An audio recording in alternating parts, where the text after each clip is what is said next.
That time I got reincarnated as a slime. Volume 2. What he saw was a king eternally tormented. A lone, anguished figure, his heart reaching out to his starving people, but all too incapable of doing anything to help them. The land had dried and withered, killing off their crops and triggering a massive famine. Just past the border, other nations were still prospering, bountiful. But there was no going there. It was the territory of the demon lord, and setting foot on it would be rebelling against the master of this land himself. No need to wait for starvation to take them then. He would kill them all before that happened. The land they lived on was surrounded by a great forest and 3 different territories, each with its own demon lord serving as leader. It would be impossible for a horde of low-caste monsters like them to invade from any direction. Which left only one option. A little beyond the border, the forest lay undisturbed. It was only natural that the king would turn to it for a chance, any chance, at survival. I'm starving.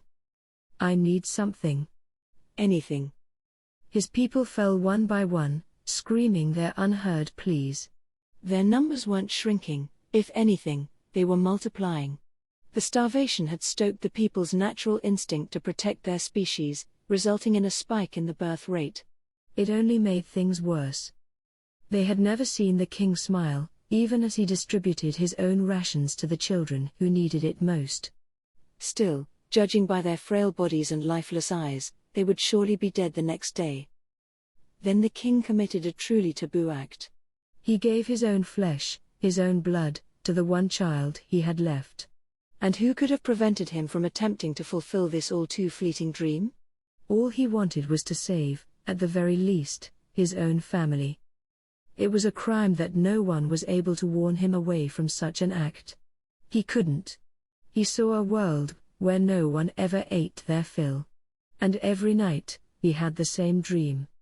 The king, a gruesome sight on the floor, and a child innocently chewing away at his innards. He wanted someone to help, to deliver them from this layer of hell, one that nobody saw any end to. That desire was firm in his chest as today, like any other day, began. Chapter 1. The start of the mayhem. The rage in Ranga's snarl was palpable. As if chiding him, 2 ogres, one with blue hair and one with black, leapt in response. A moment later, a shock wave formed a crater in the earth, sending piles of dirt and mud into the sky. The blast from Ranga's voice cannon held enough power to atomize a group of goblins on the spot. But it would only work, of course, if it actually struck the ogres. The dodge did not unnerve Ranga. He was proud of his abilities, but seeing them avoided was the least of his concerns at the moment. He sprang off the ground, hoping to end any tandem attack from the blue and black hairs before they could unleash it. They were both still in the air, and Ranga took aim at the black ogre, reasoning this was the weaker of the 2. Putting one out of the picture would rob them of the teamwork they seemed to be counting on in this battle. Ranga was halfway toward realizing his goal. What he failed to notice was that he had more than 2 opponents. The moment he was in the air, a wall of fire suddenly appeared before him. It resembled the spiritual magic conjured by shamans, but it was a different type, a so-called mystic art, part of the family of illusory magic. Mastering such a complex spell indicated exactly how advanced these ogres were, not some rabble living primarily off instinct, but those capable of learning and acting on reason, like the human race. The flame wall blocking Ranga's path was not particularly harmful, but it did allow the caster to fully block a single enemy attack. Conjuring such a shield in front of an advancing foe could also serve as a smoke screen, earning the caster precious time to formulate a plan. And that tactic succeeded. Losing his target, Ranga was forced to land back on the ground. He didn't enjoy engaging with such foes, who used tricks and feints to avoid a frontal assault at all costs. The illusory spell Confusion, cast at the start of battle, had also knocked his keen sense of smell offline. At least the effects had not fully incapacitated him yet, though it had taken out most of his companions in battle, unable to resist the magic strike. The only ones who managed to fend it off were Riga, head of the security team, and Gobta, Riga's right-hand man. The rest of the dozen or so hobgoblins that had been summoned here by an emergency call during a hunting run, along with their Tempest Wolf companions, were now de facto out of the battle. Ranga resentfully stared down the wall of flame and the pink-haired ogre caster who had taken out his friends. There were 6 foes in all, 6 ogres, higher caste among the residents of the forest of Jura. They were nothing to sniff at in battle, not the black and blue-haired ogres Ranga attempted to engage, nor the purple-haired ogress Riga was tangling with, nor the grey-haired ogre Elder Gopta was fending off. Certainly not the magic-wielding pink-haired one, so effortlessly giving her companions a magical advantage, nor the red-haired ogre standing next to her, surveying the scene. Not a one could be left to their own devices for a single moment. They were working as a team to fight Ranga and his friends, a strategy no unintelligent race would employ. Easily be rank or higher, by the looks of things. Riga and Gopta, as stout as they were, couldn't hold out for long. If only my master, Raimuru, were here. Ranga snickered at himself over the thought. Relying on his master like that would be unthinkable. Then, as if wiping away any weakness in his body, he howled with the full conviction needed for the decision he had to make. Peace had returned to the village, and the hobgoblins had been acting remarkably calm and composed despite the Ifrit attack that leveled the place. The biggest surprise, I suppose, was how much of a born leader Rigard, my newly appointed Goblin King, turned out to be. Much more than I would have guessed. He had done a splendid job leading the work teams as they rebuilt the village while I watched after Shizu. Among Kaijin, the 3 dwarf brothers, and the 4 goblin lords, everyone seemed to be sticking to their duties, working efficiently for the other villagers. Really, I didn't need to do much besides offer a couple words of advice. Overseeing our food supply was Riga, whenever he wasn't busy handling security. Garm, oldest of the dwarves, was responsible for clothing, Dold, the next oldest, for making tools, and Mildo, the youngest, for home construction. All production was overseen by Kaijin, while Lilina, one of the goblin lords, managed our inventory of completed goods. That's how I figured we'd split the responsibility. The remaining goblin lords, Rugged, Rigurd, and Rogud, became my ministers of justice, legislation, and administration respectively, all aiding Rigurd with keeping the local government together. Minister of Legislation sounds like a highfalutin job, but all it really involved was taking whatever I blurted out and trying to turn it into coherent law. Simple, really. These were more intelligent monsters than before, but they were still monsters. When someone stronger than them was around, they listened, mostly. So for the time being, everything was going pretty smoothly. No big problems on the road to building a new country. But I had other things on my mind anyway. I had this human body now, and I wasn't too hot on draping rough animal pelts over it. So I decided to have someone make me some proper clothes. Being a slime had proven to be quite useful, here and there, but it had its disadvantages. Apart from certain magical items, I was unable to wear any armor or, grip a weapon. And Slimehood itself didn't suck, but being naked, so to speak, could potentially lead to problems. What if I got a paper cut on a leaf or twig or something as I was going through the forest, and then some kind of poison or virus infected me? It pays to be careful, and I figured some actual armor would assuage any anxiety I had about that.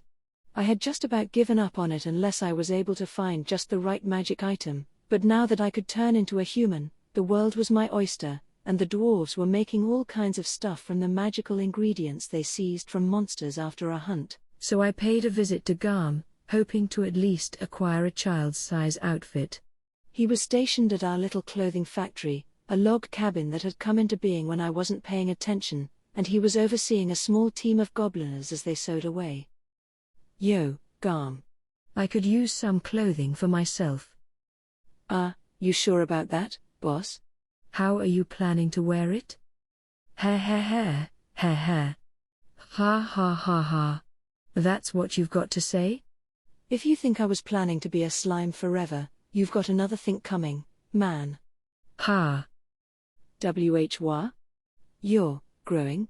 Well, not too much actually, huh? Were you a child all along, or? Eesh, I was hoping for a little more shock and awe. Well. I can be full size, too, but this is a lot easier. So could you make an outfit that'd fit? Oh, sure. Mind if I take some measurements? Hey, Haruna, Let's get the boss all measured up. I was naked, of course, but I didn't let that bother me as Haruna the Gobliner came up with a measuring rope. I was just a child, after all, and my body was genderless. Oh my! She exclaimed, blushing a little. You've become so cute, my lord. Cute? I mean, I personally thought so, yes, but did that still apply when it was a goblin's worldview? And for that matter, did monsters have aesthetic standards like mine? If you went way down the food chain, they were related to fairies, so perhaps their tastes were closer to mine than I gave them credit for. So Haruna measured me, Garm told me to come back in a few days, and that was it. Having nothing more pressing to do, I decided to test out the skills I had obtained a bit ago. If I wanted to play with my new toys in peace, I needed some place where people wouldn't show up and bother me. I could only experiment so much inside my own tent, which prevented me from unleashing too much power. So I told Rigid I'd be out, ordered him to make sure nobody followed me, and moved off, from the center of the village to the sealed cave. It was the place I first met Veldora, inside his vast underground space, pretty sturdily built and completely devoid of other people. Even the cave's monsters didn't dare draw near, as they were still so afraid at even the thought of Veldora. Once I arrived, I got straight to business. Consuming Shizu had earned me the unique skill Deviant and the extra skill Control Flame, both attacks that were already heavily associated with her in my memories. Beyond that, I had Ifrit's trio of moves: Replication, Flame Transform, and Ranged Barrier. I had already used Replication to check out my human form, so that seemed to work well enough. So what to try first? Might as well start with Ifrit this time. First off, Flame Transform. Oops. Turns out that doesn't work in slime form. That wasn't the first time a skill was shut away from me due to some sort of incompatibility. I was starting to wonder what the reasoning for that was. Understood.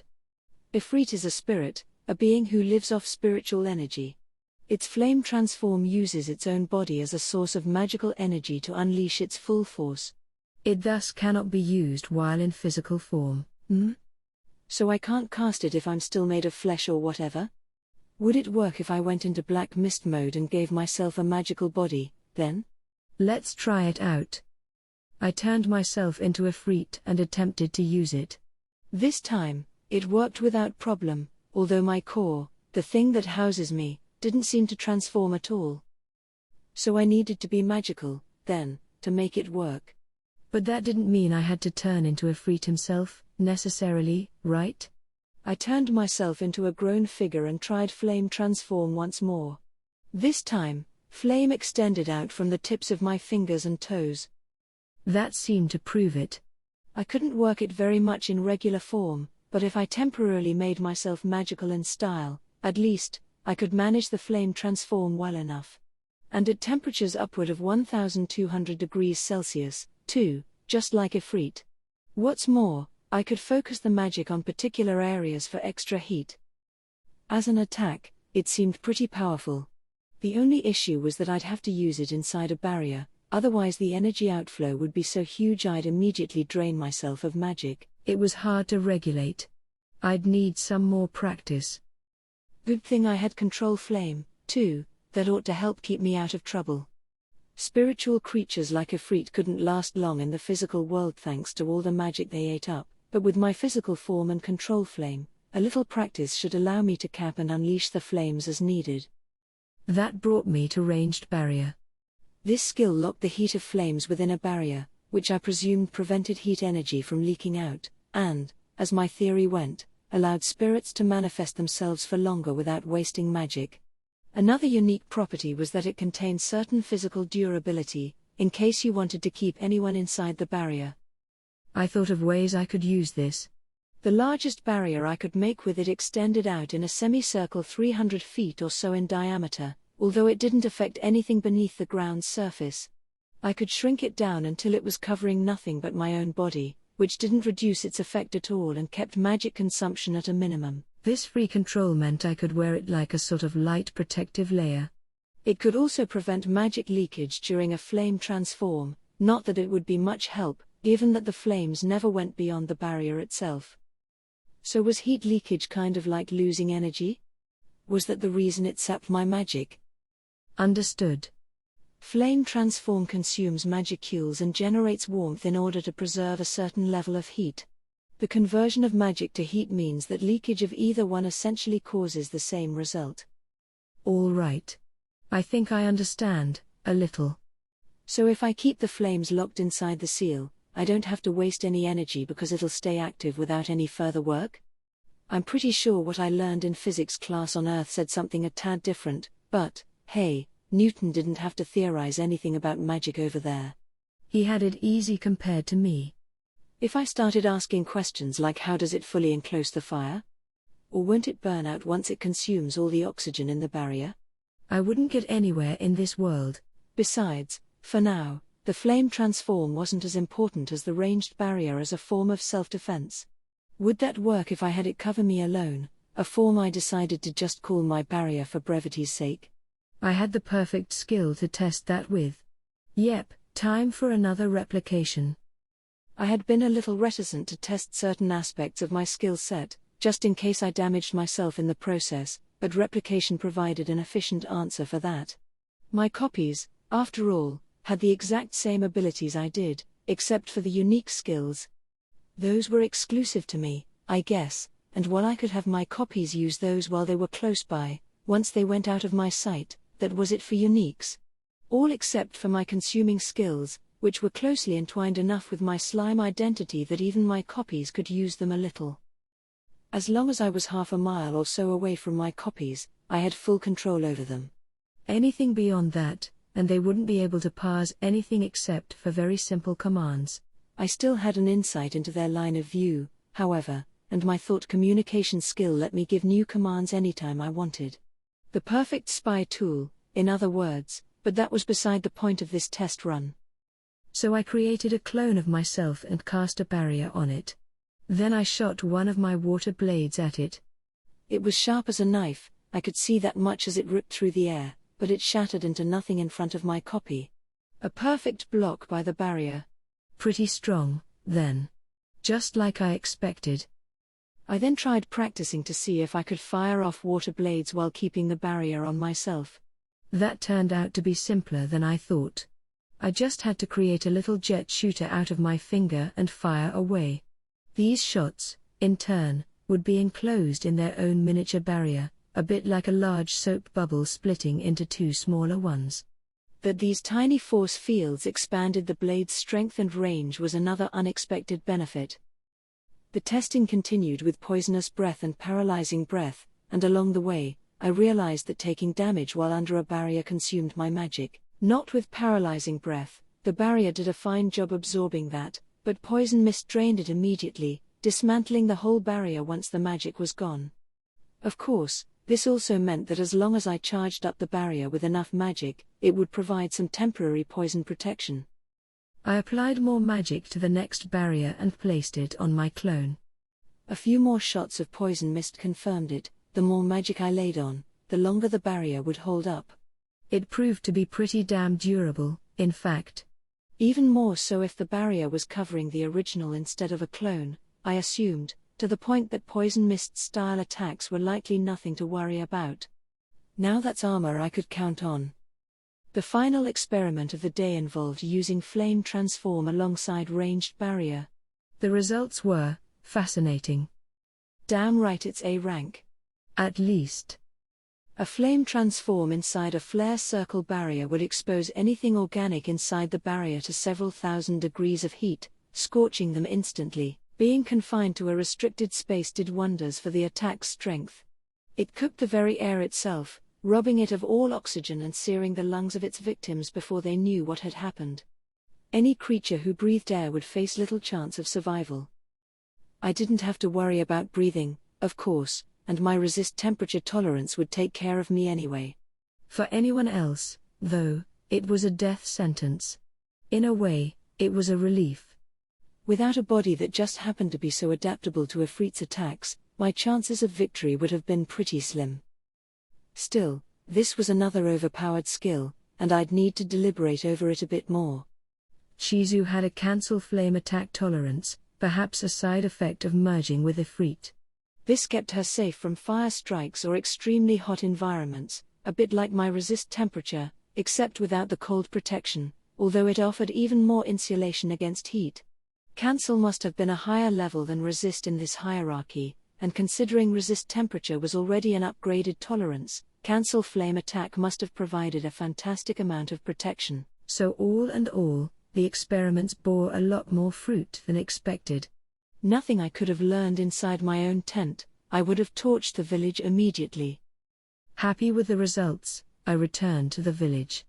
I didn't need sleep, but replenishing my magicule stores was vital, and rest was the best way to do that. I'd had enough of being forced into sleep mode, and it was never a good idea to overdo things anyway. No need to panic. I had all the time in the world. The next day, I stopped by Garm's cabin for a fitting session.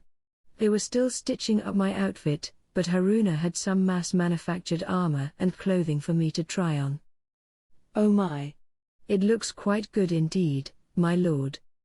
It felt like she was playing dress-up with me somewhat, like a child and her doll, but Haruna and her coworkers seemed to love it, so I let it slide.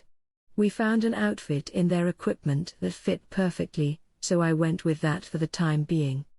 It was basically the same as the rest of the hobgoblins wear, but it felt surprisingly comfy. Garm must have been pretty good with his hands, after all.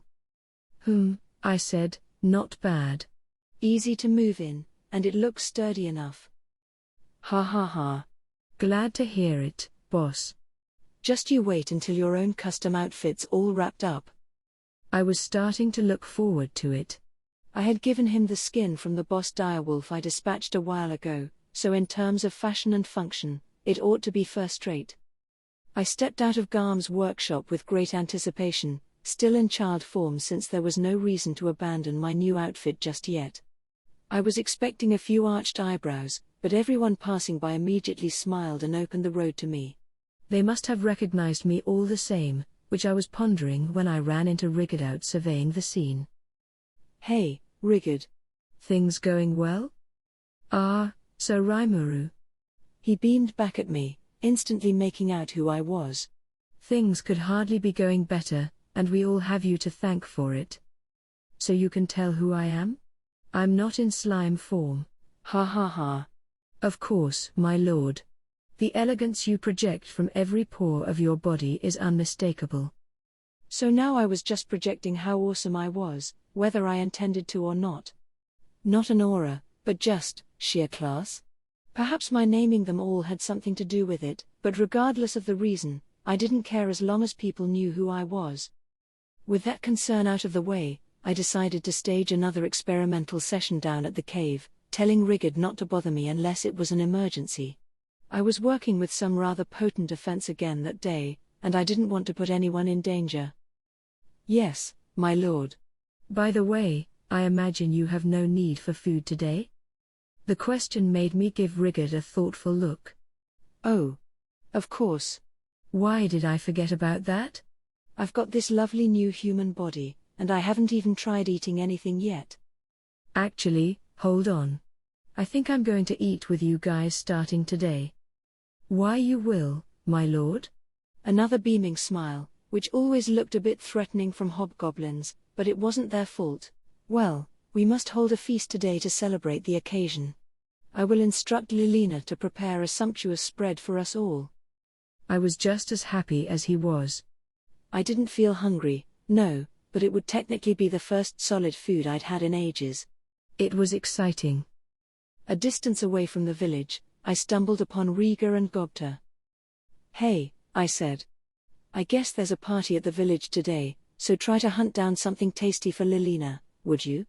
I'm capable of eating food now, so let's make this an evening to remember. Ah, so Rimuru. Riga exclaimed. Is that so? Well then, I will provide the most succulent cow deer I can. Cow deer? Cow deer? The name made it easy to imagine the sort of animal he was talking about. People around here seemed to dig it. I was starting to seriously look forward to this. By the way, Sir Rimuru, to what do we owe the occasion of your new appearance? Ha ha ha. How kind of you to notice, Gobta. Life as a slime is pretty easy for me, but going around as a human ain't too shabby, either. It offers a lot more command over the five senses than I enjoyed as a slime, for one. Taste, in particular. That, and this form makes it easier for me to interact with you guys. I had already reproduced all my old senses pretty well except for taste in slime form, but being a human still felt more natural, somehow. Although being a slime was second nature at this point. Oh, I see. Gobta shouted. I would like to interact with you, too, Sir Rimuru, but I do prefer more curves, sir. That's not what I meant by interacting, you idiot. I rewarded his observation with a reverse roundhouse kick. My body moved exactly as I instructed it, which meant my right foot struck home in the pit of his stomach. The pain caused him to pass out, and really, I couldn't think of any better medicine for such a fool. My apologies, Sir Rimuru. I assure you I will instill some discipline in Gobta later. Sure. I'm not that offended. But thanks in advance for the meat. But of course. We've had a number of herds migrating from deeper within the forest, so the pickings are quite good. We won't let you down. Oh?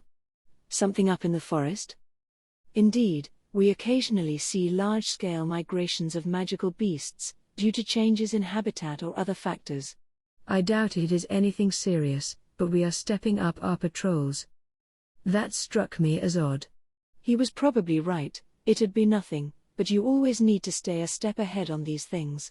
So I summoned Ranga and assigned him to sentry duty with Rigard and his team. Nothing he couldn't handle, I was sure. In a moment, Ranga stepped out from my shadow.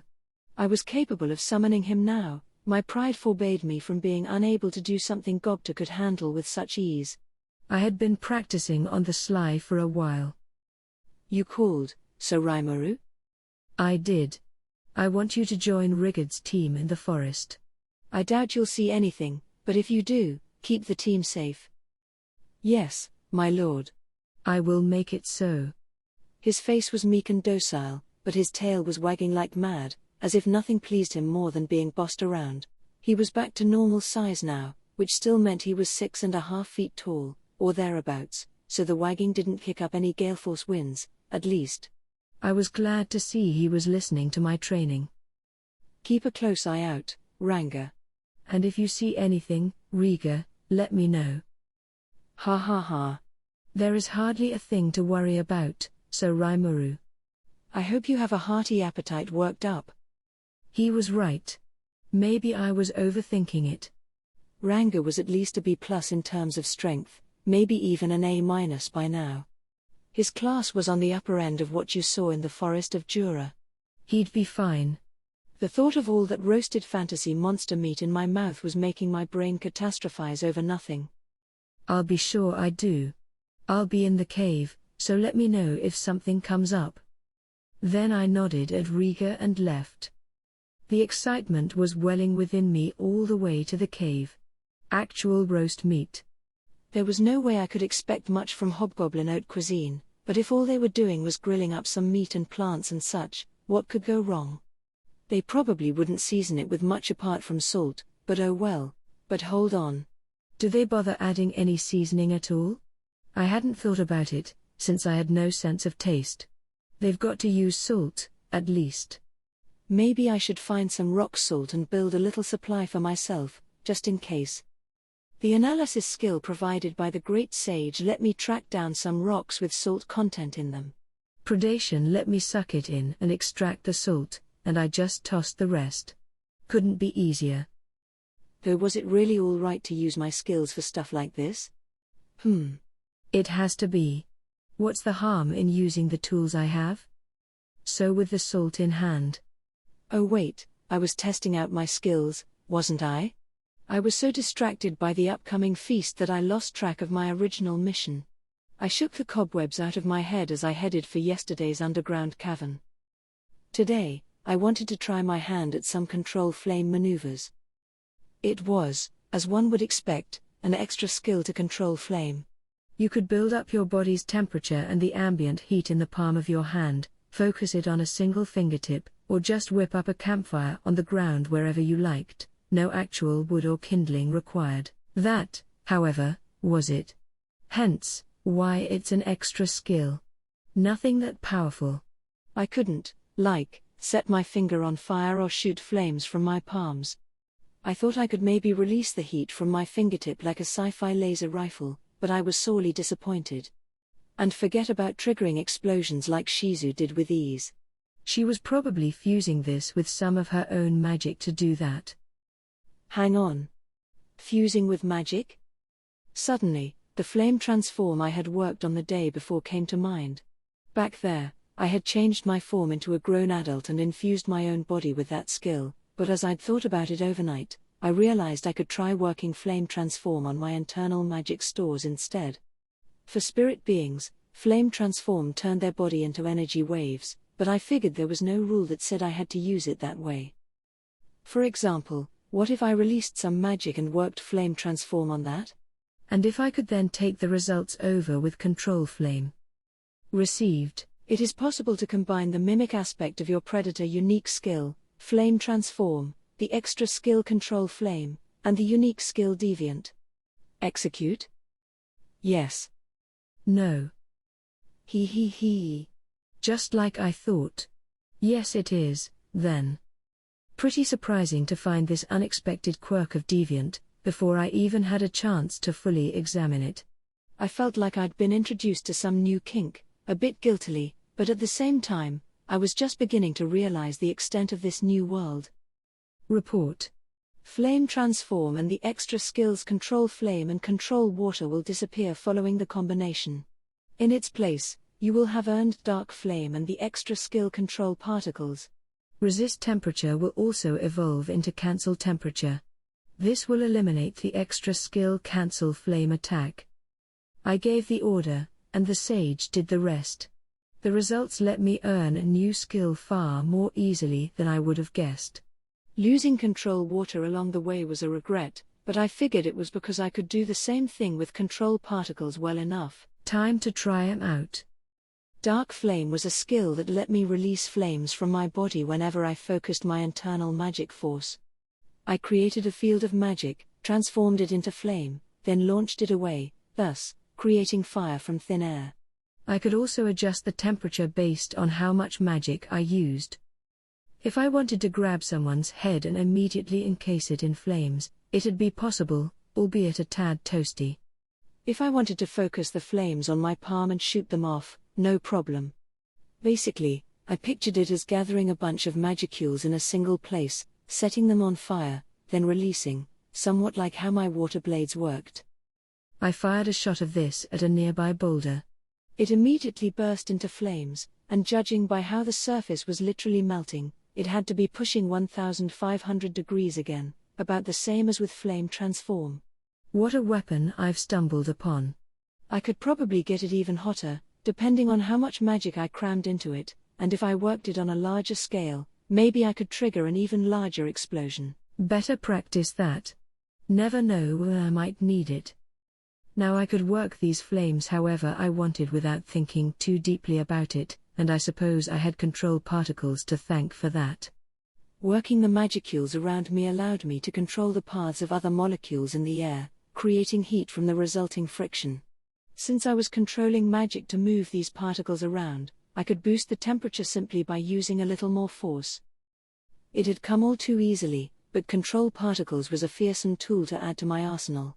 The great sage attempted to explain the ability over the course of several minutes, using all kinds of unfamiliar jargon and logic, but I cut it off. It was indecipherable, a total waste of time. I figured it would handle the details for me anyway. More interesting was that now I could apparently control the very air molecules around me. My understanding of dark flame was that it transformed magicules into flame to create searing temperatures, but if I could make any sort of molecules rub against one another for similar effects, could I use that to create electricity, perhaps? Like, say, what if I link dark lightning up with control particles? Received. It is possible to link dark lightning with the extra skill control particles. Execute? Yes. No. Looks like I was right. Yes, I thought to myself, and with that, the skill Dark Thunder was mine. This, by and large, gave me access to dark lightning type skills without the need to transform my body into a twilight starwolf, as well as adjust its strength to some extent. The wolves could use the dual horns on their heads to fine-tune the intensity and range of their attacks, but dark thunder eliminated the need for all that. I tried summoning some electricity between my thumb and pointer. An arc of bluish-white energy danced between them. Just like with dark lightning, I could freely control its size and force with the amount of supernatural energy and magicules I used, from a light, paralyzing jolt to a vaporizing thunderclap. Honestly, this control particle stuff was getting a little godlike. It was nothing all that exciting by itself, but when paired with other skills, it turned into a juggernaut. Although, really, it was my sage unique skill that was creating all this, alongside the deviant skill that Shizu left for me. If it weren't for that, then... Hey, what kind of skill is deviant anyway? Received. The unique skill deviant is capable of the following.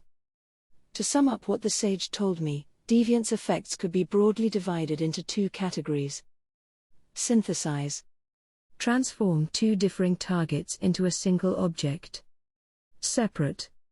Release the properties inherent to the target and make it into a separate object.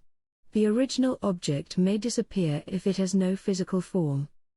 This appeared to be the main engine behind Shizu's transformation. Human and spiritual forms, two very different things, synthesized into a single creature.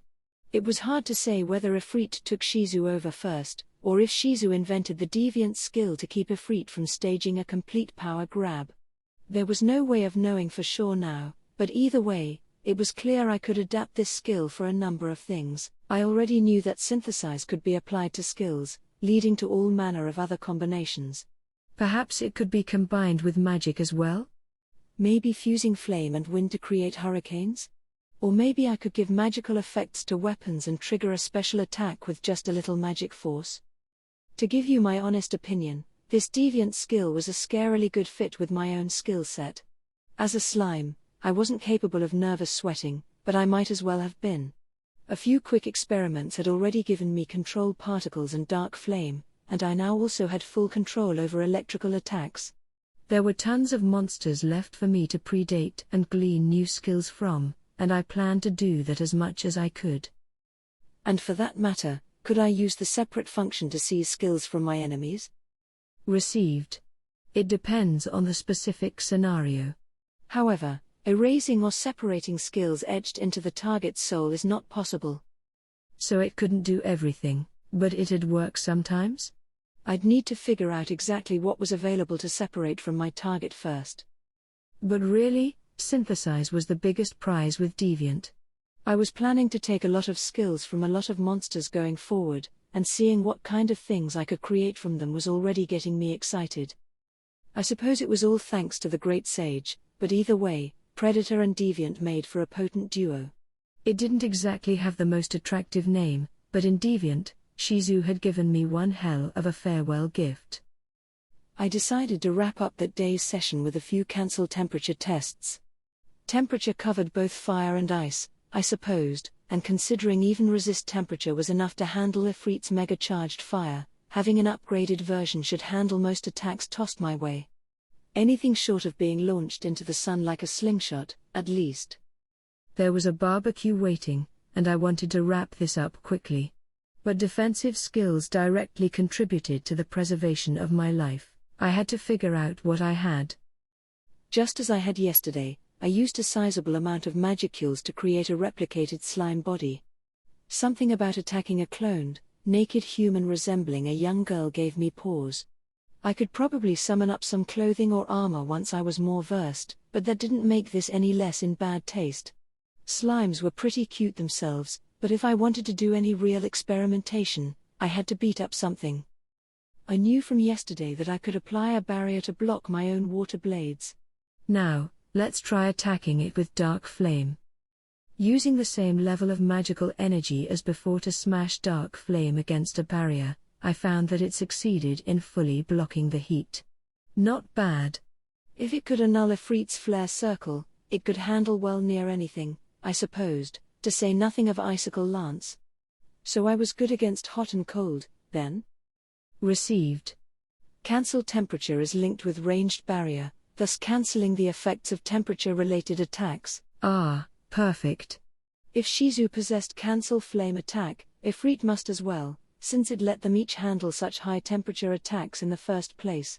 It seemed like the perfect tool. Now that it was combined with resist temperature, I had nothing to worry about from ice, either. Removing the link for a moment, I tried Dark Flame once more. This time, it smashed through the barrier instantly, but my replicated clone was perfectly safe. Resist melee attack must have helped absorb some of the shockwave-based after effects. Between all these resistances and my barrier, I figured I could rest pretty easy when it came to my own defenses. Better not forget to link all this stuff with the barrier first, though. Received. Ranged barrier is now linked with your resistances. Relaunch as multilayer barrier? Yes. No. As it turned out, I couldn't create a single barrier with lots of different effects applied to it, but I was free to create multiple barriers with one resistance effect each. So yes, it was, once again, and the moment I thought it, I could feel a thin, colorless, invisible coating come over me. It was a multi-layer barrier, consisting of several layers but still so thin that my magic sense skill could only barely spot it. It didn't require much magic energy to keep going, either. Once it was summoned, it barely consumed any at all, far less than I could naturally recover by myself. Another great success for today, then. There were still some potential skill combinations I wanted to work my mind around, but for now, I had done more than enough. I had gained more offense and defense, and as I departed the cavern, I felt more than satisfied. Making my way down the path to the exit I had memorized, I thought about ways to suppress the mystical aura I had a tendency to exude. It was just the occasional light aura of magicules, and while I could keep it down if I thought about it, for some reason, it'd just appear while I wasn't paying attention. With all the energy I had absorbed after defeating and consuming Ifrit, it was getting difficult to hide. I ran into another giant centipede on the way up, but it simply gave me a quick glance before scurrying away. So now did all the other residents of this cave.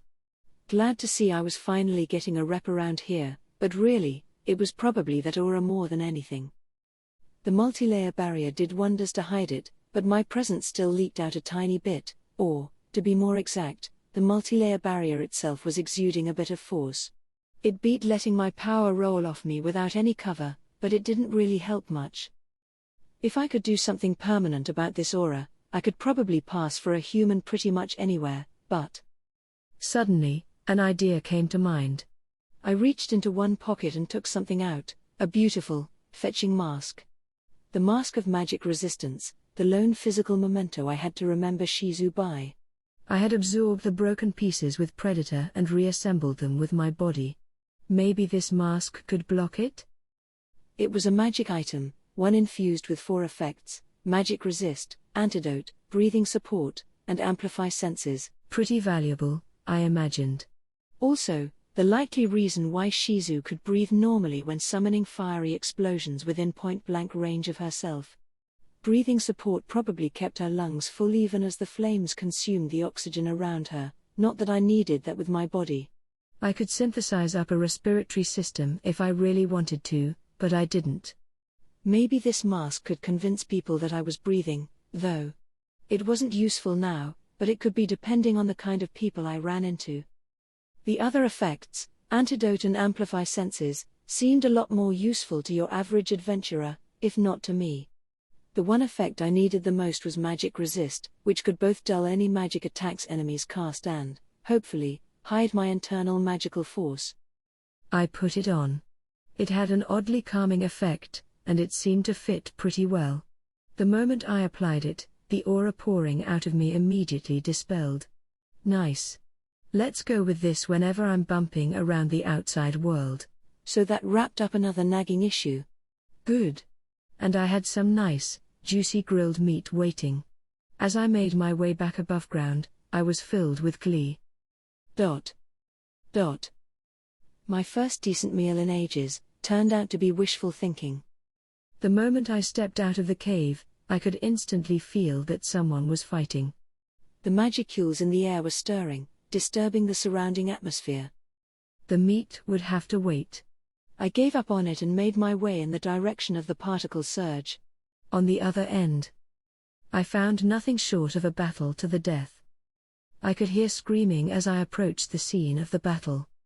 It was Gobta. He was crossing swords with an elderly white-haired ogre, but he was far out of his league. Whatever physical strength and agility this adversary had lost over the years, his swordsmanship and footwork made it clear he was no amateur. Gobta, meanwhile, was totally an amateur. I had to hand it to him for managing to stay alive up to this point. He seemed to be holding his own for now, wildly flinging his body around to dodge the ogre's strikes, but his astounding luck could only save him for so long. A moment later, the elderly ogre closed the distance between them and landed a single slash across Gobta's whole chest, right before my eyes. "Gah!" he shouted as he rolled on the ground. "Oh, that hurts. I may die. I may very well die here." I figured he was fine if he had the energy to plead his case with that much gusto. Besides, to my eye, his opponent didn't seem very intent on killing him. Noticing my presence, the wizened ogre abandoned the fight, confident enough that Gobta was no longer a threat. "Calm down, you. The wound is a shallow one." "Gah, Sir Rimuru. Are you here because you were concerned about me, my lord?" "Yes," I said, "and I'm glad you're in good shape. Don't need a recovery potion or anything, I see." "Whoa, please?" I apologize if I didn't make that clear enough." Yeah, he was fine. His wild instincts must have propelled him to the ground, preventing him from being any more seriously injured. So I tossed him a bit of potion, more to shut him up than anything. 1 flask was plenty. The old ogre didn't move while I administered treatment. It seemed like he was observing me instead. It was a little unnerving.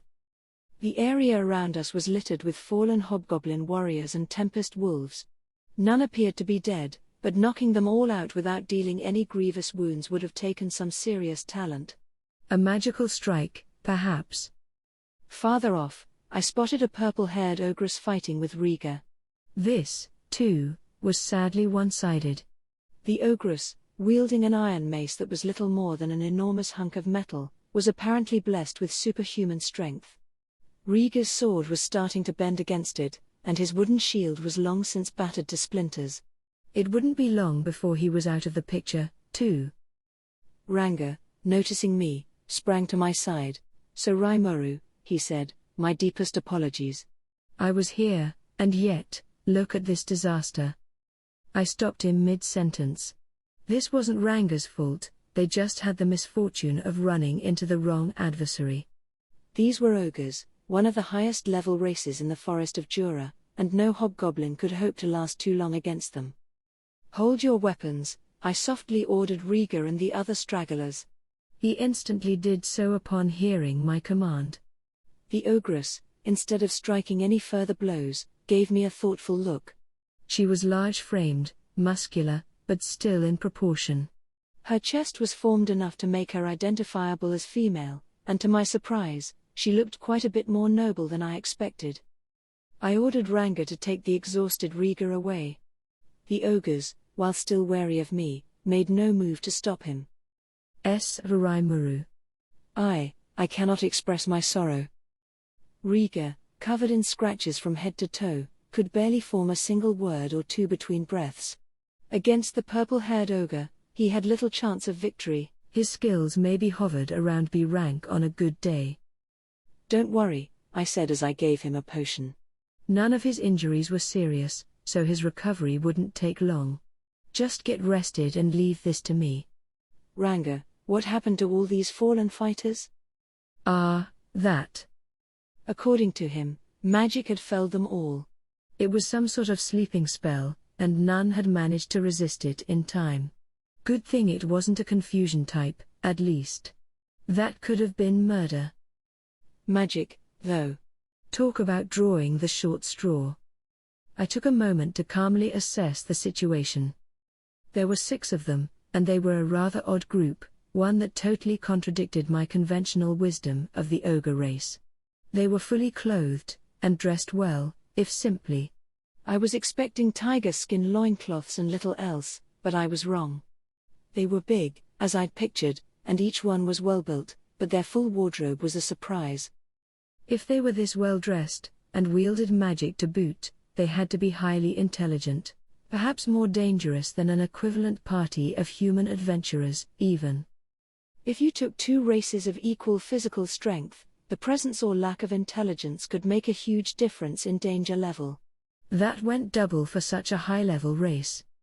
These monsters would be rank or higher as it was. If they were further armed and working together, they could have even hunted down Ranga. The ogre's weapons made me curious, too.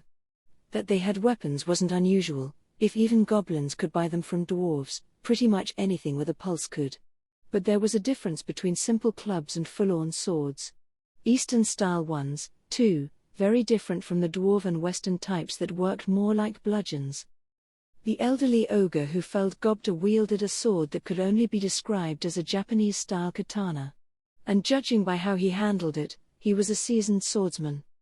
That, combined with his ogre strength and magic, made this group potentially lethal. That magic was apparently provided by the pink-haired ogress off to the side, dressed in a remarkably elaborate outfit. She had a sweet but extremely resolute face, and the way she carried herself suggested she was a noble among her race, perhaps some sort of demon princess. The most dangerous of all, though, was undoubtedly the red-haired ogre. What sort of evil monster is this? The pink-haired one shouted as I gauged them all. Stay on your guard, everyone. Her expression appeared to be honest fear now, and with her eyes fixed on mine, she must have been referring to me. Whoa, wait a second, you think I'm evil? Oh, attempting to play dumb, is it? The pink-haired ogress countered. No good-hearted human would ever have control over such a heinous horde of monsters. You appear to be hiding your magical aura from us, but you are fooling no one. Did you think you could deceive us? You cannot pull the wool over our princess's eyes. Reveal your true self, now. The black-haired ogre bellowed. How nice for the mastermind to appear before us at such an early stage, continued the elderly one. With their sparse numbers, we have every hope of victory. They didn't sound too interested in listening to me, then. I did my best to plead my case, claiming this was all a misunderstanding, but to no avail. They insisted I was a sinister presence, and that was that. And so. Enough of this, the red-haired ogre snarled. If you insist on making such flimsy excuses, we have ways of making you reveal the truth. We know you are with the evil pigs who dared attack our allies. This made no sense. But a battle now seemed unavoidable. I could have easily fled, but there were still sleeping hobgoblins and tempest wolves all around me. I wasn't heartless enough to leave them vulnerable. So Rimuru, Ranga asked, what will we do? Even a freshly healed Riga and Gobta wouldn't help us much. Ranga and I were the only really useful fighters. So I decided to point him at the magician. I want you to take on the pink-haired ogress over there. I think there's something else going on here, so I want to get through to them. Meaning, don't kill anyone, all right? I don't want any more magic tossed around, so just run a little interference for me. I can defeat the rest. But, so Rimuru, you against 5 ogres? Don't sweat it. Like, I couldn't possibly lose. The ogres within earshot stirred angrily. I didn't care. Yes, my lord. Following my orders, Ranga zoomed into action. The ogres immediately fanned out in formation. I took a moment to figure out how I was going to handle this. I wasn't lying before, I really didn't think I could lose. Based on my experimentation over the past 2 days, I knew I had gotten more than a fair bit stronger. Ifrit was well past A rank, apparently, and since he was part of me now, I had to be A level. Rigid said ogres were around B to B+, meanwhile, and considering the stately dress of the ones before me, we might be dealing with A-, even, but stronger than Ifrit. Yeah, right. It'd be easy to kill them, I thought, but our inability to talk this out was concerning. If they clearly wanted to murder us, that would be one thing, but they had killed none of my allies. And while they weren't willing to listen to me, I was sure they would if we could all just chill for a second. So I took action, making a beeline for the dark-haired ogre. My body felt light as it obeyed my thoughts. I had been human for a relatively short while, but already it seemed to fit me like a glove. The difference in height from my slime form didn't bother me, either, since magic sense gave me a 360-degree insight into my surroundings. Rearing back in surprise at my sudden advance, the dark hair steadied himself, eyes wide open. He was still too late. "Take a rest," I shouted, bringing my left palm toward him. A small vent opened up, and within a moment, it was spitting out a black mist toward the flabbergasted ogre, the paralyzing breath I'd taken from the cave centipedes. I'd figured I could belch it out now that I was in control of this body, and I was right. Mimicking only the monster skills I needed wasn't exactly a finesse move, but it worked. Report. Mimicry of the unique skill predator, combined with the synthesis and separation skills of the unique skill deviant, has earned you the extra skill universal shapeshift. Not only did it work, it bore unexpected fruit. I had wondered, with my deviant skills synthesis and separation traits, could I just recreate whatever unique aspect of a monster's abilities I happened to need at the time and nothing else? Despite testing it out on the field for the first time, it went pretty darn well, I think. Now I could transform smoothly, without a lot of effort on my part, and I could even select the part of the monster I wanted, for that matter, busting out traits from multiple monsters at once. Using a dire wolf or a black snake as a base would make me look like some weirdo chimera, but I was free to use my human form instead, apparently. The most notable trait of this skill, I could control all my abilities at once without much limit. In other words, I had even more freedom with my attacks than before. The black-haired ogre shuddered, mist covering his entire body. He fell to the ground, still bolt upright and unable to move. Facing the brunt of my B+ level black centipede transformation was enough to stop even him in his tracks. But the ogres weren't your run-of-the-mill foes. The moment I felled the black-haired one like a mighty tree, two others lunged at me. In a moment, the purple-haired ogress was upon me, cannonball-like mace swinging in the air. The blue-haired one was lurking behind her shadow, ready to land a surprise attack when I wasn't paying attention. It was a well-practiced example of teamwork, but with magic sense, I could see it coming a mile away. Valdora had told me no one would ever sneak up on me again, and he was right. The noble-faced ogress sneered, eyes like two long slits. I waited for the moment she raised her mace high, then pointed my left hand at her and unleashed a spinning flurry of sticky steel thread. The flexible strands, strong enough to even keep Ifrit restrained, had been synthesized with deviant to grow even more durable. They now cocooned the ogress, and she couldn't escape, no matter how she struggled. All that training really did pay off. As I sung my own praises in my mind, a sword shot at me from a blind spot below. The blue-haired swordsman had aimed straight for my heart. But I didn't panic. Magic sense had told me he was there, so I was just thinking about how I'd handle him. I decided to use my right arm as a shield to deflect the straight sword. After the dull thunk of steel striking against something solid, the sword broke neatly in two. The ogre's eyes widened in surprise as I landed my follow-up, a straight jab from a scaly right arm. I had deployed body armor, the scale defense from the lizards in the cave, up and down my hand and forearm, and it made short work of the blue hare's chest plate. It shattered, ensuring I had deer-fanged him without hurting myself a single bit along the way. I didn't really need body armor here. Resist melee attack linked with multi-layer barrier was enough to annul any potential damage to my arm, but hey, just in case, you know? That meant 3 ogres were out of the picture. That left the pink-haired ogress Ranga was tangling with, the haughty-looking red-haired one, and the elder ogre, still standing there and gauging my every move. Do you see how strong I am now? Are you willing to hear me out a little? Silence. Now I am more convinced than ever. You lie at the very root of this calamity. It was your cohorts who led those fetid pigs to destroy our home, was it not? A simple horde of orcs would never be enough to defeat us normally. It was you. The magic-born who doomed us. The magic-born who what? This was getting to be one serious misunderstanding. And when that red-haired ogre said pigs, was he talking about orcs? Rieger and his crew had suggested there was some kind of struggle going on over forest territory. Wait, You've got the wrong. I attempted to state my case, only to be stopped by a premonition behind me.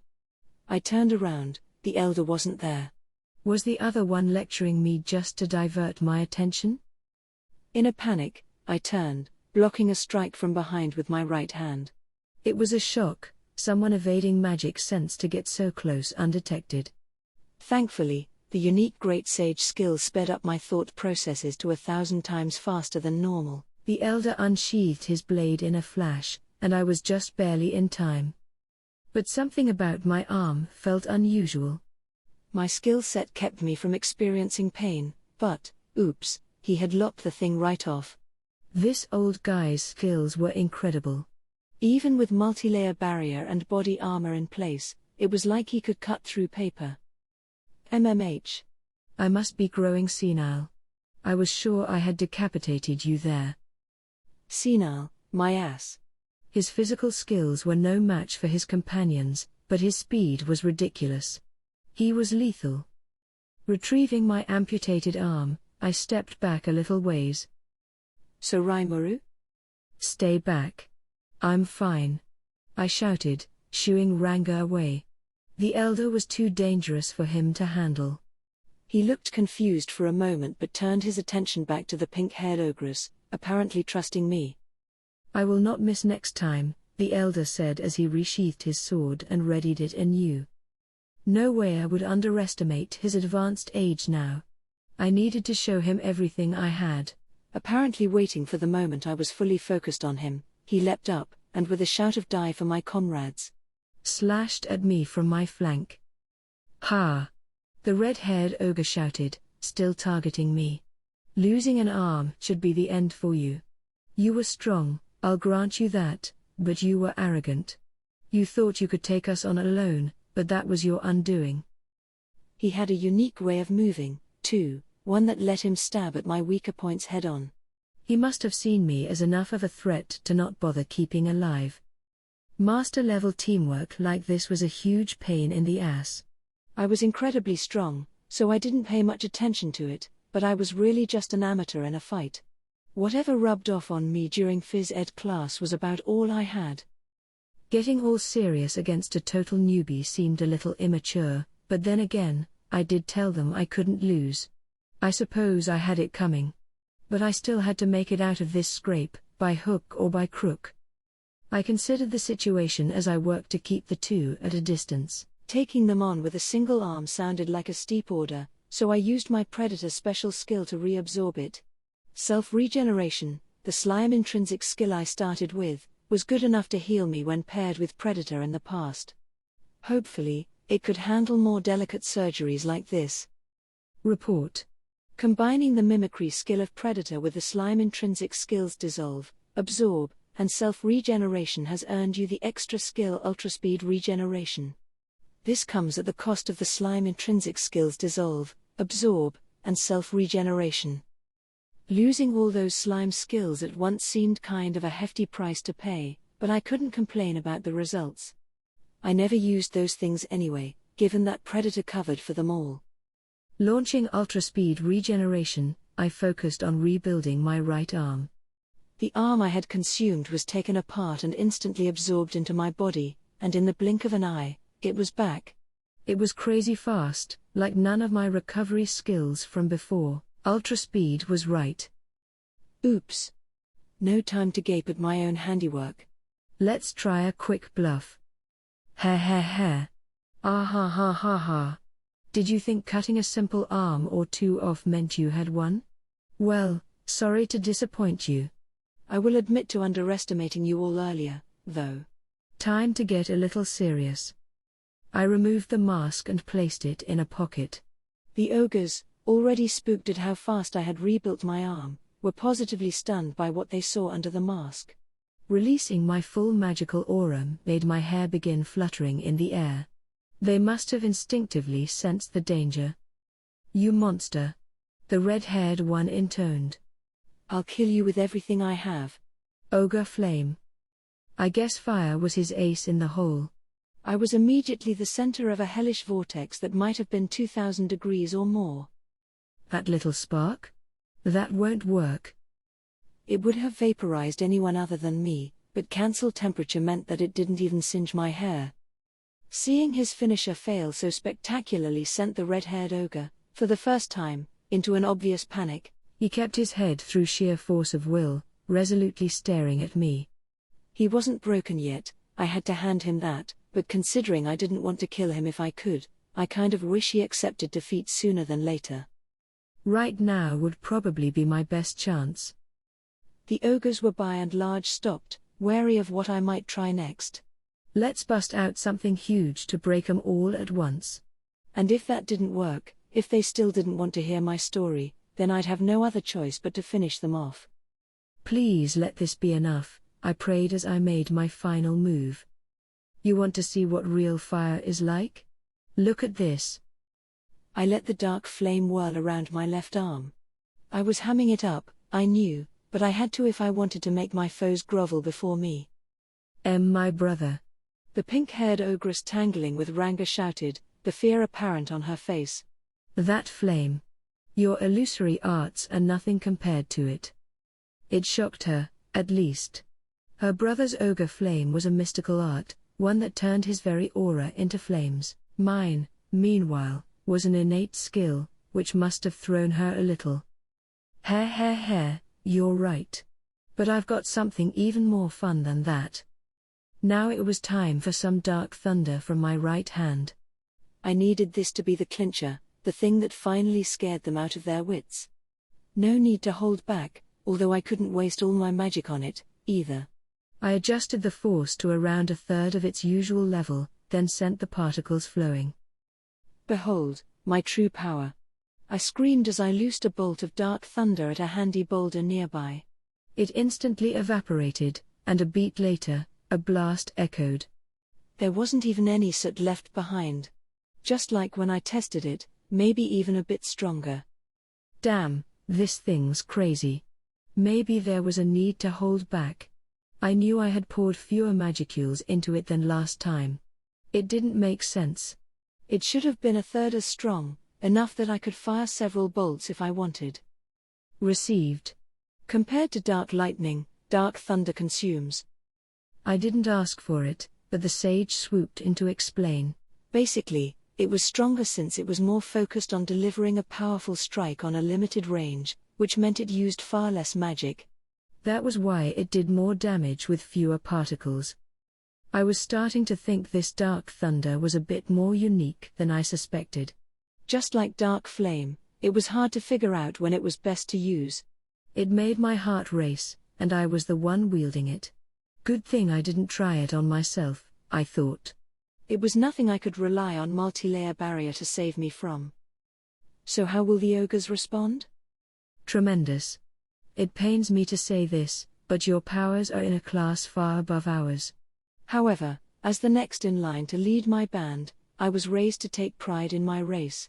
How could any leader allow his fallen comrades to suffer in silence? Whether I succeed or not, I must strike a return blow. Young master, let me join you. Great. The exact opposite effect.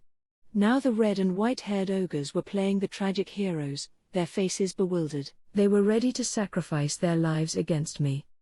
It wasn't how I meant to end this, but against that attitude, it'd be hard to suppress them without causing their deaths. So there's no other way? Whether they were mistaken or not, I couldn't let them run free now, it'd just lead to further trouble later. I hated to say it, but I was starting to understand it was their own damn fault for being so stubborn. Just then, the fetching ogre princess shouted out. Please, wait. The pink-haired ogress stood before her red-haired brother, arms open wide to stop him in his tracks. My brother, you must think calmly about this. Such an all-powerful magic born using low-minded tricks to send the pigs to our homeland? It is absurd, for he himself is strong enough to lay waste to all of us single-handedly. He is unique, to be certain, but I am no longer sure he is with the horde that attacked us. What? The flustered redhead looked at me. But, perhaps. Guys, I keep telling you, you've got me all wrong. Are you finally ready to listen? Steam was billowing from the spot where the vaporized boulder used to be. It was more than enough to back up the ogre princess's argument. The redhead glanced at her, then me again, finally falling to a knee. My apologies. Perhaps I was driven into having the wrong idea about you. I hope you will accept my deepest regrets.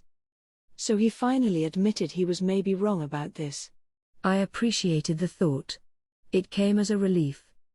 Well, no point talking here. How about we go back to the village? You guys come along. I'll be glad to feed you, at least. And so the conflict that started for reasons unbeknownst came to a peaceful conclusion. The hobgoblins began to awaken, perhaps because the princess released the spell on them. It must have been one heck of a charm, considering all the noise from my magic didn't bother them at all. For my part, I released the sticky steel thread covering the purple hair and sprinkled a bit of potion on the unconscious blue hair. I wasn't exactly sure what to do with the black hair, but it turned out Deviant was more than enough to separate the paralysis from his body. Normally, you'd need magic or medicine to handle that. I'd used paralyzing breath without thinking of the consequences very much. I'd have to make sure there was an easy way to undo it next time. That, I regretted a little. Nobody was seriously hurt, so we all headed for the village. And just like they promised before I left, there was some magnificent food waiting. That's Rigid for you. The ultimate bureaucrat. His organization skills were nuts. I still didn't feel hungry, but I had been looking forward to this since morning. It had been a physically active day, and between that and the test of my taste sense coming up, I was champing at the bit. And here it came. That first forkful of meat. It's so good. I thought I might cry. The flavoring was a worry for me earlier, but they had taken the juice from assorted types of fruit to make a sauce. The promotion to hobgoblin status must have upgraded their palates, too, and they were now experimenting with all sorts of new recipes. This magical beast was cow deer, right? Well cooked, it was tasty enough even without any extra spices or such, but adding some fruit to the mix provided a very different, and very engaging, sensation to my taste buds. It did wonders to mask the gummy flavor and tie a neat little bow over the whole package. That was how Lilina, the goblin lord overseeing our food stocks, and Haruna, the proud cook, explained it. I followed their suggestions as I cleaned my plate, taking in the experience I'd missed. Speaking of which, they were pretty ecstatic when I gave them the salt I had collected. They knew what it was, I guess, but had given up on securing any because it was too expensive. I suppose, to a goblin race mainly preoccupied with survival up to now, seeking out new flavorings wasn't too high a priority. They got the requisite salt in their diet from the flesh and blood of their prey, and beyond that, they didn't think deeply about it. I advised them not to go overboard with their salt intake, just in case. Not that I was sure monsters could suffer from high blood pressure in the first place. The pink-haired ogre made a surprising contribution, too. She knew a great deal about herbs and aromatics and the like, and she brought in a few wild grasses we could use to hide the meat's more unpleasant odors. I hope this will atone for our rudeness a little, she said as she helped collect the ingredients. She was a high-level creature, and she worked briskly, putting the freshly evolved hobgoblins to shame.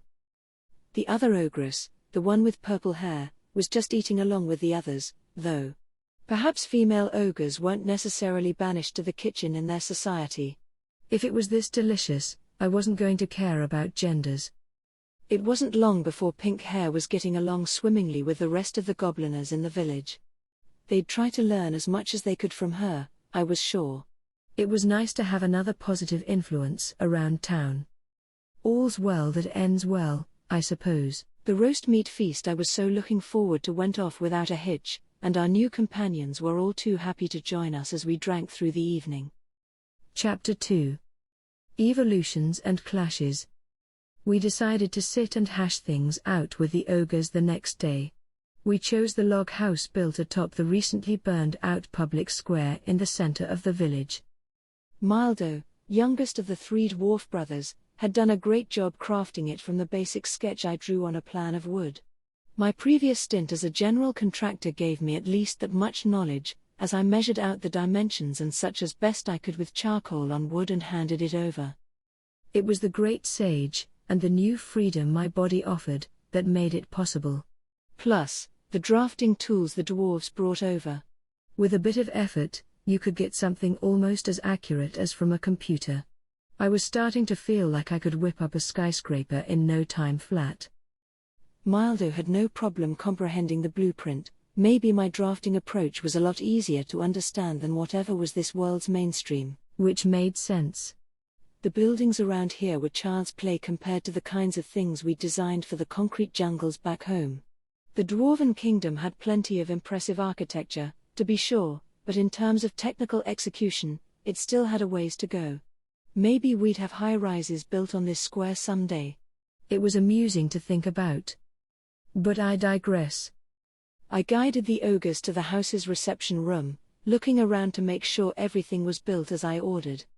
They meekly followed behind, eagerly looking around the house like it was a novelty. There was zero decoration yet, so I don't know what enthralled them so much, but whatever. The reception room had a large table, along with a few simple stools encircling it.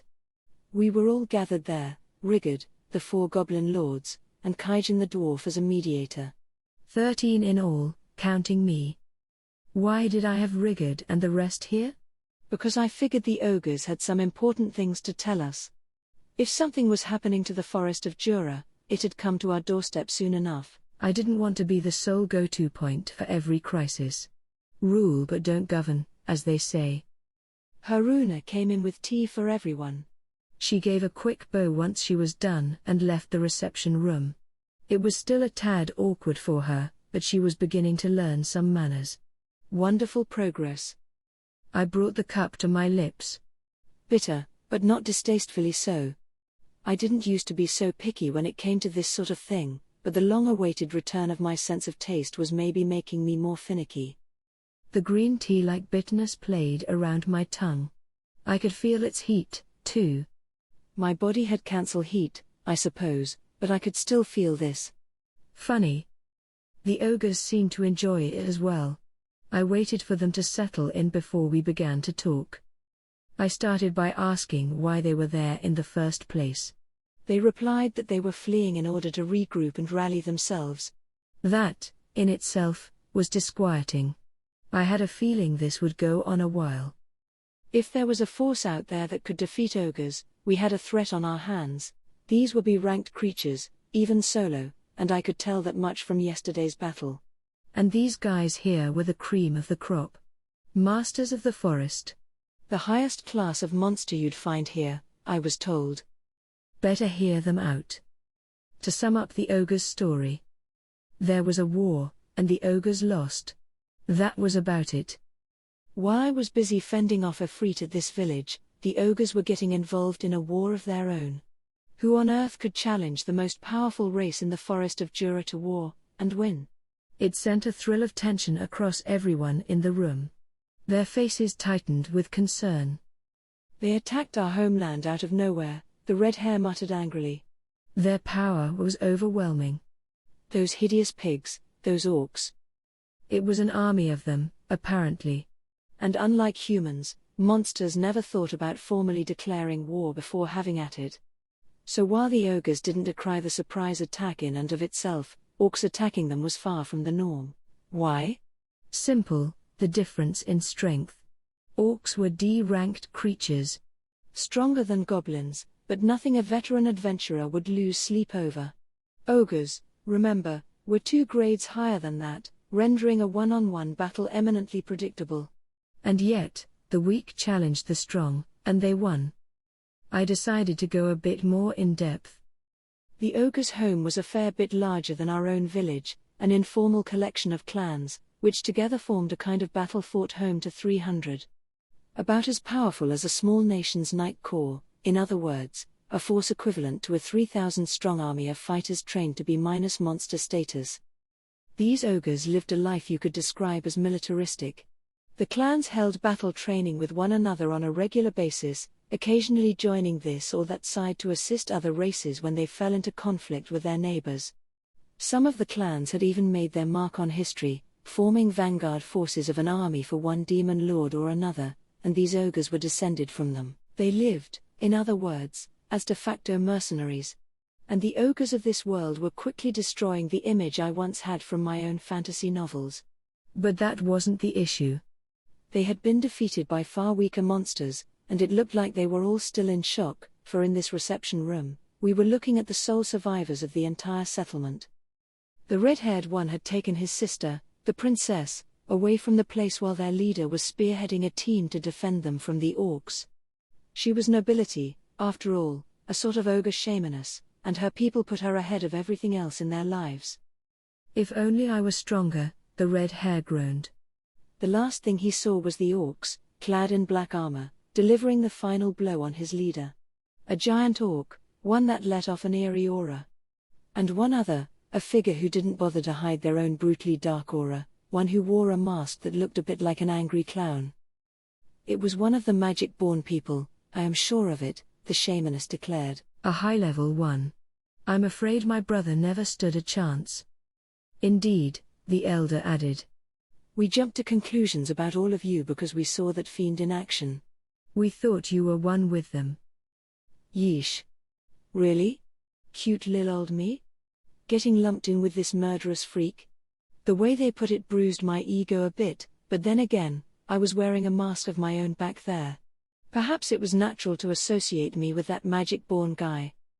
I was under the impression that a magic-born person could be almost any intelligent monster. Ogres would count as magic-born, even. But if this guy outclassed them that much, he had to be something extra fierce. I knew from our earlier confrontation that nothing was more dangerous than monsters with a little intelligence. They could wield magic with the ease of a human caster and handle weapons equally as well.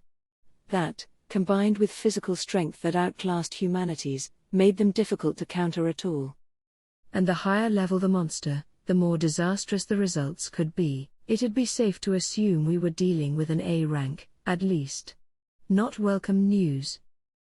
Oh, and just for clarity's sake, goblins are a subrace of mankind, so their evolved hobgoblin forms don't count as magic-born. The ogres continued. It seemed there had been 3 other orcs equivalent in strength to the black-armored one. The 4 made short work of the ogre stronghold's elite fighters, and as they did, the rest of the orc soldiers poured into the fort and kicked off the massacre in earnest. There were several thousand, just an estimate on the ogre's part, but still a massive figure. And the funny thing was, they were all clad in the sort of full-plate armor you'd expect a human watchman or the like to wear as a uniform.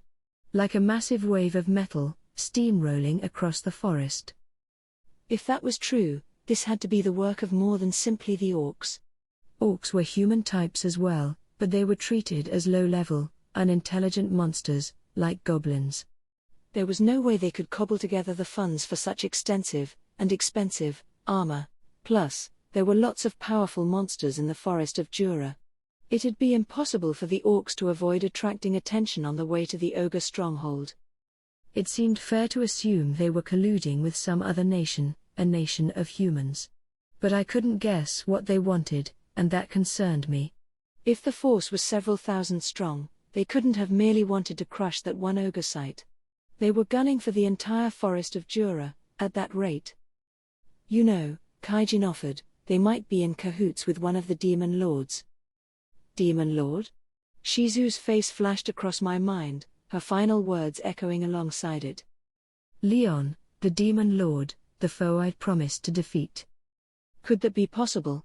I wasn't sure I had it in me to topple a demon lord quite yet, but... Generally speaking, I didn't think any demon lord cared much about this forest. Outside of it, their lands spread far and wide, and their fertile fields were mostly tended to by vast numbers of golems and slaves that had been captured in battle. Demon lord-controlled lands never had to worry about famines, and as a result, these lords were rarely concerned about areas under human control. The way it was explained to me, the so-called war slaves had it good enough that their lives weren't much different from anyone else's. I couldn't say how human nations considered them, but as far as the forest of Jura's denizens went, the demon lord lands were pretty chill. So if anyone was looking to conquer someone else's territory, chances were good that humans were involved. At the same time, there could always be a demon lord or two who wanted to kick off a war just for fun or to pass the time. Veldora the Storm Dragon had been another check on their behavior, and now he was gone. It made sense. I had to think more about defending this forest, I supposed. But either way, one thing was sure, this place was getting overrun by orcs. So what now? I decided to hear everyone out. We believe the orcs are seeking to seize leadership over the forest, Rigid said after I prompted him with a glance. Everyone was looking at me now. Fight them? Run? Or join their alliance? The way the ogres were acting, they knew that we could be enemies once again, depending on my decision. Suddenly things were far more intense. But I didn't care. Well, how about another cup of tea for now? One came to me. Everyone put their respective cups to their lips, and the tension abated somewhat. Right. So what are you people gonna do? I asked the ogres. What do you mean? I mean, what's your future direction? Are you gonna run so you can fight another day, or just hide out somewhere instead? 'Cause if you were planning to run, I was just wondering if you had someplace in mind. Is it not obvious? We will build our strength, wait for an opening, and challenge them again. Precisely. We must avenge our lord. As must I. We are all but powerless right now, but I refuse to let those two-legged pigs live. We promise to follow our young master and princess. The ogres certainly had an answer. They must have resigned themselves to this from the start. Even back in our own fight, there wasn't a single hint of hesitancy clouding their eyes. They must have known it would mean their lives, but I had to respect it. Despite how cornered they were, they still had the dignity to not kill any of the hobgoblins. I had a feeling I'd regret it if I let them march off to their deaths. Hey, you guys interested in joining my side? Huh? What are you? I put it clearly enough, didn't I? If you guys were working as mercenaries anyway, why don't you work for me instead? If you wanna fight for your old lord, I'd be happy to hire you to do that. Besides, if it's strength you're seeking, don't you think you should side with me? I can't really pay you much outside of giving you 3 hots and a cot, but we couldn't. Doing so would involve this village in our quest for vengeance. I do not see a problem with this, Rigid said. We are here to serve Sir Rimuru, and no other. If he wills it, no one will work against his desires. Yeah, added Kaijin. That, and I kinda expect we'll get involved in this sooner or later anyway, you know? If that many orcs are on the move, I doubt any place around here is safe. Very true, another goblin lord chimed in. A lizard man spy once made contact with the village we used to live in. As goblins, we were unable to understand what he wanted at the time, but I imagine he was investigating some new movement or trend. Which means this place could become a battlefield. It is best for us all to work together. They all seemed well enough in agreement. Humph. Not like a bunch of goblins could do much themselves.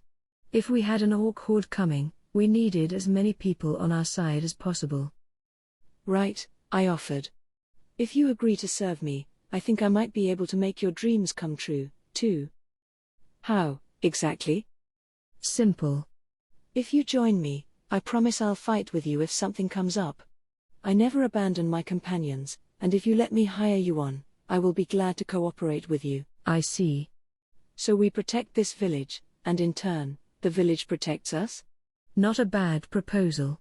In fact, it is a welcome one. We could use this place as a base to assemble the resistance forces we need against the pigs. Yeah, exactly, I replied. We're gonna be fighting anyway. You might as well come along for the ride.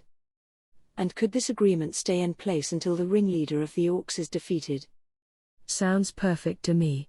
You'd be free to do whatever you like once the matter with the orcs is settled. You could work with me to build a nation, go out on a journey, whatever. What do you think? The red-haired ogre thought this over for a few moments while the others remained politely silent. They must have respected his decision-making skills. He closed his eyes, then opened them once more. Very well, he said. We will serve under your leadership. So that's the path he chose. Good. That's a big help for me, too. Winning over the ogres was a major coup, as far as I was concerned. I figured they wouldn't be rankled by the idea of serving me in a mercenary capacity, and I was right. And if we had several thousand orcs to deal with, we needed to beef up our numbers, fast. We had no idea what kind of strength this orc army had, so I wanted as much to work with as possible. It may have been strictly business, but they had sworn to follow me, and that meant we were friends now. And if we were friends, I'd need them to have some actual names, or else it'd just be a pain in the ass. Right. Let me give you people names, then. Huh? What are you? What do you think? I said names. It's annoying not to have them, right? And no, we are able to communicate with one another well enough already, so. Ho ho, indeed. Humans may have names, certainly, but we monsters have little need for them. What? Don't be stupid. I don't care if you don't think you need them or whatever. I'm saying I need them, 'cause otherwise it's a pain to get your attention, okay? Why yes, but. Please, wait a moment. The pink-haired ogress explained. Giving a name can be a very risky maneuver. We had best begin with those of a higher ranking first. Dangerous? Right, like I use too much magic and I fall asleep? Well, I'll be fine as long as I don't try to name an entire village at once, right? No, quit worrying, I said, ignoring the pink hair. It'll work out just great. Time to think up some names. The ogres still look dubious, but to hell with them. Let's get this show on the road. I was really on fire this time. The ogres were kind enough to each have different hair colors, which made it easy to come up with ideas. The red-haired guy became Benimaru, a name that means red circle and tends to get associated with the samurai of olden times. Something virile seemed like a nice match overall. The princess became Shuna, or scarlet plant. She had pink hair and knew a lot about herbs and stuff. Sounded about right. The white hair became Hakuro, white elder, which was pretty obvious given how he looked. Blue hair became Ci, blue shadow, thanks to that sneak attack that almost tripped me up. If he'd targeted anyone else, those could have been seriously dangerous. Purple hair became Shion, violet garden, because the way her ponytail stuck out somewhat reminded me of a flower. Finally, black hair became Kurobe, basically black but with a country flair. That seemed to match him, boorish, unrefined, but still likable. I was pretty satisfied with my choices. I came up with them almost immediately, like a divine revelation of sorts. But as I patted myself on the back, I suddenly began to feel drained. Wait a minute. By the time the thought occurred, it was too late. It was back to sleep mode for me. Why would naming 6 people exhaust my magic like that? I thought as I reverted into slime form, no longer able to control my body. What? A slime? How on? You were a slime all along? I was too weak to respond. This, apparently, alarmed the ogres a lot. They fell to the ground, seemingly just as drained as I was by the ceremony.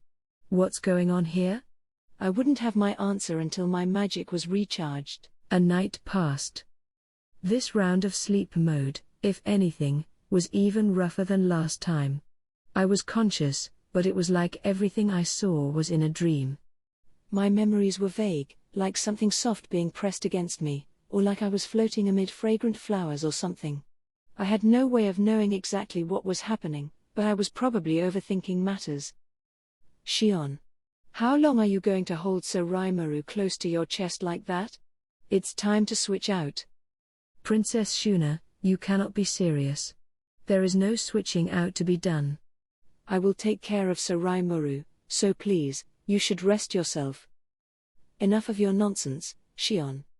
I tell you that I will watch Sir Raimaru, and watch him I shall. Apparently, this was some kind of argument, but I'm sure I was just imagining it. Just like I was imagining them playing tug-of-war with me. Let's just go with that. So what did happen? I got to find out once I finally woke up to the sight of all 6 standing before me. The one in front was a handsome young man with a burning blaze of crimson hair.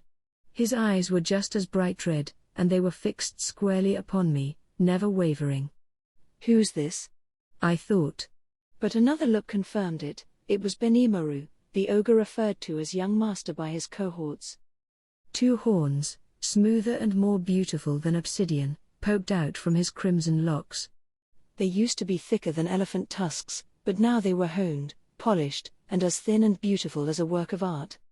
The Benimaru I knew was a hulking figure, but this guy was maybe just under 6 feet tall, and his body was taut and well-defined. The amount of energy I felt from him, however, made him seem like a completely different person from before. He wasn't quite as strong as Ifrit, for example, but that was the first comparison that came to mind. He might be past A rank now. How the hell did naming someone unlock this much force? Was my honest reaction. Next to him was a fetching young woman who was almost hidden in Benimaru's shadow. Shuna, I supposed. She was already sweet-looking, and that had evolved massively along with everything else. Like, what the hell? This was a total princess now, man. A completely different level from before. Her long hair, just a touch pink now, cascaded across her head to the ponytail below. She had 2 horns of white porcelain, lightly shaded skin, and lips the shade of a cherry blossom in spring. Her crimson eyes seemed a little glossy as she looked at me.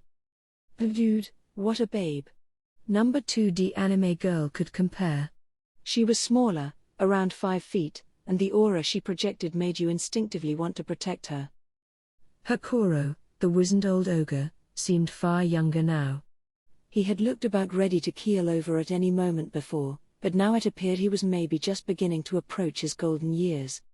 His posture is perfect, and at least some of the physical strength he had lost with age has returned, I thought. Even in a straight-on test of strength, he was no longer someone to trifle with. His eyes were still black, his hair still a shocking shade of white, but now those eyes were sharper.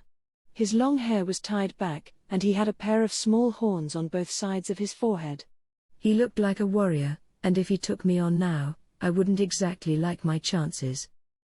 Shion, the other ogress, had clearly paid close attention to her hair. It was well washed and combed, nice and straight instead of flipping out in the back like earlier. It had a fetching sheen of purple, a nice match for her ponytail.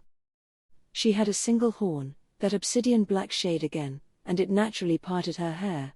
Her purple eyes, like the others, were firm upon me. Her skin was nearly white, her lips bright red. She didn't look as wild as before, maybe a little makeup?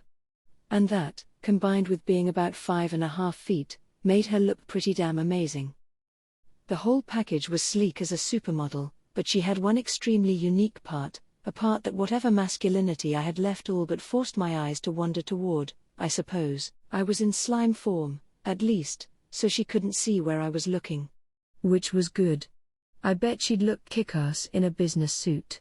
Honestly, I wish she could be my secretary. Such were the thoughts of my soul. CI was about the same age as Benimaru, with a complexion on the darker side and lips a slightly bluish shade of black. The single white horn on his forehead contrasted well against it, and his navy blue eyes exuded a strong force of will. He had handsomeness to him, something Benimaru most certainly did not, and he was about the same height, to boot. How were all these people getting so attractive all of a sudden? And not just attractive but, like, in the completely opposite direction of what they were before. A total 180. The sheer perfection irked me a little, which I suppose is only human. Kurobe was in the prime of his life. To put it nicely, he was rugged, in a not-so-nice way, he was hairy. It made him stand out a bit among the beauty pageant contestants surrounding him. His hair and eyes were black, his skin a dark shade of brown. He had 2 white horns, noticeable without being too huge on his forehead, and in a way, the averageness of his looks made me feel a kind of kinship with him. It was a relief, in a way, his presence in the crowd. Between that and his apparent age, I had a feeling we'd get along pretty well. So that was the 6, and it wasn't just their looks that had changed. Benimaru and his friends had evolved from ogres to ogre mages, a natural progression like the one from goblins to hobgobs. It made for a showier-looking creature, but if anything, their strength received the biggest upgrade. I'd say they were all past A rank now. At first I thought it might be a mistake, but no. All of them. No wonder they robbed me of all my magic. It was starting to look like the stronger the monster I gave a name to, the more magic it required to engineer the upgrade. Evolving monsters required a commensurate amount of magicules, a valuable lesson I had to learn the hard way. If I had screwed that up, I could have dried up my magic entirely, which would have been beyond bad. I had depleted it to the point where I was basically catatonic, after all. I'd better try to take it nice and slow with this kind of thing from now on. I had done a pretty good job evolving 6 of these guys. I was proud of that. But I had my regrets. They had really better not turn traitor on me, for one. And speak of the devil, Benimaru goes, so Rimuru, we have a request. Please, we beg of you to accept our solemn oath of fealty. Great. Now I felt dumb for even thinking about betrayal. Geez, you don't have to get all formal about it. Just because you're my mercenaries doesn't mean I want you groveling at my feet. It is not that, my lord. We wish to serve you as your loyal retainers. What? I told them they were free to go once this little skirmish was wrapped up, but I guess Benimaru and his people had other plans. They must have talked this out among themselves in advance. Please, give us your benevolent aid. They now intoned in unison. I had no reason to say no. But were they really okay with nothing but some meals and floor space in a cabin? That bothered me, but if that was what they wanted, I might as well believe in them. Thus, the village's population grew by 6 in a single day. I decided to keep to myself that I honestly feared their strength. Taking another good look, I realized exactly how much they all had changed. They had shrunk a decent amount, which made their clothing flap loosely about, but they still had the dignity to wear it well. Beauty's a damn helpful thing to have at times like these. I didn't think Kurobe could pull it off, but I guess he borrowed an outfit from Kaijin, and it worked on him. If not for the horns, I'd almost mistake him for a dwarf. Hakuro was the only one who hadn't physically changed that much. His outfit still fit him normally. Shion, on the other hand, was a bit precarious, her now much ampler chest threatening to spill out. Eep. Better do something about that. Garm should be informed of this at once, I thought as I kept sneaking secret peeks at her bosom. Ci's chest plate was still in pieces, too. I had forgotten about smashing that up, but, hey, there's an easy way to make up for it. It was time for all the ogre mages to get new clothing and equipment. I had promised to take care of their basics, and I didn't want them to fight with old, banged-up crap. So I took them all to Garm's cabin. Hey, boss. He greeted me, smiling as he stopped working. Those the new ogre friends we've got? You sure about that? 'Cause they sure don't look like ogres to me, but... He looked pretty surprised, his eyes right on Shion's chest. Yeah, well, I named them all, so they aren't exactly ogres any longer. Ogre mages is the term for 'em now, I think. Ogre mages? That's a high-level race, isn't it? Born only on extremely rare occasions among the ogres. Is it? Well, there you have it, I guess. You think you could make some clothing and armor for them? Oh, yeah, sure thing. Garm still seemed dubious, but refrained from commenting further as he brought the ogres inside. I was sure he'd be measuring them all shortly. Hakuro was good to go as is, and Kurobe apparently borrowed a few days' worth of outfits from Kaijin. Simple work clothes, really, but Kurobe seemed happy enough with them. And that reminded me, why did their clothing look so Japanese? Hey, I asked Hakuro, your weapons are pretty unusual, aren't they? As he put it, around 400 years ago, a group of armored warriors came to the ogres' homeland, heavily wounded and seemingly lost in the forest. The ogres were a warfaring bunch by that point, more akin to monsters than they are now, but even then, they blanched at attacking the defenseless. They were a high-level race, not very preoccupied about food, so they took care of them. The warriors, thankful for this, instructed the ogres in battle techniques and gifted their armor to them. One among them knew how to forge these katana-style weapons, and after a long trial-and-error process, they succeeded in producing large numbers. One of the warriors they trained was my own grandfather, Hakuro said proudly, and he made well sure to teach me every skill he had. Yeah, Kurobe added, and my family's among the blacksmiths that supply 'em all. So you can make those swords yourselves? I am more versed in a straight sword, said Hakuro, but I have learned how to take care of these well enough, at least. Kurobe, though, is a sort of weapons master to us. Yep. I made all of these swords. I ain't too good at fightin', but you want me to bang some metal together, I'm your ogre. Wow. I had no idea there was a weaponsmith among them. Kurobe was notably weaker than the others, so I guess strength wasn't the only thing he was good for. This group from 4 centuries ago might have been otherworlders like me, I figured, not that I had any way of knowing for sure. The important thing was that the ogres were intelligent enough to keep their tradition going. Very good, I said. In that case, Kurobe, you're going to be our village's dedicated swordsmith from now on. You're on, so Rimuru. I'll do my best for you. I introduced him to Kaijin at once, and since they had already met yesterday, our discussions went quickly. The two immediately hit it off, and by the time I left, they were already talking about new weapons they could craft, that, and some kind of weird research Kurobe wanted to tackle. I don't know if it's because of this, but it sounded like Kurobe possessed a unique skill known as researcher. It sounded a tad like my own predator skill, and it was geared for producing things, offering sub-skills like full analysis, spatial storage, and transform material. Spatial storage was basically like my stomach, and transform material allowed him to mess around with the stuff he kept in spatial storage. For example, he could store a big heap of scrap iron and transform it into solid ingots for further processing. More or less like my copy skills, then. It was funny how Researcher gave Kurobe the kind of skills that he, and only he, would find useful. He had also obtained control flame and resist temperature, and while I'd peg him as B rank in battle, those skills would make him a pretty tough fight for most people, wouldn't it? Although it seemed the man himself wanted to devote his life to forging katanas. Now, at least, I was pretty sure the hobgoblins wouldn't have to worry about where their weapons were coming from. But before they swung into mass production, I really wanted them to craft some swords for me and the other ogres. I gave Kurobe a fairly massive supply of magisteel for the job and set him at it. I'm gonna make the best swords you ever did see, he promised, striking a fist against his chest to prove the point. I was looking forward to it.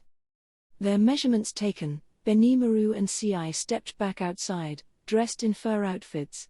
People that handsome, they look good in anything. I am so jealous. Where's Shuna and Shion? Ah. Yes. About that. Benimaru was a little reluctant to explain. After prodding him a bit, I learned that the two were apparently unsatisfied with wearing simple fur. Given how fancy Shuna's royal vestments were, I guess I couldn't blame her. She said she'd just fix up her own outfit, finding bear fur to be too itchy for her tastes. Princess Shuna, you see, Ci said, is quite gifted with sewing and such. One of the best among us, in fact. I could believe it. She and Shion had been dressed in a fabric I could only describe as silk, assuming that existed here. It was made by weaving together string spun for cocoons by nearby creatures known as hellmoths, then infusing the thread with a large quantity of magic for extra protection. They were also wearing clothes made out of what looked like hemp fabric, not far removed from the bare rags the goblins wore, though much better cared for. We weren't talking about the same base plants, of course, but it was basically identical. The ogres grew a large amount of a cotton-like crop, something I supposed Shuna would be able to process, and the resulting fabric was sturdy enough. It'd be useful for everyday clothing, but ooh, that's silk. We definitely needed more silken battle gear, what with the defense it offered. It'd be perfect for a base layer underneath the armor Garm made for us. I decided to bring it up once I saw him following Benimaru out. I see, Garm said. Clothing from woven fabric. Yeah, I was wondering if we could make something out of silk, actually. Silk? I was shocked by how much of a surprise this was to Garm. Though maybe I shouldn't have been, given how expensive that stuff looked in the Dwarven Kingdom when I was there. Hemp and cotton clothes were all over the place, but silk was a rarity. They didn't even know how to make it, and the core materials were beyond precious. Perhaps I could help with that, I interjected. Hellmoths would be ranked monsters, capable of charming people with the powder they released from their bodies, but as larvae, they were defenseless. They simply searched for cocoons containing juvenile insects and harvested those. I decided to leave the harvesting to our troop of goblin knights, with CI leading them to whatever secret spots he knew for that. Sooner or later, I'd like to capture some larvae and try raising them in a building on site. Not that I knew much about how that worked, but if they could raise silkworms in captivity back on Earth, it had to be possible. Probably a bit of trial and error, though. Shuna and Shion soon stepped out themselves, their clothes refitted. I called for Garm and the fairly bored-looking Dold and formally introduced them to Shuna. "Oh my!" she exclaimed when I explained things to her. "I'd be able to help you, so Rimuru." So as we talked, I began to delegate duties. Shuna would produce high-quality textiles and fabrics to use for clothing. Garm would craft battle gear made from silk. Dold would dye the resulting fabric and clothing. With their combined efforts, before long we would have all the comfortable where we needed. As we went over this, I suddenly wondered if we could use my sticky steel thread for any of it. Given my cancel temperature ability, it'd probably be able to handle most heat-based attacks, or make the clothes fireproof, at least. "Oh, thank you, Sir Rimuru." Shuna beamed. "I'm sure I will be able to produce the finest fabric there is for you." "I hope you will." "Just leave it to me, Sir Rimuru," she added, blushing slightly. How cute. She must have loved being relied on like that. Sewing was her hobby, and getting to use that in the course of her princess duties seemed to provide a lot of motivation. As far as I could tell with the dwarf brothers, working with such a fetching young ogress would be much to their liking, too. Please, please, please, just don't make any moves on her. She might look cute, but she was deadly. If they tried to give her a slap on the ass or something, I very much doubted they would be alive by sunrise.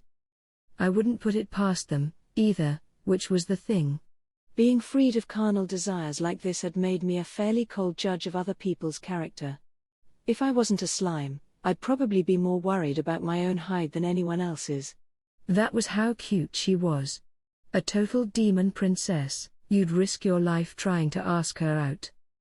On a whim, I decided to whip up a few drawings. There wasn't any paper around, so I was still using charcoal on wood. My new body made it pretty easy to craft what I wanted, which in this case was what we'd call a business suit in my own world. I traced a few example outfits for men and women, trying to picture Benimaru wearing them as I did. Given the looks they were all gifted with, I figured these would complement them perfectly. Shion in particular, with her dignified appearance, I thought. Very interesting, Shuna offered when I showed her. I would be glad to try sewing some of these. So that was that. In the meantime, I decided that I'd go with something a bit more informal for myself, a light shirt and some pants, good for the summer heat. I wouldn't mind some kind of hoodie, either, but no way I could conjure up a zipper on this planet. For now, I had used thought communication to communicate my image of how it should look and feel to the relevant people, so hopefully they'd make that for me sooner or later. With these orders placed, we all took our leave from the workshop, except Shuna. Lake Sisu was situated in the center of the forest of Jura, surrounded by a broad region of marshland. It was the domain of the lizardmen. A smattering of caves surrounded the lake. These formed a sort of natural underground labyrinth that stymied anyone who tried to go inside, and at the end of it lay the vast cavern that contained the lizard-man's stronghold. There, the race held control over the lake area, secured by the natural protection they were blessed with. Today, however, the lizardmen were greeted with news that had the potential to affect their people's very future. The orc forces were here, and they were advancing on Lake Sisu. The chief, upon hearing this, still managed to retain his composure. "Prepare for battle," he bellowed. "We shall kick these pigs back to the abyss they came from." He was supremely confident, but that didn't mean he would rest on his laurels. Along with the attack order, he sent the call to gather as much accurate information on the Orcish army as his people could find. They had to have a grip on their numbers, to start. One average lizardman, carnivorous and ferocious in battle, ranked around a C+. Their battalion leaders would probably manage a B-, maybe a few up to B, even. Perhaps around half the tribe would serve in battle, and half would be a formidable presence in any war. The conventional wisdom was that a fully armed knight corps from one or another of the small kingdoms around the forest was a solid C+ threat. In most of these kingdoms, the military consisted of at most 5% of the overall population, usually more like 1%, unless they were involved in protracted warfare. A lizardman force 10,000 strong, exhibiting the teamwork and synchronization the race was known for, would offer no hope for a kingdom whose population numbered beneath 1 million. And this would be a fight on their home turf. The chief liked his chances. But there was still something that bothered him. The orcs had no problem with going after weaker opponents, but they never dared to defy those higher up on the food chain. Lizardmen were not weaklings. They were higher up, as it were.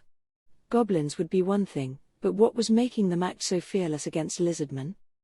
The question gave birth to a small seed of doubt in his mind, one that even now stabbed against the chief's heart. He was a bold man, but he was also careful, a balance anyone who wanted to lead such a fierce tribe had to have. And the chief's concerns wound up being all too perceptive. The orc force numbers a total of 200,000. The spy team's report to the chief and his council of tribal elders sent a thrill of fear across the great cavern. Its content, delivered amid halting breaths by the lizard-man warriors, froze everyone in place. Ridiculous. That couldn't be possible. One of the elders scoffed. The chief agreed, he would have said the same, if so many others weren't in attendance.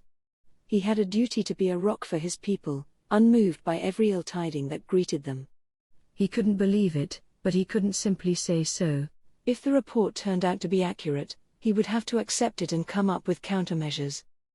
Is this true? He ventured. By my very life, it is, my lord. Very well. You may go and rest. He gave the warrior a composed nod and ordered the lizardman, who no doubt had run at full speed day and night to deliver the news, out of the chamber. The sight of the chief, as sage and reserved as ever, must have relieved them a bit, so much so that they fell to the ground, right where they stood, too exhausted to continue. It was all the proof the room needed that their news was true. 200,000? It is insanity. Watching their fellow warriors carry the spy team away, the chief found himself forced to reassess the situation. The orcs were certainly a fast multiplying race in terms of numbers, but he doubted even they could assemble such a huge array of fighting men and women in one place.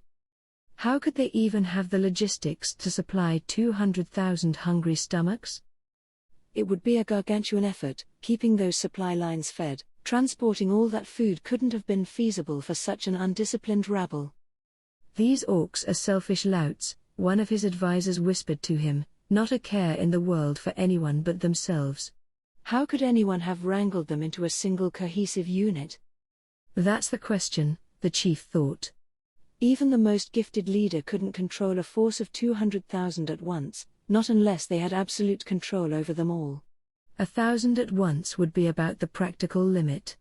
Orcs were D-ranked monsters with intelligence beneath that of humans.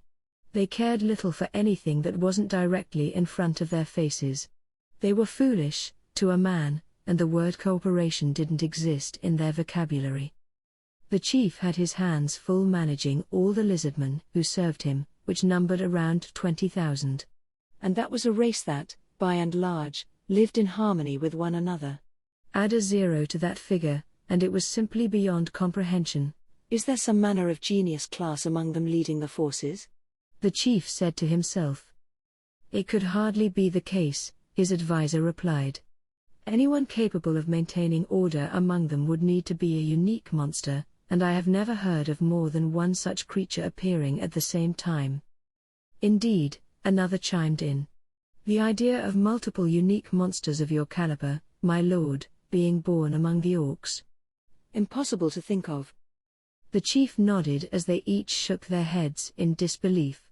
No. It makes little sense. But there is no point denying facts. If I am to assume this report is valid, what are the orcs capable of doing? Even if the orcs did have several unique monsters like the lizard man chief, would they have it in them to work together toward the same objective? Assembling an unheard-of force like this would require some other presence, something pushing all those talented, unique monsters to strive for a common goal without going at one another's necks. Such a uniquely charismatic leader would mean that even low-level orcs could not be trifled with. In fact, they could be a threat like none before.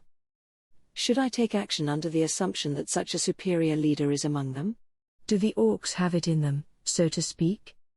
Wait. Could it be? Reaching a certain point in his own logic, the chief grew visibly agitated. The thought was something he wished to banish from his mind, but he couldn't. Someone capable of ruling over such a force. Someone said to be born only once every few centuries. Could there be an orc lord among their ranks? As soft as the chief's whisper was, it transmitted loud and clear to his people despite the rising commotion. Those who understood it fell quiet, eventually silencing the entire cavern. An orc lord. But surely, if, by some chance, this were the case, the elders who served as the chief's advisors were similarly unable to shake the possibility. An orc lord was the stuff of legend, and in their thoughts, indeed capable of commanding a six-figure army. The more they mulled over the idea, the less they could imagine any other reason for this state of affairs. If, somehow, they have an orc lord among them, that would certainly explain why they have come together in this way. But for what purpose? Does it matter at this point? The only question is whether we can defeat them or not. The cavern was in an uproar once more, the advisors exchanging opinion after hostile opinion. Whether we can defeat them or not? Fighting on a plain would put the outnumbered lizardmen at a heavy disadvantage. The marshes, however, were their backyard. With a careful hand and the right traps set in place, they had every chance at victory. Or they thought they did. If this was just a simple orc horde like any other, the chief knew how to dispatch them any number of ways. But if an orc lord truly had been born, it wasn't so easy any longer. If they were this outnumbered, they would need to maintain high morale and overwhelm the enemy with their teamwork. The chief knew it was possible, what with their knowledge of the local lands, but that strategy wouldn't work against an orc lord. An orc lord was a monster, through and through, one who could sniff out and consume the very fear that lay in his allies' hearts. The chief thought to himself, how can we escape this dilemma? If this orc lord thing turned out to be a non-existent threat, he could ask for nothing else. But nonetheless, he felt compelled to take every measure he could before the confrontation came. He would need backup. The chief, his mind made up, called for one of his men. This man's name was Gable, and as prudent and thoughtful the lizard man chief was, not even he could see the sheer amount of fuel he would soon add to the flames of this chaos. The pallid goblin chieftains gave each other nervous looks as their meeting began. There were fewer attendees than before, which made sense.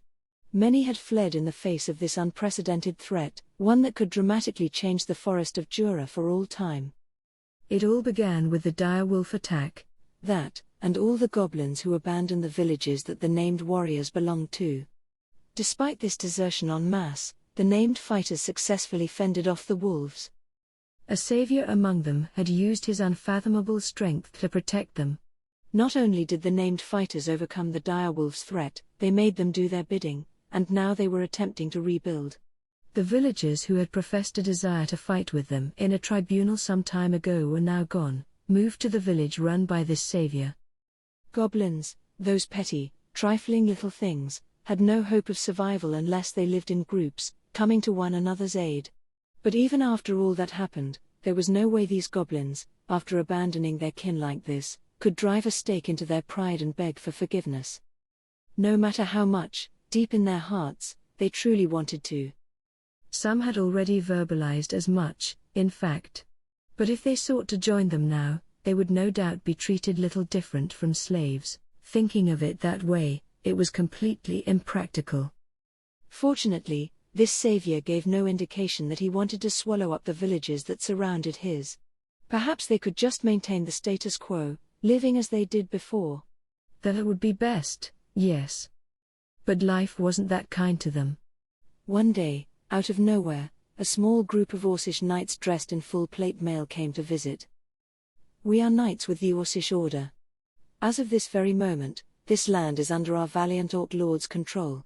We shall grant you maggots the chance to remain alive, if you wish. You must collect all the food provisions you can within several days and bring them to our headquarters. If you do, we will spare your lives and treat you as the slaves you are. If you do not, we will provide no mercy. We offer no terms of surrender to those who defy us. Think well before you take action. Bah ha ha ha. Their one-sided declaration complete, the Orcish knights boldly took their leave. Orcs were, at best, D-ranked monsters. Stronger than goblins, yes, but not overwhelmingly so one-on-one. This kind of strength was beyond anyone's knowledge. Some unknown, terrifying thing was happening to the forest of Jura, everyone was sure of it now. Something that portended dark things for not just this village, but every other one in the surrounding area. By the time the villagers had assembled and learned that the exact same declarations had been made to them all by the Orc knights, desperation had fully taken hold. At that moment, the goblins all realized there was nowhere to go. The Orcs wanted the goblins to supply their food, that much they knew. They wanted it from them so they wouldn't have to worry about procuring it themselves. Otherwise, they would have razed the goblin villages at first sight, burning them to the ground. They claimed they'd spare their lives, but if they were going to confiscate every scrap of food they had, what was the difference? They'd either starve or be killed. The difference was between a certain death or an infinitesimally small chance at survival. No matter how much they gritted their teeth, the goblins had nothing but utter annihilation waiting for them in the wings. Their battle-ready forces numbered less than 10,000. There was no way to make contact with their comrades in the outer lands, unaffiliated with the tribal elders. There was nothing to be done. Just as they found themselves at this impasse, they were greeted by news that forced their hand even more. A lizardman envoy had come to visit. Was this a glimmer of hope? The goblin elders scrambled to meet this messenger, a lizardman named Gable who claimed to lead his tribe's warriors. The arrival of a named creature made them swarm around him, like a savior sure to extract them from this horrible predicament. I want you, this savior told them, to swear your loyalty to me. Do it, and your futures shall be bright indeed. The elders immediately decided to trust in him. It was the classic mistake of the weak, grasping at anything that could possibly aid them. Some of the goblins suggested that it'd be preferable to rejoin their old brethren instead of being ruled by the lizardmen, but they were in the minority. The vote was cast, and they were now under Gable's beck and call, having no idea that this effectively set their fates in stone. Gable, warrior lord of the lizardmen, had taken 100 fighters with him out of the marshlands via a direct command. The chief had given him his orders he was not particularly fond of. He was a named monster, and his nameless chief was using him like a pair of oxen yoked to a wagon. And even if this chief was his own father or not, it was starting to test his patience. He knew he was chosen. Special. It was a source of pride for Gable, and the main source of his self-esteem. And chosen he was. He had encountered a certain monster in the marshes, and that monster gave him a name. You have potential, this figure told him. In the future, I could imagine you being my right-hand man. I will be back to see you someday. Thus, he was named Gable. He remembered it like it happened yesterday, the event, and the monster, Gelmud. He saw Gelmud as his true master. He may be my father, but what reason do I have to let a nameless minion boss me around for all time? I need to rule over all the lizardmen someday. I have to, for Sir Gelmud's sake. Was this how things should be? It couldn't be, or so Gable thought.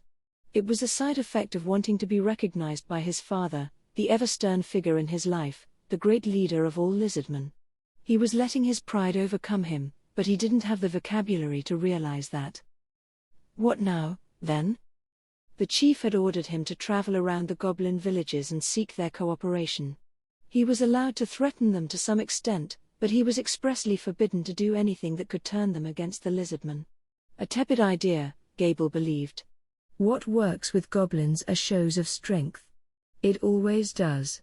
As far as he was concerned, his way would work just fine. He had all the power he needed for it. Yes. What need do we have for a chief so weak-minded that the mere thought of an orc horde makes him quiver in fear? Now is my chance to seize control of the entire tribe. It seemed the perfect opportunity. But it wouldn't be easy to bring the lizardmen to his side, lizardmen who valued power, but also solidarity, above nearly everything else. The chief held control over all his citizens, all the way down to the lowliest muck sifter, and Gable knew few would side with him at first. He thought, still, that he could cobble together enough soldiers who would be loyal to him. The goblins, for example. Low level, yes, but they would perform well enough as living shields. A significant number of them, and even they could pose a threat. Strength lay in numbers, he knew, and 10,000 sounded like a very useful figure to him.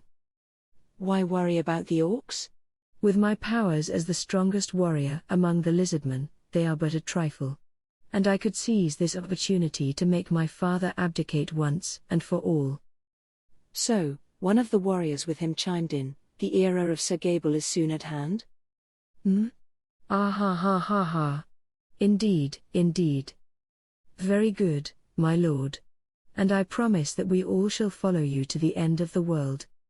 Gable gave him a confident nod. In his mind, his future as the new chief and great leader of the lizardmen was already a matter of fact. Then, perhaps, his father would finally see him for who he really was. For now, though, he would need to be discreet. Lie low and wait for the right opportunity. Building his forces came first. So he traveled to the goblin villages. One by one, he put them under his command. They had apparently made contact with the orcs already, and that was enough for them to treat him as some kind of benevolent god. It only served to boost his already burgeoning confidence, which made things move in unexpected directions. I am the true hero here, Gable thought. His actions grew bolder, riskier. His inflating ambitions were famished, and soon they needed to be fed. Several days passed. I had worried at first that Benimaru and the ogres might not get along so well with my people, but I guess I had nothing to worry about. To hobgoblins, ogres were a rank or two higher on the pecking order, but the goblins had the capacity to accept them as their own, and since ogres weren't too keen to pick on those who were weaker, they were practically worthy of worship as far as goblins were concerned. With Kurobe making swords, Shuna sewing clothes, and Ci gathering hellmoth cocoons, I had everyone humming along, really. Benimaru and Hakuro were down in the underground cavern, which I had told them about. Training, they called it. Which was fine by me. In their evolved forms, I'm sure they had new abilities that needed testing out. Shion had mentioned where they were when we were out surveying the structures currently under construction around town. Or to be exact, I was being held close to Shion's chest as she walked around. She had volunteered to be my secretary, and I had no reason to turn her down, so she was now serving as my transport in the place of Ranga. I could have transformed into a human, but, really, being a slime was a lot easier. I definitely didn't have any impure motives like enjoying the sensation of being sandwiched in between her breasts or anything. I called it a town just now, and that was the best way to describe it. Certainly not a village any longer. In terms of what I had cooking for the future, we were starting to get pretty broad in scope. Of course, we were still busy enough with the sewer system and other underground infrastructure that it'd be a while before much would change above ground. Given how much enthusiasm Mildo was giving his job, though, I had every reason to expect big things at the end. The center of town was starting to get pretty full with buildings, even if most were only temporary. It was becoming our industrial district, a line of log houses located next to our storehouses, serving as workshops for building weapons, armor, and clothing. Kurobe was holed up inside one, laughing heartily with Kaijin as he worked on something or other. I was patiently waiting to find out what it was, since I felt I'd just get in the way of the creative process if I barged in. So we headed for the building Shuna was in. Ah, so Rimuru. She beamed as soon as she saw me. She quickly rose to pick me up, as if snatching me from Shion's hands. She gave me a few loving pats as she toured me around, showing me how they were handling their work. They seemed to be having fun there, which I was glad to see, and as we chatted, she had no particular complaints. Whenever CI came back with his cocoons, they'd get right to silk production. Work on hemp and cotton fabric was already underway. I was impressed with their speed. "Well, we have you to thank for that, Sir Rimuru," Shuna said. It turned out, and I had no idea about this, that Shuna had obtained the unique skill in analysis, the same one I had been using to such great effect. Apparently, she had inherited many of the benefits I had as part of my great sage skill: hasten thought, analyze, and assess, cast cancel, and all of creation. In her case, though, her assess skills were so advanced that she could just use magic sense to analyze objects, where I had to use predator on them first. Pretty convenient. But thanks to earning that unique skill, she had lost a decent chunk of her magic energy. The hit had taken her back down to approximately B+ level, although the evolution was still enough of a strength upgrade that she had no complaints. "So Rimuru," Shion said as our chat with Shuna winded down, "Princess Shuna has her work to handle. Perhaps we had best leave her to it for now?" She had a schedule for me, just like any decent secretary. "Oh? Are you taking good care of Sir Rimuru, then?" "Of course." I could feel Shion taking me away from Shuna. "I will see to all of Sir Rimuru's needs, so there is no need to worry about that." He. "I certainly wouldn't mind taking care of him, too." "Not at all, Princess Shuna. There is no need. I will fully provide for him." I could almost see the sparks flying. "Nah, just my imagination." Besides, I didn't need to be taken care of at all. I had lived alone for long enough that I could do pretty much anything I needed on my own. "Maybe it's time I got out of here," I thought. "So Rimuru, who do you think is best suited to take care of your needs, me or Shion?" I was too late. Yeah. You've got silk to weave or something, right, Shuna?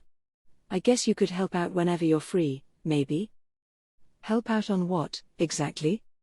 Hell if I know. Very well. I'm glad to be counted on like that. Shuna smiled. This was enough for her, I suppose. Well, good. Let's just leave it at that. Thank you. I replied. She nodded cutely in response. Absolutely. I will gladly serve as your shamaness whenever you need. Shamaness? Yes. You have accepted me as your oracle, the one who will revere and serve you, have you not? Did I? Because I think I would have remembered that. But I hesitated to say so, sensing it might be a tad dangerous. Oh, Yeah. Yeah. Sure. Have fun being my oracle, then. I was welcomed with a rosy smile. You are in good hands, Sir Rimuru. So cute. I was ready to let her say just about anything to me. In that case, Sir Rimuru, we had best be off. Shion, of course, took the opportunity to ruin the moment, briskly lifting me up. Thanks? You're welcome, sir. Shuna chirped, her smile taut against her face, as if she had just emerged victorious from some manner of epic battle. Glad to see that was settled, then. I felt like the temperature around us had chilled a bit, though I'm sure it was my mind playing tricks on me. With a lot of things in the world, it's better for everyone to just chalk it up to their imagination. Now we were off to Benimaru and crew. They were no doubt busily testing their newfound abilities, and I wanted to find out what they had discovered so far. We arrived at the underground cavern to find Benimaru and Hakuro crossing swords with each other. Benimaru's wooden blade was, for some reason, shrouded in a white aura. When he slashed it at Hakuro, it emitted a bright arc of light that surged forward. It slipped right through Hakuro's body, instead slicing a boulder behind him cleanly in half. The next moment, Hakuro appeared behind Benimaru's back, his own wooden sword against his opponent's neck. This, apparently, signaled the end of the battle. You These guys are ogres, right? Because that little snippet I just witnessed looked so refined. Those moves. And that white light? What's up with that? Why are wooden practice blades enough to smash up rocks?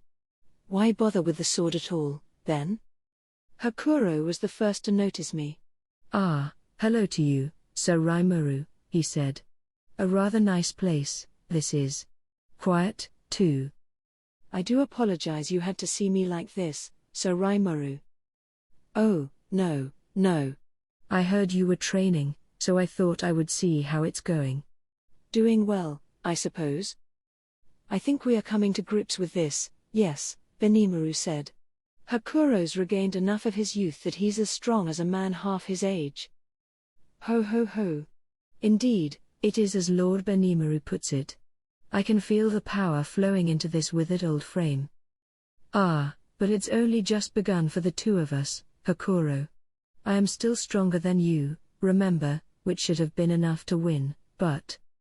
Benimaru's face visibly soured. I could tell that his stores of magicules did outclass his foes. Indeed, young master, or should I say, Lord Benimaru? I fear, however, that you rely upon your strength reserves too much.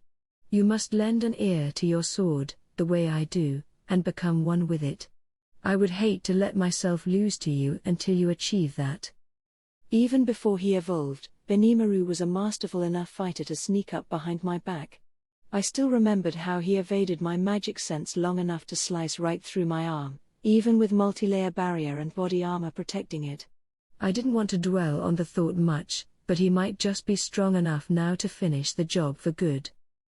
Yeah, you lopped my arm off not long ago, didn't you? I said. If you don't mind my honesty, that threw me, man. Ha ha ha ha ha. And then you regenerated it at a moment's notice. I believe I was the one nearing panic. Well, that was true, yeah. Accurate, but it only happened because I stumbled upon ultra-speed regeneration on my feet back there. What Benimaru didn't know wouldn't hurt him, though. I was pretty impressed with how you managed to completely hide yourself like that, though. How did that work? That is a skill known as Battle Will. It uses my aura, which places it in a different family of skills from magic.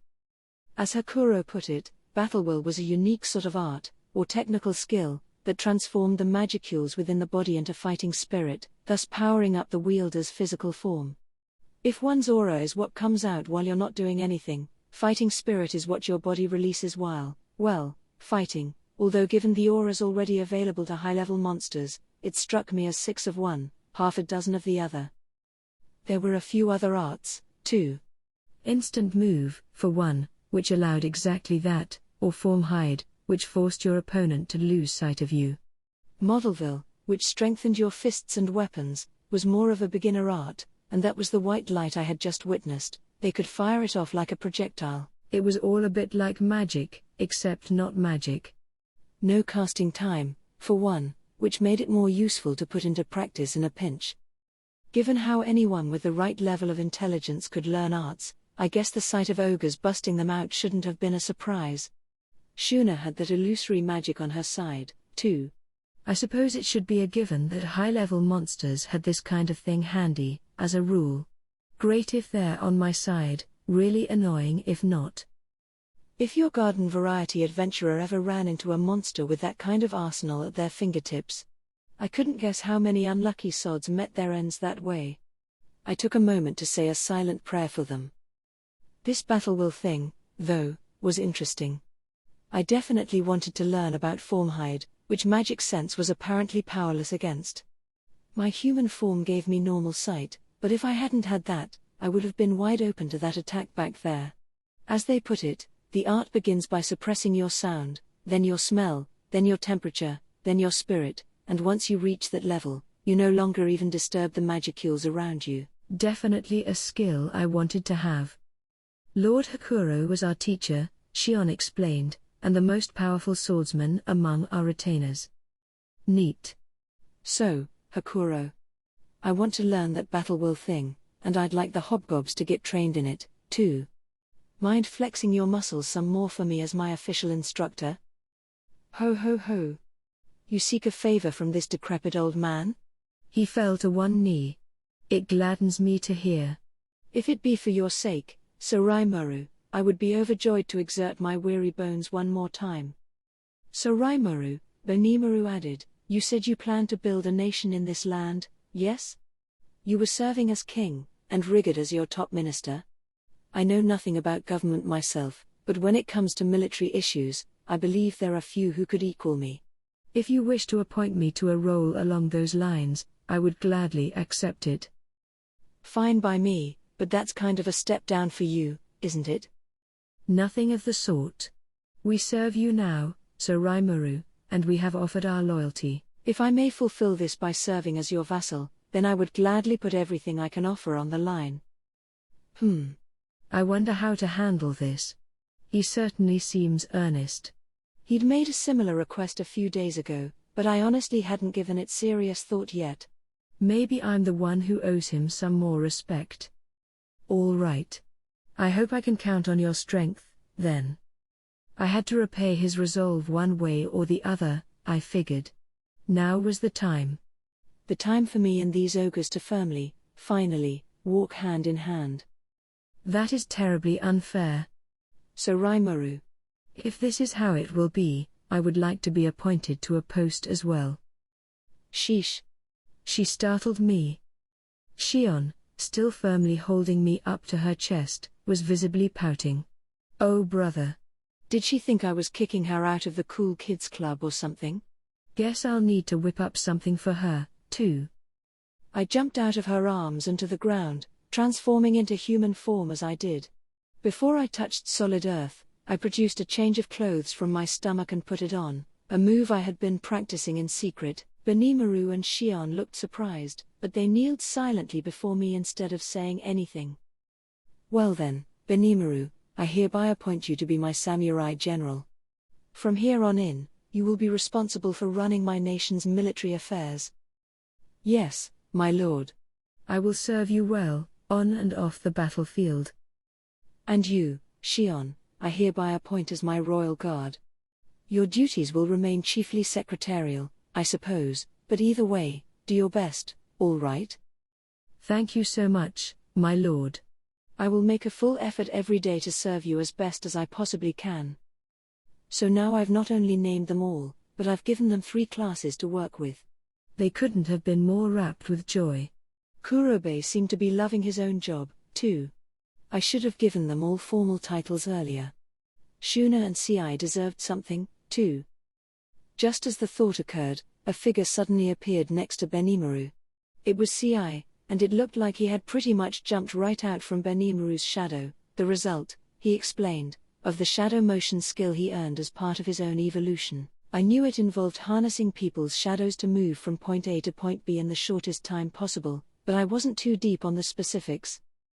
I had learned it myself, it was part of what I had picked up from the direwolves, but I'd yet to actually try it. Probably more useful than I thought at first sight. I had so much stuff at this point, I hadn't had the time to fully experiment with it all. I'd better get to grips with that soon, at least. Especially as Ci's already well versed in it. It'd be great for gathering intel, I think. Upon noticing me, Ci fell to one knee. Reporting, my lord. He barked. Why yeah. I have completed my cocoon gathering mission, and on the way back, I witnessed a group of lizardmen on the move. Spotting them so far away from the marshes they call home seemed highly unusual, so I thought it best to report to you as quickly as possible. Ci seemed perfectly serene. His breath wasn't ragged or anything, but I was sure he must have hurried right over. My sense heat source skill told me his body temperature was slightly higher than normal. Lizardman? That is odd, Benimaru said thoughtfully. So lizardmen and orcs? Something was definitely happening now. Ci, I said, I'd like you to handle some intelligence work for me. Starting today, I want you to serve as my covered agent, gathering information for me and our cause. I could dream of nothing better, my lord, he replied, quietly but resolutely. I was always told that my ancestors were gifted in the so-called dark arts, and I look forward to exercising those skills to their fullest extent for you. So now the ogres and I were one big happy family, more or less. I had a small group of loyal agents working under me. They had evolved into ogre mages, and they had regained a fair number of their ancestors' abilities. When they first evolved, I had guessed they were all through the wall and well into the top of the A-ranked range. But now that they were obtaining skills and getting used to their new bodies, their individual ranks were changing. Head and shoulders above the rest of the village in strength, but still, changing. I had the feeling that my assigning jobs, or classes, to them had helped cement the exact amount of magical force each had to work with. The same had happened with the hobgoblins, who were assigned classes. In the end, success in battle had less to do with brute strength and more to do with how you matched up with your foe skill-wise.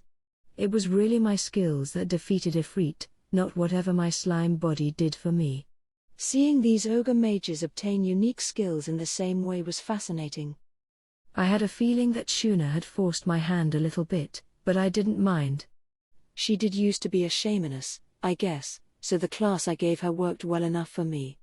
She seemed happy enough with it, too. So now I had 6 ogre mages working under me, each with their own class. Benimaru the samurai general, Shuna the oracle, Hakuro the instructor, Ci the covered agent, Shion the royal guard, and Kurobe the swordsmith. I liked it. Gable was finding some very receptive minds among the goblin villages he'd paid personal visits to. They didn't need any lofty speeches about how strong he was, they were eager to follow him practically at first sight. That's how the weaker races worked, he supposed.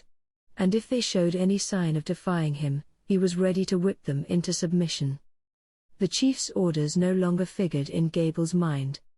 He had the able warriors of each village gathered together, bringing whatever food supplies they could scrounge up from their storehouses. They numbered 7,000 in all, dressed in flimsy leather armor and bearing crude spears with stone-hewn spikes. Not worth relying on in battle, but this was fine for now. The ones too scared to fight had already fled anyway. Elders, he bellowed. Are there any other villages in the area I should be aware of? The elders exchanged glances with one another, then one finally stepped up timidly to respond. Well, perhaps not a village, exactly, but there should be one other settlement, yes, settlement. The elder's choice of words rankled the lizard man. What of it? What is so worrisome about this settlement you speak of? The elders responded with an astonishing tale, the story of a goblin band riding direwolves. It made no sense to him. Those were strong monsters, those canines, roving in packs to rule over the plains. On their home turf, even the lizardman warriors would watch their step. Why would they bend to the will of such a low-level species like goblins? It was preposterous. And the elders' tales grew even taller as they continued. Apparently, they were being led by a slime, of all things. Ridiculous, Gable thought. The lowest level of monster there ever was. Maybe they could find a way to charm the minds of the equally stupid goblins, but direwolves? Come on. Gable needed to see it for himself. Perhaps there was a trick behind the founding of this settlement he could appropriate for his own ends. If all went well, perhaps even these alleged direwolves would join his side, turning the vast plains into his personal hunting grounds, so he sprang into action, letting his desires move him. The location Gable was given bore no village. This annoyed him, but he let it slide. If he wanted to gain control over the direwolves, he had to expect a hitch here and there. Being released from any sense of duty to his lizardman superiors made it impossible for him to rein in his lust for power, but still, he knew patience was key. Right now, the existence of his chief was nothing more than an obstacle on the way to his army's objectives. If he could gain the cooperation of the direwolves, the other lizardmen would no doubt recognize their new king by then. The lords of the plains, paired with the king of the marshes? Who had anything to fear from those low-level pigs now, no matter how much of a mob they were? Nobody. Gable was sure of it. He would quickly suppress them, and then he would rule over the forest of Jura. And that, I imagine, would prove worthy enough a feat to place upon Sir Gelmud's feet. Picturing the joy his master would show him upon hearing the news made it easy for Gable to remain patient. He already had men stationed at Lake Sisu, awaiting additional orders. Supplies were still tight, so they had to take action soon. There was no time to waste. One of his men reported spotting fresh tracks in the area. He immediately placed an order. A group of 10 elite fighters, himself included, would ride upon their hover lizard mounts toward their objective. Gable didn't even bother to hide their presence in the plains. The direwolves were a concern, but if they were doing the bidding of goblins of all things, they couldn't have been any threat now. I will need to train them, he thought, and bring them back to their former glories. He had no idea what was waiting for him. His head was too full of pride at the idea of serving Sir Gelmud, the only master he truly loved. Chapter 3. The Envoy and the Meeting. Several days had passed since I had appointed my pseudo-cabinet of ogre mages. Just as they had said, things appeared to be going well between them and the hobgoblins, Rigid included. CI was providing raw materials to Shuna, and she was already successfully spinning silk thread from it. The fabric it produced had made her the target of astonishment from the village's gobliners. Which made sense. Compared to the simple hemp from the goblin era, this was in a whole other dimension. Shuna was now instructing the gobliners under Lilina's leadership, including Haruna, right up front, on the art of sewing. The ogre was now serving as the de facto head of the clothing workshop. She was working closely with the armoragam as well, exchanging opinions on making comfortable clothing, and trying to improve their output. It wouldn't be long before we had a line of formal and everyday wear available to us. I was looking forward to it. In much the same way, Kurobe was heading up our weapon forge.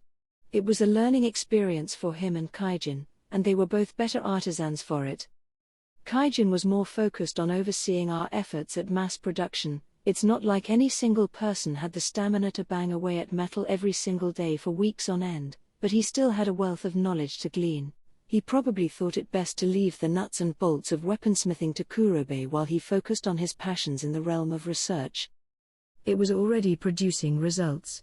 I caught him when he was talking with Kurobe about some kind of weapon hobgoblins could use while mounted. Hopefully, they'd remain a solid team for a good while to come. CI, meanwhile, was leading a small group of hobgobs as they built a sort of security network around town, lined with small-scale devices along the way that would sound an alarm whenever someone approached. At the same time, he was constantly gathering intel and relaying it to me as needed. That was thanks to replication, which CI could now use to create up to 6 copies of himself at once. We could also keep up with each other through thought communication, and since there didn't seem to be any distance limit for these clones, he could send them out across the land to conduct espionage as needed. It was worth noting that the clones generated through replication had exactly as much ability in battle as their original bodies. The difference lay in stamina, or lack thereof. The clones had almost none, in fact, which meant they lacked the energy to launch any mystic arts. Skills were another matter, and using abilities like shadow motion and sticky steel thread was no problem. Talk about useful. CI's abilities seemed more than a little inherited from mine, in a way, and he had already fully mastered them. It was interesting, actually, seeing how different people could use the same skills with such differing degrees of virtuosity. Not like I was a dunce, I don't think, it was more like CI was a genius at it. To tell the truth, I had actually sent out a scout or two of my own before I formally employed CI for the job. Intel gathering was a fundamental part of my mission, and if the orcs and lizardmen were acting suspicious, I couldn't simply assume that our neck of the woods was safe. The hobgobs were still amateurs at that kind of thing, though. The best they could do was observe their faraway neighbors from a distance. As irritating as that was, they'd be in danger of capture if they came too close to anyone, and even if they escaped, they'd still tip off our presence to potential enemies. Putting CI on the task was absolutely the right answer. These were the products of replication, after all. If they were spotted, he could just make them vanish. And having thought communication handy was huge. In a world without so much as a cell phone, we could now talk and trade info far more quickly than before. Should I go on reconnaissance, Sir Rimuru? I remember him asking, cool as a cucumber. Would you mind? I'd said, and he'd immediately replied, right away, my lord, and simply disappeared. A textbook shadow motion maneuver. CI seemed cool-headed, not the kind of guy to make any brash moves. He was well suited for recon, in other words. The perfect covert agent. Benimaru, meanwhile, was conferring with Rigid and the other elders about how to keep this town secure. I had established a new department of the army and left him in charge, although the only other member at this point was Hakuro.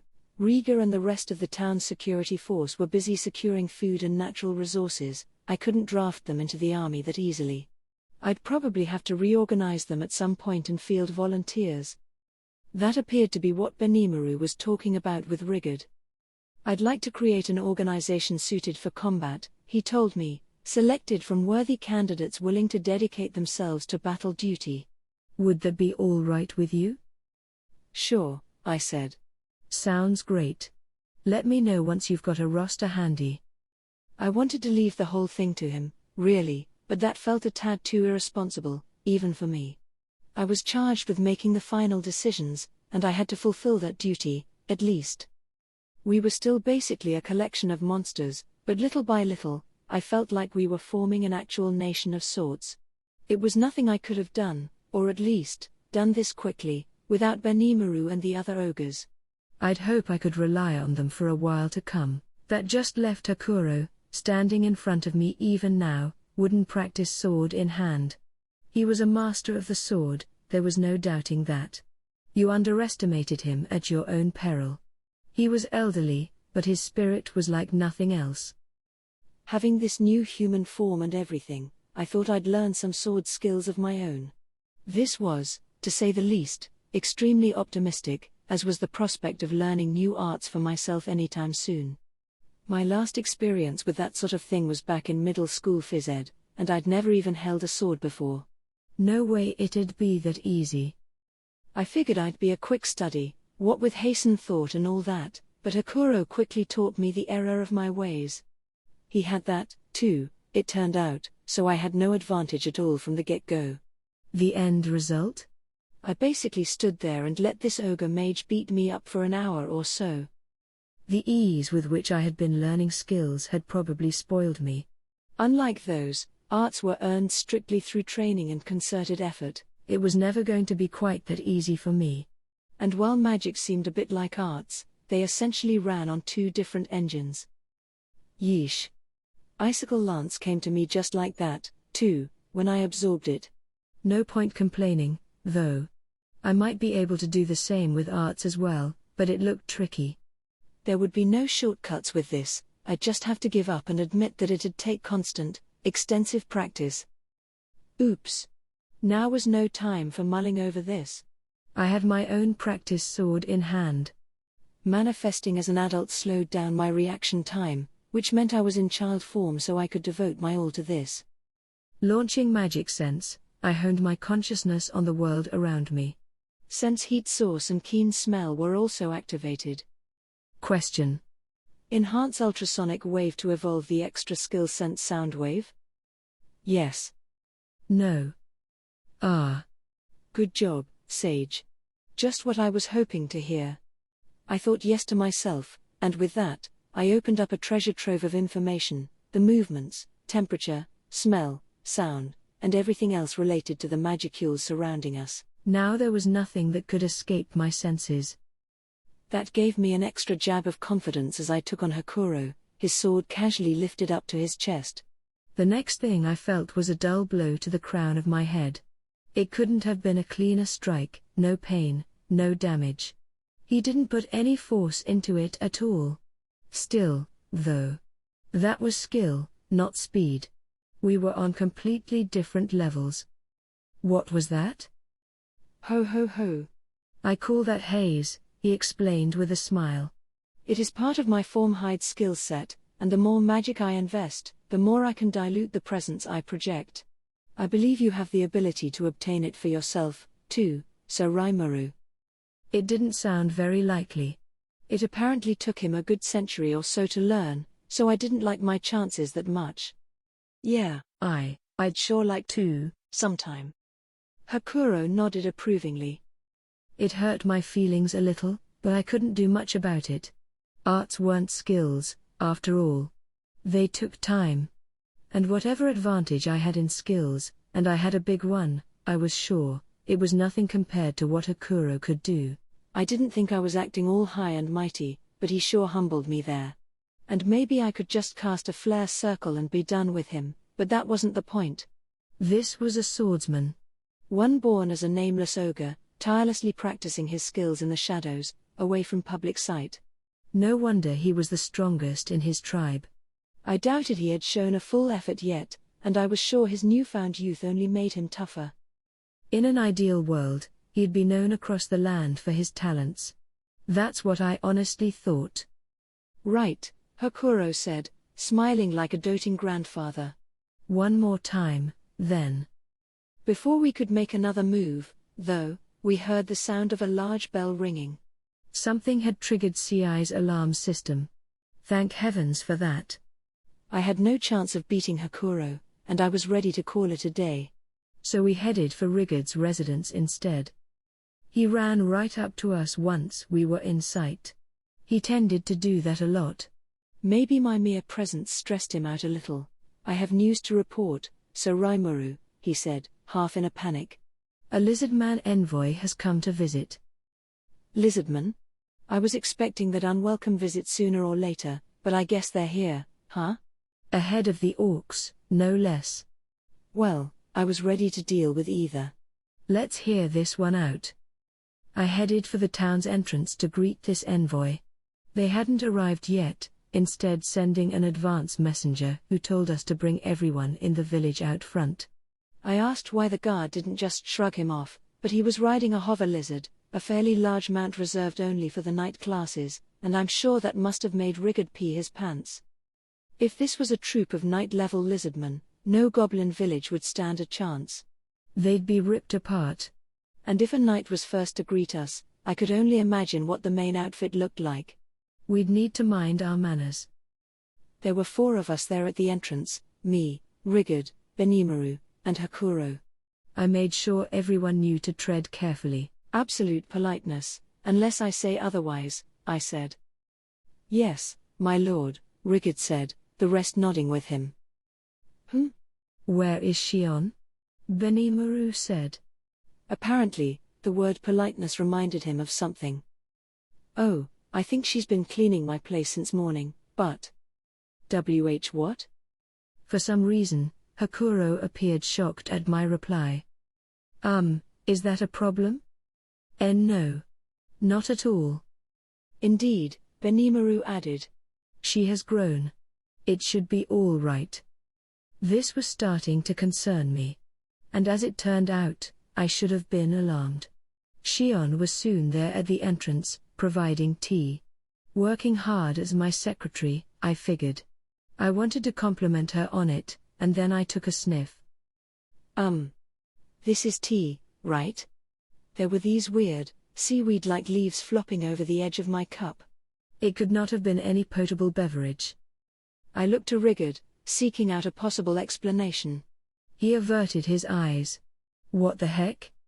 Benimaru, meanwhile, had his eyes firmly closed, not giving me a second glance, and Hakuro had vanished, using his arts to become one with the wind. They knew, didn't they?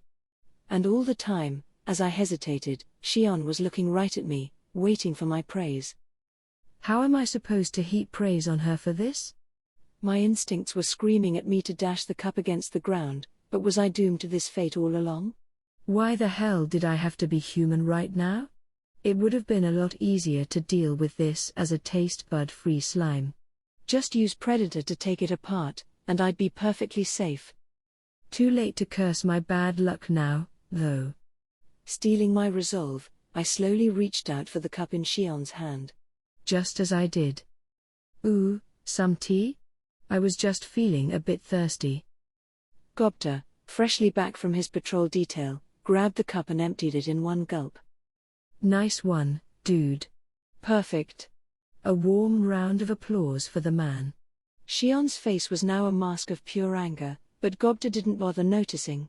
Or to be more exact, he was in no shape to notice. When a small plume of foam escaped his mouth, he immediately collapsed, twitching in a spasm. Yeesh. That could have been me, man. Shion looked on quizzically, apparently not expecting this. It was a cute piece of body language with her looks, but I wasn't fooled.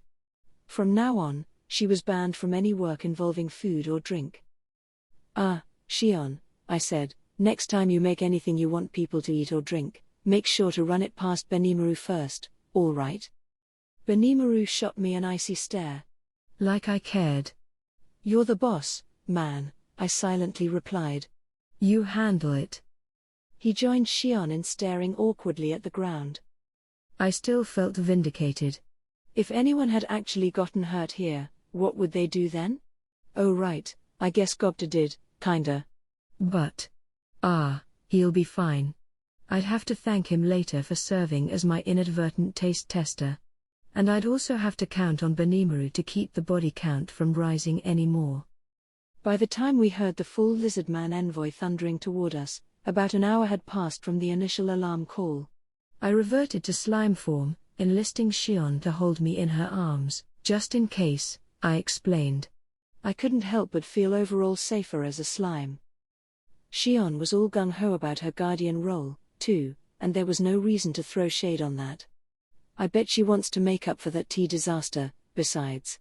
Wonder how she did cleaning my place, though, come to think of it? No, I couldn't let that bother me now. I shook off the ill omens in the back of my mind and focused on the envoy up ahead.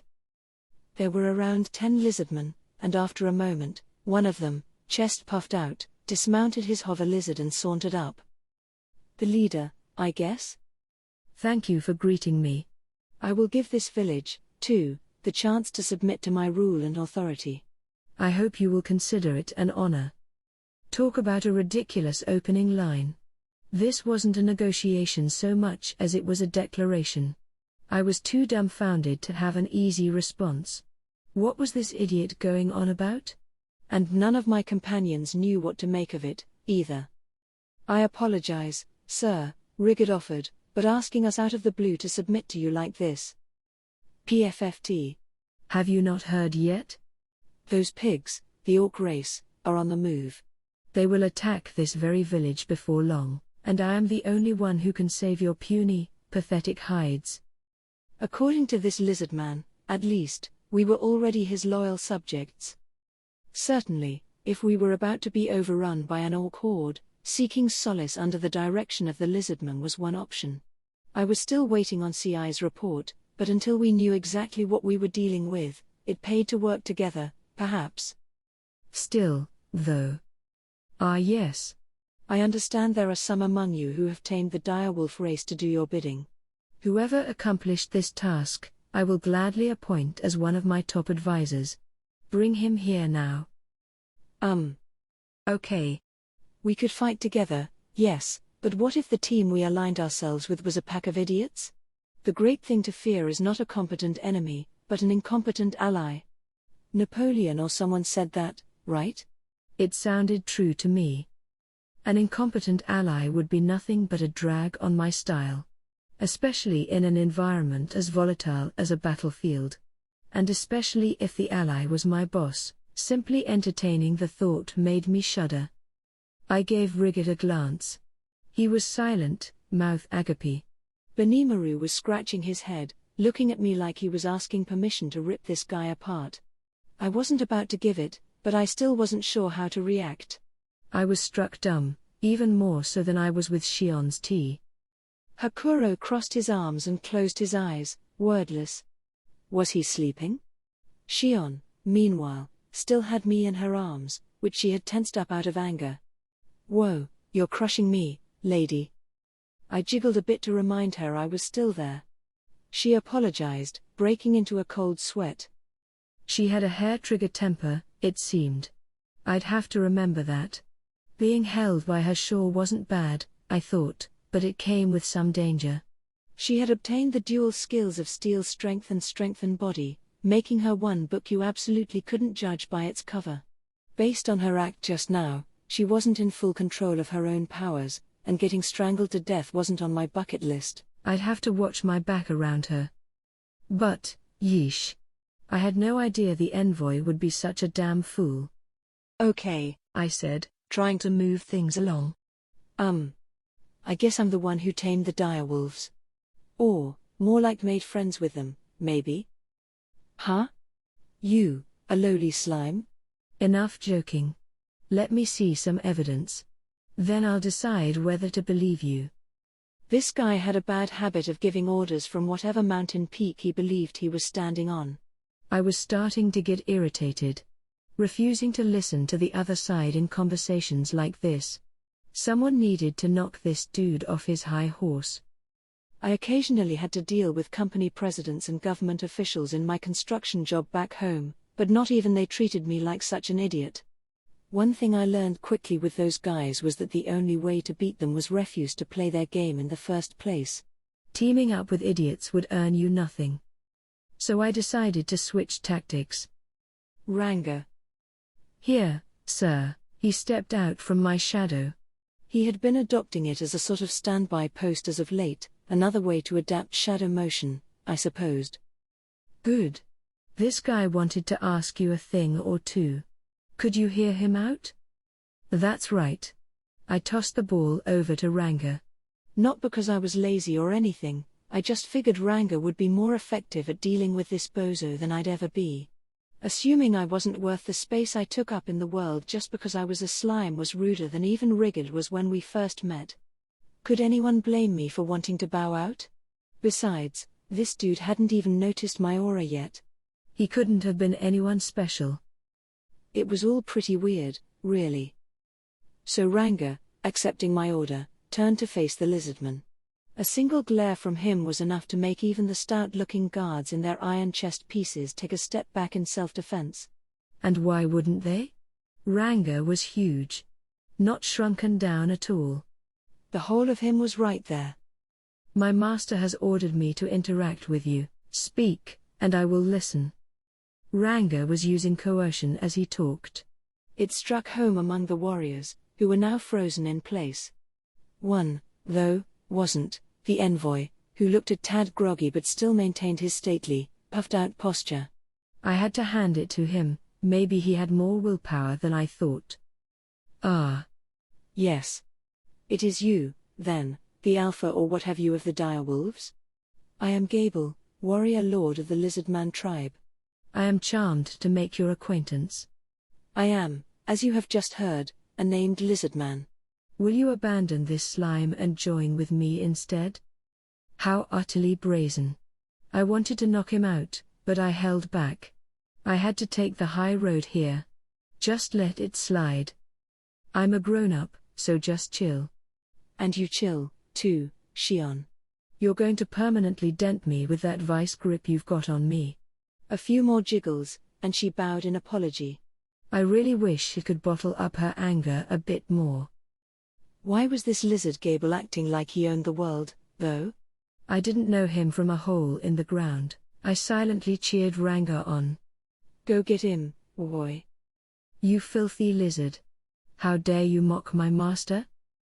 He gritted his teeth, eyes turning red as he silently seethed in anger. Not too much, okay, Ranga? I'm not sure if this lizard can take it. If he tried anything funny, well, he had it coming, but I wanted to avoid that if he really was some higher-up lizard guy. It would appear, he said, that you have been deceived. Very well. Let me use my powers to defeat this so-called master who has taken control of you. Who wishes to take me on? I would gladly handle all of you at once, if you like. Whoa. What the hell's he saying now? Talk about a bad joke. This lizard really needs to know his place. You're the weakest guy here, dude. Okay, I take that back. There's Rigid. He could probably whip Rigid. But that's still a B rank we were talking about, king of the hobgoblins and probably their strongest warrior. If your average hobgob was a C+, that's a pretty damn big leap, and with the Kaijin forged armor he had on, I'd peg him at a high B right now. That being said, he hadn't really learned much of anything in terms of swordsmanship or battle tactics. Against a professional, I didn't like his chances. I had learned not long ago that the presence, or lack thereof, of arts could vastly change your worth in battle. And while Gable had a big mouth and a pointless amount of swagger, he seemed to be well trained enough as a fighter in my eyes. He was certainly brimming with confidence anyway. Our eyes met. So who should I pit against him to start out? Huh? What are you guys up to? Gobta, without a doubt the best in town at popping up at the exact wrong time, executed this skill perfectly by waking up. You're all right? Oh, you have to listen to this. He replied with a carefree smile. I was swimming across the river, and this kind voice said I had obtained resist poison or something like that. So I felt a whole lot better, and then I woke up. Something told me it was a lucky thing he didn't make it all the way across that river. I thought it'd be kinder if I didn't say that. Wow. Resist poison, huh? That's pretty neat. I don't even have that one. Oh really? Ooh, neato. Gobta seemed honestly proud. But his knack for terrible timing had already sealed his fate. Heh, Ranga growled. Very well. If you are capable of defeating one among us whom we deem to be worthy, we will listen to your story. Then he motioned toward Gobta. I knew he would. Wha? He protested, eyes wide open. What are you? But it had been decided. Which was good for me. I wasn't sure who to pick, myself. Everyone on our side was ready to beat the crap out of this lizard man, their eyes lowered in a threatening stance. In a way, it helped me keep my own head cool. Whenever someone gets visibly pissed off, it tends to put the brakes on everyone else in the room. Really, though. Ranga can be pretty mean, too, huh? I could see it in his eyes, even. He was putting Gobta up as a sacrificial lamb. It wouldn't exactly be honorable to hurt this envoy, but if he struck first, that was enough of an excuse. I imagined that was Ranga's way of thinking about it. Clever of him. Wonder where he got that from. Are you sure? Gable asked me, a triumphant look. Because I would be happy to challenge you instead. Though, perhaps you'd prefer to have one of your underlings step up for you, rather than reveal to the world how powerless you are. Now he was just dissing me. He seriously thought I was running some large-scale con on Ranga and the rest. I wanted to punch him, full strength.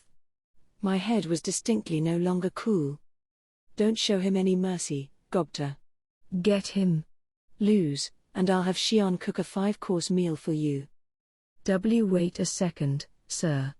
I guess you've already made your decision, but I'd like some kind of reward if I win, at least. And please, anything but Shion's food. I do not appreciate this line of conversation, Shion sullenly added.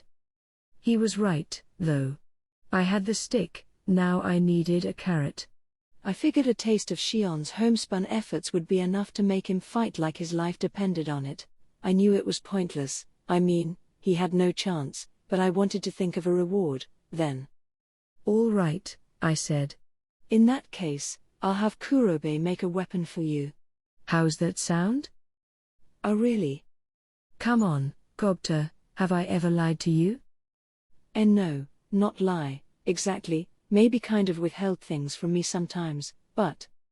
You're just imagining it. Am I? Oh, all right. This was why I liked talking with Gobta. He was so easy to work with. Sensing our conversation was over, Ranga threw a signal my way. I nodded in reply. If you wish to lend us your power, he said to Gable, then show us what you possess first. You may begin. With that, the battle kicked off, Gobta, ready for anything, and Gable, calmly carrying his spear. Gobta had a cavalry lance on him, too, making it a duel between two long-range weapons. He had no chance, to be sure.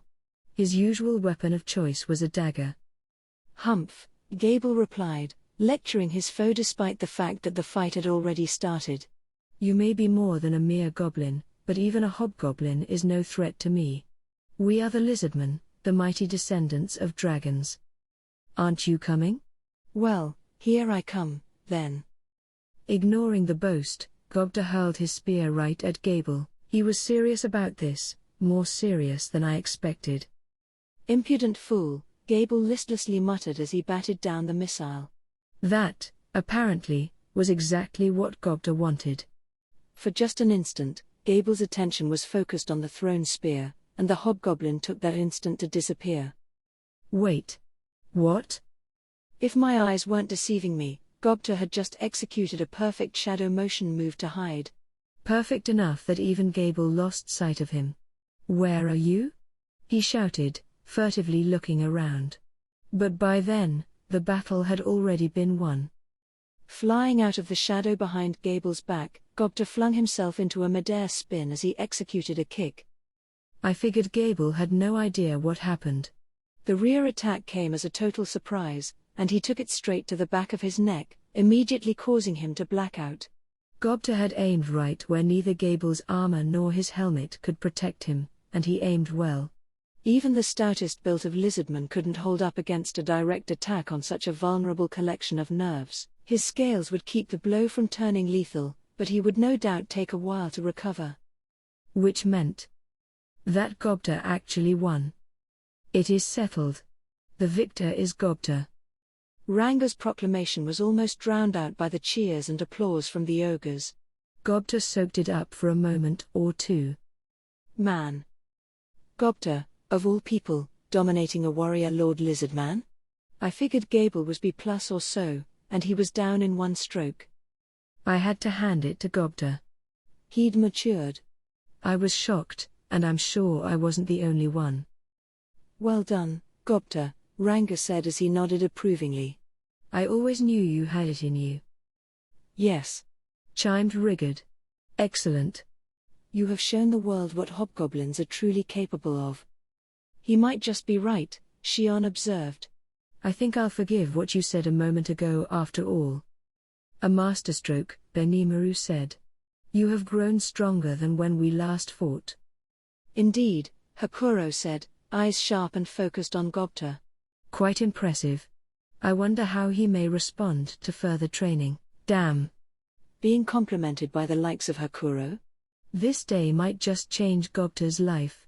If that old taskmaster of an ogre sage saw potential in him, I was all for it.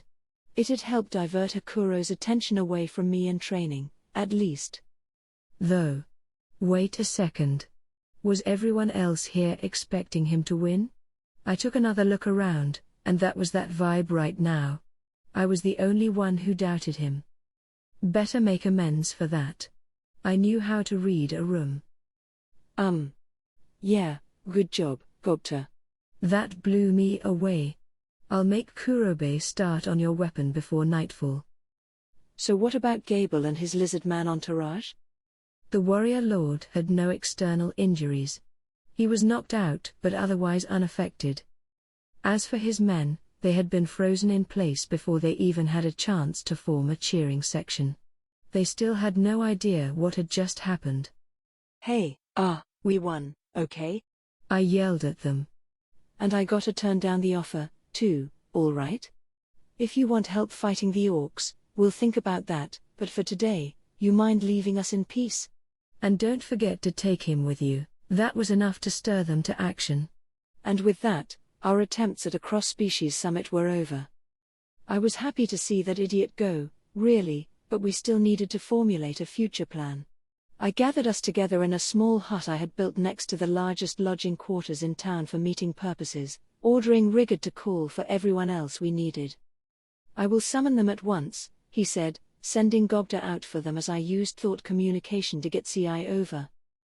Most of the town's important figures were there. Among hobgobs, there were Rigard, Riga, Rugged, Rigurd, Rogard, and Lilina. They were joined by the dwarf Kaijin and the ogre mages Benimaru, Shuna, Hakuro, Shion, and CI. 12 in total, not counting me, and they encompassed most of the town's managerial duties, apart from production. Kaijin represented the town's building and production interests. Lilina handled management, and Rigard, Rugged, Rogard, and Rigurd were the top political brass.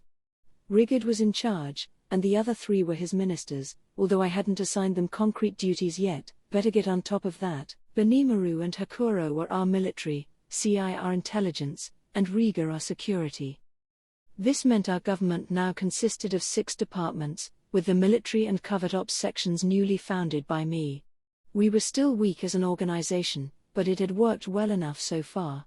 Once the framework was in place, It'd be easier to fill out the details over time. For now, at least, we had roofs over our heads and food in our bellies. Thinking about it, Riga was doing a damn good job for us all. The grease on the wheels, I suppose. Benimuru was deliberating over who to recruit for the army. I heard he and Riga were discussing a list of possible candidates they could take from the security detail. Which was good. I'd only just appointed him, but I would need some action on that fast, what with the orcs and lizardmen running around. It was a heavy burden to place on Benimuru, but I was sure he'd do his best. Lilina was a hard worker. Quick-witted, too.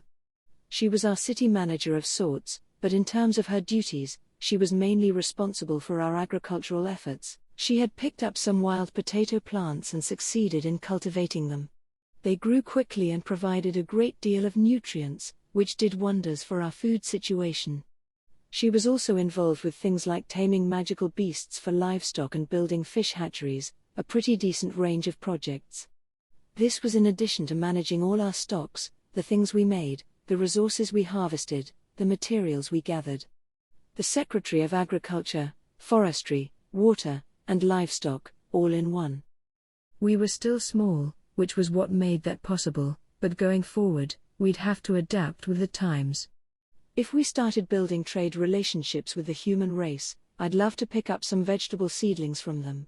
By then, Lilina would probably have too much on her plate, so I'd need to appoint more managers. The rest of the gobliners were pitching in, too, learning sewing from Shuna and so forth. We had a lot of willing people among them, Haruna included. I figured we were in good hands. On the architecture and production front, I was still leaving well near everything to Kaijin. He was trained as a blacksmith, but after collaborating with Kurobe, he had kind of drifted upward to the position of floor supervisor.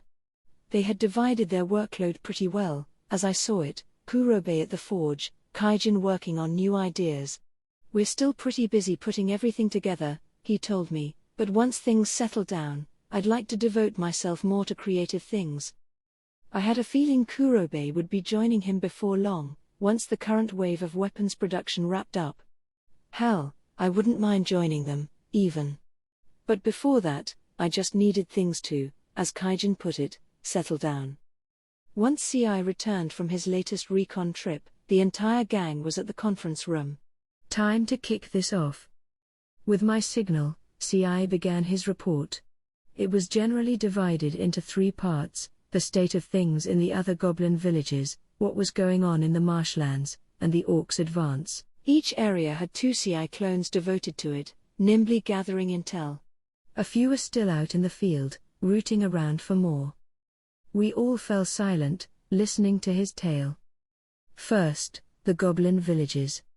Most had affiliated themselves with Gable, warrior lord of the lizardmen. Ah, the one who just paid us a visit. They're following that idiot? Fickle bastards.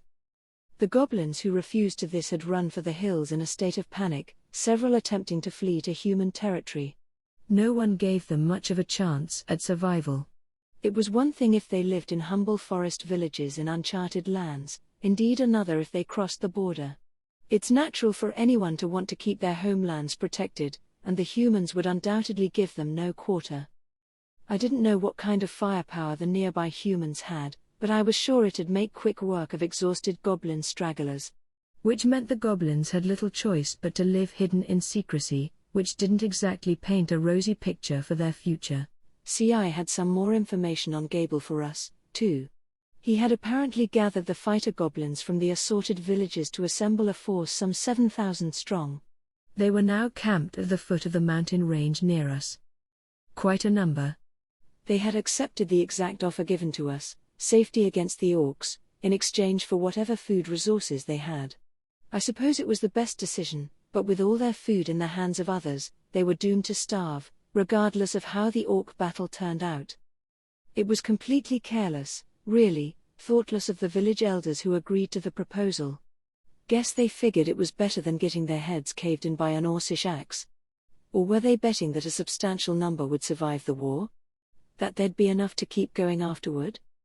It was something we all would have to consider, too. This town wasn't complete yet, but I couldn't bear the thought of abandoning it at this point. If we let the orcs invade this far in, they'd ransack the surrounding forest, and make it hard to keep ourselves fed. If we wanted to retain the lives we enjoyed now, we'd have to repel the orcs, and repel them at the marshlands, not here.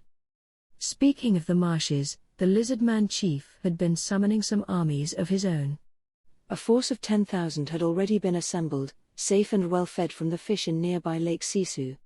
They were holed up in a maze of natural caves and caverns, ready to resist an orcish siege for as long as necessary. So they thought the orcs were that much of a threat, then? The Lizardmen, a strong bunch of fighters despite Gable's little display, were already in a state of near total war preparedness, to the point where they were even recruiting the weaker goblins. Finally, I asked about the orcs. The orc forces number. CI paused for a moment. Approximately 200,000 fighters. 200,000? Someone shouted. I think it was a few thousand that laid waste to the ogre's fort. So you mean to say that the force that attacked our home was merely a fraction of the entire army? Indeed, CI reported. That is what I found in my investigations. We believe the total number involved to be 200,000. The main force is working its way along the Greater Meld River from the south, covering a relatively broad range as they do. My estimate is based strictly on the length of their marching forces and the width of the roads they are using, but based on that, they can number no fewer than 150,000. I've confirmed that some squadrons affiliated with them are making inroads here and there into the forest as well, so I would warn against lowballing our estimate.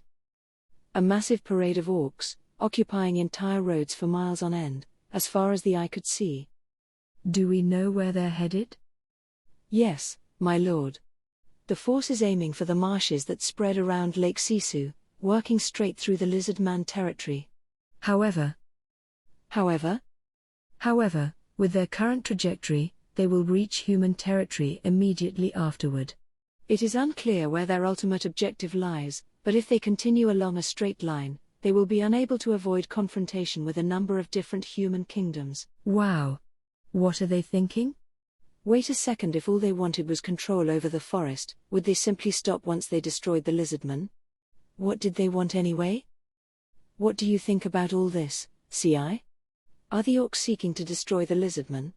Or will they continue their conquest into human lands? It is hard to say as of yet, my lord. I suppose not. I had only a dim idea of the geography involved anyway. Well, I think finding out about that should be the next priority. Do we have a map or something handy, CI? What do you mean by dot map, sir? Huh? Dot. This was a bit of a surprise. The concept of a map was seemingly alien to most everyone in the room. Kaijin, bless his soul, knew what I was talking about. He knew, but he didn't have a lead on one we could purchase. Apparently, the way the world was at this point in its history, maps were still considered confidential military intelligence. Well, so be it. I had the assembled members line up a number of wooden boards on the table and then craft something simple for me so I could see where things were, relative to one another. Most monsters had telepathy, which let them share a pool of information with one another. This was helpful, but it had the adverse effect of delaying the development of printed, or recordable, media. Hakuro started by drawing the general area around the ogre homeland, using what he heard from his grandfather as reference. The lack of paper was really starting to bother me, but I had more boards brought in so we could draw up the region around our town. Thought communication came in handy for this, letting people pick up on exactly what one another was picturing in their minds. Too handy, really, given how it let people exchange accurate information without putting it down on paper. I wouldn't necessarily call it an improvement over life on Earth. It was a dilemma, honestly, even if it posed no hindrance to day-to-day monster life. It was a given that humans were a lot better at transmitting knowledge down to future generations than monsters. That was the core behind developing a civilization. After all, the monsters around me might dismiss this map-making as a needless extra step for now, but I was sure they'd thank me later. I had the sage collate all the information people were feeding me with their minds. Once I had it all, I neatly jotted it down on the wooden boards. The result was a fairly serviceable map. The distances and such were bare estimates, of course, but it could stand up to practical use well enough. Sucked that I had to waste a bunch of time on this map before we got to the main subject, though. On to business. So this is what a map is, I said. A way of showing what the land looks like that everyone can understand. I want you to look at this as I speak to you. Everyone gathered around the boards in the middle of the table. I linked it with everyone via thought communication to ensure we were all focused on the same thing. Okay. I'm going to use this map to predict how the lizardmen and orcs are going to act. We're trying to figure out what the orcs are thinking here. If we can grasp that, it'll be easier to plot our next move. They all nodded. I had CI place a small piece of wood on the orc force's current location. I had written ORC on it in big letters, like a game piece. From the center of the forest of Jura, there were 3 basic directions an army as large as the orcs could go. All involved tracing the Ameld River, which stretched out from the Canet Mountains. This river forked into 2 tributaries near the center of the forest, one flowing into Lake Sisu.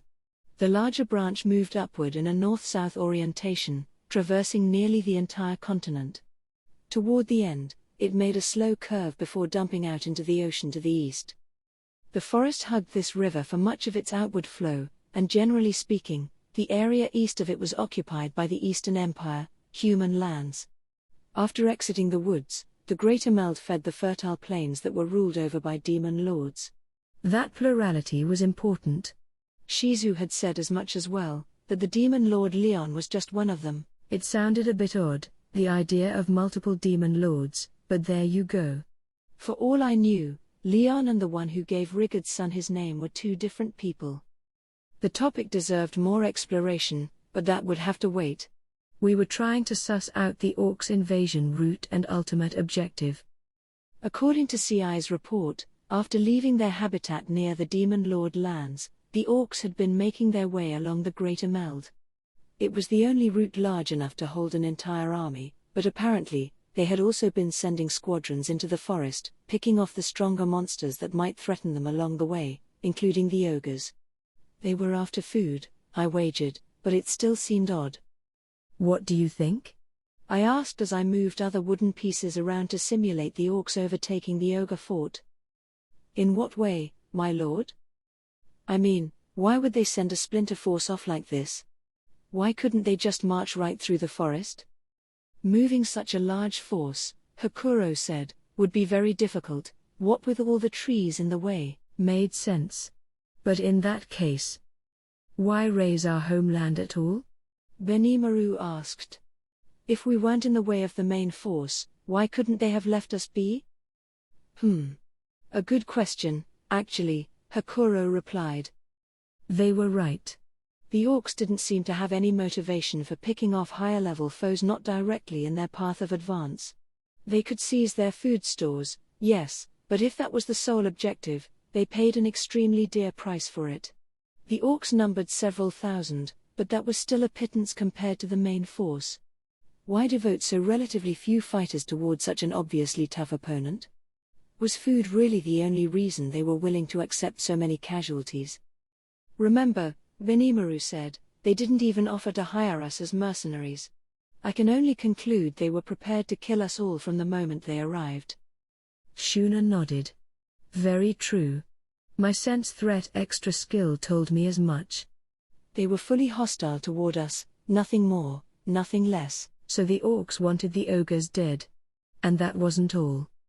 Judging by the routes the main force and this splinter team took, Hakuro said, eyes focused on the map, they would likely regroup in the marshlands. Everyone looked down as he moved 2 ORC-labeled pieces forward. He was right. Proceeding in a straight line, they met right at the marshlands the lizardmen called home. A region large enough for the main orc force to regroup and prepare for the battle ahead, assuming they didn't mind the lack of dry land to work with. So they'd definitely run into the lizardmen sooner or later, right? Did they want to eradicate them so they could be king of the forest or whatever? Put that way, I'm not so sure. It makes little sense. Or maybe they're in cahoots with a demon lord, like you said? They are receiving support, no doubt about that, but I cannot say whether it is Demon Lord support. We had best not jump to conclusions. Okay, but even if they are working with someone, what does annihilating the main power brokers in the forest achieve? Everyone on hand offered their own response. In the end, though, no one had a definite idea about what the orcs wanted, the most important question. Plus, Shuna whispered, how are the orcs feeding an army of 200,000? The observation made everyone freeze for a moment. How? Benimaru ventured. That's what they're seizing food supplies for, no? Then he fell silent, realizing how dubious that sounded. Shuna had a point. It just didn't seem right. CI, did the Splinter Force have a supply team with them? I did not see any, no. The main force appeared to have a caravan carrying food supplies in the rear, but indeed, not nearly enough of one, in terms of size. Nowhere near enough to keep an army of 200,000 nourished. Marching near the river eliminated any worries about fresh water, but they were essentially unable to supply themselves. Whatever food they had would dwindle quickly. Both forces needed something, didn't they? I doubted the orcs had perfected some just-in-time method of supplying a full military force nobody was aware of, but I also doubted they would just let all those orcs starve while they fought. And if they didn't bother to supply the Splinter Force, no way they'd seize the ogre's food, then just deliver it all back to the main army. They had their own mouths to feed. And Splinter Force or not, we were still talking several thousand grown orcs, and that was an awful lot of people to force into potential starvation. I noticed CI step up to say something, only to catch himself. What is it? I pressed. Did you want to say something? This is just speculation on my part, but I wonder if, perhaps, they were foraging upon the bodies of those who died of starvation or battle wounds. I say this because, while I conducted thorough investigations of the battlefields they fought in, I found not a single corpse. What? Benimaru exclaimed. Including our own homeland? Yes. There was absolutely nothing, and no one, left. How? Oh no. The ogre mages were at a loss for words. Oof. I could see why. That's what orcs are like? Just imagining it made me queasy. That's just too hard to accept. They are omnivorous, I know, but... Really? CI-eyed Rigid and Kaijin stoically. It is simply speculation, he repeated. But wherever they were known to be, I found not a single corpse, and our homeland was completely devoid of anything. That is the full truth. And that brings to mind a certain skill. He stopped, and his face twisted. No. Benimaru shouted. An Orc Lord? Indeed. I have not confirmed it, but I cannot deny the chance that an Orc Lord has appeared. I have, at least, confirmed the presence of high-order Orc Knights. Our attackers, likely. Indeed. They would have to be, judging by their strength. I could imagine Orc generals among them, even. That would certainly explain everything. The ogre mages' faces grew more and more concerned. They seemed to know who this Orc Lord was, not that it meant anything to me, Kaijin, or the other hobgoblins. Whoa, who's this Orc Lord guy? Kaijin asked, finally unfreezing himself. Could you maybe include us in this conversation, please? Yeah, I added. If you don't mind? That was our first insight into exactly how fearsome the Orc Lord was. To put it briefly, an Orc Lord was a unique monster with advanced leadership skills. They appeared one at a time, out of the blue, once every few hundred years, to spread chaos across the world. One bad hombre, in other words. What made them so nefarious was the skill they were born with, the unique skill known simply as ravenous. It allows the caster to make his allies devour everything around them, like a swarm of locusts, afflicting them with a severe hunger they never have any hope of sating. It sounded like torture for the victims, but it had great benefits for the caster. It very efficiently removed all organic matter from entire regions at once, transforming it into energy for yourself. And even if it starved your people, hell, because it starved them, the ultimate effect was tremendously powerful. But the scariest thing of all was that whatever monsters the hordes consumed in their mad dash for sustenance, their skills would be transferred over to the caster. Monster powers, physical attributes, even skills. It wasn't a sure thing every time, but the more monsters you consumed, the better your chances. In other words, the orcs aren't trying to eradicate the forest's high-level monsters at all. They're trying to take their powers for their own? Silence fell upon the room. It indicated, once and for all, that my compatriots had already made that conclusion. We all paused for a few moments. The air had grown heavy around us, whether we had solid evidence of an orc lord in our midst or not. We weren't helpless against this threat, of course. This monster had appeared on the scene before, multiple times, and there was already a known strategy for dealing with them. And this is? I impatiently asked. The ogre mages responded by giving one another awkward looks. Kaijin and Rigid stared at them, a tad put off. It embarrasses me to say it, Shuna finally began, but the orc lords of the past have all been defeated by human efforts. Ravenous is a powerful unique skill, no doubt about it, but it works only by seizing the powers of those the orc lord defeats. While monsters may have intrinsic skills or other magic-oriented effects an orc lord can take for itself, humans bear none of that. They bear arts, not skills, and those are strictly the fruits of practice and effort. That's what enables a human nation, or band of nations, to defeat such a threat. Huh. Don't feed the beast, and it won't grow, huh? I suppose they hesitated to say it because it meant we'd have to get humans involved, sooner or later. Well, at least we had something to go on now. We had a general idea of the skills the orc lord might have seized, and we could find ways to counter them. It might not be that much of a threat yet, assuming it hadn't been around for too long. Maybe this'll be easier than I thought? Maybe not. He already had a Night Corps, for one, not to mention that 200,000 strong horde of slavering, starving orcs. That, and whatever organization fronted the funds to equip and armor all those guys. No point being too optimistic. If it gained any intelligence boosts through Ravenous, it could even become a demon lord in time, I bet. Bad news all around. Definitely should have gotten to him quicker. But well.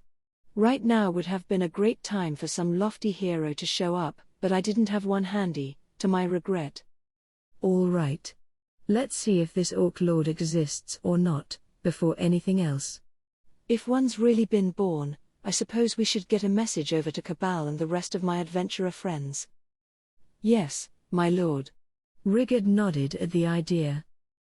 They had mentioned they were affiliated with a group, the Guild, they called it, that provided assignments.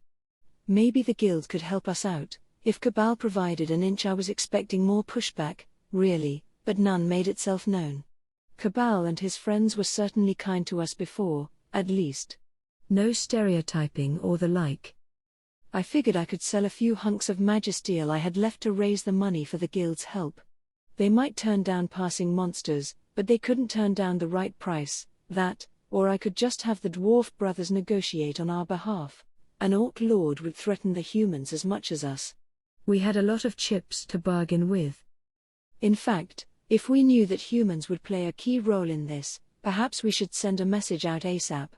If the lizardmen were already goners, the orcs would very likely be going after human kingdoms next.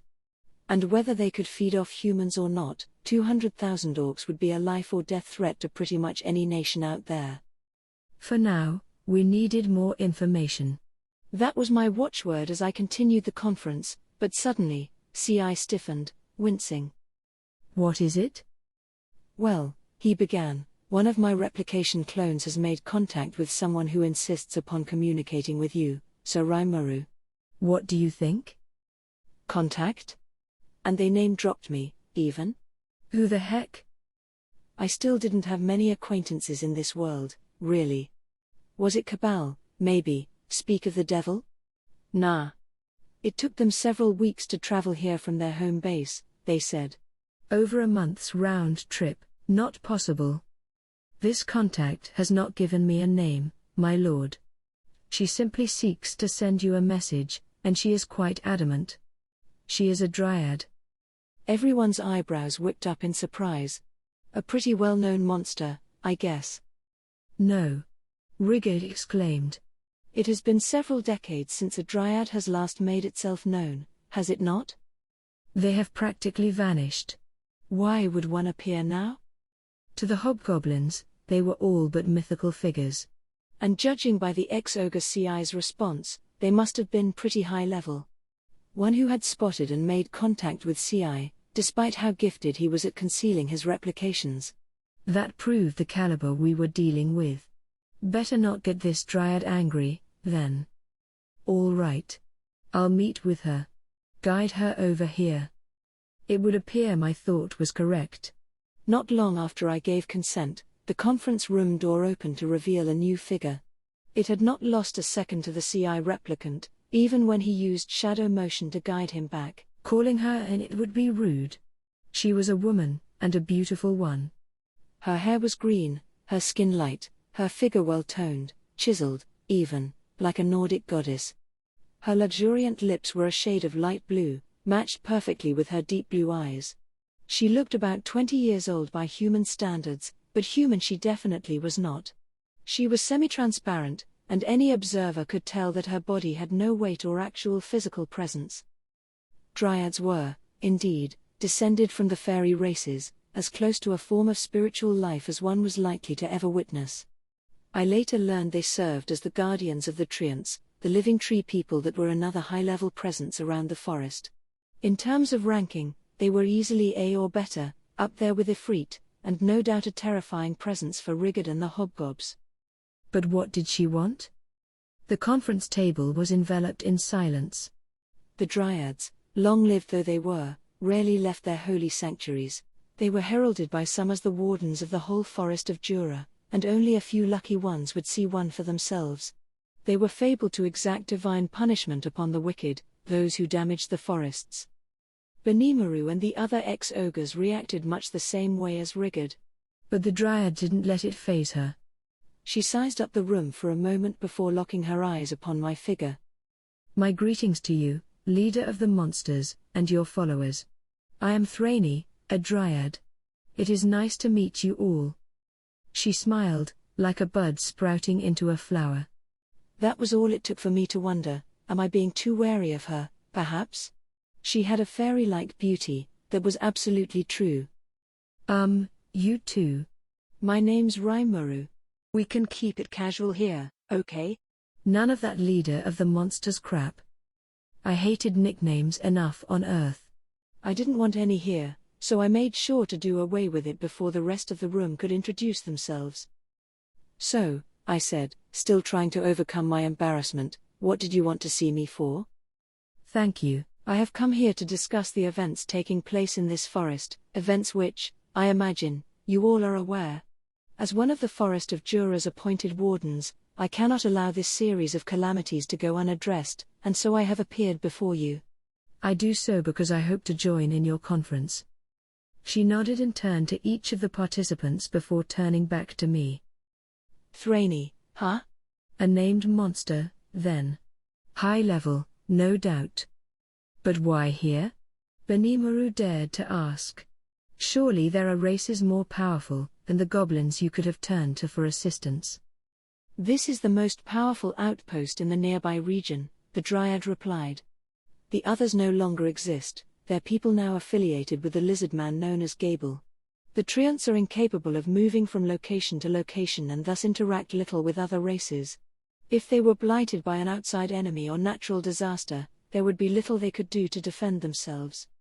We Dryads are granted permission to travel to the outside world only in these spiritual forms, and I regret there are but few of us. If the root cause of all this were to attack the Trent community we share our lives with, we lack the numbers to provide them an effective defense. That is why I wish to tap your strength, if I may. She closed with another cheerful smile. In contrast to her astounding looks, the way she spoke was oddly calming. They must have been a long-lived race, indeed, she must have seen a lot over the years. The issue was whether she could be believed. Someone as strong as Ifrit, several of them, living in this community or whatever, not even they could handle the orcs. Did she want to use us as bait, maybe. Or was there some other goal? You speak of a root cause, Hakuro said. Does that mean you know what is happening in the forest now? I do, Thraney responded without hesitation. An Orc Lord is invading it with a vast force in tow. The freely given revelation plunged the conference room into silence once more. Should we take that to mean, Benimaru finally said, you have confirmed the Orc Lord's presence? You may. And if they were to turn their sights upon our community of treants, we have no effective way to resist them. They cannot move from where they are rooted, and their mystical magic can do little against an Orc race unafraid of death. We could perhaps sear them with flame magic, rendering them into ashes, but that could backfire upon the tree people, and none have mastered it anyway. And anything more powerful than that, anything that could strike an entire army at once, would wipe the treants out with it. That. Thraney paused, sizing us all up before once again focusing her gaze squarely upon me.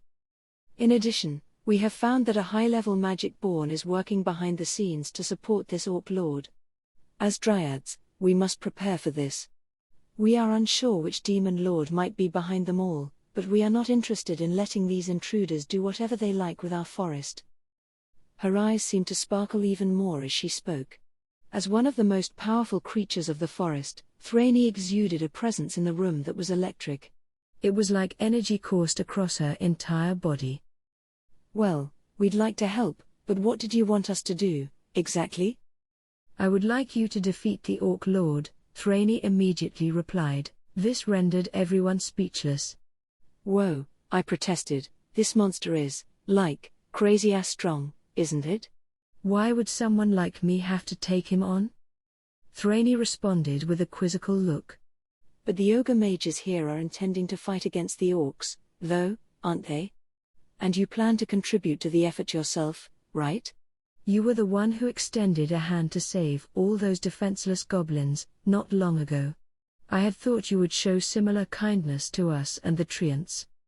She smiled again. I wasn't sure what sources she was tapping, but Thraney seemed to know a remarkable amount about what happened in this forest.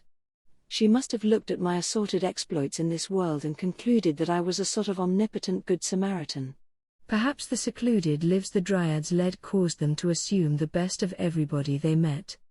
Did it ever occur to her that we, I might stab her in the back? The smile made it impossible to tell, but as our eyes met, I could feel it in my gut. This was no liar in front of me. I decided to trust my instincts.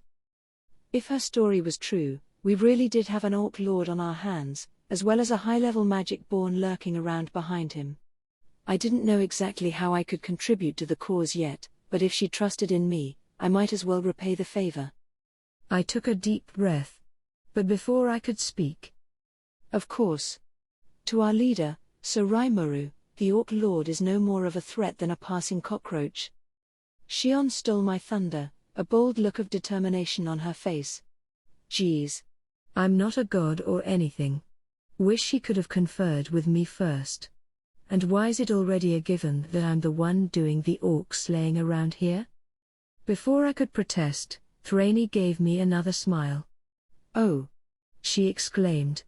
Then it's just as I have heard. I wish you great luck against the Orc Lord, then. And that was that. I had been more or less pushed into the Orc Lord slaying role by Shion, but that didn't mark the end of the conference. We kept going, while Thraney joined us for the rest. On the map, in the marshland area, was a wooden board with Lizardman written on it. Behind it, another one marked Goblins. In front of it was the spot where the two different orc contingents were going to cross paths. Putting it all down on the map like this made the sheer size of the orc force stark in our minds, but my eyes were turned elsewhere. You know, I said, if that idiot from before decided to stage an attack on the Lizardman HQ right now, he'd seize it pretty darn quick, wouldn't he? Indeed. Gable, the so-called Lizardman envoy. If he decided to raid the Lizardman's home turf while their main force was busy tangling with the orcs, he'd be greeted with only skeletal resistance. The caverns would be his in the blink of an eye. And the goblin forces were already in perfect position for it. You're sure these are the right positions, CI?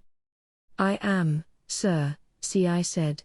The goblins are encamped in the plains by the foot of the mountain range. If they deploy their forces from there, they will do so right in the spot indicated.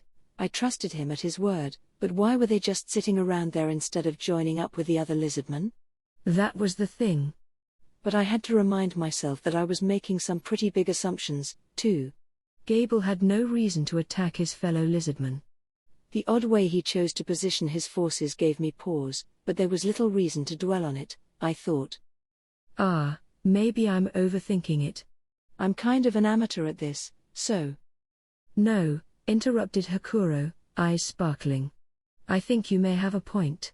If the main lizardman force is deployed directly in front of them, it would be easiest to try to strike from the rear. But the orcs clearly don't have the time to try to circle behind them, and even if they attempted such folly, they could easily be attacked and routed from both sides while their lines are stretched thin. There is no reason to keep an army here. But what would the point be? Benimaru countered. Even if the goblins defeated the lizardmen, all they'd have waiting for them is death at the hands of the orc onrush. Perhaps. But Gable seemed to style himself as a leader. He may want to seize the position of chief for himself. It is possible. And really, I see no other reason for him to position his forces here. Gable was certainly confident. Dreaming big. But was he really that brazen? If that's what you think, I said, if you think it's possible, then that's all the more reason why we can't team up with him. Nobody offered any disagreement. Do you believe Gable may be rebelling against his own people? Thraney asked. Yeah, it looks possible, the way this map is showing it. He offered to have us join his army, but I don't think that's such a good idea anymore. I see. Perhaps there is someone compelling him to do this. I will investigate. I appreciated the gesture. But if she was covering Gable for us, what should the rest of us be doing now? I would very much like to forge an alliance with the lizardmen, Hakuro said. By ourselves, our numbers are too low. I would hate to leave them alone and defenseless, besides. Nods around the table. Nobody seemed to have any concerns about that. But whether we have an alliance or not, we're never gonna outnumber the orcs, I countered. You sure they wouldn't just treat the offer like an insult? The hobgoblins seemed to view that as a problem. The ogre mages laughed them off. So Rimuru, you worry far too much. Hakuro commented. Each one of us is as powerful as an entire army. I highly doubt they would look down upon the likes of us. I thought he was giving himself far too much credit. It sounded like something Gable would say, really. But apparently, he meant it. I will go and negotiate with them myself, Ci said. Is it all right if I speak with the lizardman chief on your behalf, Sir Rimuru? I sized him up as he awaited my reply. He certainly seemed confident. I wasn't sure where it came from. But he seemed worth relying on. The map had just told us to expect a clash between orcs and lizardmen before long. Assuming that was true, we had more time to save this town than I first thought. Having a general idea of the near future helped everyone else calm down a bit, too. Right. So we're gonna take two different tacks. I'll lead an advance force over to the lizardmen, and we'll bash up the orcs together. We'll try to win the battle, but if it starts looking bleak, that's when we'll go to Plan B, where, basically, we abandon the town, regroup where the treants are, and focus on defending them. We'll probably need to call upon human aid if it comes to that, so I'll contact Cabal the Adventurer and have them help us rub out the Orc Lord. He's just as much of a threat to them as he is to us, so I'm sure they'll step up to help. Of course, this is all dependent on forming an alliance with the Lizardmen. You're gonna be key to that, Ci. Make it happen. Yes, my lord. Ci nodded back at me. I had faith he'd come through, certainly. Right. In that case, feel free to talk to the Lizardman Chief whenever you can. Just make sure we're both equal partners in this alliance. Nobody's serving anyone else. I understand, he said, then promptly disappeared, as if fading into the shadows. He works fast, doesn't he? Good. Now, if Ci messes up his job, we'll jump right to Plan B. I want all of you to be prepared for that, should it come to it. The rest of the room nodded in agreement. Thank you all for accepting my sudden request, Thraney said, bowing low in my direction. I will do my best to ensure this relationship is beneficial to us both. Oh, no, same to you, I stammered. She smiled a little in reply, perhaps finding my hesitation cute or something. We will meet again, then, leader of the monsters, or Soraimaru, I should say. Then she was gone, casting her own magic to return home. So we had our orders. It'd be great if we could form that alliance, but if not, we'd have to think on our feet a little. By the way, Soraimaru, have you any interest in contacting Gable again? Good question, Hakuro. I think I'd like to save that for Plan B, when we get to seeking human support. But the kingdoms are gonna need time to mobilize their forces when push comes to shove, huh? You think maybe we could just tell them there's an Orc Lord out there for the time being? It sounds like a good idea, my lord. I will leak word to the kobold merchants. They will spread it well enough after that. Thanks. That should work for now. They'd probably want some solid evidence about the Orc Lord's birth before joining forces with us, besides. Rigard was already outside of our conference room hut, carrying out my orders. Even as Goblin King, he still ran around all day like a chicken with its head cut off. Things were starting to happen. It was beginning to make me nervous, but there was no point stewing over it. We had to do what we could, and right now, that meant we had to prepare. An Orc Lord, though, huh? Sounded pretty tricky. Stealing people's skills sounded awfully unfair, not that I was really one to talk. But I had been sweet-talked into confronting him, and I couldn't disappoint Thraney now. I wasn't at all sure about my chances, but I had made the agreement, and I'd go at him with everything I had. If I screwed this up, I'd have no chance of carrying out the promise I made to Shizu. I had to think about the future, even if the thought depressed me a bit. The Orcish army stormed across the forest, feet stamping against the soil, entire trees toppled along the way. Destroy them. Destroy them. Destroy them. Destroy them. Such was the thunderous chant of the orcs as they marched along, their yellow eyes sparkling with rage. They were not capable of thought in the normal way. In their eyes, anything that moved was prey. They were eternally hungry, and the whole of their consciousness was devoted to filling their empty stomachs. Whump. Another one down. Those surrounding him were overjoyed. They had prey now.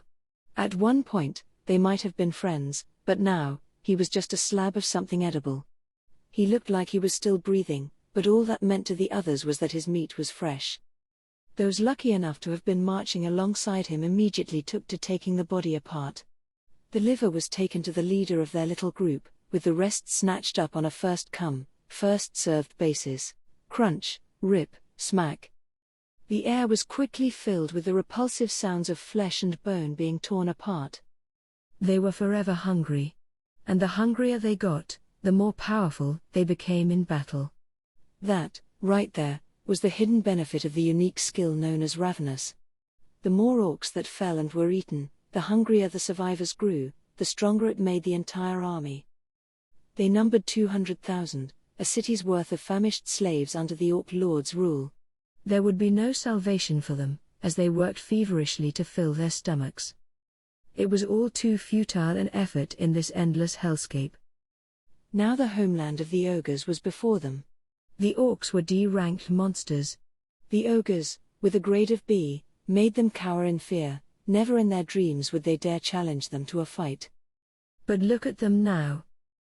Destroy them. Destroy them. Destroy them. Destroy them. They never stopped. If anything, the hunt for prey made them go faster. Their comrades fell as the ogres raged, exercising the full brunt of their powers, slashing them apart, caving in their skulls with the handles of their axes. But all it meant was that the orcs suddenly had a bountiful supply of fresh meat. They were thrilled, hoping against hope that it had helped stave off the hunger for at least one passing moment. An ogre fell. Several orcs immediately pounced, bathing in his blood as they gnawed at his body. But, it didn't work. It filled nothing. But now look. The orcs' bodies were changing. The power of the ogre was now within them. And now the ogres were swallowed up by the supposedly inferior orc hordes, screaming their last, pained at the seeming uselessness of their powers. And slowly but surely, some among the orcs began to manifest new, unexpected abilities. The strength of the companions I eat becomes my own. The power of the prey I consume becomes my own. The eating continued. None were afraid of death. Any sense of fear in their minds had been consumed right alongside the flesh of their comrades. And the power flowing within them was now making its way to the king. Their king. The orc lord, the one at the top of the food chain. The march continued. Their next prey was right in front of them. The lizard-man chief shuddered when he heard the report. The thing he feared most was now reality. According to the messenger, the stronghold of the powerful ogre race was destroyed before the day had even ended. As if swallowed whole by the orc horde. There was no longer any doubting it. The orc lord was here. In terms of sheer statistics, these were still D-ranked orcs, 200,000 of them or not. 10,000 C+ level lizardmen, playing on their home turf in the marshes, had every chance of fighting evenly, or better. But if the thing he feared the most, an orc lord, was on the scene, nothing about them was D-rank any longer. If they had completely overwhelmed the ogres, that was an indicator of their power, from the guy up top, all the way down to the lowliest peon in the army. They may not be as powerful as ogres, no, but you could put a plus sign next to that D, at the very least. And any orcs who were at knight level or higher would be at least a C hell. At this point, they might be leaning towards C+, matching the lizardman's grade. It would be hard enough to fend off such a massive army attempting to strike them at their weakest link. But if there was no meaningful difference in strength at the infantry level now, they had no chance. The presence of the orc lord meant that holing up in the caverns and attempting to weather out a siege would be pointless. It was one thing if they had reinforcements, but shutting off all potential exits would simply make the lizardmen starve, not the orcs. They would simply have to throw themselves against them. It was a bitter decision for the chief, but one that had to be made.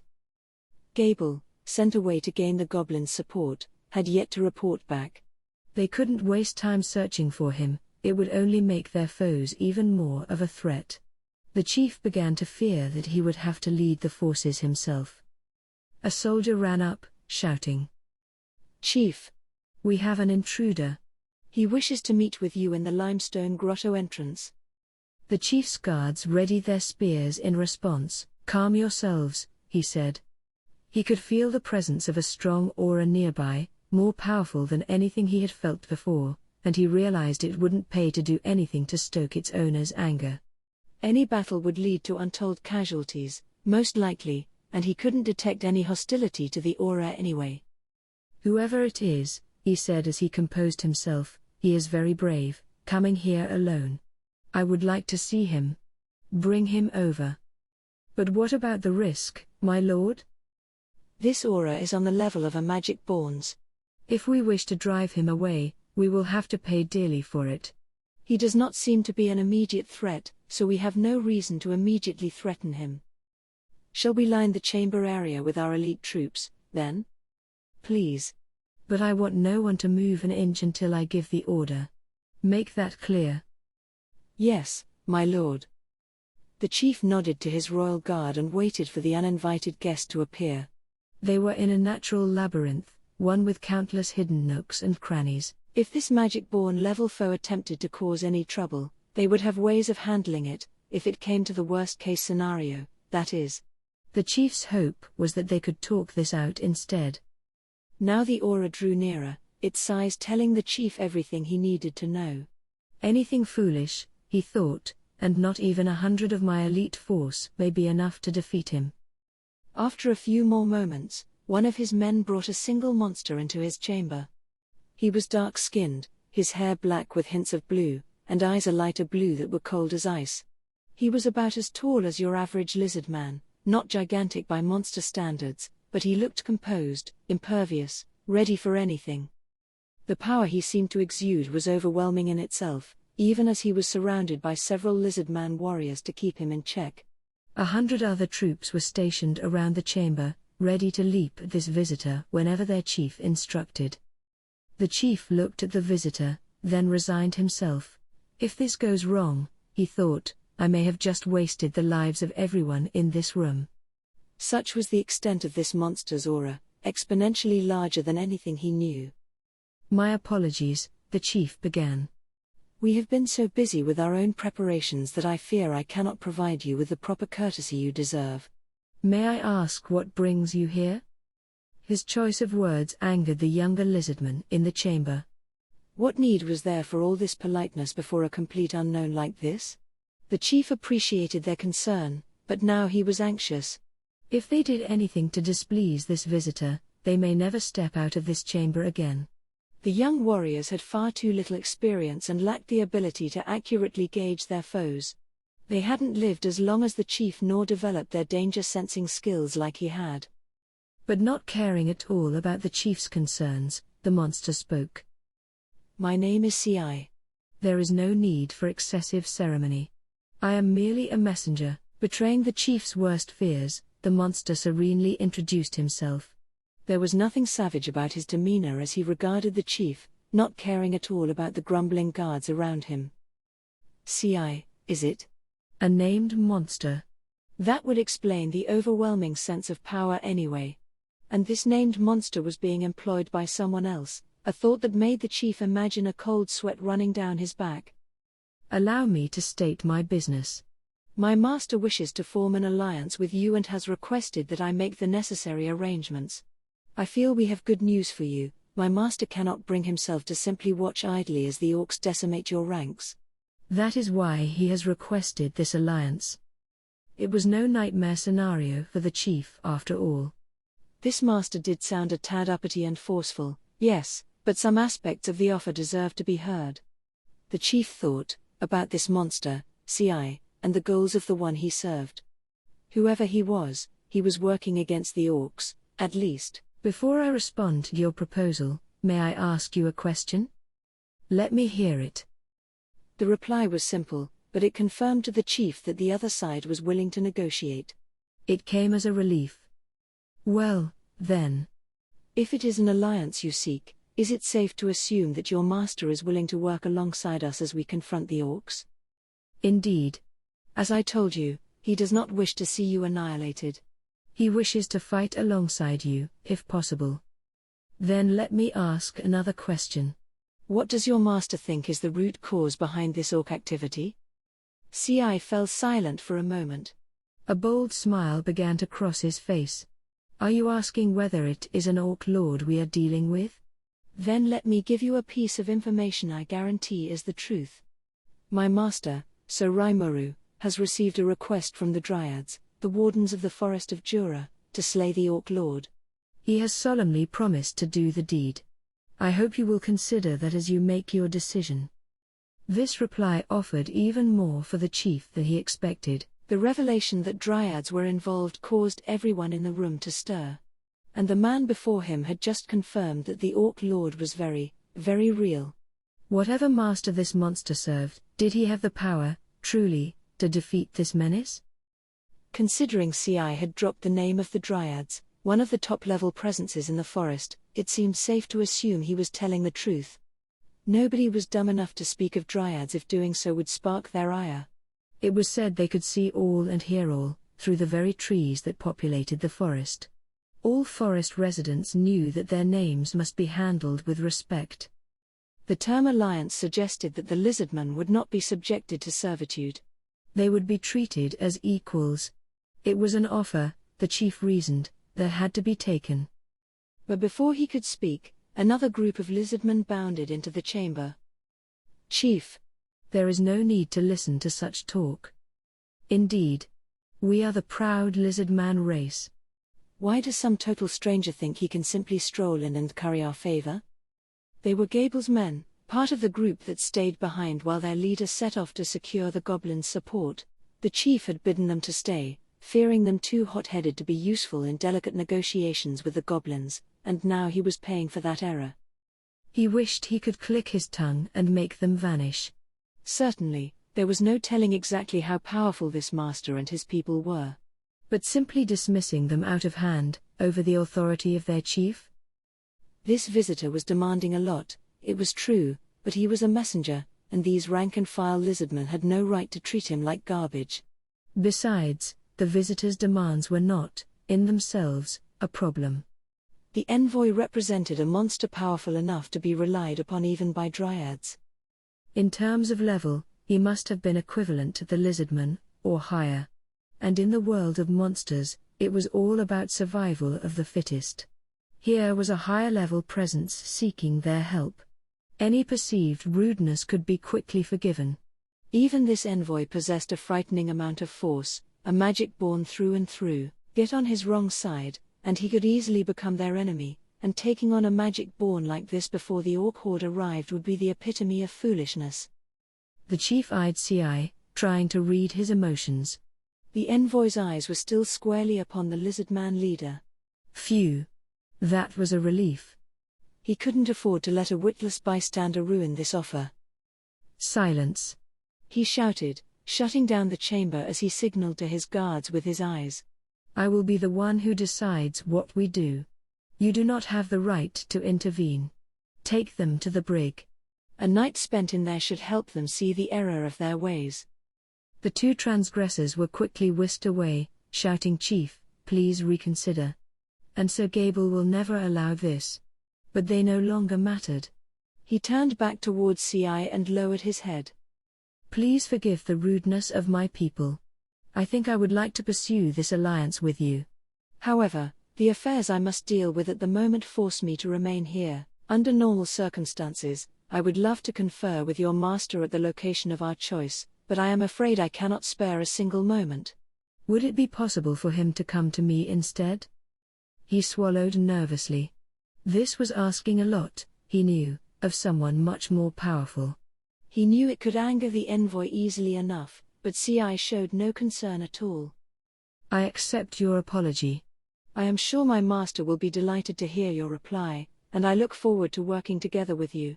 In that case, I will make the necessary arrangements to bring our forces here. You will get to meet Sir Rimuru yourself then, I imagine. Ci's demeanor suggested he never thought for a moment the chief would turn him down.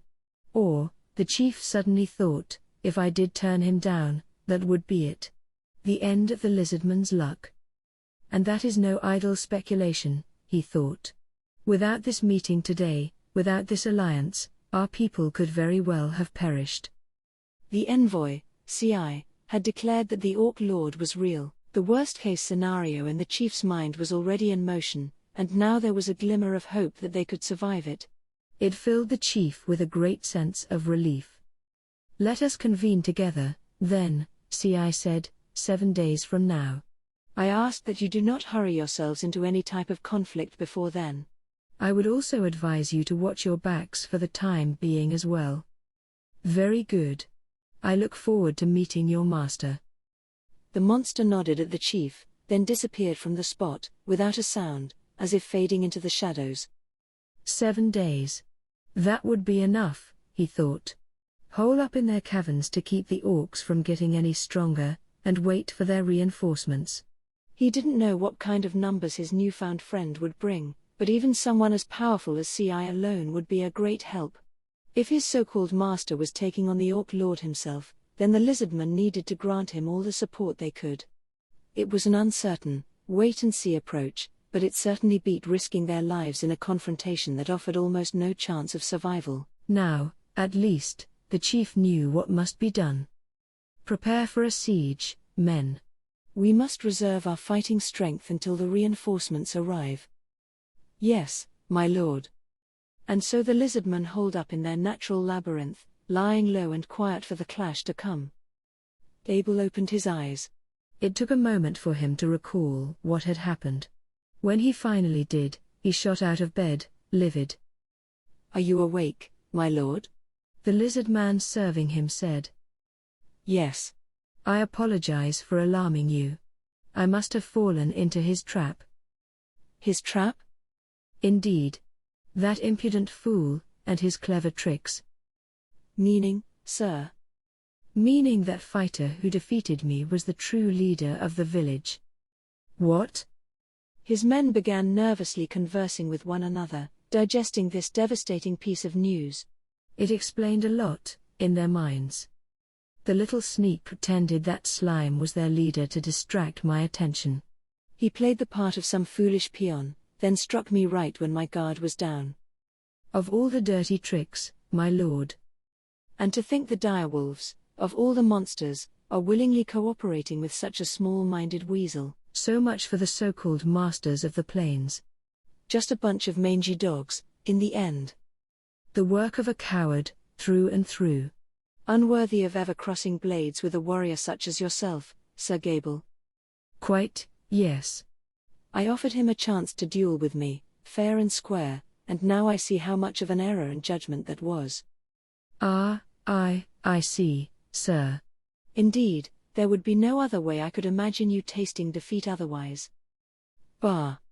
Curse those wretched dire wolf beasts and those conniving hobgoblins. Just because they happen to be blessed with a round of evolution, my lord, they walk around like they own the world. If they think they can measure up to the lizardmen, we had all best relieve them of that idea with haste. Gable gave his men an appreciative nod. It was true. He couldn't imagine any other reason why he lost that confrontation. That, and the direwolves proved to be a sore disappointment. All that talk of their pride, their flawless teamwork, and here they were sharing their fates with a bunch of underhanded lowlifes. Anyone who uses such cowardly tactics against me is worthless. He spat out, still livid. Perhaps it was for the better we did not side with them, then. I would say so, yes. Indeed, indeed. Gable basked in the ego massaging from his men. Then he let out a hearty laugh. As far as he was concerned, he wasn't defeated at all. Come to think of it, another man said, I do find it odd, Sir Gable, that you have remained at the rank of warrior lord for all this time. What? Gable replied, sneering at the lizard man. And no, I do not mean you are unworthy of the post, my lord. Quite the opposite. I just feel it a wasted opportunity of sorts, you serving that feeble old man for all this time. Keep going. Now Gable was on his side. The lizard man straightened his posture, relief coursing over him. I feel, Sir Gable, it is about time we allow our chief to go into retirement and establish you as the new lizard man chief. Ah, if only that were already the case.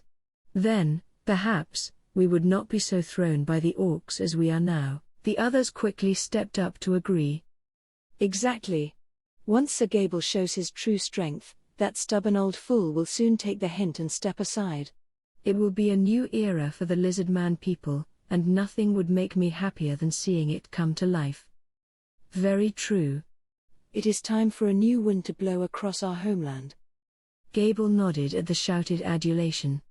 He felt, finally, that the time was ripe. Ah, he said, so you were all thinking the same thing? I was just considering that the time had come to act myself. Will you be willing to fight alongside me, then? He sized up his men. They were all looking at him, eyes full of passion. He liked what he saw. They were envisioning a new epoch in lizard man history, one they would have a direct part in engineering. Soon, Gable felt, they would be his most trusted advisors, offering the support he would need as he led his species to a new generation of bountiful glory. We will, sir, one said, if you are willing to lead us. That was the chance Gable was waiting for. He nodded sagely. Then the new era is here, he proclaimed. Very well. Let us all stand together. The echoes of the ensuing cheers lingered for what seemed like minutes afterward. The fool had finally climbed on stage. The farce was about to begin. Chapter 4. Disengaging Gears. The lizard man chief nodded at the latest war report. It had been 4 days since his conference with CI. 3 days remained until the two armies would come together formally, but for that day, it looked like they could pass yet another night without any major losses. The orcs' attack was, as they expected, severe. The corridors were teeming with them, pouring in like a flood. As labyrinthine as the caverns were, that didn't matter as much if it was covered from corner to corner with the enemy. They had set traps in some of the chambers to whittle down the numbers a little, and that was about all the offense they had attempted. But not a single lizardman life had yet been lost.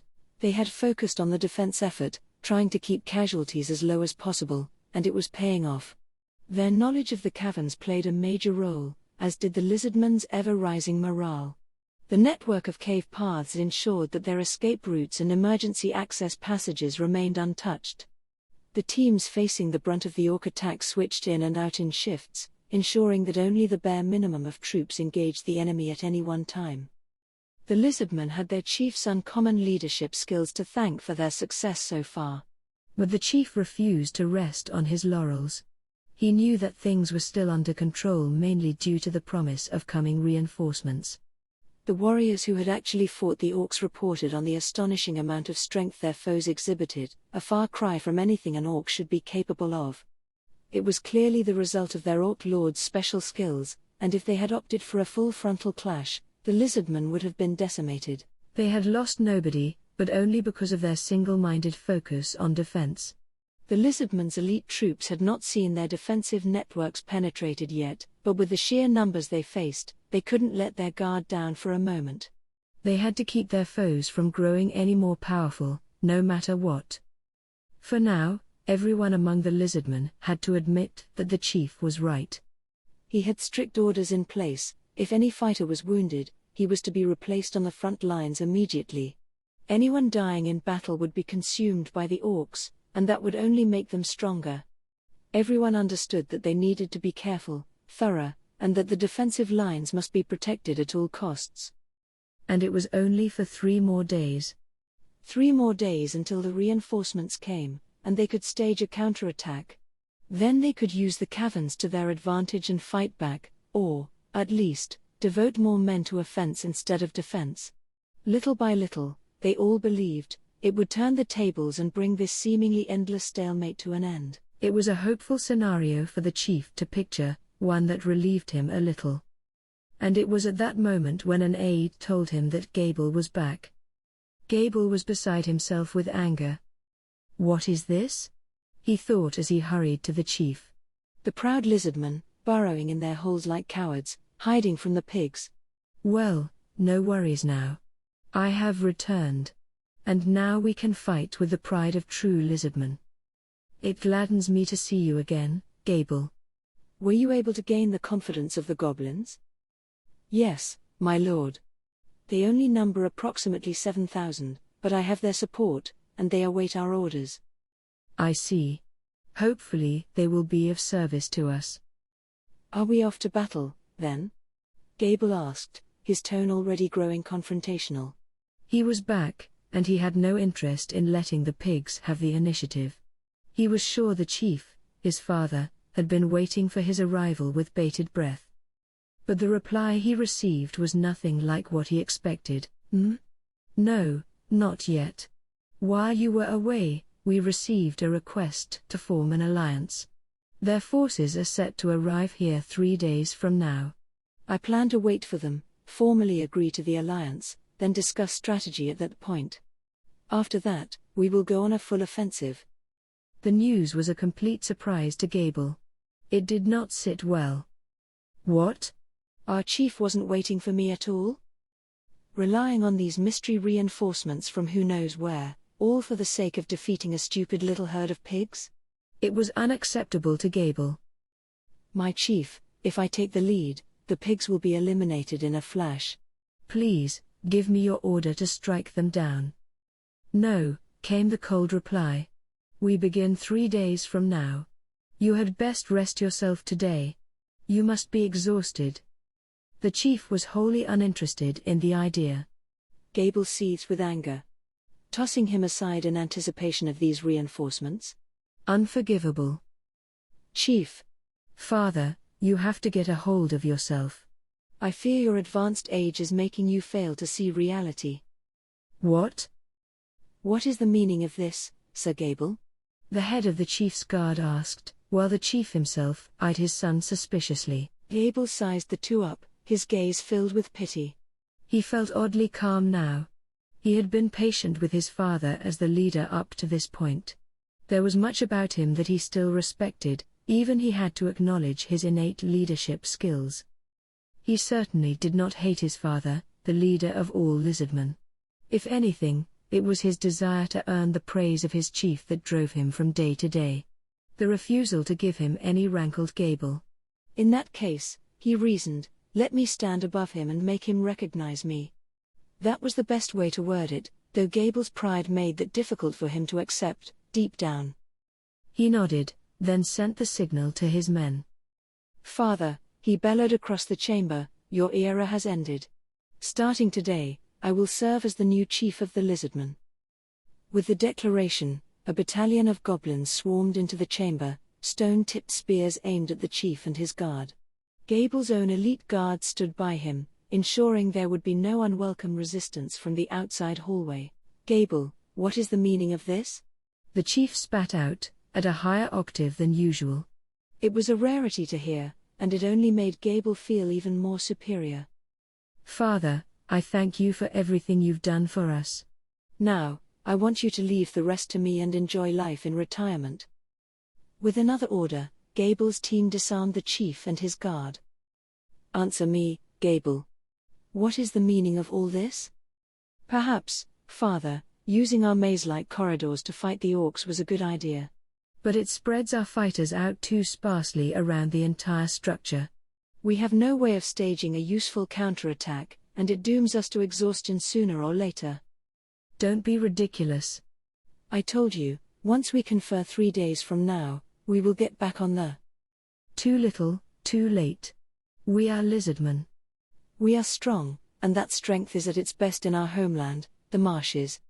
It is in those muddy, flooded regions where we are at our most mobile, and our enemy at its slowest. Our greatest of natural weapons. And what ruler of the marshes simply holes up in the dark and waits for their problems to go away?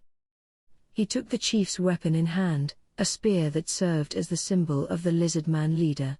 It was a vortex spear, a magical weapon to be wielded only by the strongest of tribal warriors, and as far as Gable was concerned, he was born to hold it. Now he could feel the power within it, a sure sign that the spear had accepted its new master for all time. Looking down at the chief and his guard, he held his new weapon high in the air for them to see. The spear has accepted me. Lizardmen require no alliances. Allow me to prove that to you. Wait, Gable. I cannot allow you to do this. At least wait until the reinforcements arrive. You may leave the rest to me, he replied, ignoring the shouted plea. You may find things a tad uncomfortable until the battle is over, but do try to hold out for me. Sir Gable. My brother. You dare to betray us? Could we save family concerns for later, my sister? I am not betraying anyone. As I told you, I am going to show you what the new era will be for us lizardmen. That's nonsense, replied Gable's younger sister, the head of the chief's guard. Everyone knows what a talented warrior you are. Why now, of all times? Is this what you truly want for us? Do you think I am joking? Get out of my sight. Take her away. He could hear his sister shouting as the goblins hauled her out of the room. It didn't matter to him any longer. He had no intention of killing her or anything of the like, but he didn't want anyone in his way. He would defeat the foe that the former chief found impossible to overthrow. The results would turn him into a new hero, the perfect event for establishing his position at the peak of lizardman society. Then, he thought as his heart raced, my father will admit it. He will admit that he was proud of me all along. His men were already dealing with anyone who sided with the chief, with goblins to hammer the message home. They wouldn't be expecting it anyway, their attention too focused on the orcs in front of them. They'd never expect their fellow lizardmen to attack them through the emergency tunnels. Before long, the news had arrived, all opposition had been suppressed. Gable sat down on his father's seat, the picture of calm composure. And then, as if waiting for this exact timing. How's that chair feel to you, then? Ah, Sir Laplace. Thanks for your hard work. It went even easier than I expected. Oh, lovely, lovely. glad to be of service. It was a masked man, one with an asymmetrical smile that made it look like he was sneering at anyone he showed it to. His clothing stuck out, too, clown-like with its rabble of colors and patterns. It was a ridiculous sight, but Gable was unfazed. This man, Laplace, was in the employ of Gelmud, the man Gable loved more than almost anyone else. He had first appeared before Gable as he was returning to his homeland with his newly earned goblins. Laplace is the name, he began. I used to be vice president of the Moderate Jesters, a group of jacks of all trades, you could say. Lord Gelmud has hired me to serve you, anything you need, I provide. This Laplace did with efficiency, freeing Gable's men from the dungeon and providing regular reports on the lizardman's moves. It was Laplace who removed the seal on the vortex spear for him, ensuring his coup ended in success. The original plan called for Gable and his elite guard to suppress the chief and his men while the main force was out fighting in the marshes, but with the army hunkering down in the caverns, that idea was a bust. It angered Gable immensely, but Laplace offered an alternative path. He brought the goblins, and Gable's own troops, right to the chief himself without arousing any attention. It was like magic, the way he led them through the escape corridors without a single lizard man noticing. In short, Laplace was the triggerman for the entire coup. Oh, come on, Gable, Laplace laughed. I'm really nobody that special, no. But he was to Gable, this man working for Gelmud. Ah ha ha ha ha. Enough modesty, Sir Laplace, Gable replied. We are co-workers, after all, under the watchful eye of Lord Gelmud. Let's make it a useful relationship. Sir Gable, we have all the tribal leaders in our grasp. It was the news Gable had been waiting to hear. Now, at long last, every branch of the military was under his control. Oops. Sorry if I'm in the way here. I'd best head off to my next job, then. Ah yes. Sorry to detain you, Sir Laplace. I think it's time I whip those orcs and show my strength to Lord Gelmud, once and for all. With one final, sneering bow, Laplace disappeared from the cavern. You were quite helpful to me, Laplace. Lord Gelmud has so many talented people working for him. I'd best hold up my end of the bargain, then. Gable stood up, supremely confident. It was time to attack. He couldn't even imagine defeat at this point, and the advice from his father failed to reach his ears. His loyal followers were now cheering his every move, especially the younger lizardmen who formed his most passionate support base. He called each tribe leader to his chamber, ordering them to prepare for an all-out attack.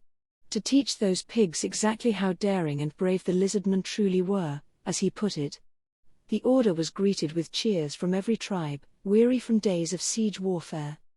Their former chief's order to hold the fort and prevent casualties at all costs had, ironically enough, made it all the easier for Gable to consolidate his own power. He was giving the people what they wanted, and that made things go his way. Gladdened by the response, Gable sat back down. His time was here. He was confident about that. Defeating the orcs, at this point, was just a minor detail. How could this happen? Waves of despair rankled the chief. CI's final advice, to watch his back, was referring to this, no doubt. He thought he had the people under his full control. Even the more hawkish were faithfully following his orders, solidifying their defenses. And then his own son betrayed him. Desperation overtook him. This was a terrible situation. If it kept up, the lizardman would be ruined before tomorrow, much less in 3 days. He looked down at his chief guard, his other child, Gable's sister. She noticed the signal and nodded. Go, he shouted, and the chief guard immediately slipped out of her shackles and ran off. The Alliance forces needed to be notified as soon as possible. They might get caught up in all of this otherwise. He had to prevent that.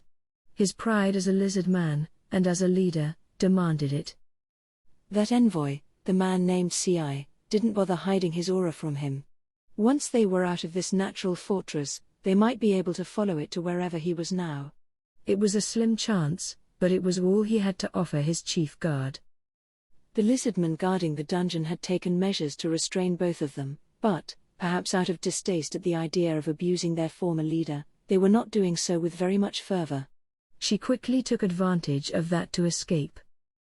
For now, the chief felt relieved. He would have to stay here, that was his responsibility for now. All he could do was pray his daughter could complete the mission he gave her. Only 7 days. That was what he promised, and he had failed. He cursed his own worthlessness, there in his cell, and hoped it would not lead his allies to abandon him. CI offered that alliance because, to his master, the lizardman held some sort of value. If this coup made him change his mind, that would seal all their fates. If this battle costs us the lives of those faithful to Gable, so be it. Perhaps they had it coming. I just wish we could keep our women and children safe.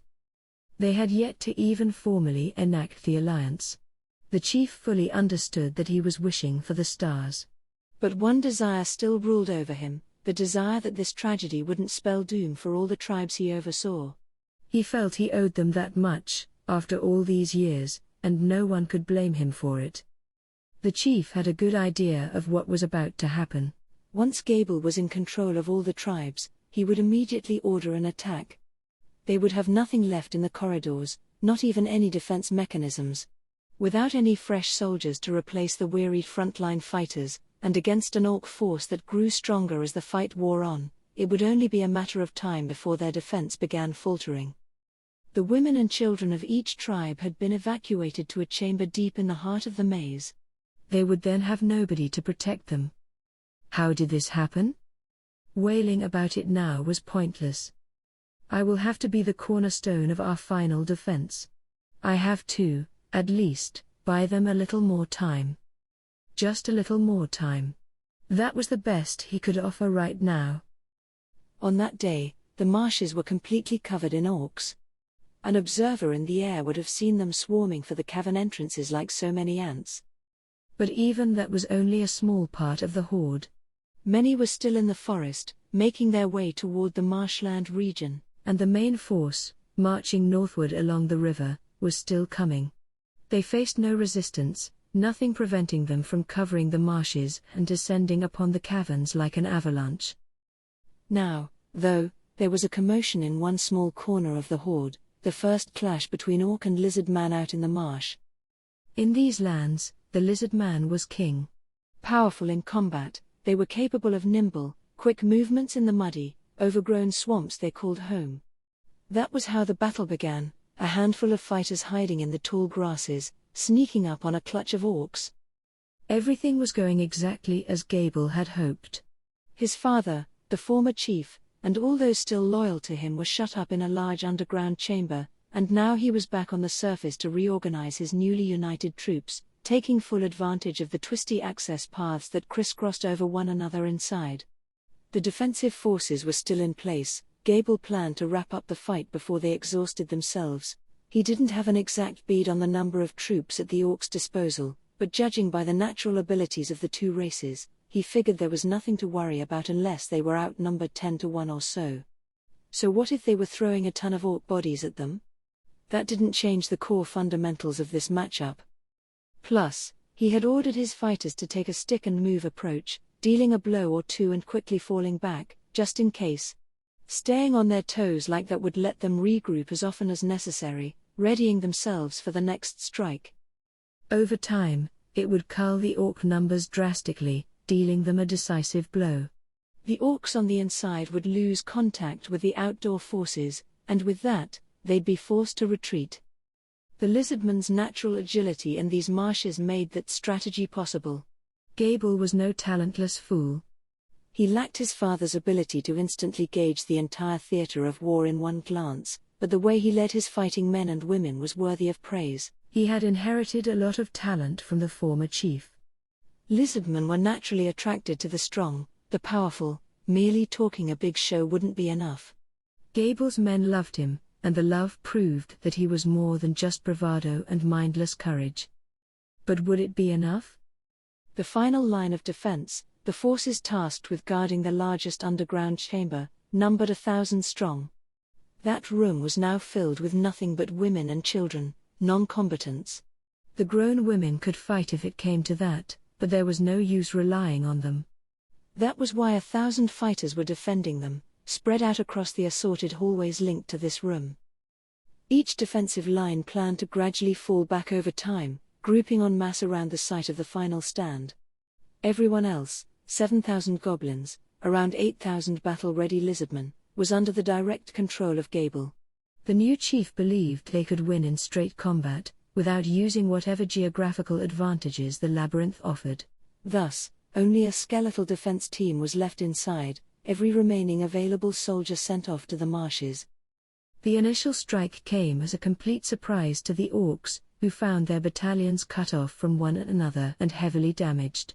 The stragglers who managed to flee the lizardmen were subsequently isolated, making them ripe for the picking by the gangs of goblins.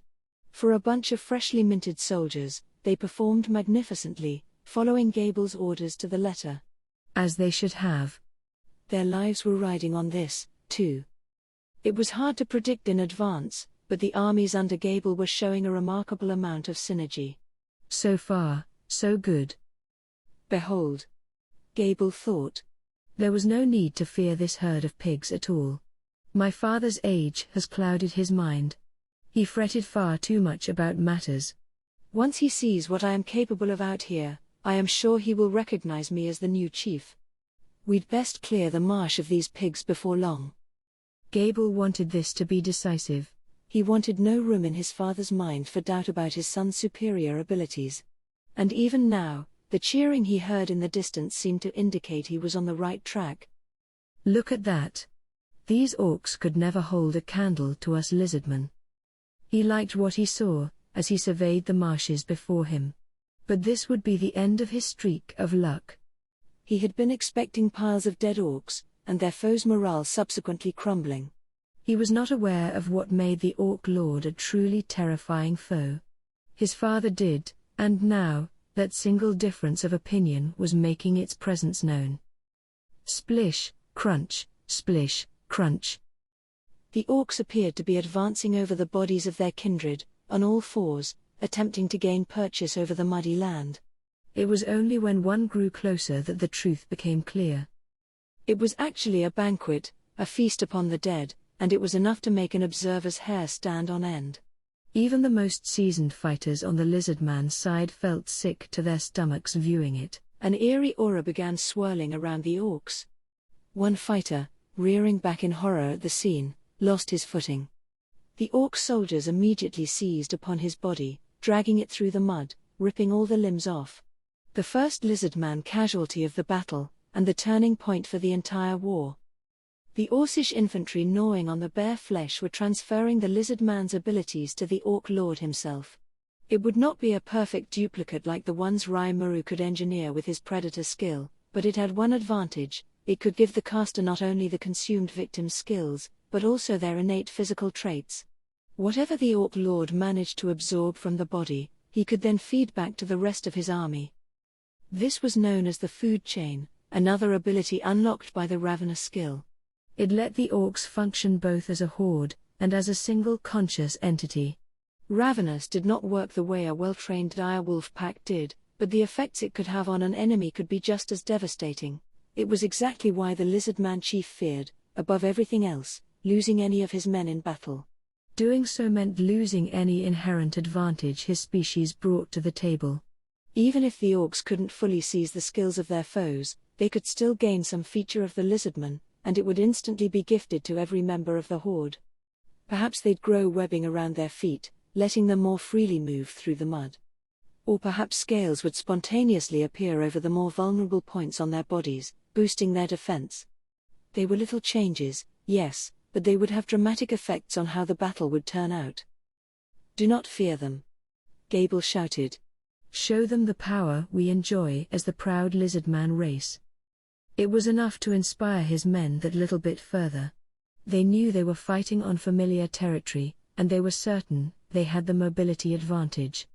The orcs would be too bogged down to catch up with them. And even if they were outnumbered, a nimble attack on their flank would cut them off, just like before. Or so they thought. Matching the army's movements step by step, the Orcish army stayed in formation, following their foes unerringly. They were now perceptibly quicker than before. Huh? The orcs are moving differently? But by the time Gable noticed, it was already too late. With newfound speed, the orcs spread out to the left and right, enveloping the advancing lizardman force.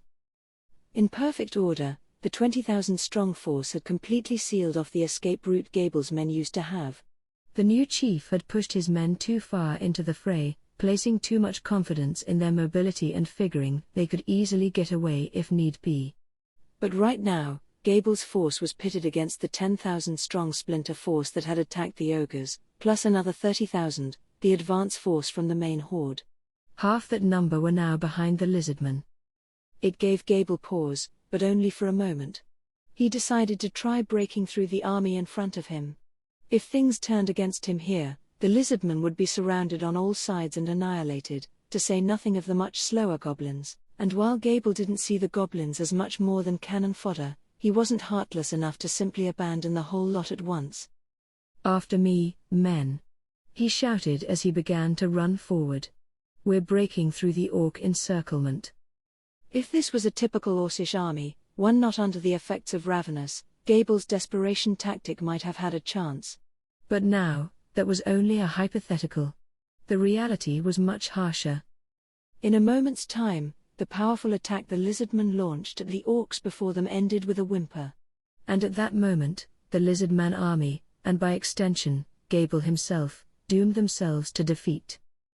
The encirclement was almost fully complete now, and more orcs from the main horde were flowing in.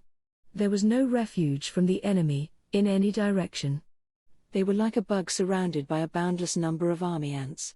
As much as they wanted to resist, they were doomed to fall sooner or later. Gable was not incompetent. In an instant, he recognized the dilemma his army faced. But as for why it had happened, that was beyond his intellectual skills. He knew they had been the overwhelming favorite, and all of a sudden, their attacks were having next to no effect. It was unthinkable to him. Yet, he pressed on, trying everything his army was still capable of doing. He called for his troops, attempting to rally them back into position. The goblins were almost hysterical, and their panic was beginning to affect the lizardmen as well. He had to prevent that, no matter what, because once panic took over, the entire chain of command would fall apart. Then came defeat, and then annihilation. He considered a retreat, but only for a moment. He knew there was no escape route left. Even if they could punch their way through this encirclement, there was no place to escape to anymore. Once he had wrested control from his father, he had ensured that all the troops under his command had exited the caverns safely, but the caverns were too tight to let them all back in.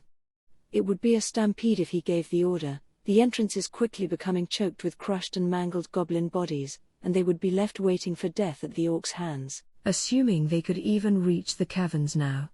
There was always the forest to flee to, but with the orcs suddenly quicker on their feet than before, all the forest offered was a future where they'd be chased down and picked off. So no retreat. Gable could understand that much. And now, finally, he understood why his father had taken such a conservative approach. He knew how impossibly stupid he had been. But it was too late for regrets. What could he do right now? Not much. Nothing, in fact, apart from rallying his forces and doing whatever he could to calm their anxieties. "Bah ha ha ha!" he shouted gleefully. "Don't you start panicking on me, boys. I'm right here with all of you. We could never lose to these pigs." By now, he was having trouble believing it, but he had to say it anyway. His troops needed inspiration, even as their fates were quickly catching up with them. Ha! The chief, too, was full of regret that he couldn't convince Gable that the Orc Lord was a real threat and not some fairy tale bogeyman. Now he realized that his son needed things explained in more concrete, visceral terms. He didn't place enough importance on that, and now he hated himself for it. "This is all my fault," he thought. If he had a more accurate idea of what the Orc Lord could do, perhaps Gable would have been a bit more careful. But that didn't matter anymore. The chief sighed as he quelled the thought from his mind. He still had things to do. His brethren were still in that large underground chamber, anxiety all over their faces. In that chamber, there were 4 wide routes to the marshlands, along with one escape route behind them. That route connected directly to a hilltop near the foot of the mountains. It would be the long way to the forest, but it was safely away from the marshes themselves, and the corridor was a straight shot, ensuring that women and children could evacuate through it without getting lost. Which meant that the 4 pathways at the front of the chamber were the main worry right now. The forces that had been launching attacks at the interior orcs had slowly, but surely, retreated back through them all. The final line of defense deployed, and each one numbered around 1,500 at this point. Not all the platoons had made it fully inside yet. The orc numbers were high. With so many, they would discover this location soon enough. Before they did, the chief at least wanted the entire force back there, if he could. He shot a glance back at the escape route. This was a large chamber, but it was now crowded with so many lizardmen that the space felt cramped. If the orcs swarmed in here without warning, he doubted they could all flee in time. They had best start evacuating now, while things could still be kept orderly. It would take just a single spark, a moment of panic, to plunge this room into chaos. But what if they did all make into the forest? Would the orcs simply find and massacre them over there? It seemed plausible. And even without the orcs, the forest presented an unclear future for everyone. For now, they needed more time. Time to wait for reinforcements, despite the chief having no idea if they were coming or not. But the chief didn't get to enjoy the dream for long. The sounds of battle began echoing from a corridor, accompanied by the smell of blood mixed with sweat and metal. They're here. Anxiety pervaded the chamber. The chief sprang into action, bringing the women and children to the rear of the chamber and positioning those who could fight up front, just in case the orcs had broken the blockade. The fighters formed an arc ahead of them, readying their spears far earlier than they expected. All 4 corridors in front should have been fully blocked off. The lizardmen were instructed to pick off the orcs as they appeared, giving them no quarter regardless of how much weaker they were. The hallways were narrow enough that only a few orcs could engage at once, a welcome advantage. In a one-on-one fight, a lizard man could make quick work of any orcish soldier, and this formation, the chief thought, offered them at least a few advantages. Things worked as the chief thought they would, at first. The orcs were stronger than normal, it was true, but the lizardmen were handling them well enough. The forces assigned to each of the 4 corridors devoted themselves to staving off the hordes. They took turns at the front lines, ensuring they were careful with their work, but not even they could last forever. The corpses piled up near the exits, but the orcs simply consumed them and kept pushing forward. It was such a horrid sight that even the hardiest of the lizardmen couldn't deny the fear it began to strike in their hearts. Then, the decisive moment came. A yellowish aura covered the orcs. What on? The chief thought, just as an even greater nightmare attacked him. The orcs used to be a level below the lizardmen in strength. Now, it was disturbingly even. The difference wasn't dramatic, but it was more than enough to destroy the equilibrium from before. Quickly and efficiently, it removed any advantage the lizardmen enjoyed up to now. Observing the battle, the chief realized they'd be lucky to last the day like this. The reinforcements would come after 3 days, if they came at all. It was untenable, and already they were losing good lizardmen at the defense lines. They had to get the women and children out. It beat waiting for their doom in there. Listen to me. I will have to ask you all a favor. It is a grim one, but it must be carried out, or else the history of our people ends right now, on this very day. We must survive. And I will provide you the time to do it. Escape was pointless. It would just extend the misery they all experienced before their ultimate deaths. He knew that, but there was still one final dream he could hope for. You must get out of here, now, and place your trust upon the monster known as Rimuru. Now, go. Go, all of you. Ha ha ha ha. The path is blocked, my friend. A group of orcs walked out from the escape route, firmly crushing the chief's final hope. They were orc knights, clad in full plate armor, and as they entered the light, screams began emanating from one of the 4 outer corridors. Appearing behind the shouts of pain was a hideous-looking orc, his body covered in jet-black armor that was spattered with blood from head to toe. This most unusual orc was a bizarre sight, the fires of insanity burning in his eyes. Is that the Orc Lord? The chief was stunned as he beheld the figure, far larger than even the Orc Knights. But if anything, the truth was even worse. You will all serve as an offering to our mighty Orc Lord, the Orc in black intoned. We will not let a single one of you escape. Now the chief knew who he was. He was not even the Orc Lord, just another one of his servants, and yet, all this power he wielded. He was an Orc general, and now he was here, a heavy long-handled halberd in his hand. The mere sight of him called to mind a boundless hellscape of despair. This is it, the chief thought, his heart crushed.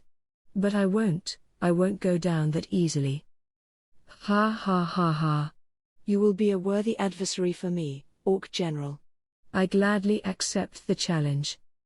The chief knew this was the end for himself, calmly readying his spear as he approached the general. He would be the last chief of the lizardmen, the one who led them to their final fates, and he intended to do so with pride.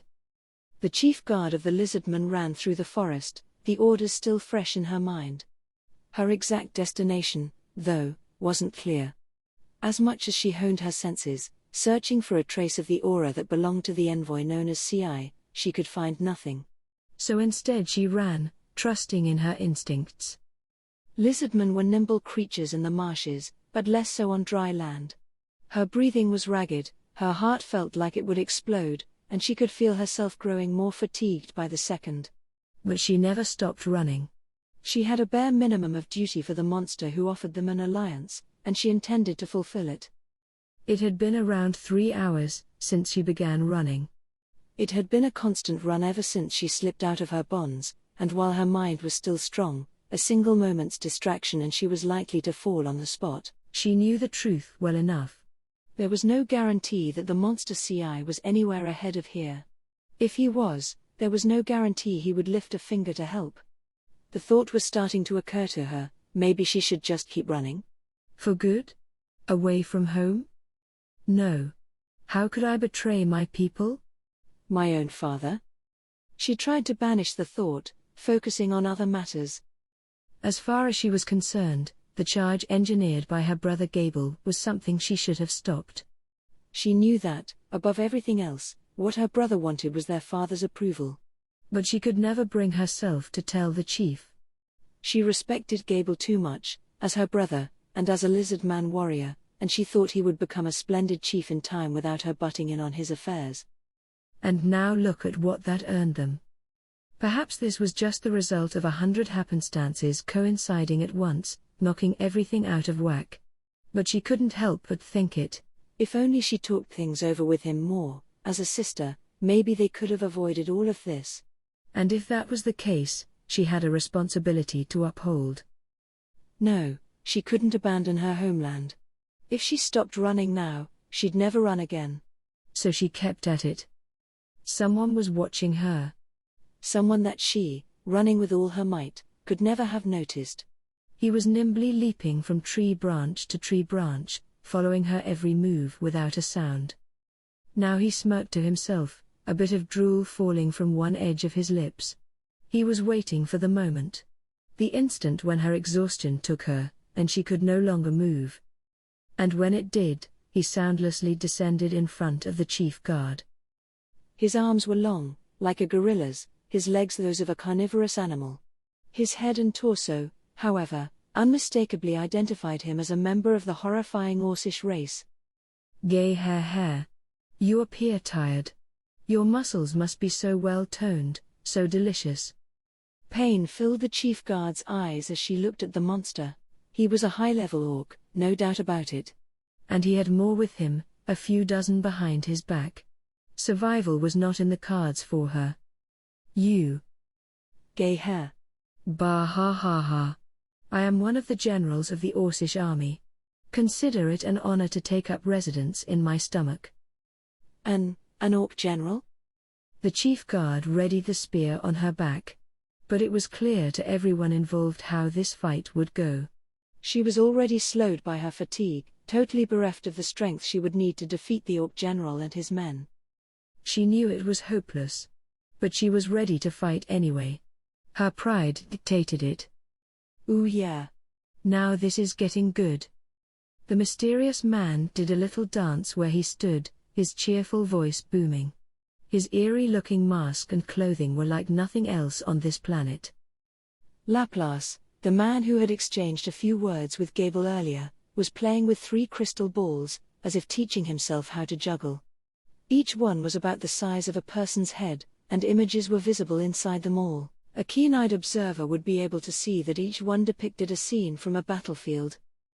All 3 were valuable magical items by nature, capable of seeing through the eyes of any person of one's choice and projecting their field of vision into the crystal.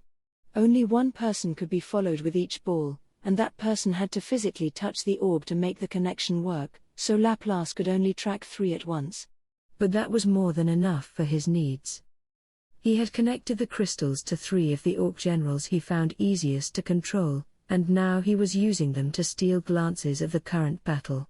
It wasn't something he took a prurient pleasure in. It was his job, part of the duties his client placed upon him. But Laplace was still taking full advantage, apparently having a blast as he peered into each orb in succession. The war was unfolding just as he wanted it to, just as he had been enlisted to make happen. Nice. That ought to please the boss, he said to nobody in particular, but something was different this time. He actually got a response. You seem to be enjoying yourself. What a woman appeared before the confused Laplace, a fleeting beauty to her form. Her green hair was as tangled as a wall of ivy, loosely covering her entire body, and its translucence made the contours of her frame visible. I am Thraini, one of the Dryad Wardens of the forest, and I have no intention of letting the monster tribes do as they please here. Thus, I'm afraid I must remove you. The moment she completed her declaration, she began casting a spell. This unnerved Laplace. Whoa. Wait a second. I ain't in no monster tribe. Silence. The disturbance you have caused to the forest already makes your crime clear. The magic began to take effect. Wait. Wait. What's that spell? Come to me, spiritual summon Sylphide. And with you, I summon the extra skill Unify. The Dryad constructed a shell of magicules over her own spiritual body. It was similar to Raimaru's replication, although she did not, strictly speaking, have any physical form at all, apart from the holy tree that housed her soul. Those properties allowed her to unify her spirit with others like her. Unified with the high-level Sylphide, Thraini now had the ability to wield the full powers of that spirit. And what she unleashed next was one of Sylphide's most powerful magics. Your judgment is here. May you pray for your ultimate forgiveness. Aerial Blade. The spiritual unification meant Thraini no longer had need for long casting times. In an instant, Laplace was locked inside a gap in the air itself, one occupied solely by great blades of air that rent everything they slashed through. There was no escape once imprisoned. It was a fearsome move, and Laplace, if anything, weathered it well. His own intrinsic anti-magic skills let him escape mortal injury. All it managed to take from him was a single arm, and with a puff of smoke, the arm went into so-called stealth mode. This was an original skill, exclusive to Laplace, that combined illusory magic like deception, infiltration, and concealment, and he was so deft at casting it that it even let him deceive the spiritual senses of a Dryad. Yikes. Prone to violence much, lady? You coulda let me at least get a word in edgewise. Well, my work's done here anyway, so I think I'll get while the getting's good. See you around. He had apparently set up several potential escape routes for himself in advance. When the smoke cleared, Laplace was gone. I cannot believe he escaped my grasp, Thraini whispered. But, not from a monster tribe? Then who are those people? No one was there to answer. Thraini filed the question away for later, instead turning her eyes toward the battlefield. Running her mind through the roots of the plants that surrounded her, she used her Dryad skills to swim in an ocean of information. Things do not appear to be going well. I wonder how much I should really be trusting him. The whisper disappeared into the wind, just like the one before it. Traces of concern began to manifest themselves upon her face. She should have been the one taking care of the Orc Lord. But she could sense someone maneuvering behind him. Until she could grasp who, she couldn't make any rash moves. And while it might not be likely, if the Orc Lord managed to absorb her as well, it could spell the creation of a new demon lord and make it impossible for her own sisters to handle him. That prevented her from doing too much in public. It also prevented her from going very hard on the magic-born Laplace, giving him the chance to escape. That hurt her. The lizardmen were being consumed by the orcs out there, and she couldn't do anything about it. But Thraney was still focused on her own role as a warden of the forest, and what that meant to her. Gable continued flailing away in his desperate battle. Things were getting more and more one-sided. The orcs seemed to know no fatigue, attacking them without pause or end. The federated goblin-lizard-man forces, unable to escape from their encirclement, found themselves picked off one by one. And even if Gable tried to break through, how many of his men, wounded and in a state of total exhaustion, would follow him? It seemed clear that now was the time to abandon the slower goblins for good. There was no room for retreat, but by this point, Gable had to think about guaranteeing himself as many survivors as possible. Warfare, in general, stopped once it became clear who the victor was, but these orcs seemed intent on completely wiping Gable and his force off this plane of reality. There would be no terms offered, just murder, and then the feast. The orcs saw them as nothing but prey, and it triggered a primal sort of fear. The formation began to fall apart at the seams, the weaker-minded ones succumbing to terror like frogs being eyed by a snake. The goblins were already a lost cause, running around like mad in search of any solace, and the orcs weren't having any of it. They chased them down, killed them, and consumed them. Not even 3,000 functioned as a fighting force any longer, and to the lizardmen, a good fifth of which had fallen, the news was no less grim. It was already becoming difficult to lead them as a cohesive army. But Gable kept pressing his teams forward, prodding the orc lines for any possible route of escape. His tactics were impeccable, his abilities being used to their fullest. Then a group of those orc soldiers in the black armor began to move. A well-ordered team, unlike the common rabble, and each one protected from head to toe by metal. They might have been as physically strong as any other orc, but they functioned as a trained army, and their equipment was a massive upgrade. The orc leading them bore an aura that overwhelmed all the others, proving how much stronger he was than the rest. An orc general, as powerful as an entire tactical squadron all by himself. And he, just one of 5 among the horde, had 2,000 stout orc knights following him. His rank was A-, and he answered directly to the Orc Lord himself, the leader's most trusted of officers. It's over. In Gable's eyes, the demonstration of power was decisive. No escape, either. Best prepare to die in battle, then. If he wanted anything right now, it was to die like a warrior, at least. Gah ha ha ha ha. So it's the leader of these cowardly pigs. Do you have the courage to duel me? He could never win. Gable's scale mail was already in tatters, the fatigue building across his body. His foe's armor was a work of art, enhanced with magical protection, and the aura he exuded told of his strength. If he accepted this invitation, at least Gable would enjoy a glorious end on the battlefield. Perhaps he could take a general with him, if things went well enough. Gah ha ha. Very well. Let me take you. Striking down the enemy leader, crushing the last true support his lizardman fighters had to rely on, would make the massacre that much easier to carry out. That was the Orc general's thought, and Gable was aware enough of that. He also knew that struggling any more than this would only lengthen the agony. Any thought of the reinforcements the chief apparently counted on was gone from his mind. He had already selected this patch of land as the last one he would ever stand upon. I thank you. Then all was solemn as they began their duel. Holding his magical vortex spear, Gable sized up his foe, searching for any weakness. Come on. The Orc general howled. Bring it. Vortex torrent.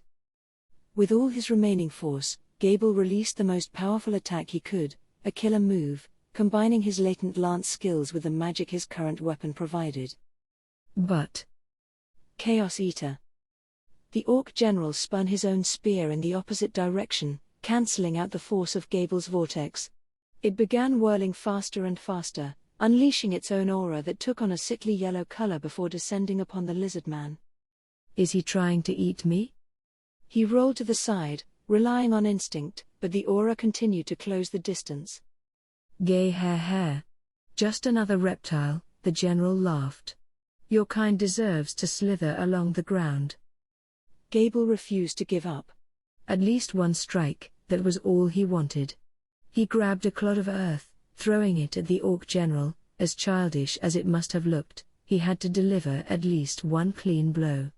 The attack disappeared futilely within the yellow aura, showing exactly how outclassed he was. Gable was too occupied with dodging the aura to focus on any other strikes.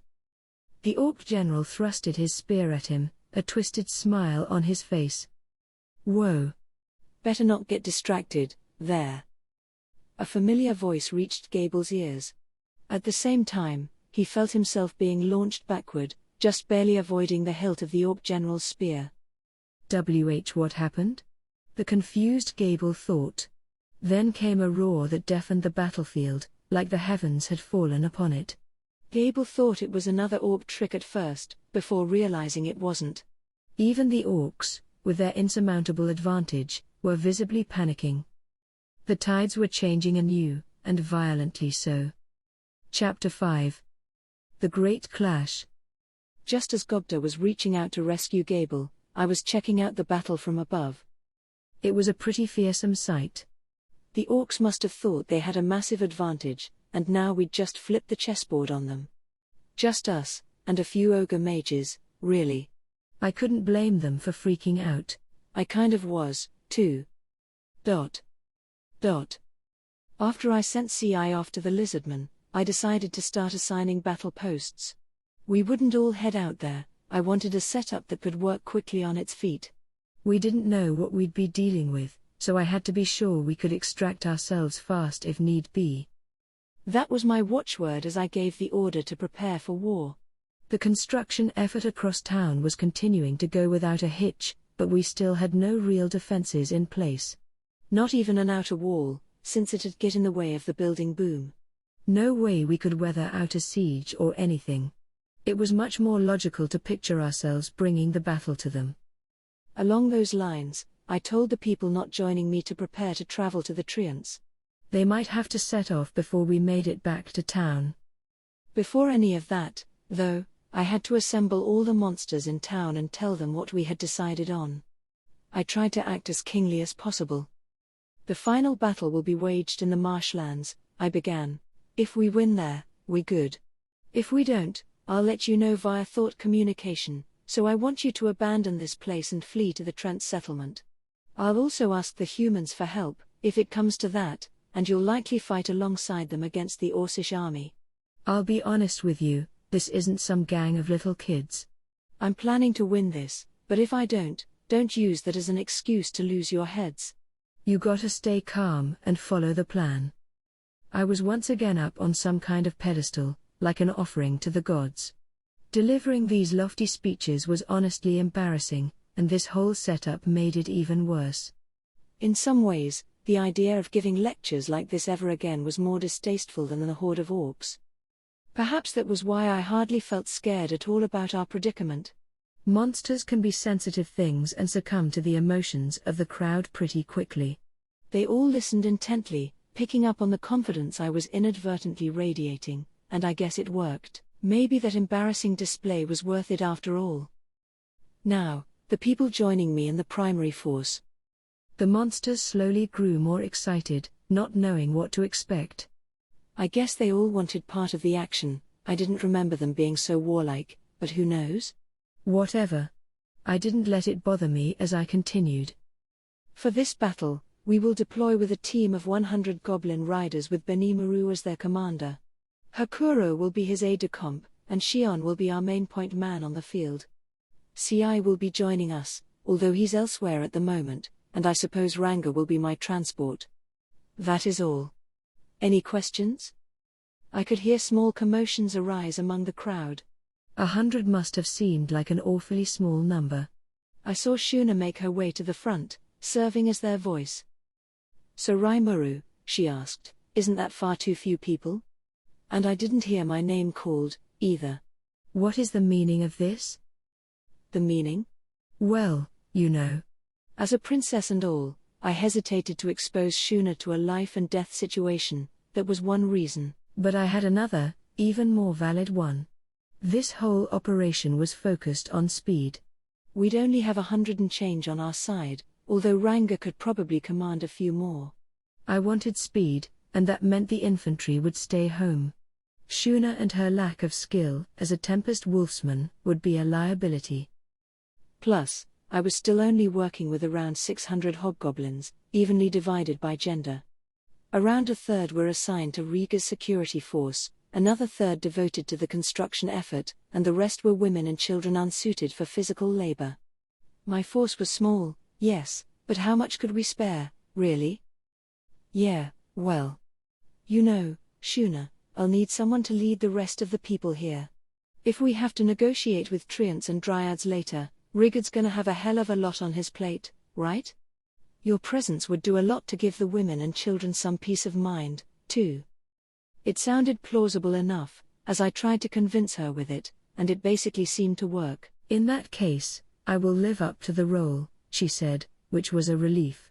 She did have a fan base around town, and I thought it was a good role for her. Shuna was still giving me and Shion glances, so I'm sure she still had a few questions, but she seemed accepting enough now. Which was fine by me. No need to go out searching for landmines to step on. So Rimuru, Riga said, raising a hand, why did you not call upon me? That question was a lot easier. Riga, I want you to command the remaining security forces and beef up your patrols outside town. You know how crazy this forest is right now. If something happens after we head off, I'm leaving you responsible for them all.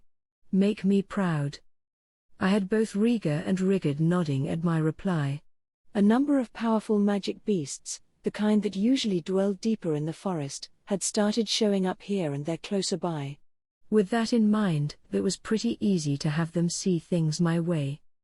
So with everyone on my side, we all began to prepare. After the speech, I received word from CI. So Rimuru, do you have a moment? He asked via thought communication. I had asked him to help us get an alliance going, but what happened? Did he, not know where they were, or something? After his flashy exit, if that was all he had for me, I might have to drop the gentle act a little.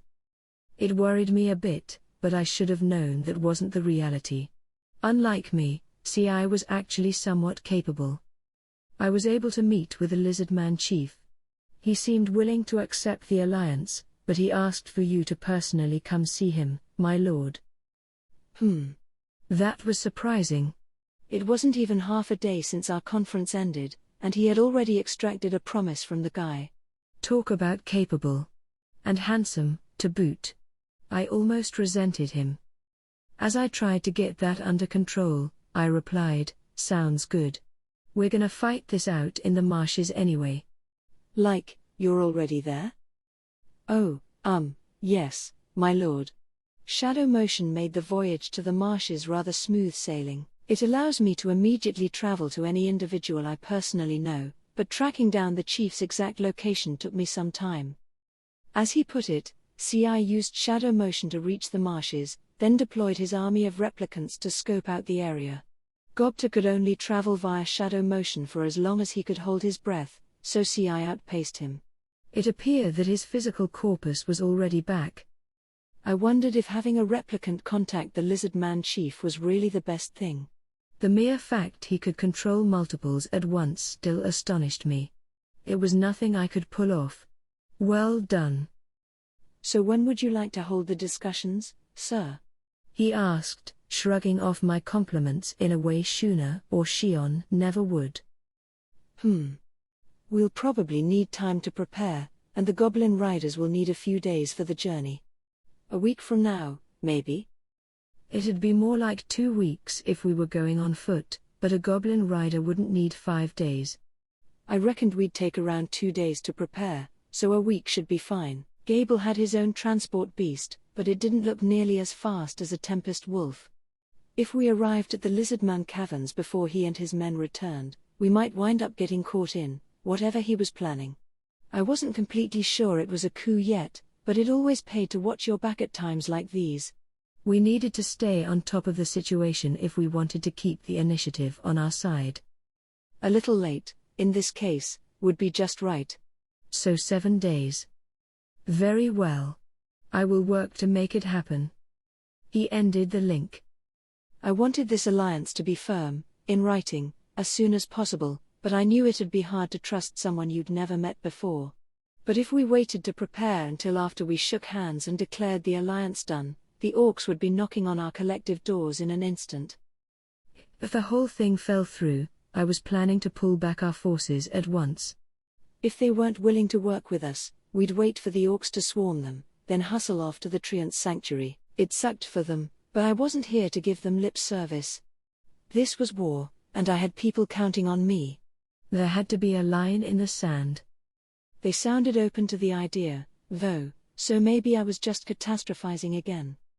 Either way, though, I had to hope it'd work out. Kaijin already had my next order, 100 sets of goblin rider weapons and armor, as soon as possible. Benimaru and Hakuro needed some, too, not to mention Shion, but they could wait. CI would be home soon anyway, they could get it arranged then, together. Kurobe was taking care of our weapons, Shuna and Garm our armor, and they'd be done with it soon enough. So while I waited for CI, I decided to organize our goblin riders. Their leader, to start with. I inadvertently locked eyes with Gobta. He was second in command with the security forces.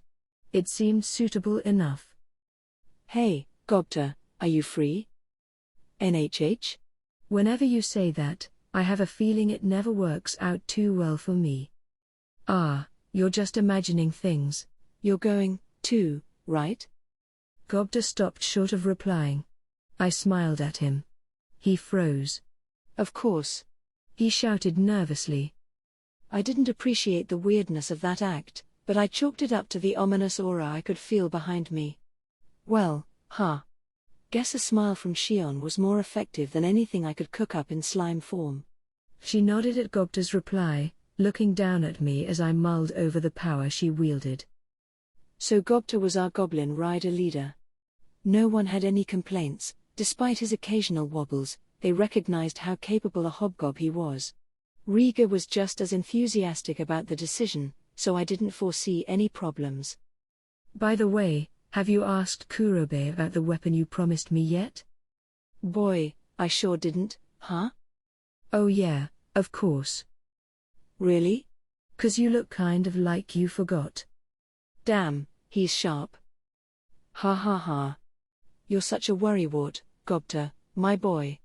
I've got the most wonderful shortsword coming your way, so be patient. Oh really? Ooh, I will be. Nice, dodged that bullet. Good thing Gobta is so easy to work with. Better tell Kurobe before I forget again, I thought as he merrily skipped away. That had left 100 members to select. It was a pretty simple process. I just selected the original goblins who were already paired with their rides as opposed to the relief members in the security force.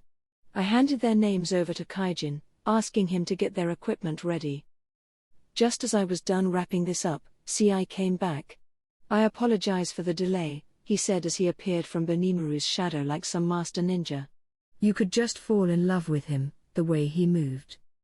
So let's get started, then. We headed over to the production workshop, the nerve center of all our manufacturing. It was a wooden structure, about the size of a small gymnasium. We were planning to reinforce the walls with mortar later, but we lacked the free hands for it right now. It was still one of the largest buildings in town, and it certainly stood out as such. When we went inside, we were greeted by several people loudly working on something, the 100-man battle gear order, no doubt. The security forces' equipment would have to wait for now, sadly. We moved deeper inside. There was a room devoted to sewing work, but at the moment it was a private office of sorts for Shuna. Her skills were so masterful, it'd take a while for the gobliness to catch up, so she was alone for now. They were gung-ho about learning, don't get me wrong, but at the moment I had them making hemp fabric and other clothing materials under the watchful eye of Garm. Once everyone had more equipment, I was sure Shuna would recruit some of the more talented seamstresses to help with the silk. We needed clothing before we needed armor, after all. I was now headed for this sewing room, greeting Shuna as I stepped inside. She smiled back at me, now wearing a beautiful, kimono-like dress she must have sewn herself at some point. It looked meant for a priestess, but designed to be as easy to move in as possible. The top was pure white in color, but the skirt part was a light pink, like Shuna's own hair, and it made for a cute-looking picture. One look and you could see what kind of techniques she had at her fingertips. I was expecting great things. Shuna took out several outfits and lined them up on her work table. Thank you for being patient, she said. I've prepared your clothing, so Rimuru, along with a little something for my brother, I guess. You guess? This made Benimaru laugh. Ho ho ho. Can you blame her? Your silk fabric is so exquisitely made, Hakuro added, having even a scrap of it is a great honor. Do you have an outfit for me, too, perhaps? CI was wholly uninterested in the banter. Shion was probably the one with the biggest emotional stake in it. She was a bit more boorish than the others, but she was still a woman. Here you are, Shuna said, completely ignoring the others as she presented some clothing to me. Afterward, she distributed outfits to everyone else, which was just the sort of thing she'd do. Once we all had our respective gifts, she guided me to a small changing room. She had given me 2 outfits, along with a set of armor from Garm. He gave that to me, she explained, and I made sure the clothes would be comfortable underneath. I didn't see Garm around. I'd have to thank him later. So there I was, in the changing room. My first outfit was a base layer, a shirt and some short pants. She had done a great job reproducing the crude illustration I gave her. It felt great for everyday wear, I thought, and she had created 3 sets for me, so I didn't have to go naked while having the laundry done. The second set of clothes, meanwhile, was for battle. A real tour de force from Shuna. Transforming into my child version, I immediately set to strapping it on. It felt so glossy and slick on my fingers, more wonderful than even the highest quality silk I knew, and the pants and shirt were done up just as I had designed them. It was an incredibly pleasant surprise. The cut, and the fabric, were better than anything I wore back home. Some of my sticky steel thread was woven in, too, so it'd protect me more than well enough. I had the sage analyze it for me, so I knew. This outfit, though. The moment I had it all on, it was like I was born to wear it. Perfectly sized. A sort of magic item, I supposed. I had absolutely nothing to complain about, as I felt its magicules intermingle with my own. It already felt like another part of me. Just to test it out, I morphed into my adult version, and just as I thought, the clothes adjusted themselves to match. A perfect piece of work. I moved on to the armor Garm had provided. He said he'd given it some extra attention, and it fit me just as well as the clothes. There was a dark jacket made from tanned leather, tied together with string in front instead of sporting buttons. It looked like a plain old jacket, but it was also magical, and a perfect match for my aura. Maybe it was because I had the original pelts stored in my stomach before handing them over to Garm. That must have turned it black in color, matching well with my aura. Once again, no complaints. All I had left was the coat to wear over the clothing. This was a long jet black coat made from the original direwolf boss's fur. Another Shuna special, and since it lacked any sleeves, it was light as a feather. The front was open, but that didn't make it annoying to wear at all, oddly. Putting it on, I wound up wearing it sort of like a robe. The rear had a high part like a collar to protect my neck, and I could remove this if I wanted or use it as a scarf. A scarf that, apparently, would keep me warm in winter and cool in summer, somehow. I didn't think it mattered much with my cancel temperature, but I had to give it a shot regardless. And thanks to that sticky steel thread in there, it really did have some resistance to cold and heat. The coat also came standard with self-repair, which went way beyond basic seam fixes. Enough magic force, and I could basically regenerate it from scratch. Keep it clean, too. Ultra-speed regeneration at work, I supposed. It made sense. This fantasy world, man, it was a treasure trove of fun stuff to play with. So I put it all on and stepped outside. Shuna stared at me spellbound, clearly blushing, as the rest of the ogre mages tried their own clothes on. It turned out everything she sewed had the same magical properties of my outfit, absorbing the wearer's aura to match their body perfectly. Thus, they were all natural fits. Benimaru's kimono-like robe was bright red, almost like velvet. On a normal person, it would have looked unnecessarily gaudy, almost clownish, but he had the natural good looks to pull it off.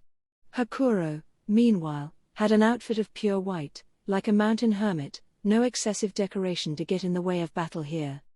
Between that and his sharp eyes, nothing could have suited him better.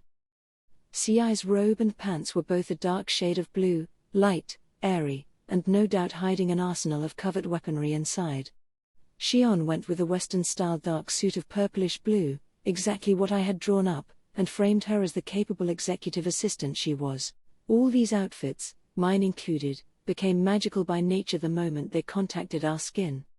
Really fantastic results, I thought, and apparently we were free to customize or transform them as we liked. That was thanks to the magic thread used, the mixture of hellmoth cocoons and my own sticky steel thread. Their magicules could be freely remixed and adjusted, much like how weapons of magisteel morph to meet the needs of the carrier. This meant the clothing would grow with the wearer's body, but I thought it made for some neat fashion applications, too. I doubted there was much else like this in the world. I didn't know what sort of magic items humans used in their day-to-day lives, but I had to assume Shuna was among the best in her field. Weaving clothing that magically merged itself onto people's bodies had to outclass whatever they bought off the rack in their realms. I wondered how much my outfit would go for on the open market.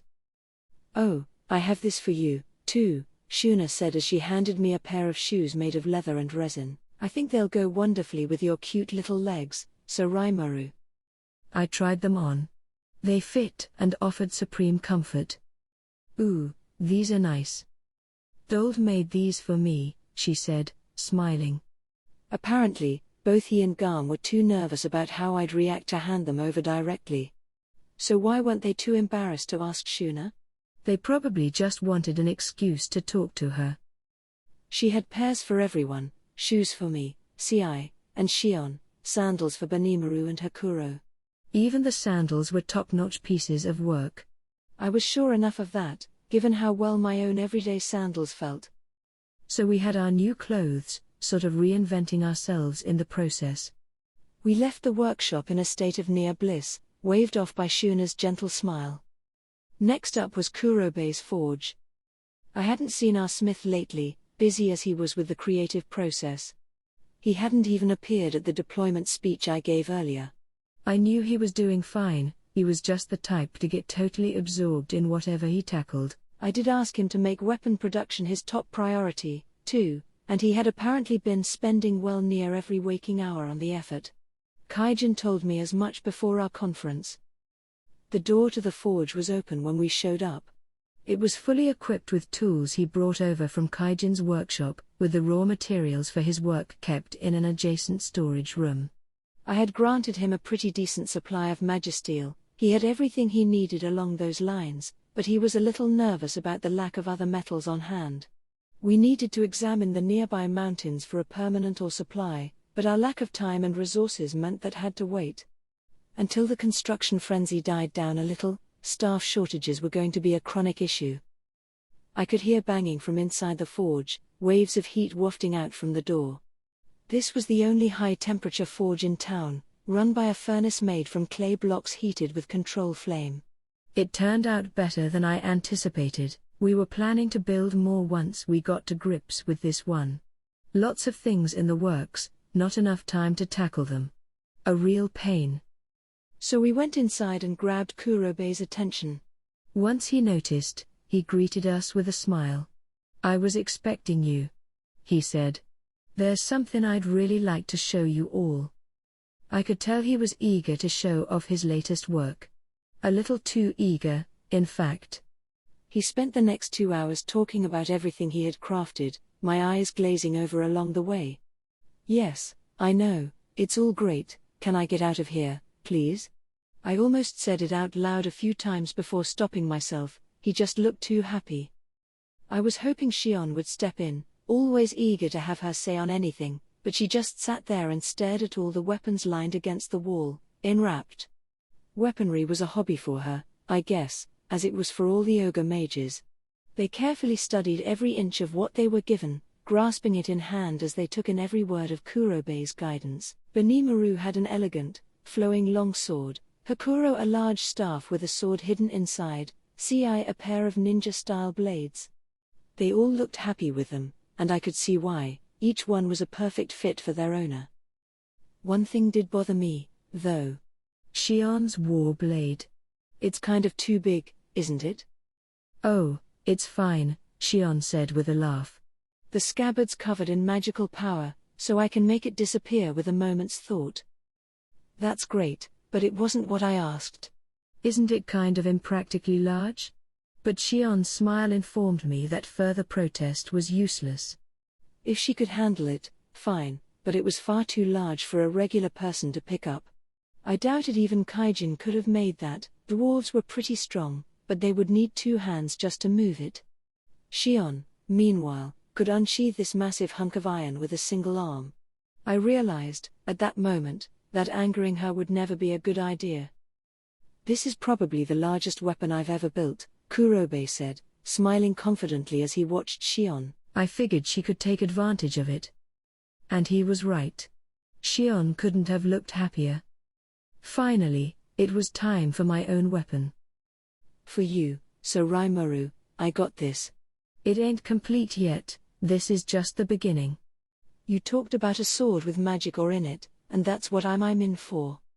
Kaijin and I are doing some research, but we're gonna need a mite more time for it. Until then, if you could get used to this sword. I was handed a long, straight sword. So he was actually going through with that idea? Sweet. It made me excited, and glad I offered the suggestion in the first place. Sitting through 2 hours of esoteric blacksmith discussion paid off after all. All right, I nodded, storing the sword in my stomach. I could bend it to my will more easily in there. Kurobei, with a nod, handed me another blade. This is just a test run, he explained, something we were experimenting with. Feel free to use it for now, though. It looked like a plain old Japanese-style katana, but since it was made by Kurobei, I was sure it was a masterful piece of work. I'd want to take care of it. And besides, Hakuro was currently beating all his swordsmanship knowledge into me. It'd be nice to have one to carry around, I thought, and in a moment, I had it around my waist. That alone made me feel a little stronger, for some reason. Weird. Finally, I asked Kurobei to make a short sword for me. He looked a tad confused momentarily, but he smiled and nodded at the request. I didn't know what he thought about it, but I didn't really care, either. This would be Gobta's weapon, after all. I could hand him a plastic fast food knife, and he'd worship me for it. So he ventured back to the forge. We were all armed now. On our way out, Garm stopped us. Apparently, Benimaru's armor was done. Without much ore at hand, iron was in very short supply, so he couldn't provide him with a full plate package. Ogres weren't really into that sort of thing anyway, though. It didn't go too well with kimono, besides. Instead, Kurobei brought over a set of scale mail crafted from monster-harvested materials, the completed version of what he had given Cabal the Adventurer before, and an outfit that melded with the wearer's aura as well. Glad to see my magisteel was being put to such good use. It was much more sturdily built than the test run, designed exclusively for Benimaru and matching remarkably well with his red kimono. There were pieces for his chest and thighs, as well as gauntlets and shin guards. Benimaru instructed him not to bother with a helmet, as that wasn't his style. It was flashy, but again, it worked perfectly with his good looks. I asked him about armor for the rest of us. "Oh, I'll have Shuna handle that for you all," he replied. Apparently, he'd deliver each piece to her once it was done. He really liked having an excuse to see her, I suppose. For now, though, he provided 3 sets of chainmail for Hakoro, Ci, and Shion. They would wear it directly over their base layers, so it would be well hidden. Garm and Shion had worked closely together on these, too, and they were designed not to distort the look of their outfits at all. Plus, Garm got to hang out with Shion more, which I'm sure was all the inspiration he needed to do such a great job. I kind of wished his work ethic wasn't inspired by getting to hang with beautiful women, but I couldn't complain. I already had my dark jacket in hand, so I didn't need anything else. I made sure to thank Garm while I had the chance. The next day, the goblin riders were by and large ready to roll, lined in a perfect row with a week's worth of provisions strapped to their backs. We needed to be quick and decisive in this fight, so I gave them only the bare minimum of food. If I had to provide a full supply, it'd slow us down too much. Speed would be everything, and if it was called for, we'd need the ability to zoom out of there on short notice. Each rider carried enough food for themselves, and that'd be sufficient. I figured we might as well get going so we could scope out the geography in advance. We've got an orc lord to take down. I shouted at them. Let's make this quick. I deliberately kept the pep talk short, no point getting too eager. We need to keep our eyes focused on the situation around us, and the simpler the objectives, the better. The riders, nonetheless, gave their war cries of approval in response, the deafening roar echoing across town. Most of these hobgoblin soldiers were survivors of our first, and last, battle against the pack of direwolves. There were a few newbies, but all were elite troops, each entrusted with a Tempest Wolf of their own. Morale was high, and watching them prepare to ride helped relieve some of my own anxiety as well. Maybe we could win this. Or at least escape unhurt if we couldn't. It wouldn't pay to be too optimistic, but there's no need to assume the worst in this battle, either. So off we went, spirits lifted as we made tracks for the marshes. 3 days had passed since we left town. The trees were thinning out, indicating we were near the marshlands. We were ahead of schedule, thanks to keeping our luggage to a minimum. There were no watering holes on the way, so I supplied the forces water from my stomach stores instead, and that apparently gave the liquid a strength-boosting, fatigue-reducing effect. It let the wolves run longer with fewer breaks in between. I should have thought about that, actually. The water in my stomach must have been packed with magicules, which can affect monsters in all manner of ways. Maybe that morphed the water into some sort of healing elixir. For now, though, we were resting here. I figured we would chill a bit, checking out the area before we contacted the lizardman. We weren't due to meet with the chief for 3 days, and if we were this far along, there was no need to hurry. I ordered everyone to stand by, make camp, and rest up. Time for a little recon work. I will scope out the area, Sir Rimuru, Ci quickly offered. He was definitely the man for it. All right, Ci. Let me know what you find. And try to figure out where the boss of the pigs is, if you can. I'm sure he could, what with his consummate scouting skills. Once I saw him off, Benimaru approached me.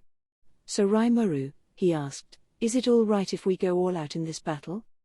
I wasn't sure what he meant. Even if I did, I still didn't know what kind of battle we'd be facing. Huh? Well, sure, but if I give the signal to retreat, you better follow it, okay? Benimaru flashed a fearless smile. Oh, I doubt you'll need to, my lord.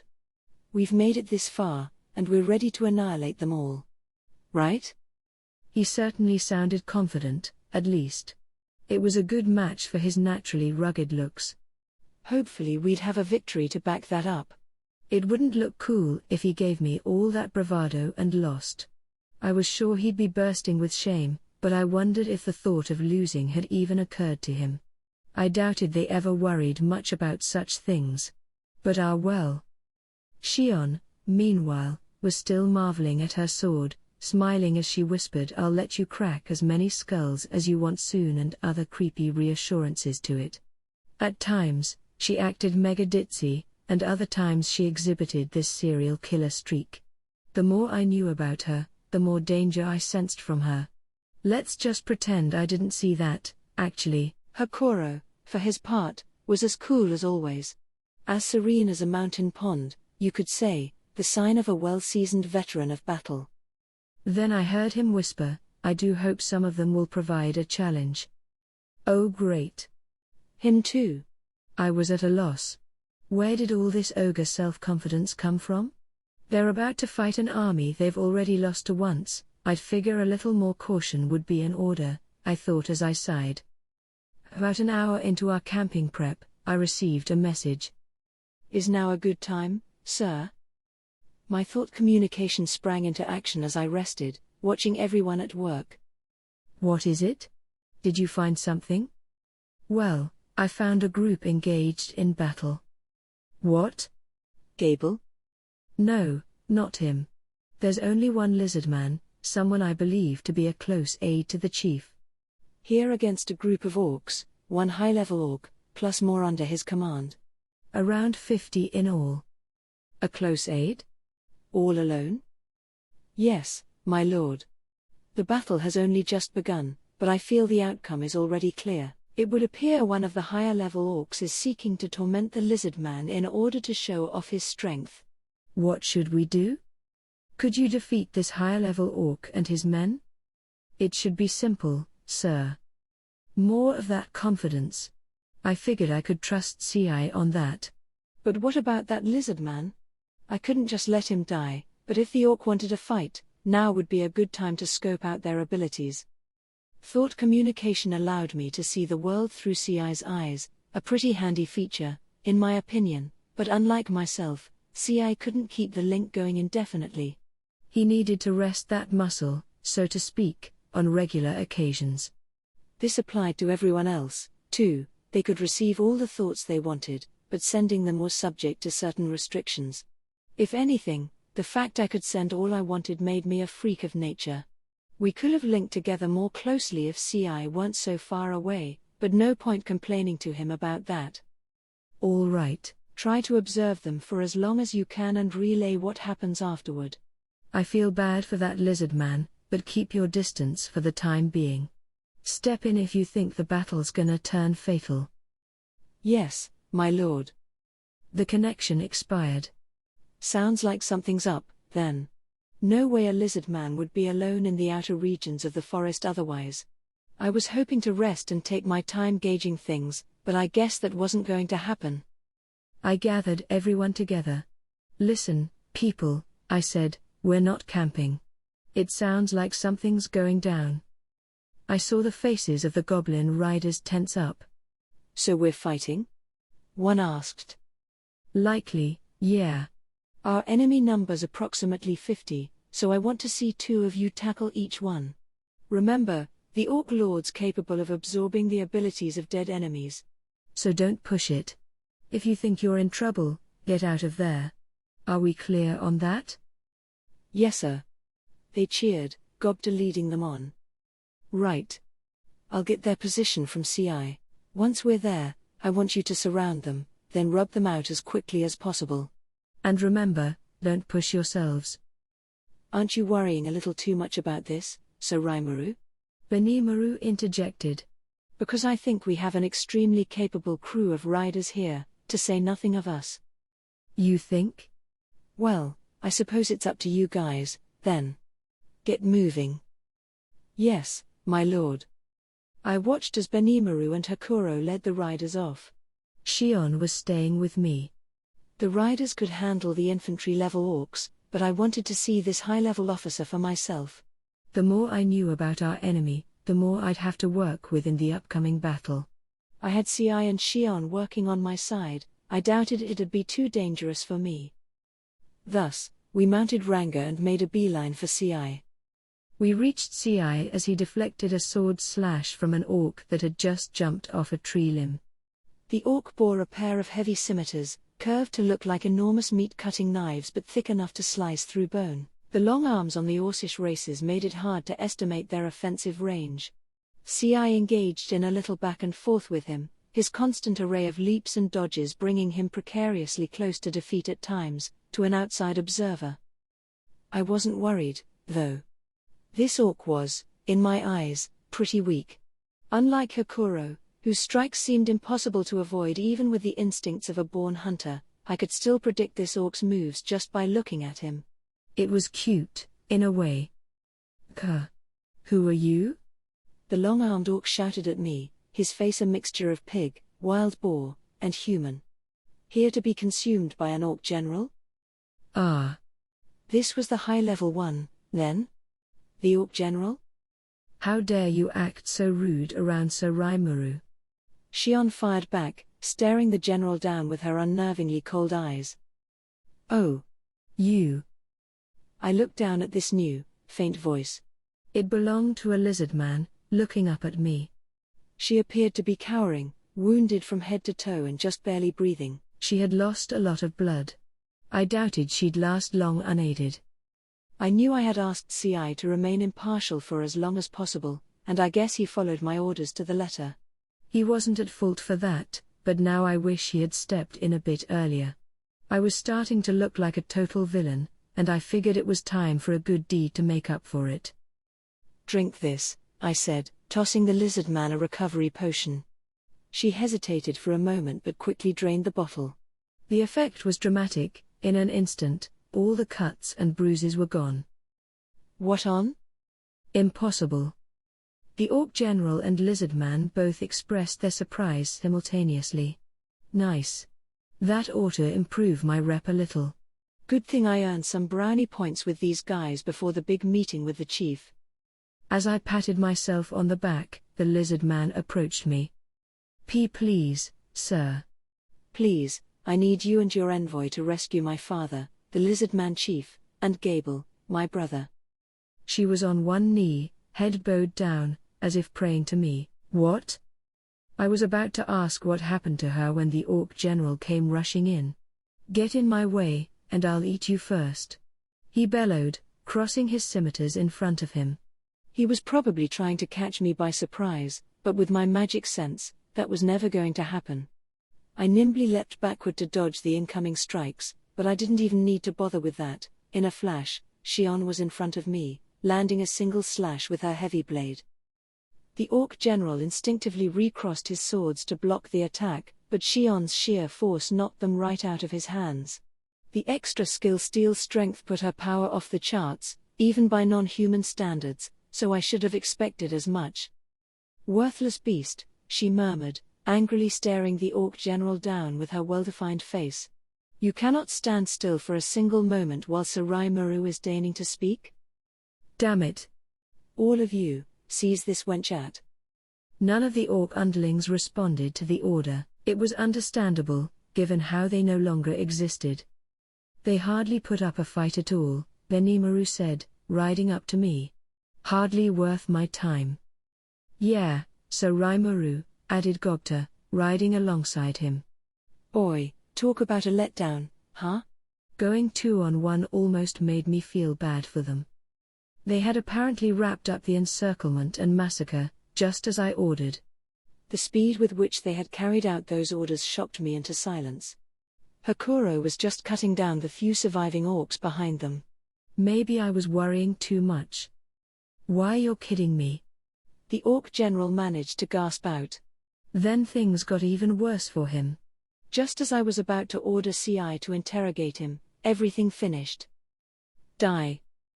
The voice was accompanied by a single flash of light, backed up by a low rumble. And with it, the orc general ceased to exist in any physical sense. What is that idiot doing? I whispered. CI had the same intention as me, approaching the orc general to extract whatever information he could. But Shion had no similar thoughts. I have given this impudent fool the divine punishment he deserves, my lord. She smiled at me, anticipating the praise that was no doubt coming. I didn't know whether to compliment her or scream at her. Yeah, I ventured. Let's try to capture him alive next time, all right? Yes, Sir Rimuru. We need to make them fully understand what happens when they cross the likes of you. No, nothing like that. At all. But I didn't want to bother explaining it to her. She said yes to my request, and that was good enough. The entire squad was now dead, and while I would have liked some of the orc general's intel, I was willing to call this a success. No point dwelling on what's already done. I mentally shifted gears as I turned to the lizard man. At least we wouldn't be interrupted any longer. There's still a few days until our meeting. What happened? She looked at CI and me in succession before setting her eyes upon me. I am the daughter of the lizard man chief, she said, conviction clear in her voice. I serve as the head of his royal guard. In advance of our alliance, my brother Gable has overthrown the royal family and imprisoned the chief. He intends to wage open battle against the orcs, but he vastly underestimates their strength. If this keeps up, we will lose, and the lizard man race will be wiped off the land. She paused for a moment, searching for the right words. The chief instructed me not to put an undue burden upon you as I related this message. But, please, as the one who offered us this alliance, I beg you to help us. Now she was fully prostrate on the ground at me. Well, Gable was the son of the lizard man chief, it turned out, and his sister was right here with us. They must have all had good genes.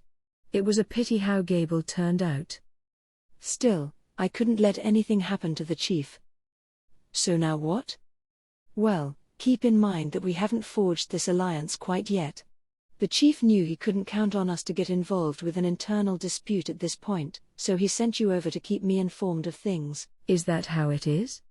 If so, then why are you asking me for help? It sounded mean, I knew, but I wasn't bound by any debt to the lizardman.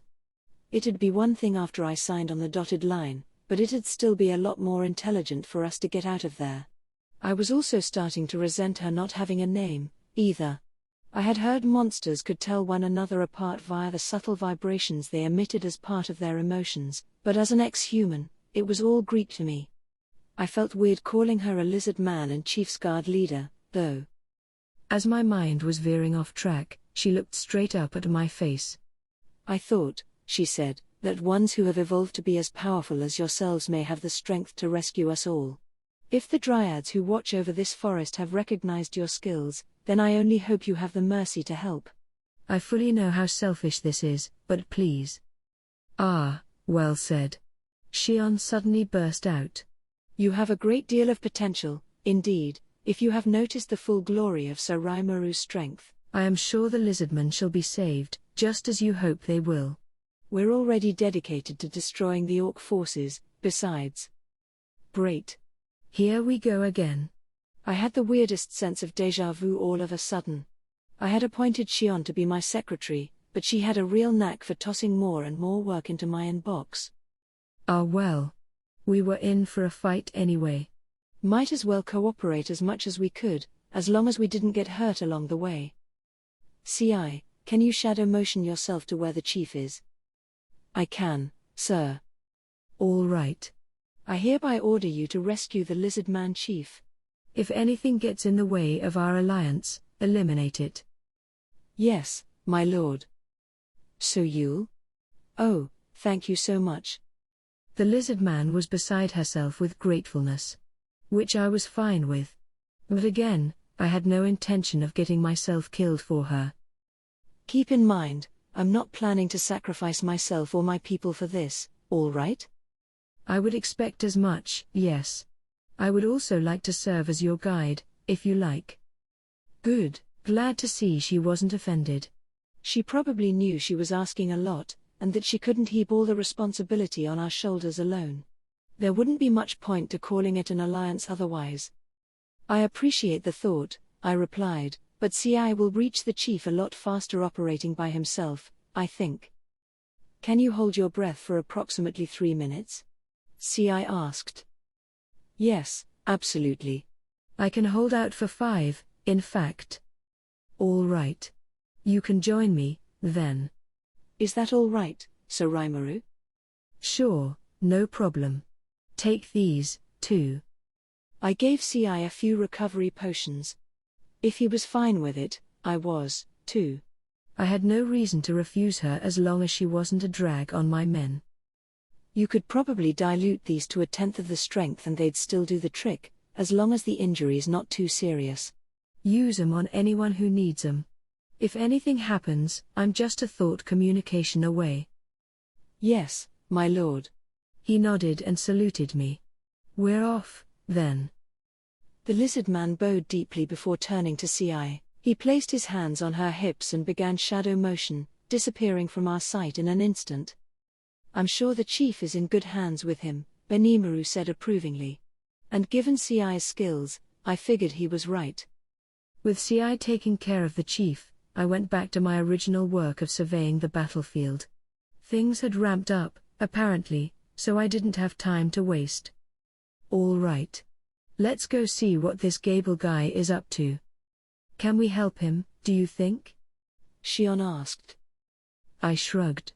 Depends on him, I suppose. I can't say if he's still alive or not. We had agreed to rescue the lizard man chief. I hadn't breathed a word about Gable, and I certainly wasn't going to expose ourselves to danger for his sake. For now, I wanted to check out the state of the war. You aren't planning to venture into battle yourself, are you, Raimaru? That's my plan, Benimaru. And I'd like to see things with my own eyes before deciding on anything. Scoping out the situation was basic stuff, I thought, and I did want to check and see if Gable was alive. Benimaru, however, was vehemently opposed. My lord, wait a moment. Hakuro and I could handle the job well enough by ourselves. You and Shion could simply observe us from afar, instead. Indeed, Raimaru. You are my leader, and the leader of us all. I am sure it would be wiser to leave this battle to us, in this case. Guys, that's not gonna work. All we had here were Benimaru, Hakuro, and 100 goblin riders. Everyone had to pitch in. I had been planning to work out a more detailed battle plan at a conference once the alliance was set in stone, but I already had the general idea in mind. We'd use the lizard man force as bait, and I'd have Benimaru and the other ogre mages take care of the higher level orcs for me. In other words, I basically wanted to create a scenario where I'd be fighting one-on-one against the orc lord. I wasn't interested in sending 100 people to their suicides against 200,000. Whoa, calm down, guys. Do you seriously intend to defeat 200,000 screaming orcs with a band of 100 riders? I pointed out with more than a little disbelief. Yeah. Gobta chimed in enthusiastically. You tell him, sir. I couldn't blame him. You couldn't expect someone to follow an order to jump off a cliff. I figured, where there's a will, there's a way, Benimaru grumbled.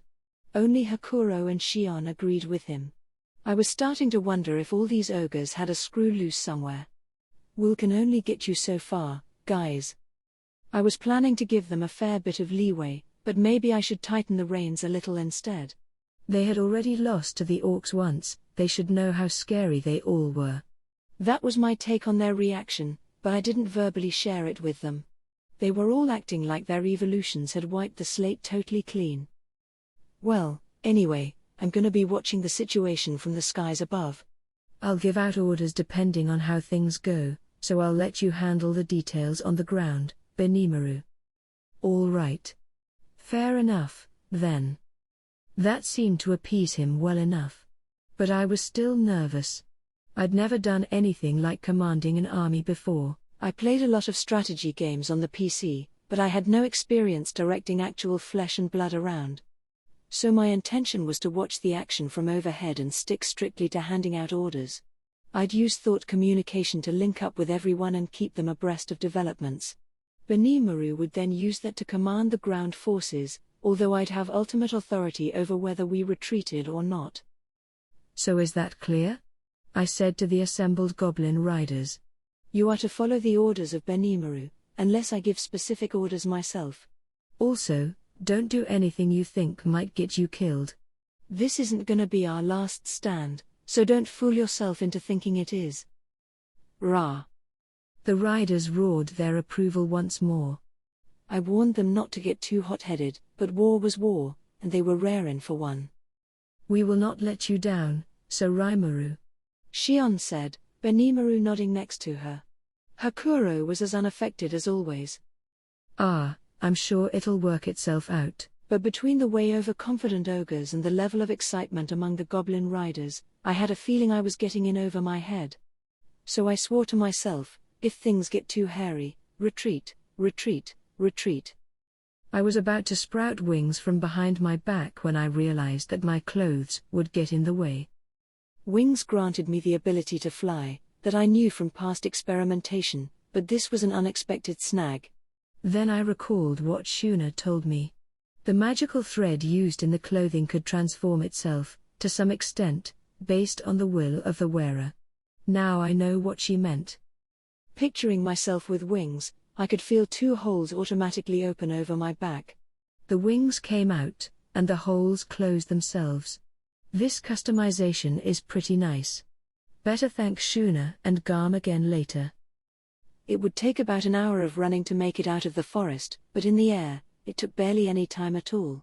Now I was above the battlefield, checking out the entire situation. I was a bit too high up to distinguish between the 2 sides, but I could use magic sense to figure it out well enough. It was almost like I was a satellite, taking photos of the land below from substratospheric heights. And come to think of it, having a bird's eye view of the entire battle like this gave us a killer advantage, didn't it? And using that info to send thought communication messages to any of the troops I needed. It was like bringing the latest advances in war technology to a medieval battle. I had access to information that no general in this world could have ever imagined. It was just what I needed to make the numbers work with a small force we had. In fact, this approach was probably best suited for handling small, mobile armies like ours. I marveled at my good luck at stumbling across this tactic as I scoped out the battlefield. To sum up, it wasn't looking great for the lizardmen. They were clearly surrounded with no escape route, and it was only the wild rallying from their leader that let them hold out. There was no telling how long they'd last. Squinting, I recognized Gable as the leader. I thought he was some random idiot at first, but maybe I underestimated him. Given how obviously devoted his sister was to him, I should have recognized that he was a decent person at the core. The first impression he gave was disastrous, though. As a commander, he lacked the ability to see the big picture in battle, which might ultimately doom him. But it wasn't like leaders were born capable of doing that, without any experience. If he survived this and learned from it, he'd very likely become a great general someday. Now a single orc appeared before Gable. Another group, clad in black armor, formed a circle around him. Definitely higher level ones, decked out in full plate and showing a military discipline none of the other orcs had. The one facing Gable was likely an orc general like the one Shion had erased from existence a bit ago. He clearly projected a much stronger presence than the orcs in the circle. Then the duel began. Gable fought courageously.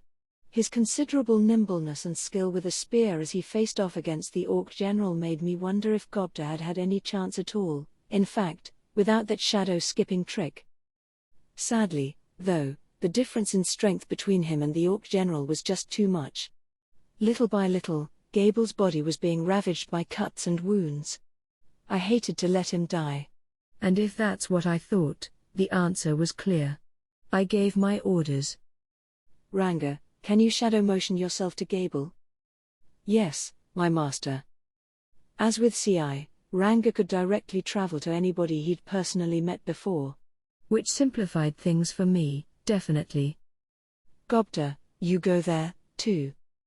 Gay. Oh really? It's, like, a huge army there. I heard a scream of pain through the transmitted thought. Gobta was cut off for a moment, then the line came back. He will gladly accept the mission, Sir Rimuru. Now it was Shion inserting herself into my mind.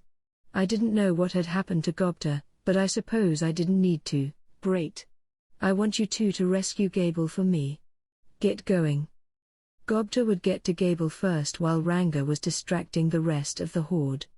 He'd then work with the lizardmen and goblins to forge a path out of that hellhole. Off they went, together. But not even they could last long amid the sheer number of orcs, I thought. So Rimuru, Benimaru asked, are we allowed to go, all out, then? Help the lizardmen first. They need it. After that, do whatever you want. Pay attention to whatever orders Hakuro gives you, but otherwise, have at it. Yes, my lord. We will show them exactly what the ogre race, or should I say, the ogre mages can do. He sounded happy. Which was good. Because things were about to happen, and quickly. My orders complete, I checked on the state of the battle. The lizard man defensive ranks were about to collapse. It wouldn't be long now. And if that's how it was outside, the caverns where the chief was might be just as infested right now. I sent CI in there by himself, would he be all right? I wasn't too worried about Ranga, but what about Gupta? To say nothing of Benimaru and his crew. Oh well, no point fretting about it now. I gave the orders, and they accepted them. If any agreed to do something they knew they couldn't accomplish, it was their own damn fault. When I was still new at my company, the boss would yell at me all the time about taking on more work than I could handle. If things got delayed as a result, it negatively affected everyone on the team, according to him. The same went for managers, too. If they were too unobservant to realize they were overtaxing their employees, they deserved what was coming to them. It was key to do the work that was best suited to you. A boss's job was to gauge his team's abilities and distribute the work correctly. I still didn't have a full grasp on these guys' capabilities. It was hard to figure out whether I was asking them for too much or not. I just hoped they knew themselves better than I did, and that I wasn't dumber than I thought. It was an irresponsible thing to think, but I had to believe in it for now. And since a boss's task was to step in and help whenever things went awry, I had a duty to keep watch over them. If anyone ran into trouble down there, I didn't want them to be alone. A single swing of the halberd broke the spear in the chief's hands. The fact the chief had survived this assault so far was worthy of praise in itself. He gave a proud sneer as he looked at the orc general. Ha ha ha ha. I can fight all I want to without a weapon. All the bravado in the world didn't convince anyone else in the room that he meant it. His armor was already shattered, cracks in his proud scale mail obvious for all to see. With nothing left to protect him, the chief was a hairbreadth away from death. Listen. He shouted with as much authority as he could muster. Come forward, my guard. Protect as many of the women and children as you can. I refuse to let you give up. Buy us as much time as possible and wait for help to arrive. Chief. These reinforcements cannot truly exist. Don't say that. He replied, admonishing the vice-general of his royal guard. Believe in them. We can never abandon hope. Protect the pride of the lizardmen until the very end. The chief never wanted to show a moment of weakness. He was a symbol of the lizard man's strength, their final hope. To the lizardmen with no place else to flee to, they had nothing to lean upon apart from his words. Plus, he added to his team with a smile, as long as I can beat this foe, we can open a new path for ourselves. He was right. If they could defeat the orc ringleader blocking the exit, they would have a literal path to survival. There was no despair among the lizardman warriors. Even if their chief fell, they knew they would stand up and fight. This much they had learned over the years, seeing him stand for his people. They would fight to the last man, and as long as they evacuated as many of the innocents as they could, no greater victory could be obtained. They had to find a connection to the future. But even that hope was crushed before the orc general. You old fool. All the ridiculous chatter in the world won't save you now. A flash, and the halberd in the orc general's hand sliced its way into, and then through, the chief's chest. Arg! He fell, coughing up blood on the way. This is it. The caverns echoed with the shouts of lizardmen.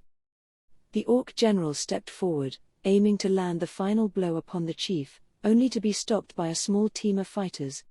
He cut them down, resentful at this obstacle, and reached the chief's body. You fought well, for a lizard man, he rumbled. Your courage proves to us that you will serve well as our flesh and blood. When you die, you will die basking in the honor of becoming part of us.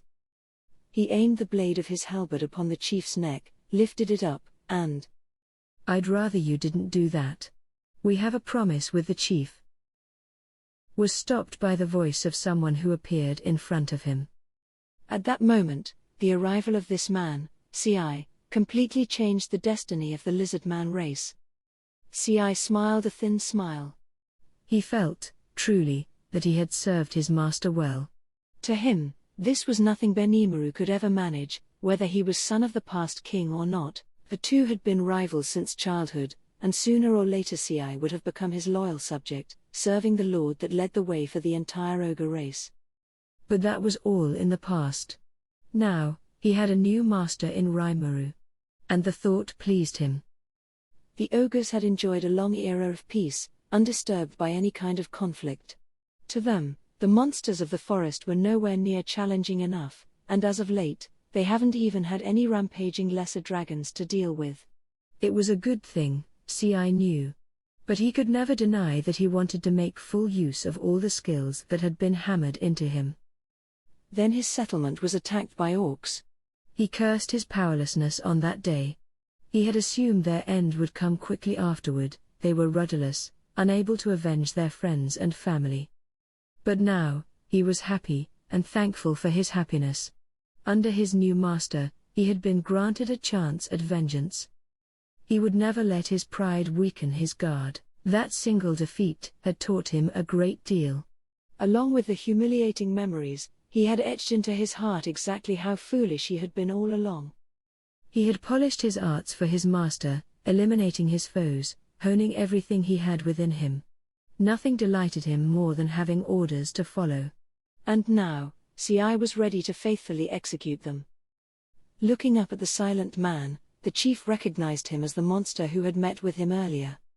The high-level member of the magic-born races who called himself Ci, the very one who had offered the alliance. He came for me? But we have no alliance forged yet. But, doubts and questions swirled in his mind. Yet, the chief, near the end of his life, could do little. He attempted to speak, clearing the blood from his throat. Lord Ci, you have come for me? After we forged ahead, ignoring your advice? By my very life, please, help the lizardman. He tried his best to entrust his people's future to Ci before he passed. But now there was another figure there. One he did not recognize before she spoke. Father, drink this. An aqua blue container was presented to his mouth. The moment he felt the liquid passing between his fangs, his hideous-looking wounds were magically gone, as if nothing had ever been amiss. In a moment, it had brought him back to perfect health. What? The chief sprang up, in a state of shock. My advice? What do you mean? Well, it doesn't matter. I want you to wait here until the appointed day arrives. And try to be careful. Neither my master nor I would enjoy it very much if you were to die on us. It sounded so out of place, this cold, oddly calming voice. He's saying he'll keep his promise about the alliance? But now is no time for that, he said. The orcs. Then he realized something was off. The orc general, halberd still high in the air, had stopped moving. His face had an odd dark reddish tint to it, his muscles bulging as he focused all his strength on the upcoming swing. What is the meaning of? Don't worry. I've stopped him for now. Ci's comment made the situation clear for the chief. But what did it mean? He gave Ci a wild-eyed look. He realized that this orc general, who had completely dominated him in battle a moment ago, was now rendered completely helpless before this envoy. What? What are you? A pity, though, Ci blithely commented as he looked at the frozen orc. I had him captured. I was hoping to torture him so he would be of some use to Sir Rimuru, but it would appear he is sharing information with some outside source. I suppose I will have to kill him, then. For Ci, an information merchant of sorts, having data leaked out to the enemy deeply bruised his pride. That was why he always took the utmost care in observing the enemy. A blue light flickered in his eyes now, detecting minute shifts in the magicules in the atmosphere. It indicated he was using observing eyes, one of his extra skills, and that skill told him the orc general was transmitting what he saw to someone, perhaps through a crystal orb or other medium. Ci decided it was better to kill the orc than to have his cover blown. But murder in itself did not interest him that much. So he decided to reveal a little more, in hopes of gauging the enemy's movements. But just killing you would be boring, he said with a mild smile, so why don't I have you relay a message as well? I assume whoever's controlling you orcs is watching me now, right? Your turn is next. And we'll make sure you will deeply regret making the ogre mages your enemy. And with that, Ci took his eyes off the orc general, no longer interested in him. His work was done, and it was time to take out the trash. Die, he whispered. The next moment, the orc general was torn into millions of fine pieces by the sticky steel thread Ci had wrapped around him. Right there was the moment that the final form of Threadmaster, a battle move first conceived by Rimuru, was born. The chief watched, stunned speechless. He tried to keep his mind from racing as he recalled what he had just heard. Then he turned to Ci, not bothering to wipe the sweat from his brow. Ogre mage. He is among the ogre mages. He stared at him, as if looking at something his mind refused to parse. Then he recalled the power he had shown a moment ago. Now it made sense. Perhaps I should have known. He is a legend along the lines of the Orc Lord. The next level of ogres. Ogre mages were the evolved form of ogres, already high-level denizens of the forest. It made sense, then, that the force he exhibited was akin to a high-level magic born. Well past A rank, and difficult to wrap one's mind around. So few among the magic-borns ever made it to that point. But something Ci said rang in the chief's mind. He had said the ogre mages. Plural. There were more of them. The thought sent a shiver down his spine. My decision. He thought. My decision to accept this alliance was the best one I have ever made. Then the chief sank to the floor. He was sure of it now. If the ogre mages were helping him, the lizardman would absolutely be saved. Despite having an orc general defeated in the blink of an eye, the Orcish soldiers showed zero sign of panic. The battle continued at a frenzied pace as the guard chief used the recovery potion Ci gave him to tend to the wounded. Ci wearily eyed the hordes. We can hardly rest easy with these annoying flies around, he said, as calm and composed as ever. I might as well take care of them, too, while I'm at it. Give me one moment, please. Shortly after, Ci's body appeared to disrupt into multiple images of himself.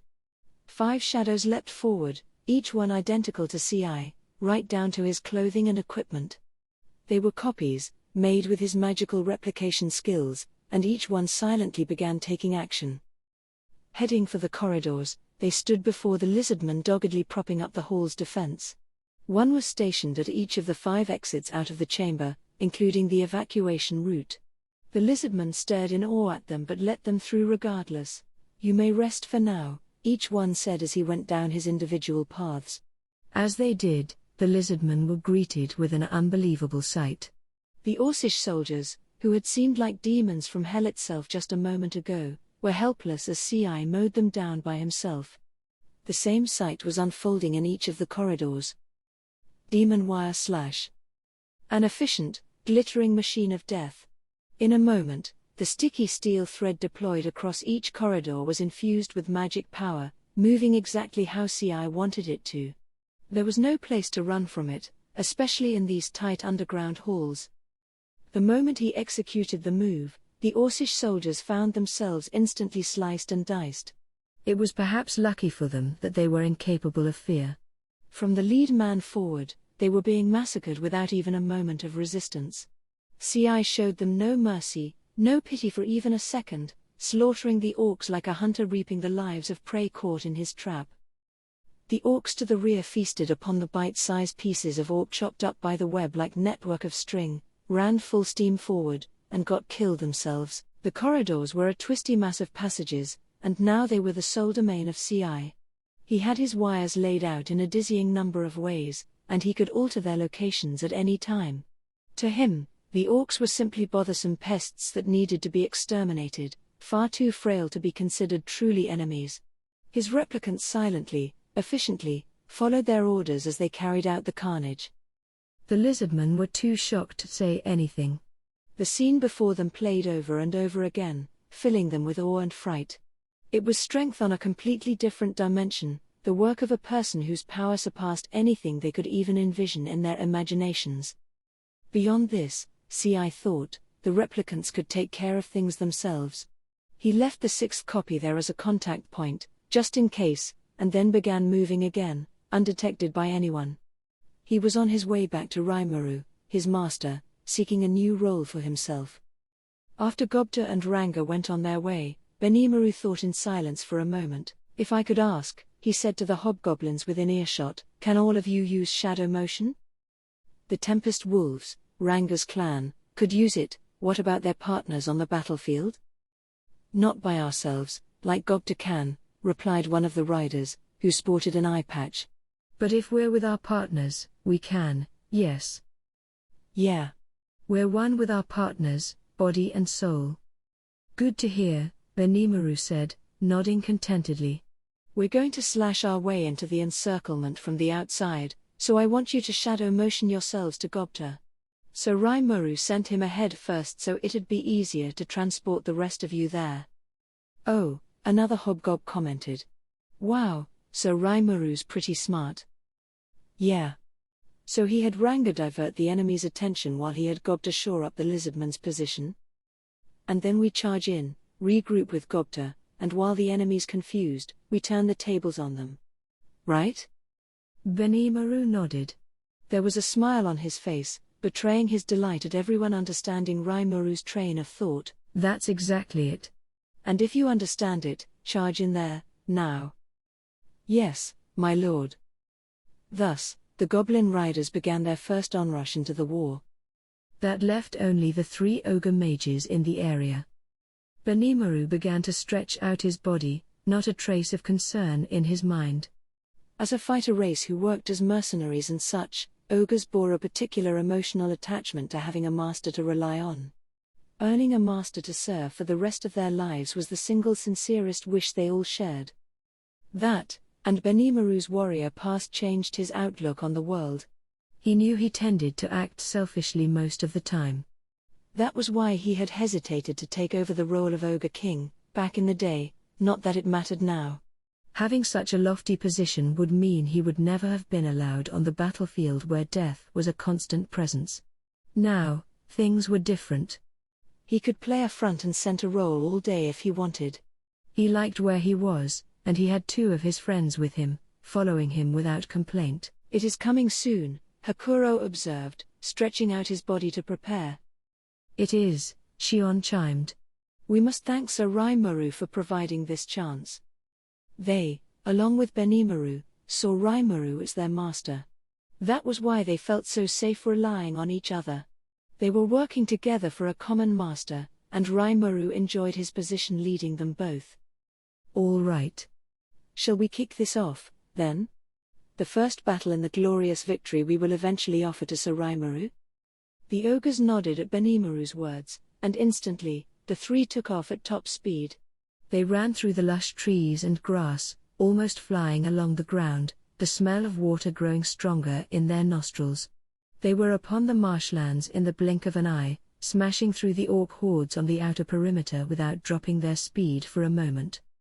A blast of energy shot out from Shion's heavy sword. The Orcish soldiers crowded in front of her were blown away before they realized what had happened, and the attack signaled the beginning of their battle. Weak. That was Benimaru's first impression. He didn't have to bother lifting a finger as Shion and Hakuro cut down anyone foolhardy enough to approach. To Benimaru, though, this wasn't very fun. His 2 compatriots were masters of close-quarters combat. Shion also had the art known as Ogre's Word Cannon, which let her unleash pure energy from the tip of her blade. From an overhead perspective, Hakuro worked in little dots of activity, while Shion fired lines of lethal bolts from afar. There was no room for Benimaru to do anything else. "All right. You pigs standing in front of me, you had better run for your lives. Do, and I will spare you." None of the orcs flinched. They could hear shouts of "Die, bastard!" "And you will not ridicule us." As they charged at the ogres, even more enraged than before. "Prepare to die, then." Realizing his foes had no intention of fleeing, Benimaru casually thrust his right hand forward. A black ball of flame flickered to life above it, expanding to about 3 feet in diameter before he unleashed it. Realizing the danger, the Orcish soldiers took evasive action, but they were too late. The fireball continued to expand and accelerate, faster than a hurricane, and the orcs were simply too slow to run from it. Anyone who touched it was instantly incinerated, not even leaving a pile of ashes behind. But that wasn't what made the dark fireball terrifying. Several seconds later, upon reaching a large clutch of orcs in front of it, the flame released all the energy it had stored inside. An area 300 feet in diameter was suddenly cloaked in a dome of pure black, centered around the fireball. Then, a mighty rumble, low and loud enough to freeze the entire battlefield, and the blood of everyone in it. The entire area was now quiet, robbed of the sounds of war that ruled over it just a moment ago. This was Hellflare, an incendiary attack that dominated like nothing before or since. In his evolution, Benimaru had obtained the extra skills Control Flame, Dark Flame, and Ranged Barrier. Combining those with his own mystical skills led to this creation, an original skill exclusive to himself. In a few seconds, the dome disappeared, leaving nothing but scorched earth behind. The marsh water in the area affected had vaporized, the very soil under it turned into glass by the heat. The transformation was stark, and the several thousand orcs who had been under that dome were all now a thing of the past, never knowing what had hit them. And it all happened within a minute of the first flicker of flame from Benimaru's hand. This was the answer Benimaru had for this war. The evolution had turned him into a terrifying magic-born, one whose area of effect attacks could now wipe out entire regions at once. He grinned an evil grin. "Open the way, pigs," he warned, once again. Now these orcs knew fear. The ravenous unique skill inoculated them to it to some extent, but Benimaru's tactical strike was more than enough to stoke the fear at the deepest pits of their stomachs. This was an attack they could never withstand, no matter what they did. It was on a level they had never experienced before. Magic, they had measures against, but not even the orc generals, equipped with anti-magic full-plate mail, could survive the incineration. Innate resistances to fire, the orcs reasoned, were useless, and they were right. Your garden variety of magical immunity wouldn't work here. This attack was a fearsome anti-personnel weapon, equal to a high-level forbidden incantation. There was nothing any of the victims could have done. And not even their ashes remained, robbing the survivors of the ability to consume the corpses and strengthen themselves.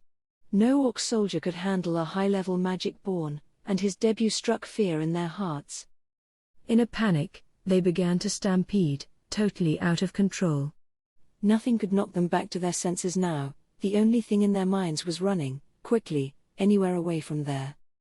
And it was that opening salvo that signaled to Rimuru and his forces that it was time to join the fray.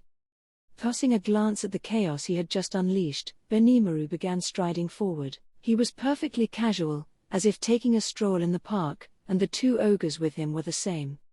There was nobody left to challenge them, and now they could see the army that engaged Ranga and his comrades. The Orcish soldiers, to them, were no longer an obstacle. Just as he had come to terms with his upcoming death, Gable found himself saved. He turned around, intending to offer a word of thanks. These figures looked familiar, but it took a moment for the memory to return to his brain. Ah. Yes. The ruler of that village that tamed the direwolves. Gobta's dim-witted expression matched Gable's recollection of the noble hobgoblin that had defeated him in battle. Ah. He couldn't help but blurt out. You are the master of that village, yes? Have you come to our assistance? Gable had dismissed him as a scheming coward before, but now that his reinforcements were here, he figured he had the wrong impression all along. Gobta, meanwhile, wasn't sure how to respond. What's he going on about? He thought, dumbfounded. This lizard man made so little sense to him that he decided not to grace his madness with a reply. This completely unexpected gift allowed Gable a moment to survey his surroundings again. There was a great commotion from afar, indicating something else going on. Probably had something to do with that rumble from before, Gable imagined. But Gobta knew what it really was, a signal from Benimaru that the ogres were on the scene. Oops. Guess we're getting started. You're Gable, right? Bring your allies together and get back in defensive formation. Yes. I know. Each had no idea what the other was talking about, but they still had the mental capacity to unite toward a common goal. They both hurried off, both with a new responsibility to handle. Outside of Gobta and Gable's scope of attention, Ranga was sizing up the Orc general. "You wish to get in my way?" The fighter said, spear pointed straight at the wolf, a little unnerved by these new events but still in control of his wits. "Who are you?" These wolves were a concern to him, certainly.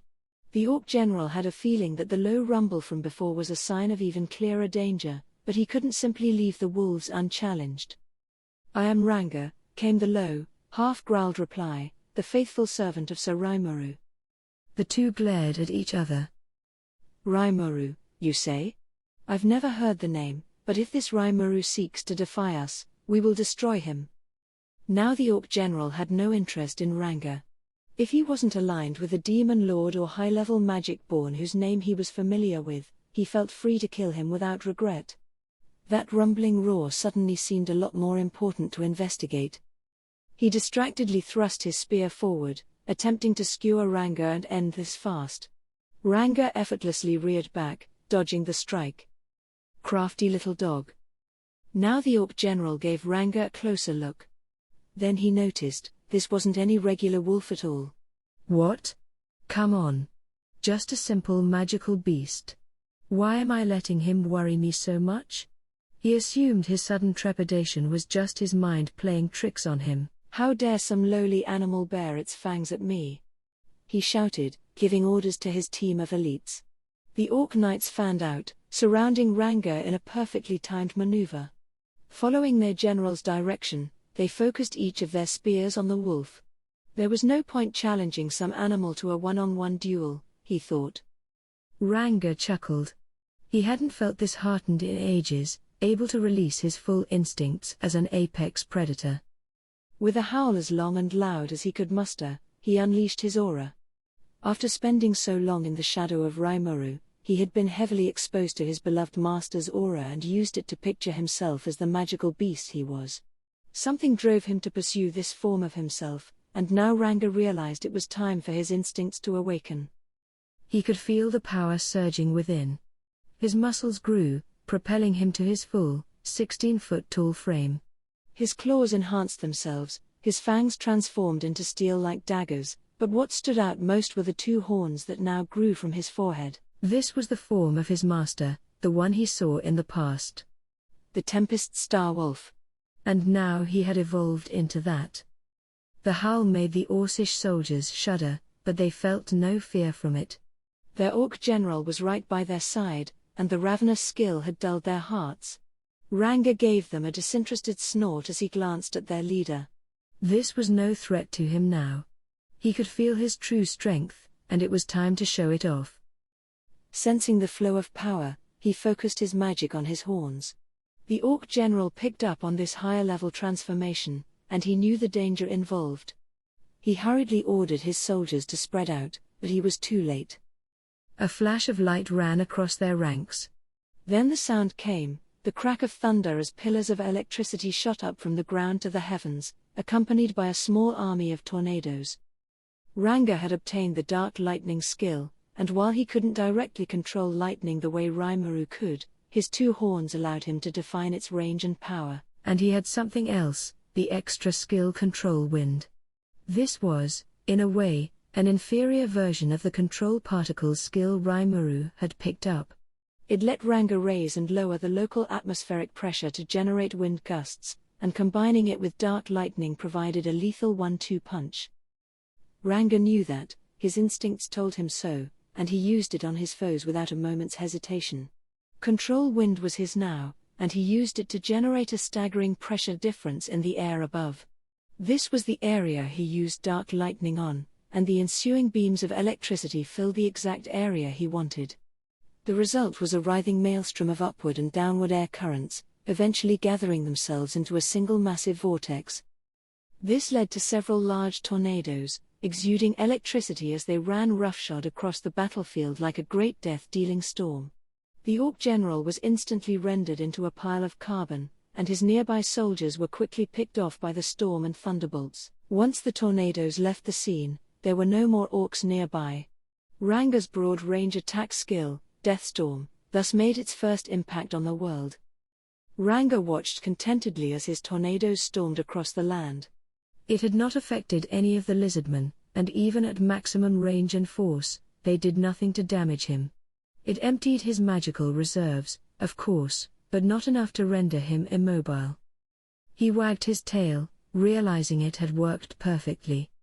He let out another long, happy howl, more than enough to terrorize the orcs observing from afar. Ranga watched them flee in a panic, sitting down as he silently refilled his magic. The battle wasn't over yet. He would have more opportunities to contribute. There was no need to hurry things along.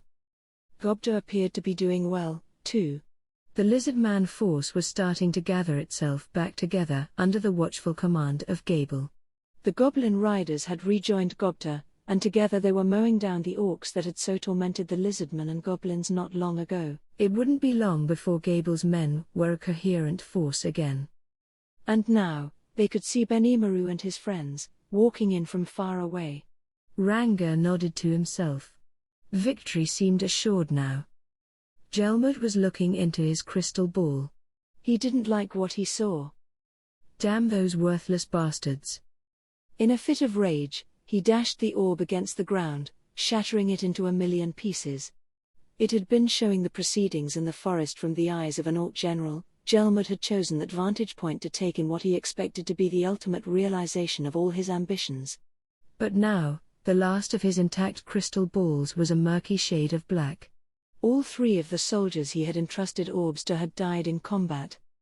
Gelmud had been pushing forward with preparations for the upcoming ceremony for the past 3 years. A ceremony to mark the birth of a new demon lord. It had all been left in Gelmud's hands to arrange, and the assignment filled him with glee. If all went well, it'd create a demon lord who would listen to his orders. It was too tempting a treat to ignore. The demon lords of the world had forged a pact with one another that defined the forest of Jura as untouchable, not belonging to any dominion. That was, however, just a formality, and small-scale interventions into the wood were a daily occurrence. Gelmud himself had several different operations underway below the surface. What he was doing was planting the seeds of conflict across the forest. Gelmud was personally giving names to the most powerful among each race that dwelled in the wood. Naming a creature consumed a great deal of magical energy, draining his powers for months at a time. It was a dangerous game to play, but the names treated Gelmud like a parent and listened to anything he told them. Slowly, carefully, he had been building a small clique of protégés for him to manipulate forest-wide. Some had been uprooted from the ground before they could fully sprout, but others had fully blossomed. Some were goblins, some lizardmen, and there were other races involved, too, all participating in the war as named monsters. It was poisoning the well to cull the weak from the herd, powerful against powerful, the survivors fated to be evolved into a demon lord. Gelmud's plan had been going without a hitch. These great wars among entire races shouldn't have occurred until 3 centuries after Veldora's disappearance. Whether sealed away or not, triggering a war while Veldora was still alive was playing with fire. It could break the seal itself, in fact. So he had taken his time, gathering more pawns under his control and adjusting the power balance among the races.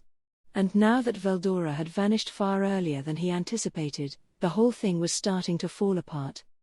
But luck hadn't fled Gelmud's side yet. An Orc Lord was born, and while he hadn't been expecting that, he did successfully bring it over to his side. It was Gelmud's trump card, and now that plans were going well and truly awry, Gelmud had no choice but to play it. It would be better to let things work out naturally with a plan like this, but the way he saw it, he had no other choice. It was a bit like fixing the entire tournament, he knew, but he decided that the Orc Lord would be the next Demon Lord, no matter what. The lack of time had forced him to speed up the plan a little, and Gelmud still didn't have enough strength to bring the higher-level races of the forest under his rule. He had wanted to sow some seeds among the ogres and treants as well, but that had fallen by the wayside this time. To be exact, the ogres turned down the naming offer. He had tried to negotiate with them, but they steadfastly refused. As a warring race, the ogres were reluctant to quickly change allegiances. They were high level, yes, but Gelmud concluded that they could not be controlled. The experience riled him enough that he decided to have the Orc Lord target the ogres first.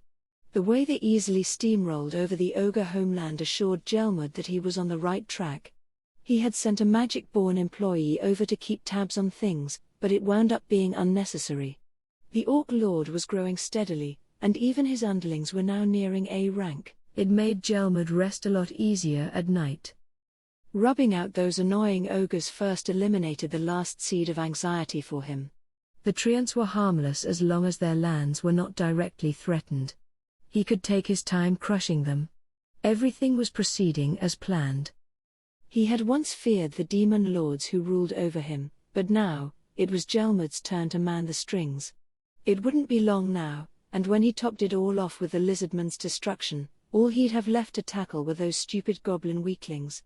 And once the Orc Lord had supreme control over the forest, Gelmud intended to have him keep going and destroy a human city. It would be his declaration to the world that a new demon lord had been born, and that declaration would be supported by facts once he wiped away the dryads and treants from the forest. Soon, very soon, Gelmud would have a demon lord doing whatever he wanted. He would take his rightful place as one of the most powerful rulers in the world. He could see it all so clearly in his mind, but now, he hadn't bothered to renew the contracts with the people he spent a fortune to hire. Gelmud's master was the one who introduced him to the moderate jesters. They were a creepy little band, and while they offered a wealth of powerful magic borns to him, the plan was going so well that there just wasn't much work he could offer, not without revealing his entire plan, which he wanted to avoid. They had warned him to mind his business around the dryads. That was why he devoted so much effort to building an arsenal of magic-resistant armor and equipment. Problem solved, as far as Gelmud was concerned. The Orc Lord's army had conquered the majority of the forest. One more step, and everything would be theirs. But now, just as the Orc Lord was about to enjoy his new life as a demon lord, an unexpected presence had thrown a wrench into the gears. All of a sudden, one of the crystal orbs went black.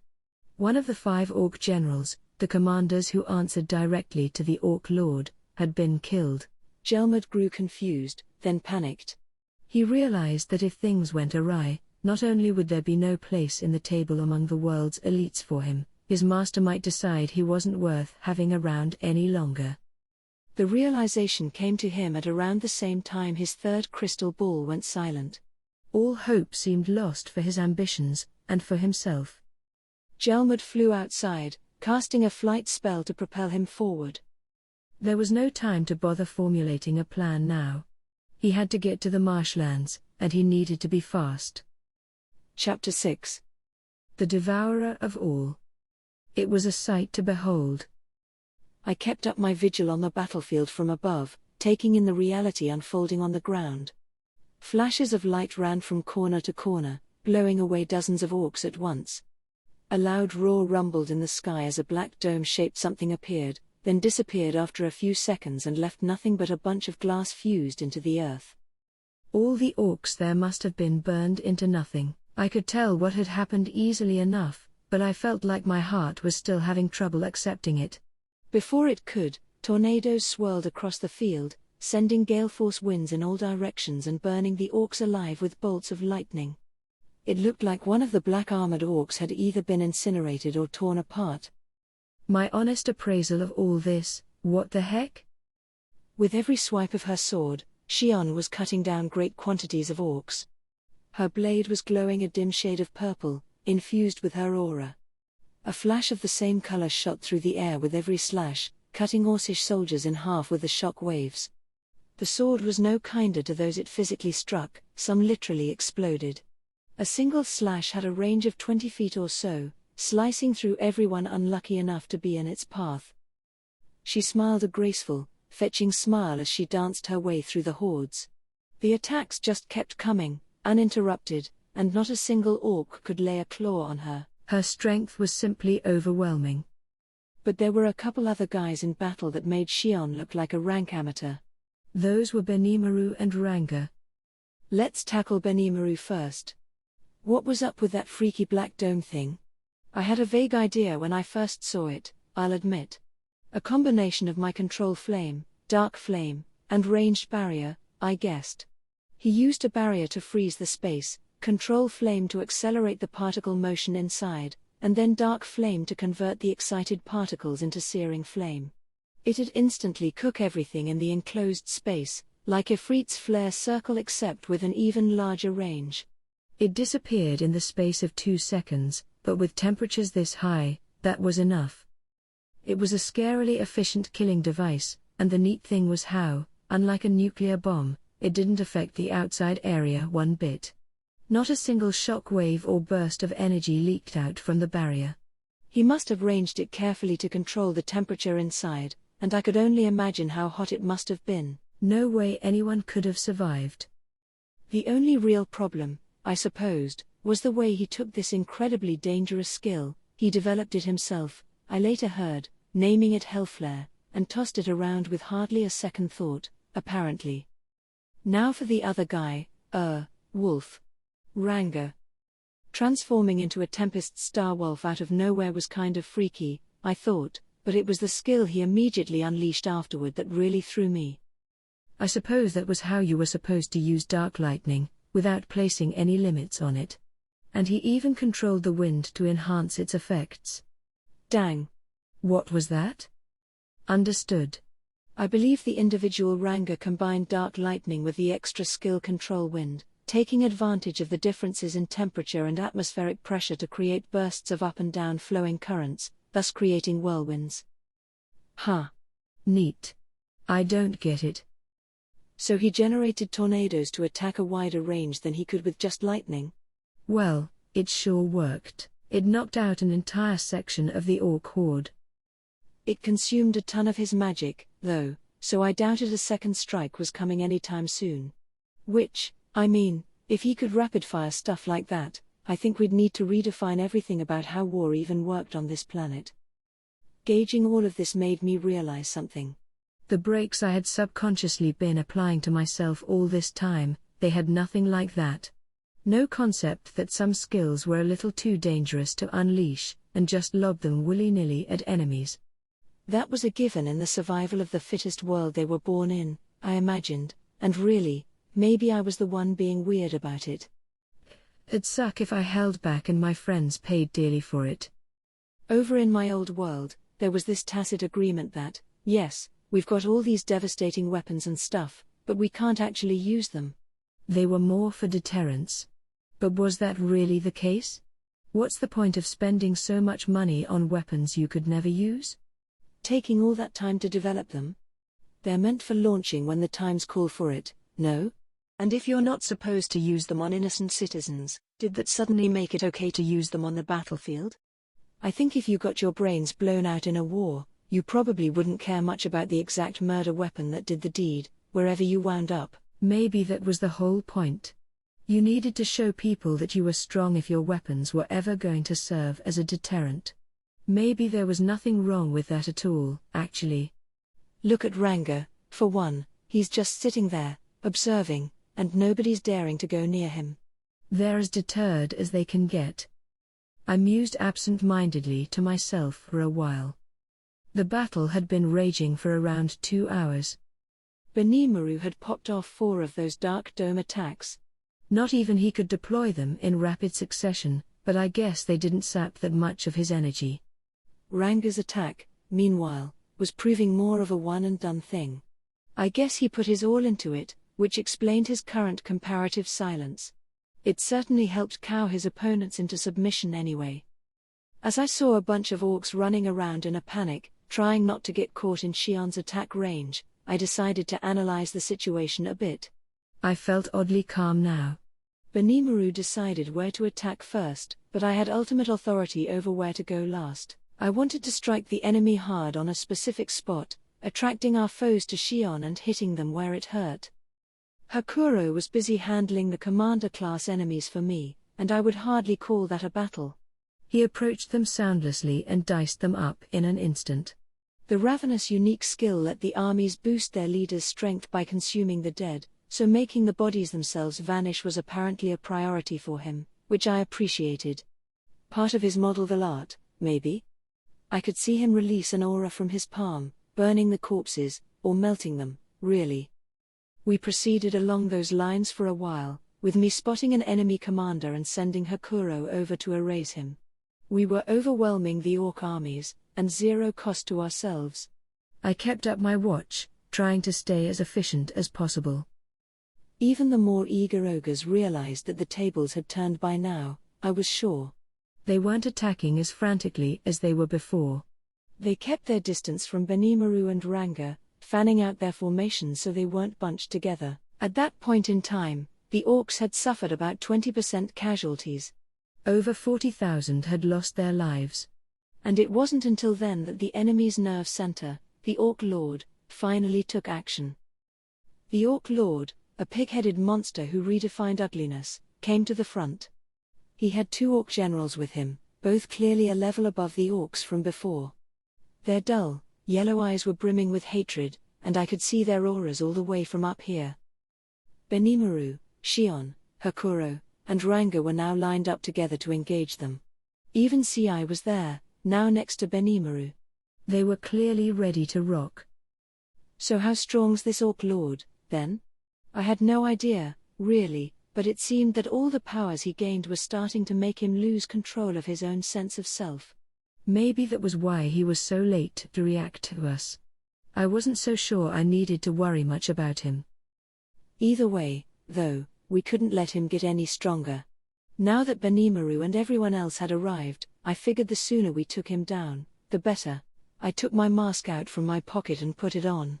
Time to teach him a lesson, I thought as I descended to the ground. Just as I was about to touch land. Tying. There was a sharp, ear-piercing sound. As it rang in my mind, my magic sense noticed something flying toward the area at high speed, aimed right at the middle of the marsh where the 2 armies were fighting away. It was a man, dressed rather oddly and with a distressingly strong aura. One of those upper-level magic borns I'd been hearing about. I landed on the ground, following his trail, Ranga and Benimaru sidling next to me. The man gave us a sideways glance. What in blazes is going on here? He shouted, wearing his emotions on his sleeve. Who dares to disrupt the plans of the great Gelmud himself? I think I had an idea of what we were dealing with. This was the bad guy, wasn't he? I knew it. And the way he revealed who he was without anyone asking indicated he might be a bit of an idiot, too. He looked minion level, but I didn't want to read this book by its cover. His clothes were odd, but each component seemed to be magical by nature. I'd best not let my guard down, I thought. If I had to guess, this was the guy setting the Orc Lord on the general populace. And now that his plans were going awry, he looked seriously pissed. Lord Gelmud. Gable stammered as he ran up to him. I never would have expected you to come to my aid at a time like this. Gelmud just looked at him the way someone would look at a giant pile of garbage. You worthless wastes of space. He spat out at the orcs all around him. If you had just eaten these stupid lizards and other fodder and evolved into a demon lord, then I, the great Gelmud, wouldn't have to be here right now. Well, that's kind of mean. Does he understand what he's saying, really? He means that the lizardmen and goblins were just meant to be food for the Orc Lord? Not that it matters to me, but... Wait, haven't I heard the name Gelmud before? Understood. My information indicates the magic born that gave the goblin called Riga his name was himself named Gelmud. Oh right.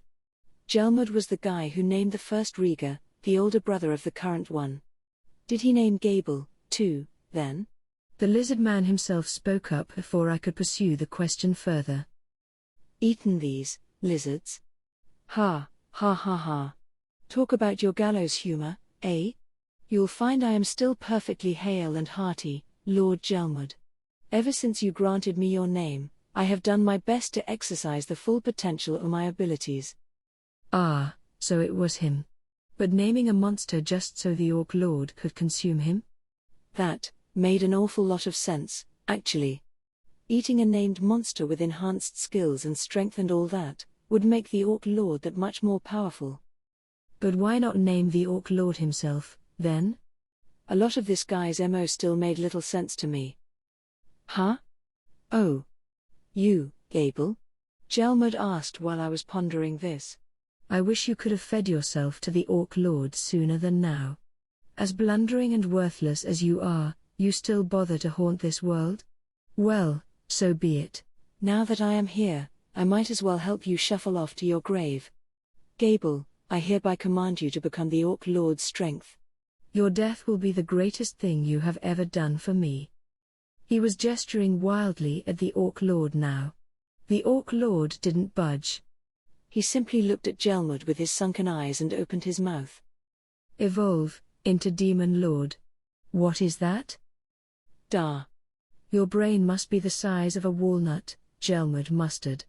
It seems all that prey has avoided your brain entirely and gone straight to your muscles. We are out of time. I am forbidden to meddle in this, but I have no other choice. He turned his bloodshot eyes to Gable now, showing an open palm. Then, without any further warning, he shouted die. And launched a bolt of magic. Look out, Sir Gable. Get down. A small detail of lizardmen scurried toward the awestruck Gable to protect him, forming a living shield as they warned him of the danger. That single magic bolt was enough to send 5 high into the air, but it didn't kill any of them. Whether the force of the blast was dissipated among all the bodies or the lizardmen were really just that tough, nobody was dead from it. Seriously injured, yes, but very much alive. What are you? Gable exclaimed. Lord Gelmud, why did you do such a thing?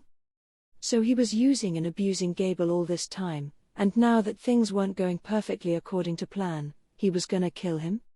Something told me that I probably wouldn't get along too well with this Gelmud guy. Gable's face twisted itself in despair, betrayed by the one person in this world he believed in. Sir Gable, it's too dangerous. One of his injured troopers advised him. Please, get out of here as quickly as possible. He certainly had some nice people under him, or maybe it was more like Gable was a great boss to them. Judging by the state of things when I arrived, he hadn't used the goblins as the throwaway pawns I expected him to. Perhaps he was using them as a first-line tactical defense, but I could see he had a good reason for it. The beloved commander, huh? You cocky inferior races. If you wish to die that badly, I'll kill the lot of you right now. Perhaps you'll finally be of service to me once you're in the Orc Lord's stomach. Gelmud began focusing his aura of his head, attempting to launch an even more powerful magical bolt. Or was it magic? Because he took almost no time to cast it. All he did was close his eyes and gather his magic at a particular point in the air. Not that it mattered. I walked ahead, in front of the lizardman, and in front of Gable, who was now digging down to protect his men, even in his current daze. I knew he couldn't see my face through the mask. What does Gable think about me right now? I couldn't shake the thought. Why was I standing in front of him? That was an easier question, because I liked him. I wanted to help him. That was the only reason, and that was all I really needed. I wasn't afraid to do whatever I wanted in life, in fact, I'd sworn it to myself. Gable looked up at me in awe. I doubted he understood what was going on. Things had vaulted beyond what his brain could process. Don't worry, though. I don't expect any favor back. This guy here? He's just pissed me off. So Rimuru, I held Benimaru back with an arm and took a step forward. Gelmud paid no attention, still focused on the gigantic magic bolt he was conjuring up. Bah ha ha ha. Let me show you what a high-level magic born can do to you all. Time for you to die. Death March dance. Gelmud had an expression of crazed joy. He intended to do us all in at once. The bolt, when he finally launched it, split into countless smaller bolts in the air, all arcing toward us. Each one was about as powerful as the first bolt he produced, and now tons were raining down upon us, one by one, as if forming an orderly line. Gelmud, I'm sure, was expecting us to be helpless, perishing with nowhere else to run to. Sadly, though, they didn't work on me. I slowly brought a small hand forward, and that was all it took to absorb all the bolts with my predator skill. A quick round of analysis produced instant results. This wasn't magic, but an art, one where he could roll his aura energy together, mix it with magicules, and give it destructive power. The fundamental idea was the same as Hakuro's Modelville, I figured. But while the energy Gelmud expended on it outclassed anything Hakuro had, splitting that force into so many smaller bolts made the overall impact equal or less. He wasn't too well versed in the move yet, and if that was all the power he could cobble together, I was in no danger at all. "Hey," I said, "is that all you got? You want me to die just with that? Maybe you could give me a demonstration in how to die first?" I focused my own magic and tried launching a bolt of my own. But nothing came out from the right hand I thrust at him. I could feel the magic and aura flow within me, but I couldn't quite control it. Even if I understood how it worked, that didn't mean I could execute it that easily. So unlike magic, I couldn't just analyze this to grab it for myself. Practice really does make perfect. After that killer line I just gave him, too. This is a little embarrassing. Thus, to cover up for my mistake, I shot off an icicle lance. It wasn't like I was married to Modelville, or anything. I just wanted to see how well I stacked up against a so-called upper-level magic born at this point. And once I get bored of it, I'll consume you, too. My icicle lance accelerated in the air before contacting Gelmud. He had his arms in front of him in an attempt at defending himself, and then instantly froze. He screamed in agony. Magic worked well enough on him, which I wasn't expecting. Of course, no magic born of the upper ranks would be finished by that alone. He immediately shattered the ice off his arms and fired an even larger bolt of magic at me.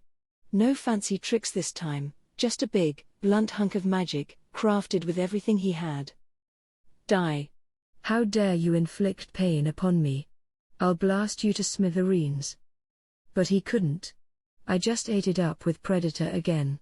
He let out a surprised yelp, shocked that I snuffed out the attack once more. No. What is that you're? He began shaking fearsomely. I sent a water blade his way. He tried to dodge, but the speed of it caught him off guard, cutting a deep gash in his side. Gah. Why you?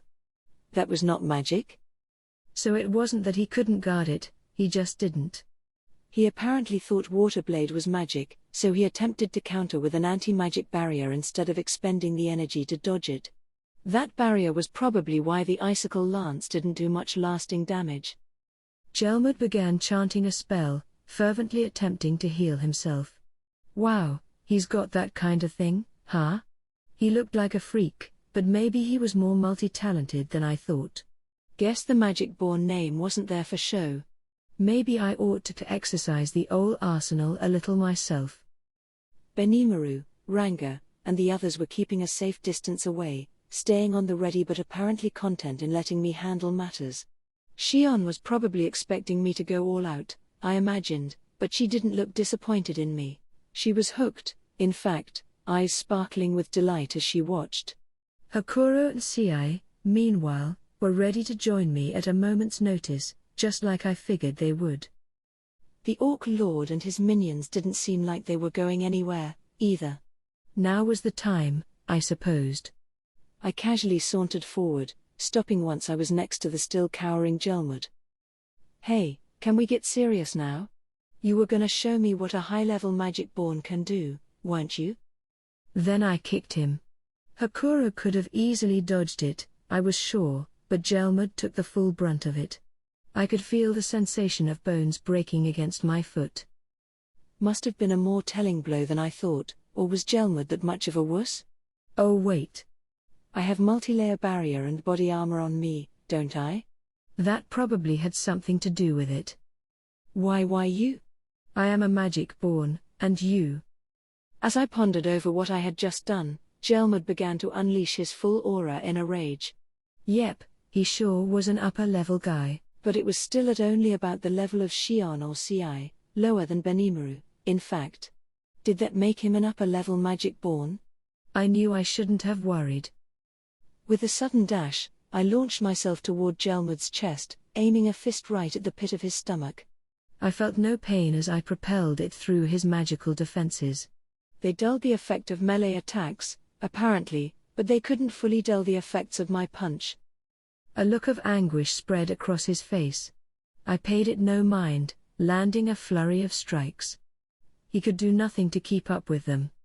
His aura was huge, but in terms of physical strength, he was nothing.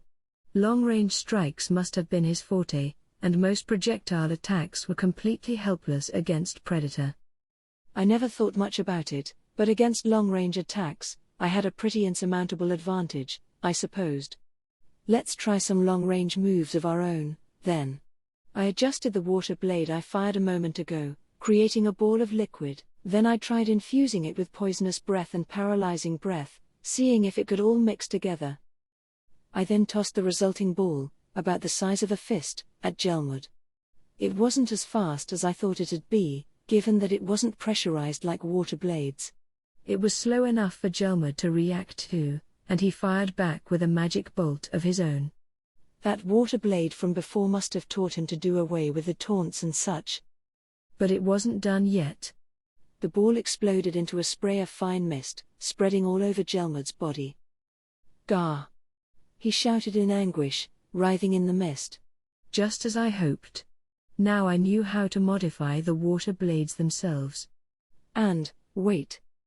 I think I had my finger on something here. When I created that ball just now, that feeling I had. I pointed my right hand at Gelmud, who was still in pain and desperately attempting to heal himself. Will this work? When I made that ball, I didn't take any water out from my stomach for it, I just rolled it out from my aura. Maybe if I tried that with magicules instead. There we go. I now had a fist-sized piece of spirit above my right hand. So far, so good. Now, how to fire this at him?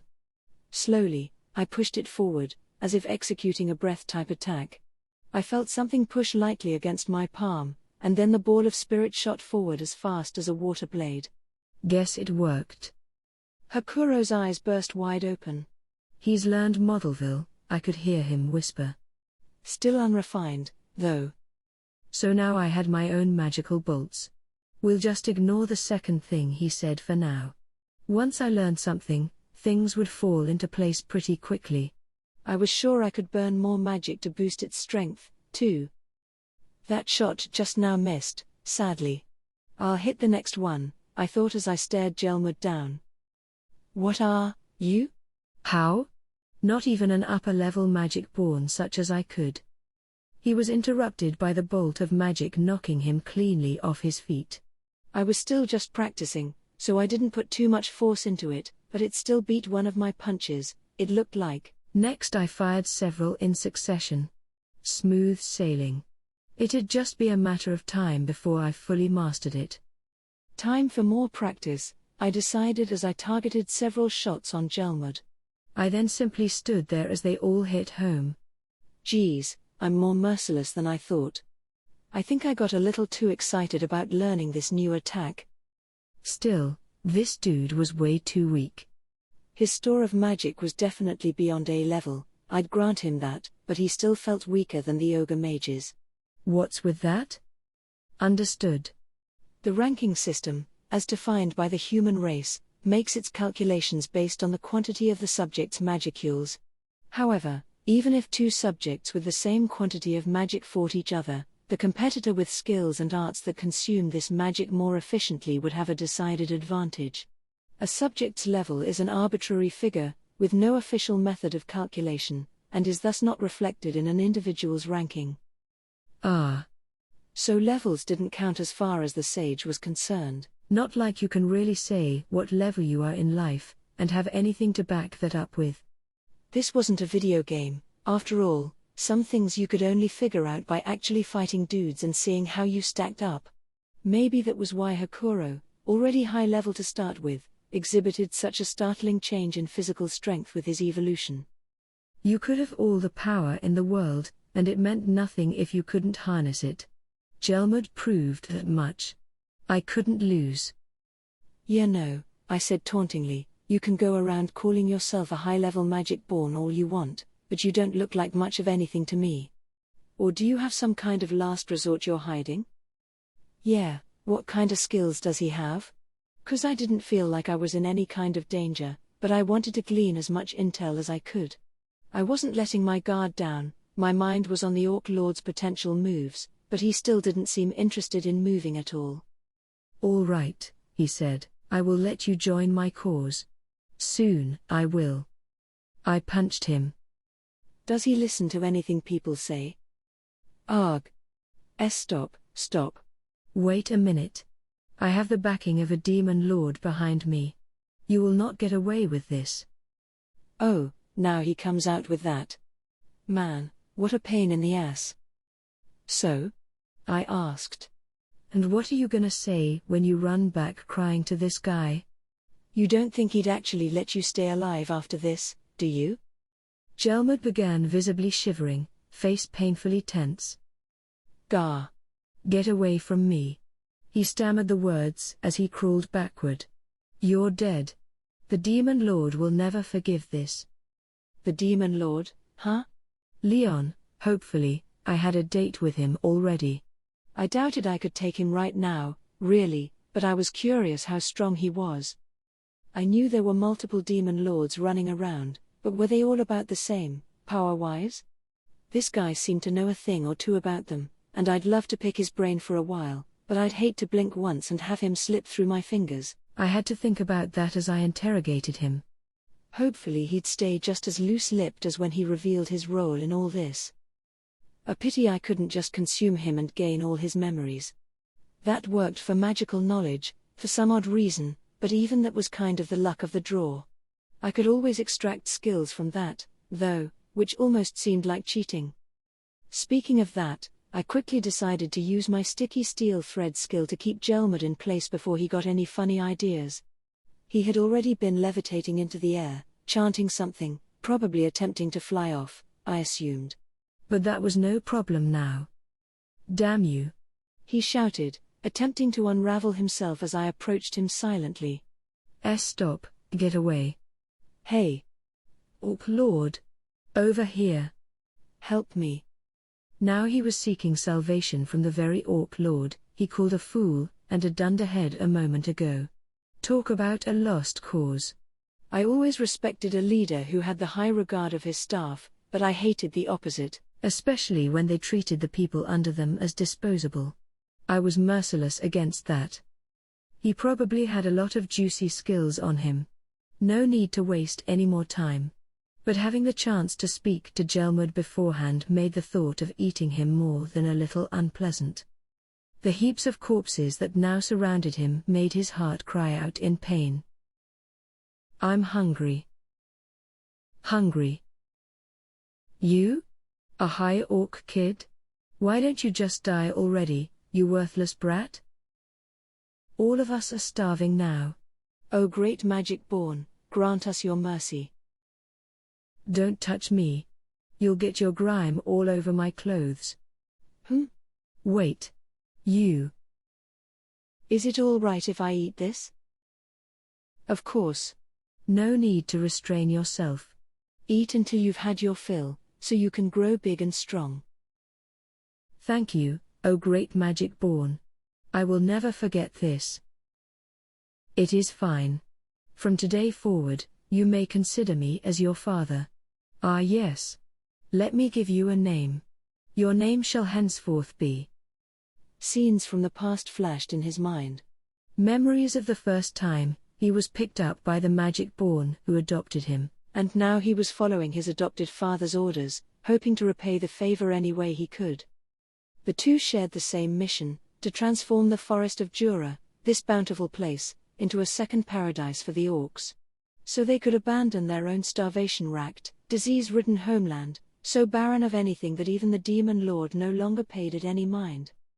If he could only gain control of the forest, his father would have his talents recognized by the Demon Lord. He would become part of the Demon Lord's leadership, and once that happened, he promised that he would provide aid to even more of his allies. But to do that, he needed power. He needed to consume the higher-level races of the forest, gain more strength, and build a new paradise for the orcs, a safe haven to build upon. The forest's blessings would ensure their comrades never had to think about starving again. The other races might suffer, perhaps, but they would have to accept that survival of the fittest, that absolute, incontrovertible law, applied to them, too, in the end. This war, after all, was a struggle to find the seeds capable of survival. It should have all worked out that way. If only you would have evolved into a demon lord already. What did he mean? What did his father, Lord Gelmud, want from him? For the one called the Orc Lord, all he could do was stare at his adoptive father, with his dull, yellowish eyes. Gelmud, paralyzed by fear, fired bolt after bolt of magic at me, materializing them out of thin air despite having his hands restrained. A very skillful act, but it didn't help him. They harmlessly bounced off my multi-layer barrier. The bolts counted as a melee attack, I guess, so they couldn't penetrate my defense at all. I knew that from my previous analysis, so I knew I no longer had to bother predator-ing them. The former sneer on his face was replaced with a gasp of despair. Damn it!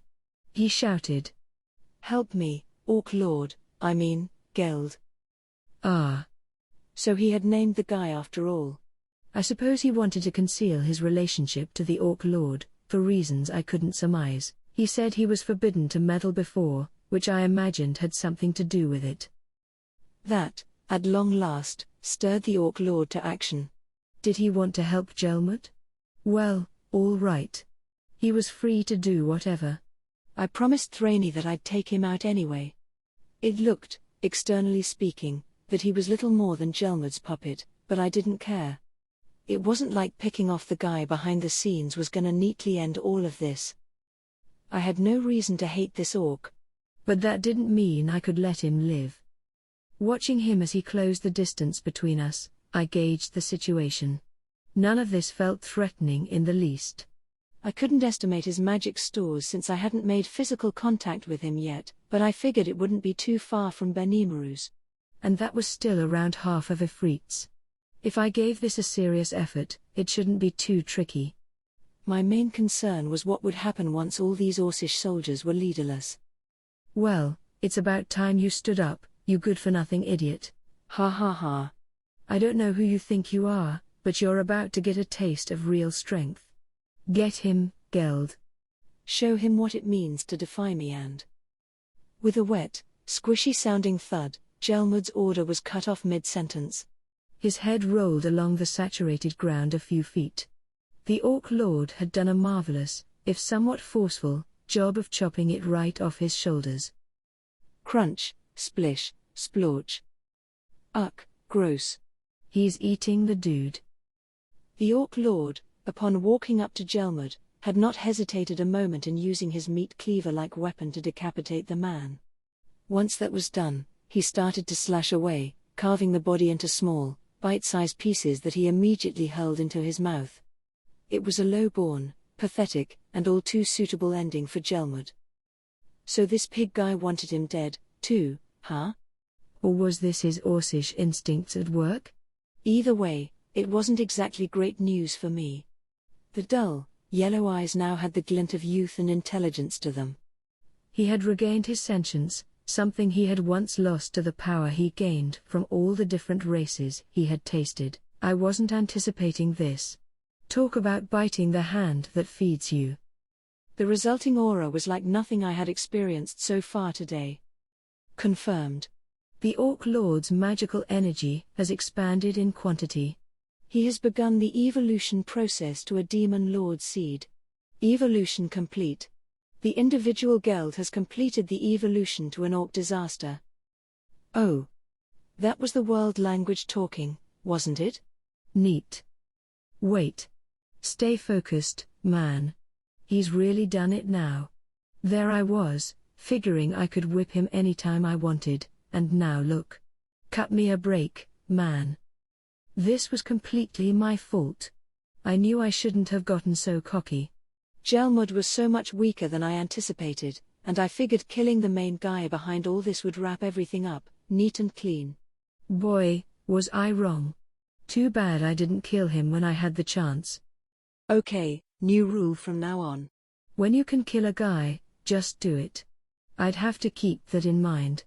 No point making mistakes if you never learned anything from them, after all. But getting back to the point.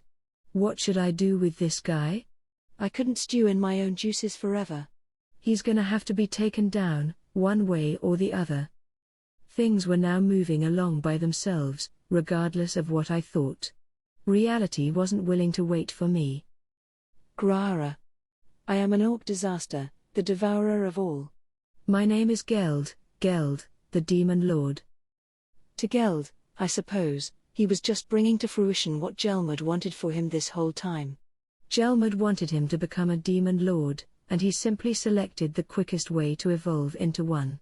Just as Gelmud wanted.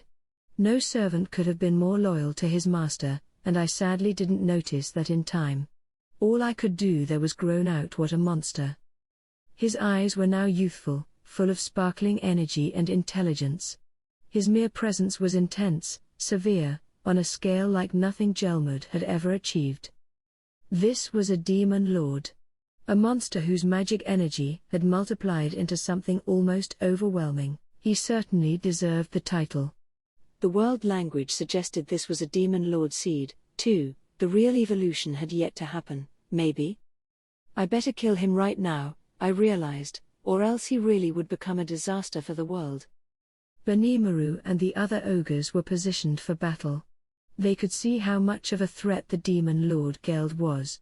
Their easygoing smiles were gone, replaced with stern, serious frowns. So Raimaru, Benimaru said. Let us handle this. Shion, meanwhile, didn't even bother to speak. With a flash, she whipped out her large sword and swung it home, putting all her strength behind it, enhanced further by the extra skills steel strength and strengthen body. Geld attempted to block it with one meat cleaver-equipped hand. Even for him, it wasn't quite enough. He brought up his right hand now, too, doing his best to resist Shion's incessant attack. You think some dirty pig can be a demon lord? Shion shouted as she landed another strike from up high. Don't you dare believe that. Kurobei's expertly crafted blade now had a visible aura around it, as it landed with a dull thud against the demon lord's body. Both took a step back before clashing once more. Long swords slammed against cleaver, raining sparks upon the battlefield. It looked like an even match, but before long, the differences between the two became clear. Every muscle on Geld bulged, his very armor pulsing as if it were part of his body. It was the demon lord who won out in the end.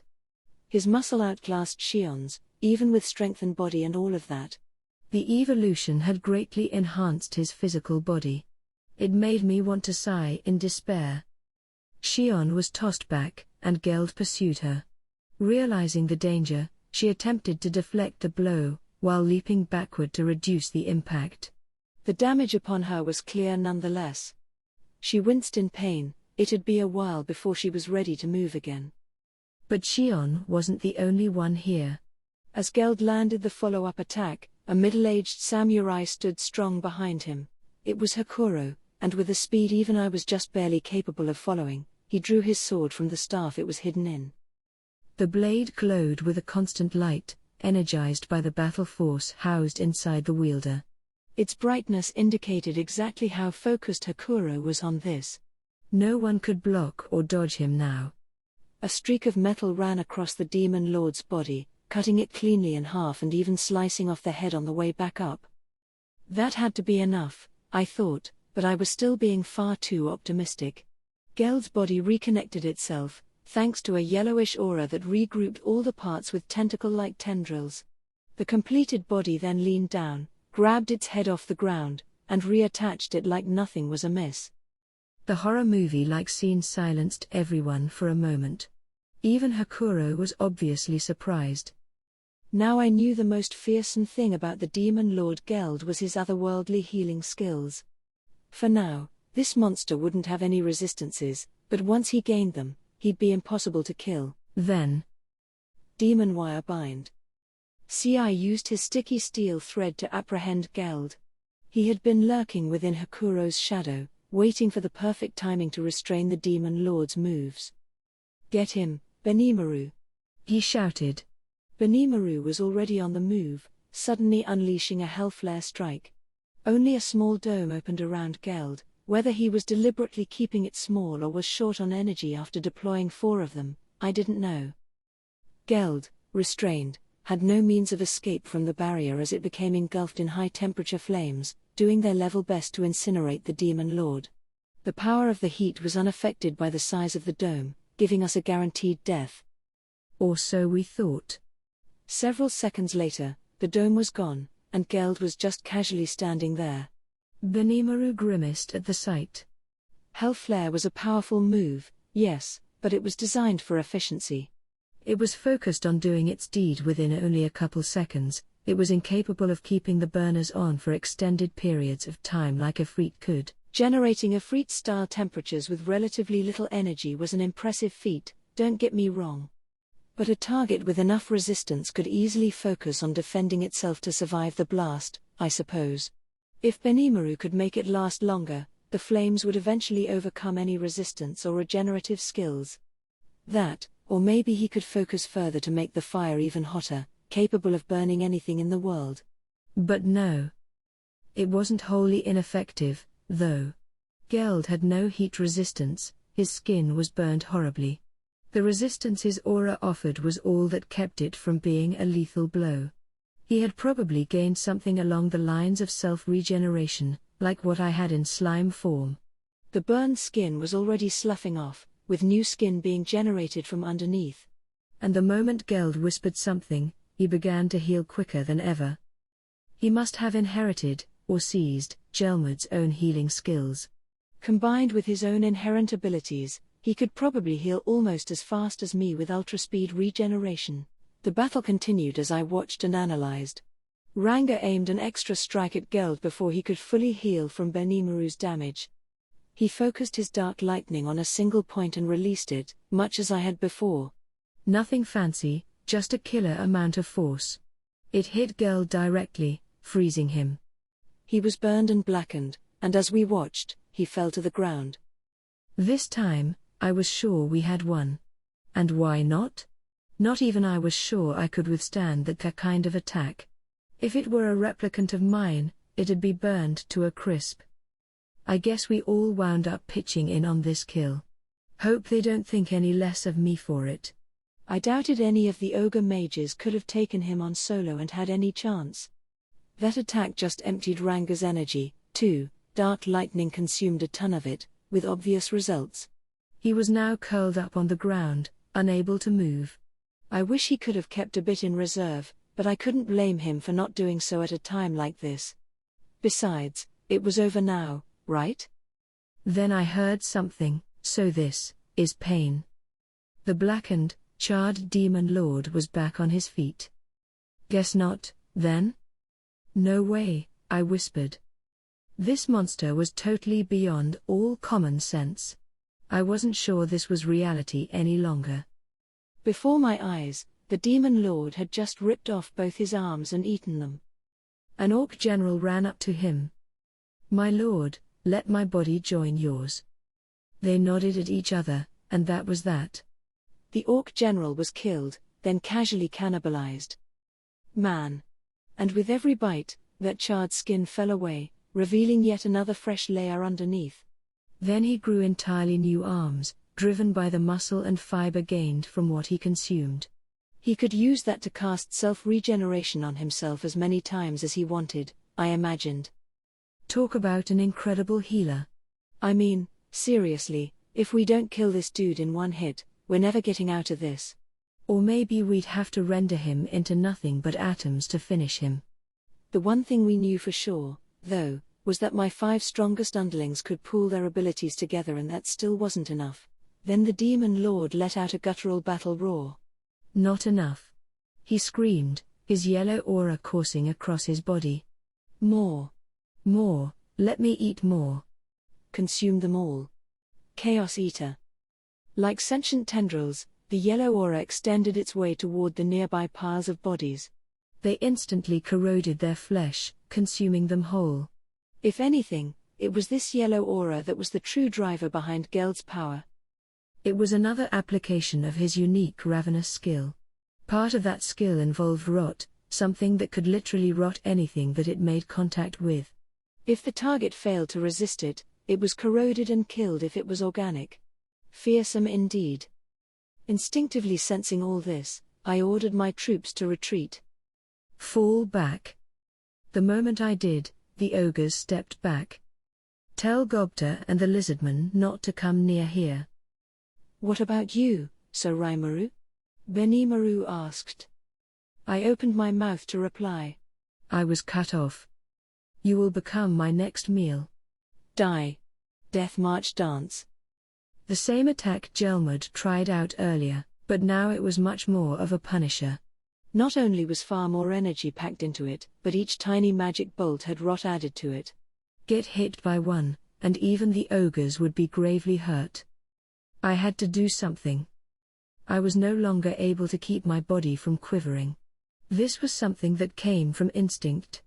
Oh. I just couldn't stop. Is this fear? No. This is joy. Oh. So I'm overjoyed. Yes. From deep within my body, I was quivering in a frenzy of joy, and there was nothing I could do to stop it. A foe that even 5 of my strongest fighters couldn't handle. And yet, there wasn't a trace of fear in my heart. The depression I entered this battle with was a thing of the past. Now, this demon lord had elevated himself in my mind. He was my enemy. Sorry, I thought you were just a pain in the ass earlier. Now I'm serious. A flurry of magical bolts flung themselves toward me. I used Predator to consume them, and then the tendrils of yellow wrapped themselves around me. The demon lord Geld's Death March Dance bolts danced around in the air, as if self-conscious, before coming in to swallow me. It was infused with Chaos Eater, and it had a mission to carry out. In another moment, the elastic tendrils were around me. Even if they were still on the other side of my multi-layer barrier, it still didn't feel very pleasant. Yeah? You wanna consume me? Well, all right. Do it if you can. Worked up as I was, my instincts commanded me to flash a weak smile. If you wanna eat me, you'll just get eaten first.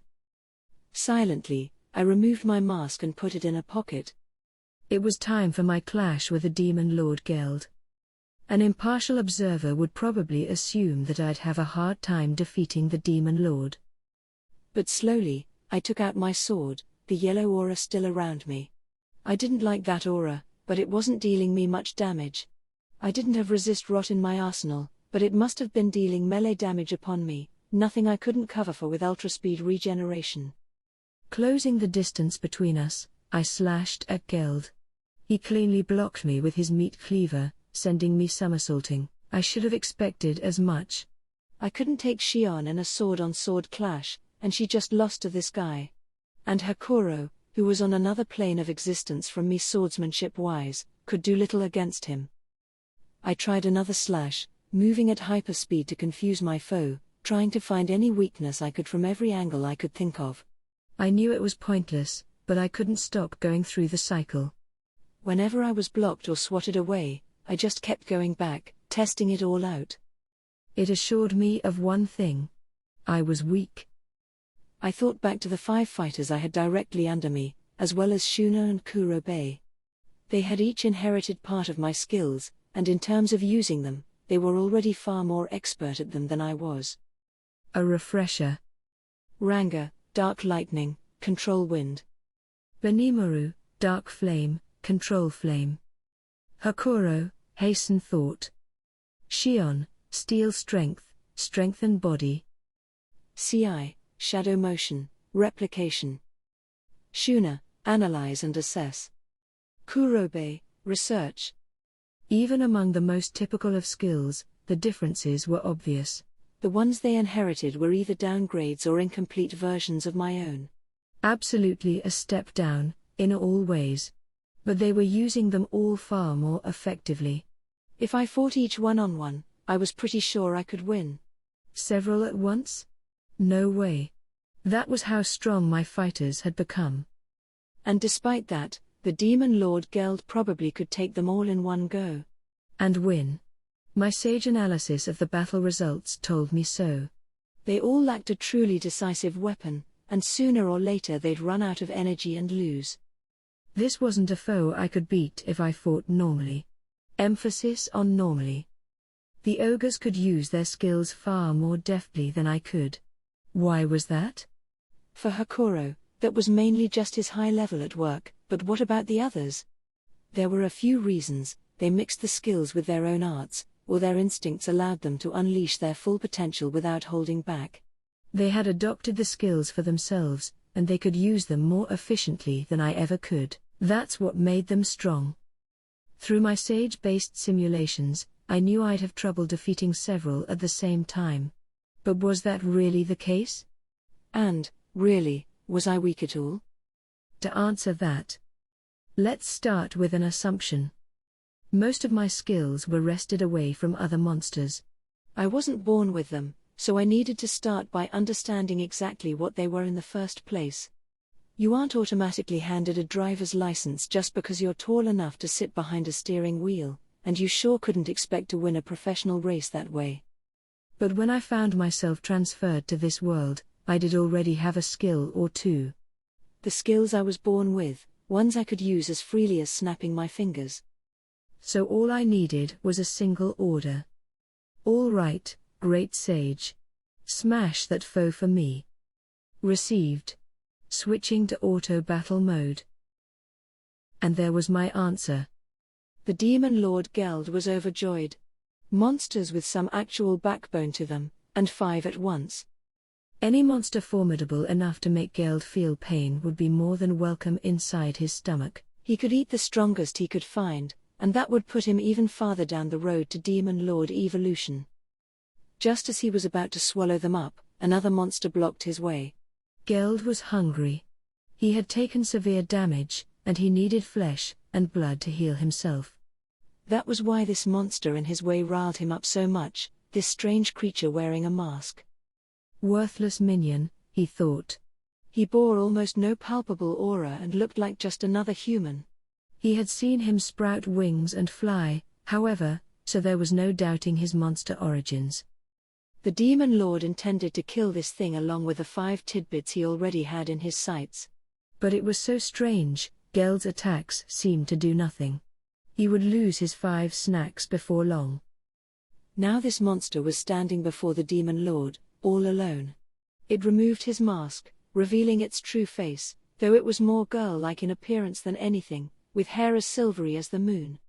It looked cute, but the smile on its face was one of pure evil, almost like it was looking forward to this upcoming battle. The moment the mask was off, the aura it held back began wafting across the area. Geld sensed something was off. My imagination? I cannot even comprehend the bottom of this aura. But despite his apprehensions, Geld was greeted with the sight of this creature unleashing a flurry of pointless attacks. Maybe it was his imagination after all. I'll eat you first, then. If this puny insect got in the way of his meal, Geld had no reason to show mercy. And this creature had far more energy than he originally thought. A high-quality entree. Flicking away the annoying pest, Geld adjusted the grip on his meat cleaver, preparing for the final blow. But then the creature halted its silly assault, standing bolt upright on the ground. What's it doing now? The girlish creature's expression froze, completely bereft of emotion. And then, it looked at him. Those eyes, they shone like gold, as if appraising him. Geld wondered what it meant, then he realized there was an arm right in front of him. Question mark. He knew what had happened, but hesitated to accept it as fact. His own left arm had been severed at the elbow in an instant, and sent flying in front of his eyes. Then it was turned to ashes with dark flame. The sword in the monster's hand was wreathed in a dark flame. It burned without heat, but it had vaporized the severed arm in milliseconds. The temperature levels must have been surreal. An enemy? Yes. An enemy. This thing he treated as nothing more than food before. Now, things had changed. The foe projected a much larger presence now. The first enemy the demon lord had faced since his evolution made him anxious from head to toe. He began to feel physically uncomfortable. No. My arm won't regenerate? He checked his own arm. It was burning at the end with dark flame that never seemed to extinguish. It was keeping him from healing, its aura now connected to his enemies. As long as he didn't kill the foe who had put this upon him, the flame would never disappear. Anger began coloring Geld's eyes. He ripped the remainder of the arm off at the shoulder, consuming it in several large bites, before regenerating the arm from the socket. Then he thought for a moment. If he didn't have enough power before, he could just use his skills to compensate. This foe's speed was exemplary, but Geld held the power advantage. If he could just crush it, all that speed would be his. Matching his meat cleaver with this monster's moves, nimbler than ever before, he blocked the full brunt of the enemy's force. But the moment sword met cleaver, the dark flame swallowed it whole, melting it. No. The demon lord Geld reared back, shocked. Was this an enemy? No. It was a threat. He had to consume it with every power he had at his disposal. Otherwise, he finally realized, he would be the one eaten. Geld's aura swelled, releasing a shock wave of force. He watched the monster elude it, then unleashed Death March dance once more. The magical bolts split into 8 in midair, each bolt hurtling toward its target. Each one was enhanced with ravenous, bestowed with the rot property. The monster evaded them as they flitted through the air, absorbing each one of its pursuers. Geld laughed. Now you will be consumed. The 5 fighters from before no longer figured in his mind. All that mattered was the prey in front of him. The monster was still distracted by the magic bolts. He confronted it, reaching out for its body. The foe noticed just in time. It turned, then began to grapple with him. Geld had the strength advantage. I could crush it now, he thought. But then he fell, his balance lost. The foe had kicked him in the knee, shattering it. This innocent little girl. It was unimaginable, how quick the strike, how brutal the impact. Geld refused to let go. Gah ha ha ha ha. I like it. I'll eat you just as you are. The prey was in his hands, ready for the first bite. It was helpless now. A little bit of damage was of no concern to Geld. Even that shattered knee was already regenerated, good as new. The demon lord filled his palm with the yellow aura, preparing to infuse it into his prey. Ravenous allowed him to rot his foes directly with a single touch, arresting all their life functions and converting them into more nutrients for him. Every fiber of his being desired to eat this creature, every ounce of energy poured toward his rot skill. And in a moment, his opponent would stop resisting, as its body slowly melted into nothing. Things have unfolded just as I thought. With the full support of the great sage unique skill, I was now fighting with my skills at maximum efficiency. I was making complete use of them, but it wasn't because I had leveled up or anything. I wasn't fighting so much as I was letting the sage do the fighting for me. It was a totally optimized approach, leaving everything to good old sage. Just as I figured, it demonstrated perfect mastery of my skills. Once I knew I couldn't overpower Geld, I placed a multi-layer barrier over my sword and imbued it with dark flame. This kept the sword from deteriorating over time, greatly boosting its attack force along the way. Even the skills I never managed to use too well were expertly handled by the sage.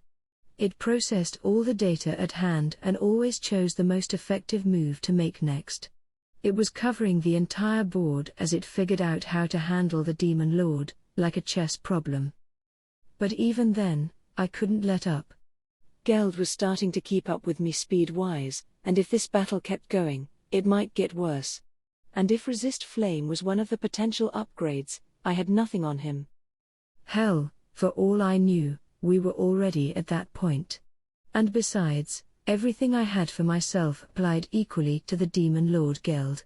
He had only just evolved, he was unfamiliar with whatever he had just inherited. Whatever advantage I had, I was losing it with every moment I dawdled. Geld was in the throes of evolution, much as I thought I was. That was why I had to wage the battle this way. Grappling with him was exactly what the sage predicted. It would prove difficult to burn Geld to a crisp with dark flame only. He healed so quickly that it'd take too much time to completely burn him up. It might be possible if we could capture him in a flare circle, though, and that was why I had to subdue him first. So I had instantly overwhelmed my opponent, inviting him to fight using the skills he was most familiar with. The demon lord fell for it beautifully, accepting my test of strength. Just like the sage predicted, Geld wanted to rot me, then consume me. If I could deploy a flare circle before then, I won. I had to hand it to the sage, it had read the guy like a book. But now the one possibility I had given a passing thought to, the one the sage dismissed as too infinitesimally unlikely to happen, became reality. Bah ha ha ha. Flame doesn't work on me, you know. I had locked myself in a ranged barrier with him. The flare circle was now underway, and the demon lord Geld, who was supposed to be bursting into flames now that it was several thousand degrees around us, was instead heartily laughing in my face. I hate it when these worst-case scenarios become reality. Report. Enemy confirmed to have resistance to flame.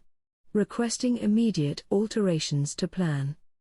The great sage came back online, sounding the same as always, even if I imagined it sounding a tad unnerved. This was terrible. Horrible, really. Right at the climax of it all, my enemy had just checkmated me. But, why, though? There was still no anxiety or concern in my heart. As if I had hoped this would happen all along. Oh really? I said, flashing a proud smile. Because you might be a lot happier succumbing to the flame soon. The Chaos Eater that served as Geld's aura was starting to make its way through my multi-layer barrier. It didn't hurt, but it was making me intensely uncomfortable as it wended its way around my skin. And yet, I still felt nothing but joy. It was what I wanted. He was my enemy, and he had to give me this much, at least. I got this, I silently told the sage, retaking control of my body. The sage, while taking over, had allowed me to observe Geld at close range. Taking full advantage of the break, I had accelerated my thoughts 1,000 times to consider what to do if the unlikeliest of events occurred. A computer that never makes mistakes tends to see everything as a probability. It seeks efficiency, cutting away anything it deems redundant. That was why I was here. I was a ball of inefficiency, a former human with a deliberately incomplete thought process. So don't be disappointed, partner, I whispered in my heart as I sneered at the demon lord. You were perfect. Just leave the rest to me. This guy wanted to consume me. That prediction came true, at least. And that meant I had an opening. A little while back, I was a tad over-optimistic, reasoning that I should have eaten the demon lord back when I still had the chance. Right? And I was, at the core, a slime.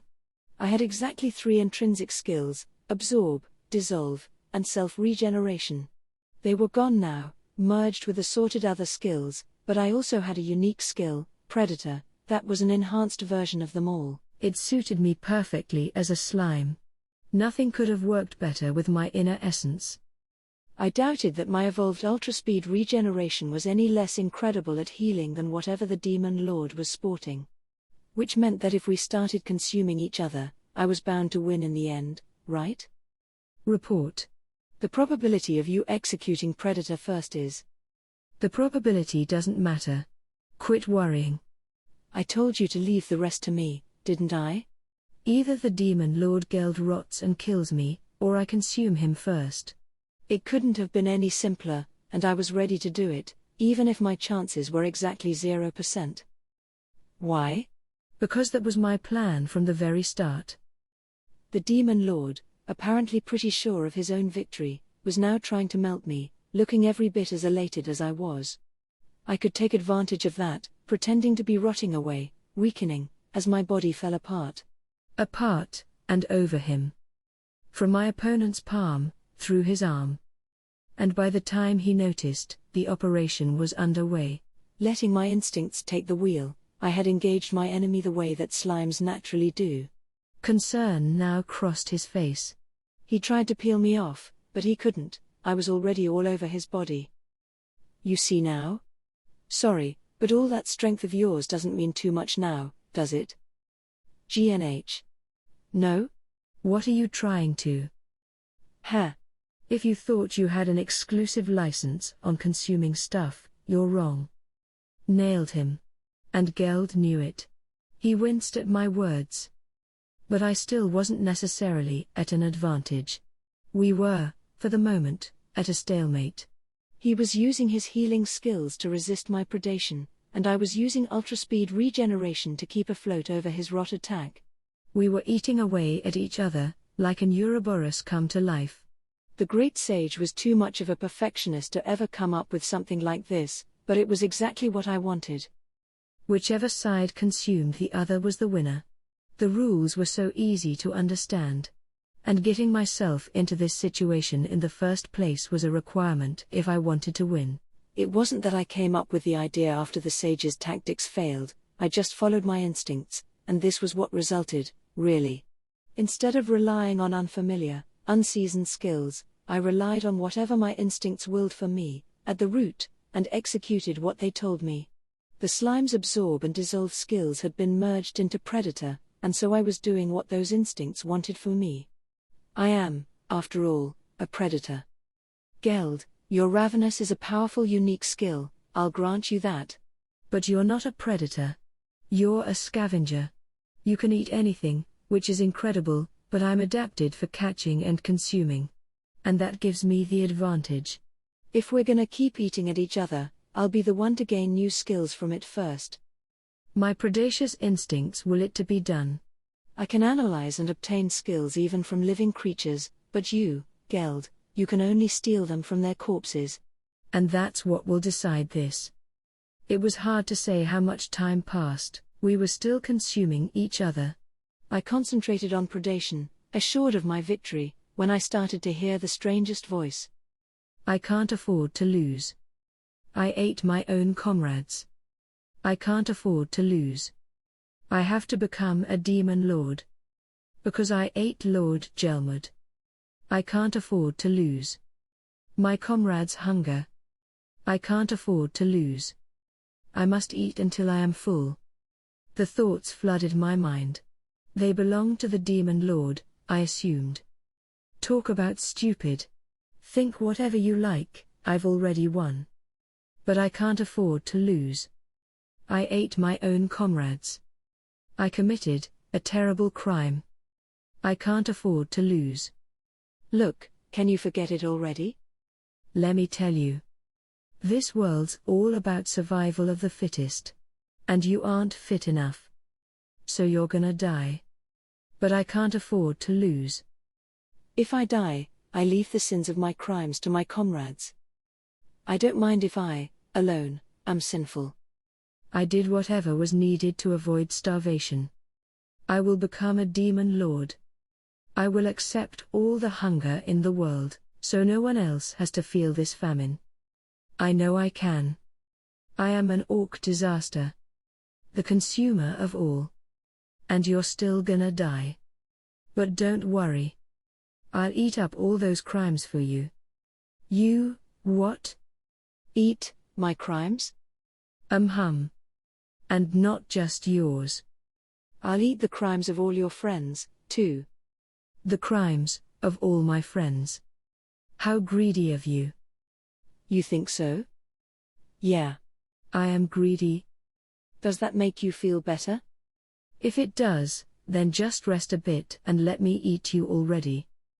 Ah. I couldn't afford to lose. But I am tired. It is warm in here. Greedy one. You know there will be no tranquility down the road you travel. But you are still willing to take on my crimes. I thank you. My hunger is sated. He was Geld, the orc disaster. And now, his consciousness had vanished within me. Confirmed. The orc disaster has disappeared. The unique skill Ravenous has been absorbed and merged with the unique skill Predator. So I win. There was no way someone as hungry as he was could beat me without starving himself in the process. I opened my eyes, carrying the weight of him and all his Orcish comrades on my back. In the quiet, I declared my victory. I have won, I said. Rest in peace, Orc Disaster Geld.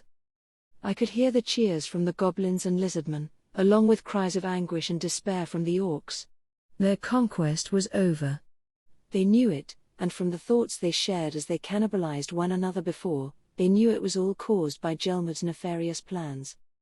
What bothered me most was that the person or persons controlling Gelmud were quite likely still alive.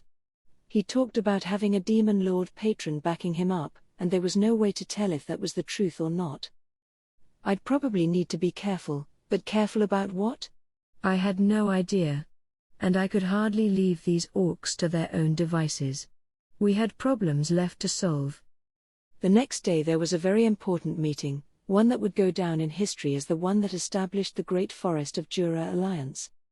Chapter 7. The Great Forest of Jura Alliance. The man sat alone, relaxing in an impossibly ornate room. He smiled, which was visible through his mask. Elegantly, he waved a hand in the air, directing his servants to exit the chamber. They bowed to him, every motion carefully practiced, and left without a word. Just as they did, a jovial-sounding voice resonated from the previously empty sofa against the wall. "Well, so much for Gelmud, huh? After all the help we gave him, he screwed everything up right at the last minute." The voice belonged to Laplace, bizarre clothing and eerie-looking mask still intact. The news he brought was grim, but he didn't sound particularly affected as he walked up to the man. "PFFT. It is not an issue." He died without breathing a word about our relationship. "True enough," Laplace observed as he took a seat across from his conversation partner. "But after all that work setting it up, it's gotta hurt that it didn't result in a new demon lord, isn't it? You wanted a demon lord that'd serve as your faithful servant, rather than having to work as equals with the others. That was the whole point, yeah?" The man gave Laplace a fatherly nod. "It would be a lot easier," he observed, "if you were willing to take that role for me." "Ooh, no thank you. Can't say I'm up for taking on that kinda responsibility, no. Those guys are a bunch of monsters. If something went wrong, it'd be my neck on the line." "I mean, the last demon lord that was born. Demon Lord Leon." The human, Leon Cromwell. "Yeah." They could feel the temperature palpably drop around them. The one thing that any would-be demon lord had to bring to the table, above everything else, was strength. Real strength. Nobody in this world was stupid enough to call themselves demon lords. Anyone who attempted it would attract the ire of the current ones at the top of the food chain and probably not live for much longer. But there were some out there who could rile a demon lord, then actually fend them off in battle. These were also recognized as demon lords for the force they so clearly wielded. But for the past few centuries, no demon lord had been born with such latent strength. The last one was the former human Leon Cromwell. His almost eerie charm allowed him to attract an army of magic-borns to his side, one after the other, before he declared himself the lord of his little frontier territory. This enraged one nearby demon lord, known as the Cursed Lord, and he immediately declared war on Leon, only to be beaten back, at great loss of life. Not by Leon's army, but by Leon himself, acting alone. That was enough to make the Demon Lord title permanent. Such a debut, based purely on shows of force, was a rarity. In most cases, if you wanted to safely stake your claim to the title, you needed the backup of at least 3 current lords. That way, if anyone tried fighting the new candidate, they'd have to tangle with his allies at the same time, so the theory went, at least. Then a demon lord came along who figured he could game the system a little. Instead of engaging in tense negotiations and forming alliances with other demon lords, why not will a demon lord to life who was perfectly willing to do whatever you asked of it? It was a tempting thought, even if it risked the ire of one's peers. That was how this plan worked, then, to make the new demon lord birth look as natural as possible, so no one could possibly question its authenticity. Gelmud was key to that, and it was also key to make sure his own ambitions were stoked as much as possible along the way. "Well," the man said, ignoring the sudden chill in the conversation, "enough of Leon. My real concern is that we have already reached out to 2 demon lords about this. I am sure they will be very disappointed to hear that the plan failed at this rather late stage." The plan was meant to be put into motion a full 300 years after Veldora's disappearance, set to unfold carefully over decades. But it was all over now, and the man would be lying if he said it didn't pain him. Okay, Laplace countered, but look at these, will you? They'll show you something pretty crazy. He produced a set of 4 crystal orbs. 3 contained the stored visual records of 3 orc generals, while the other one contained Gelmud's. Laplace had linked an orb to Gelmud without his knowledge as he handed him copies of the 3 others. Watching what the orbs contained, the man's eyebrows arched upward in clear surprise. The orc general orbs retold all their valiant glories in battle. Each one ended with the sight of the magic-born people who apparently defeated them, showing off overwhelming power as they did. They were ogre mages, a high-level race that the more elderly ogres might evolve into once every few centuries. With their abilities, they held the potential to be just as powerful as orc lords, even. They were fabled to crush the earth, rend the skies apart. And there were 3 of them recorded on these orbs. That, and a magical beast the likes of which he had never seen before. It wielded lightning and gale storms with ease, putting it in the upper echelons of the animal kingdom.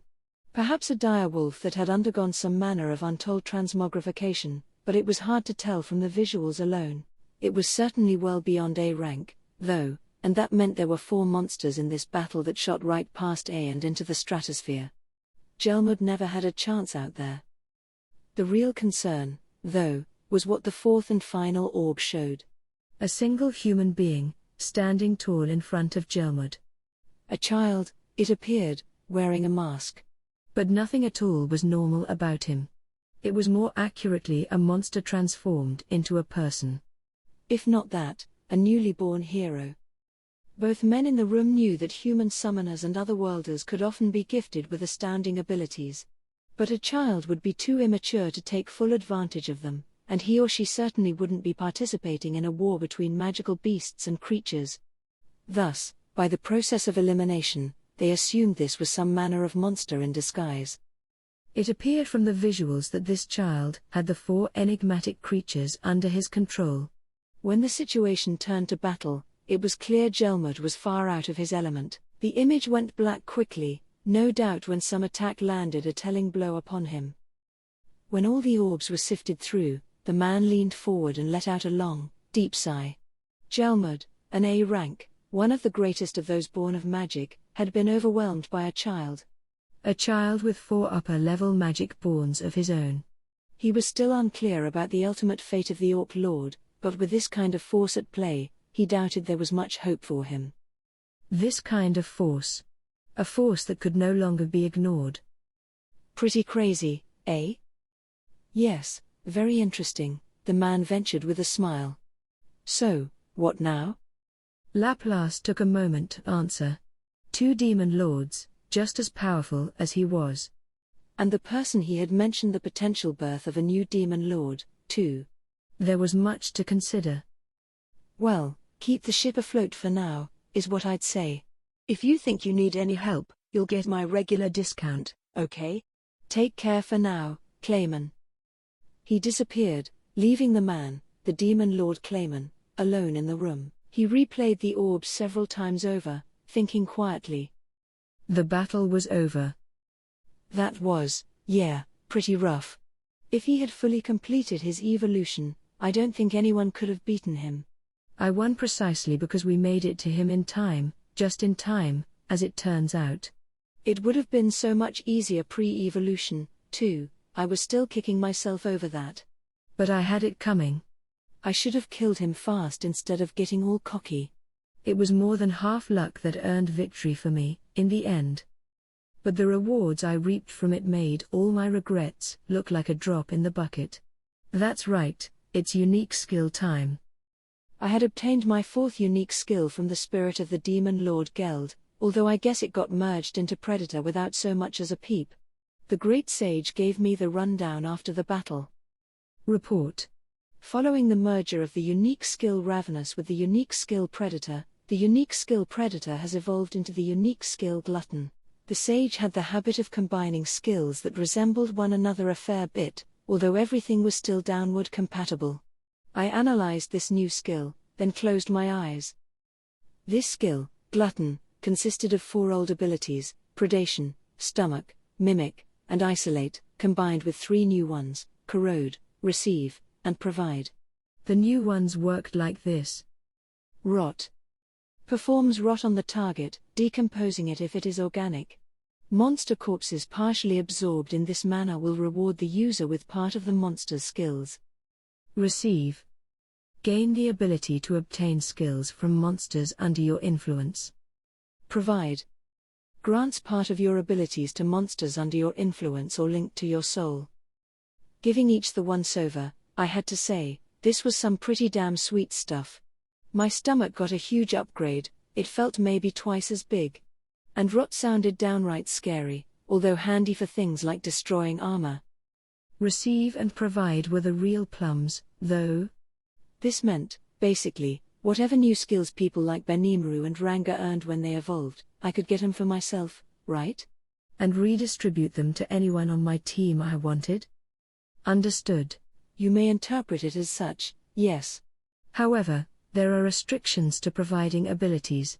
You will not lose the original skill, but if the receiver is not capable of making full use of the skill, they will not be able to obtain it. Seriously? It appeared that my underlings tended to grow stronger whenever I did, and vice versa. Giving skills to them seemed to offer no disadvantage, but I guess the receiver still needed to have whatever latent talent the skill required for it to work. I couldn't just pass around skills willy-nilly, in other words, which was fine with me. In a way, this skill was pretty scary, too. I couldn't use it to share personal knowledge or magic spells, and I would still need to put in the daily effort to raise my level, but still, it was really something. I gotta hand it to that orc disaster. I was kind of pissed that he got Gelmud and all, but if anything, this was an even better bonus. The more I put into it, the more I got out. By the way, it appeared that Analysis, originally part of Predator, had been merged into the Sage itself while I wasn't paying attention. Huh? I don't remember being asked for permission on that, much less giving it. But well. I'm probably just overthinking it. No way the Sage, nothing more than a skill, really, would do something on its own volition. Analysis always seemed a little weird for the Predator umbrella anyway. No point giving it much more thought than that, I figured. Still, the battle was over, as was all the joy and sadness and despair that swirled around the battlefield. Hoo boy. I can't help but think this every time, but the cleanup's always much more of a pain than the battle itself. The day after the Demon Lord Geld fell, representatives from all the races were gathered inside a temporary tent pitched in the central part of the marshes. On my end, I was with Benimaru, Shion, Hakuro, and Ci. Ranga was inside my shadow, as per usual, and I was sitting on Shion's lap in slime form. I had pretty much revealed what I really was when I defeated Geld, so there was no point hiding it now. Thraney was here to represent the immobile treants. She had appeared without me having to toss a thought communication her way, claiming she caught the waves the two of us released or something. What a case. She was hiding just as much power as I was, I supposed. From the Lizardman, we had the chief, the head of the chief's guard, and her assistant. Gable was currently in a cell somewhere on charges of treason. Son of the chief or not, they couldn't exactly let his acts go unpunished. As idiotic as he was, a lot about him piqued my interest. But I was still in no position to provide unsolicited advice on his treatment. The goblins were represented by each chief of the assorted villages, somewhat huddled at the far corner of the table as they marveled at all the high-level monsters surrounding them. That was understandable, given how there was a dryad in the room, something they never would have imagined seeing even if they lived to be 1,000 years old. Finally, from the orcs, there was the sole surviving orc general, along with 16 chiefs from their tribal federation. The mood was understandably gloomy among them, given how they were the main catalyst of all this. Whether the orc lord had seized their minds or not, it wasn't like they were completely free of responsibility. They must have known that, judging by the hangdog looks on their faces. It wasn't just guilt driving them, either. They were near the end of the food supply they had brought with them. Ci told me they carried little with them, and Geld the Demon Lord didn't offer much to them, either. They were in danger of starving all over again, except this time, they weren't under the spell of a unique skill that kept them pressing forward, cannibalizing one another to do so. That certainly wasn't normal orc behavior. In fact, being freed from the spell made some of the orcs faint immediately from malnutrition. Their current situation cast a pall over the entire tent. The orcs had no meaningful reparations to offer, everyone knew, even if they had asked.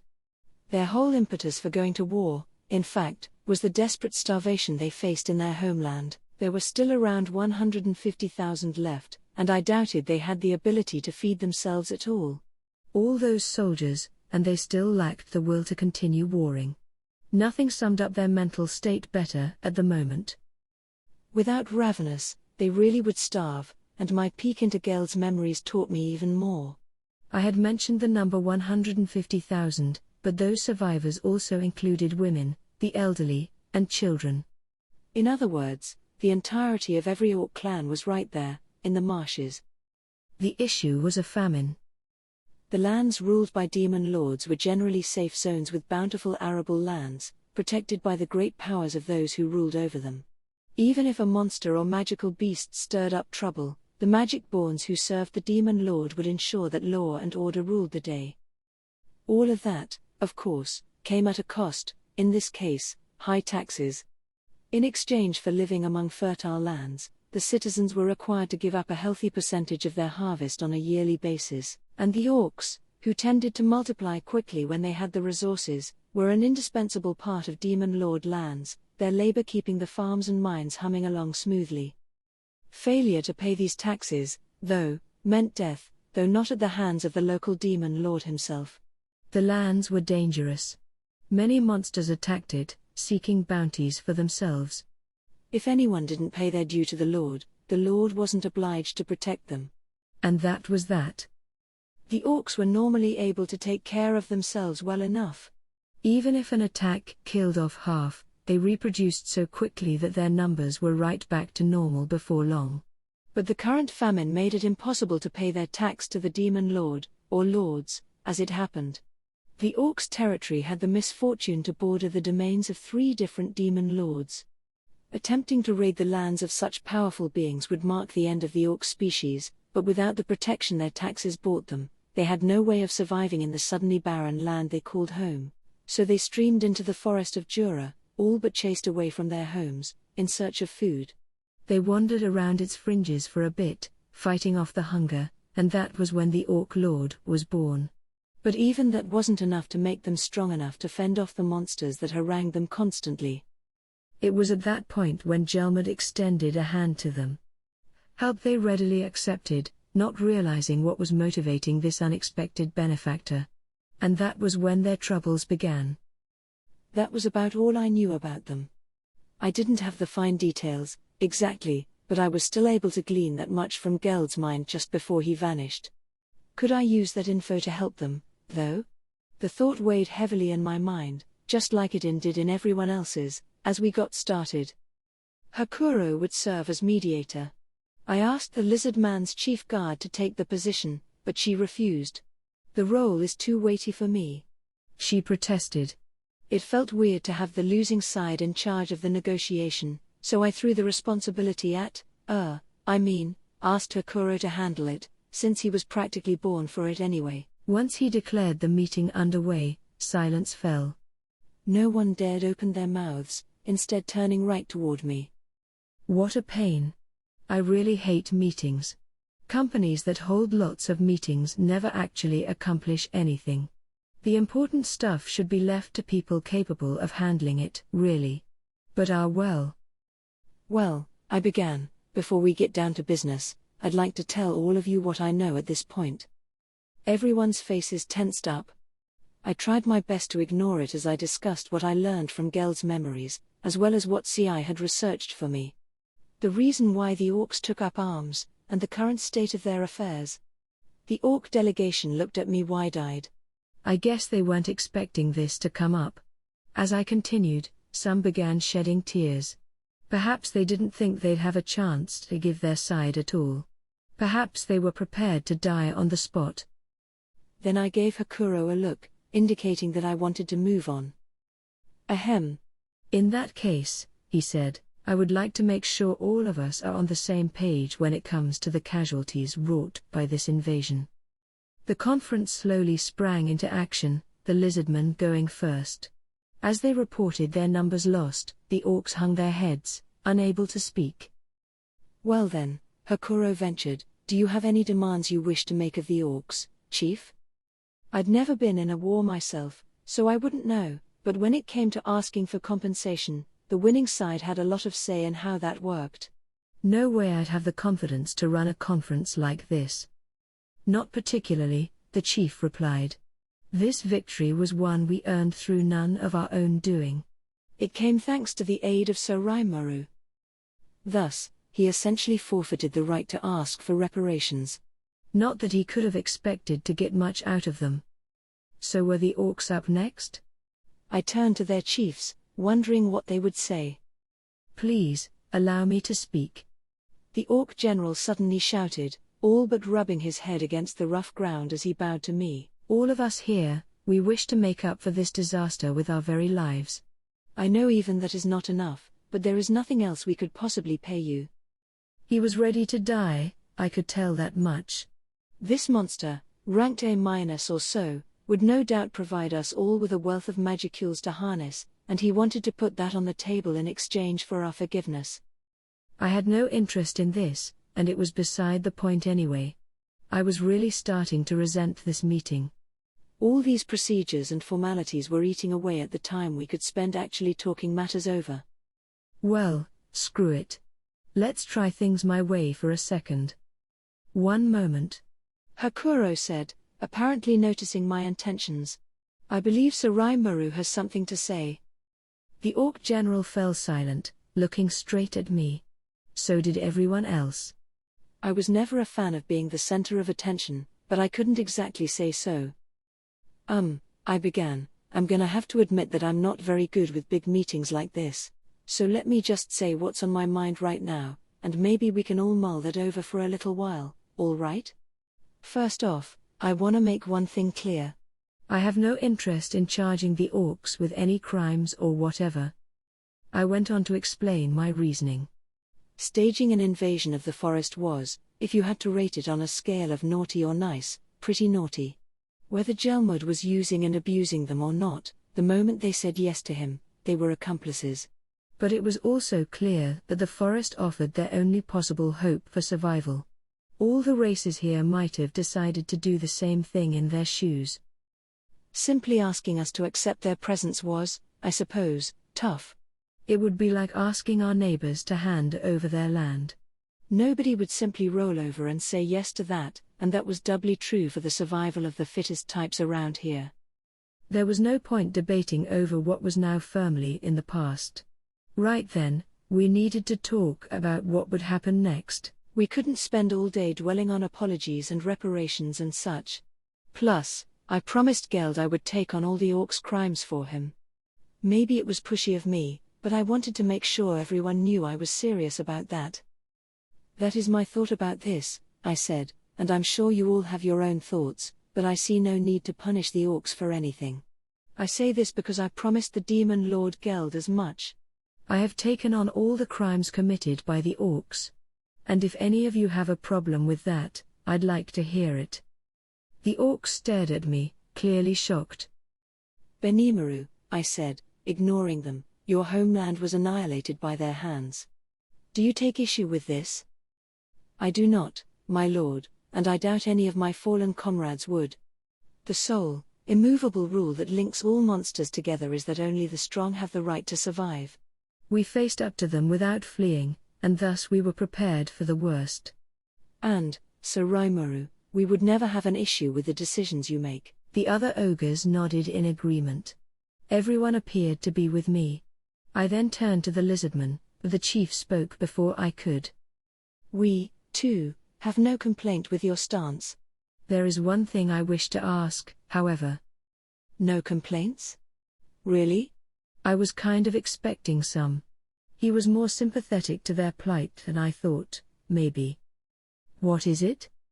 It is a good thing, I think, not to pursue the orc's crimes any further. We were saved by you, Sir Rimuru, and are thus in no position to make any grand proclamations. However, there is one thing I wish to be fully clear on. The chief stopped and looked straight at me. Are you suggesting, Sir Rimuru, that we accept the entire orc population's right to live in this forest? And here we go. It was an obvious question, and it came at a critical time. I am, I said as graciously as I could. Instantly, the meeting erupted into a commotion. The orcs, shocked, discussed whether such a thing was even possible. The goblins were screaming incoherently, some foaming at the mouth. Thraney watched silently, gauging the situation with a hostile eye. Only my ogre mage friends remained undisturbed. Silence. Hakuro shouted, finally bringing order back to the tent after a prolonged furor. He had waited for everyone to get over their initial surprise before giving the command. I understand what all of you are thinking, I said, and I understand how the thought makes you nervous. And you're right, I have no idea whether it's possible or not. But I think it is. Like I said, I just want you to hear me out. So I began talking about my idea. The vision of a great Forest of Jura alliance, a proposal that would have been dismissed as a hopeless dream at any other time. Even if we let every orc in the marsh off the hook right now, they were still doomed to starve. The straggler forces, left without stronger leadership, would form small raider bands that would strike the lizard man and goblin villages before long. They had nothing to eat, no place to live, and nothing about this conference would mean anything until we tackled that fundamental issue. Hence this alliance. The lizardmen had plentiful water and seafood resources. The goblins had living space. We had a wealth of manufactured goods. The orcs, in exchange, could provide their labor resources. Their settlements would have to be spread out among us all to some extent. They numbered in the 6 figures, after all, but I was sure we could maintain decent lines of contact. We'd need to put some in the mountains, some in the foothills, some by the river, and some deeper in the forest. My team and I could provide technical home building assistance, although we still wanted them to handle their own affairs otherwise. We were already short on labor in my town, we didn't have the capacity to look out for others. If anything, my ulterior motive here was to obtain more stout men to beef up our own workforce. The land the ogres ruled over was now free, of course, and I figured we'd build a town there sooner or later. Forest land extended well into the nearby foothills, offering a wealth of resources to harness. It'd have to wait until my town was finished, but by then, I wanted the orcs to be proficient enough that they could build their own. Then all the dispersed orc populations would have some place to live together again. Everyone in the tent listened attentively as I explained. That about covers it, I said. We will form a great alliance among the peoples of the Forest of Jura and build cooperative relationships with one another. It'd be pretty neat if we built a nation composed of multiple races, I think, but... Unlike before, the conference was now filled with a sense of excitement. The attendees' enthusiasm was starting to pervade the room, as if I had just taken their anxieties and replaced them with a flickering sense of hope. Shion straightened herself up, like she was presenting me as a prize, which I didn't really appreciate. I forgave her, though. It meant she was pushing her breasts against me, which was pretty nice, after all. I always have an open mind about that sort of thing. The orc general was slow to react. Us, building a town? It is all right for us to join in this alliance? Not like you got anyone, or any place, to return to, do you? We'll get you someplace to live, but you gotta work, all right? No room for lazy orcs around here. Yes, my lord.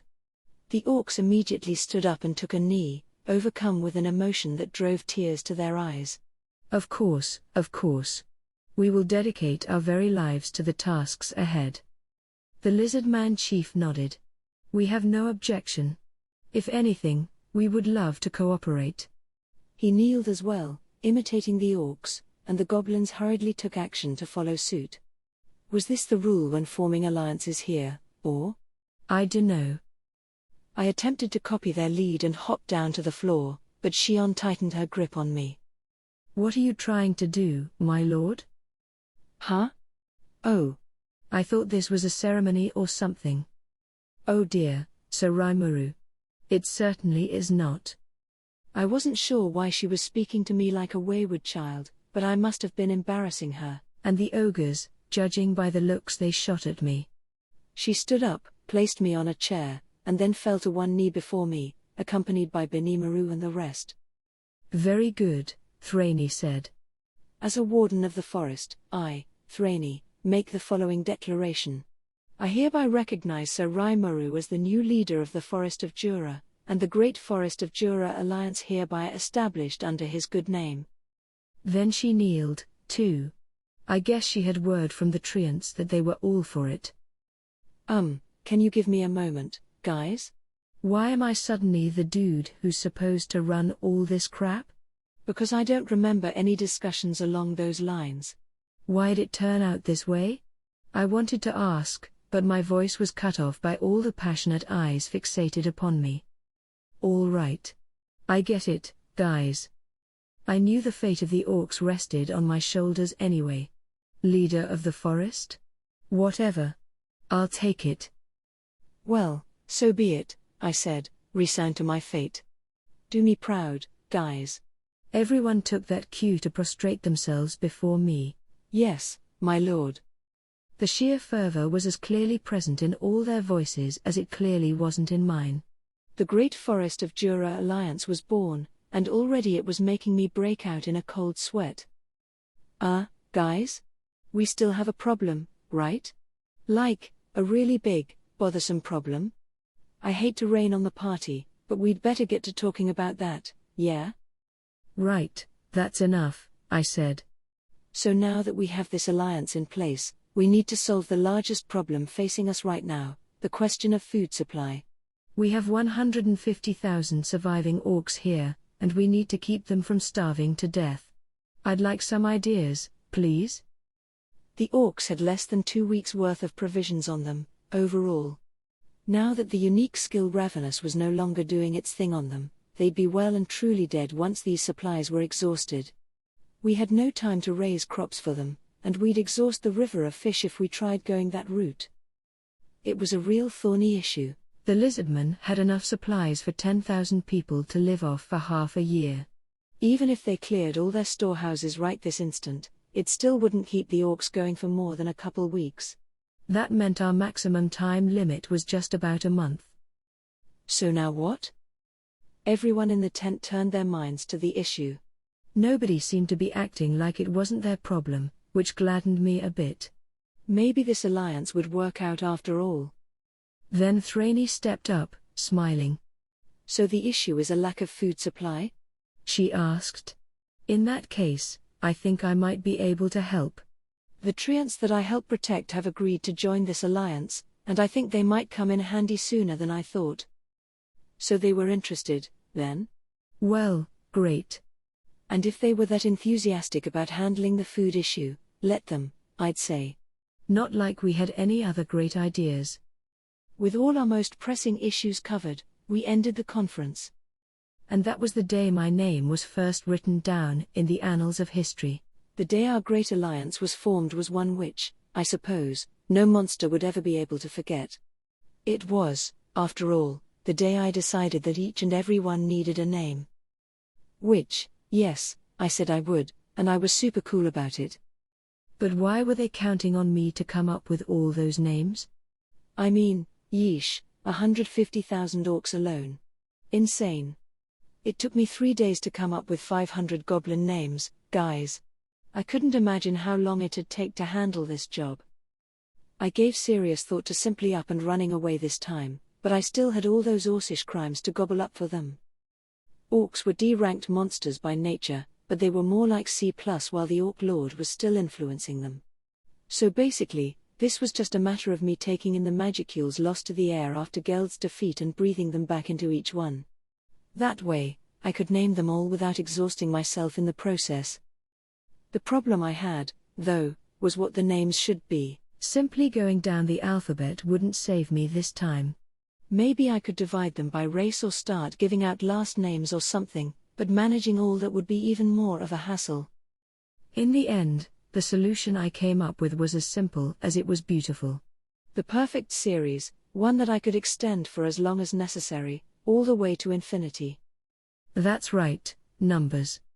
It was a little like assigning an ID number back in my home world, but damn, did it make things easier for me. So I had all the orcs in the marsh stand in neat lines before me. I was worried they might resent being given such unfashionable names without any right to say no, but the magic they had lost could directly lead to their deaths. They might decide to take matters into their own hands if it came to that, and then the village raids would begin. The cause of this confusion was the orcs' numbers. There were too many, in other words, and naming them would help with that, too. Evolving into a higher-level monster would do a lot to lower their reproductive rate, something I saw for myself with the hobgobs. Now was no time for me to moan about my responsibilities. As Benimaru said, they always had the right not to be named if they didn't want to. I spread the word, since it had certainly saved me some time, but not a single one took me up on the offer. So much for that. And so the ordeal began. I decided to start by assigning a basic sort of tribal name to each one. I devised 10 of these: mountain, valley, hill, cavern, ocean, river, lake, forest, grassland, and desert. If you were part of the mountain tribe, your name would be along the lines of Mountain 1M if male, Mountain 1F if female, and we'd just go from there. What about the generations to come, then? Like I gave a crap. The first son born among the mountain tribe could be Mountain 1M for all I cared. Simple. Though maybe it'd be nice to offer enough leeway for middle names and real word-based titles.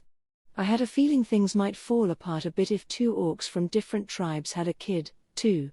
But, hell, let them worry about that, I didn't care. And so I consumed some magic lost from each orc and used it to name each one in succession. They were already lined up by tribe, males and females separated, so things actually went pretty quickly. It still took time, but I no longer had to think up fancy names, so at least it was efficient. Wherever each orc was among the lines they formed, those were their names. It didn't matter to me how each orc related to the next. If they didn't mind, I sure didn't. So we breezed along. I gave the names and one member from each tribe wrote them all down in a ledger, just in case anyone forgot their own. That turned out not to be a problem in the least. It was that special for them all to finally be granted a name of their own. Having part of someone's soul infusing the name you're given must make a lot of difference.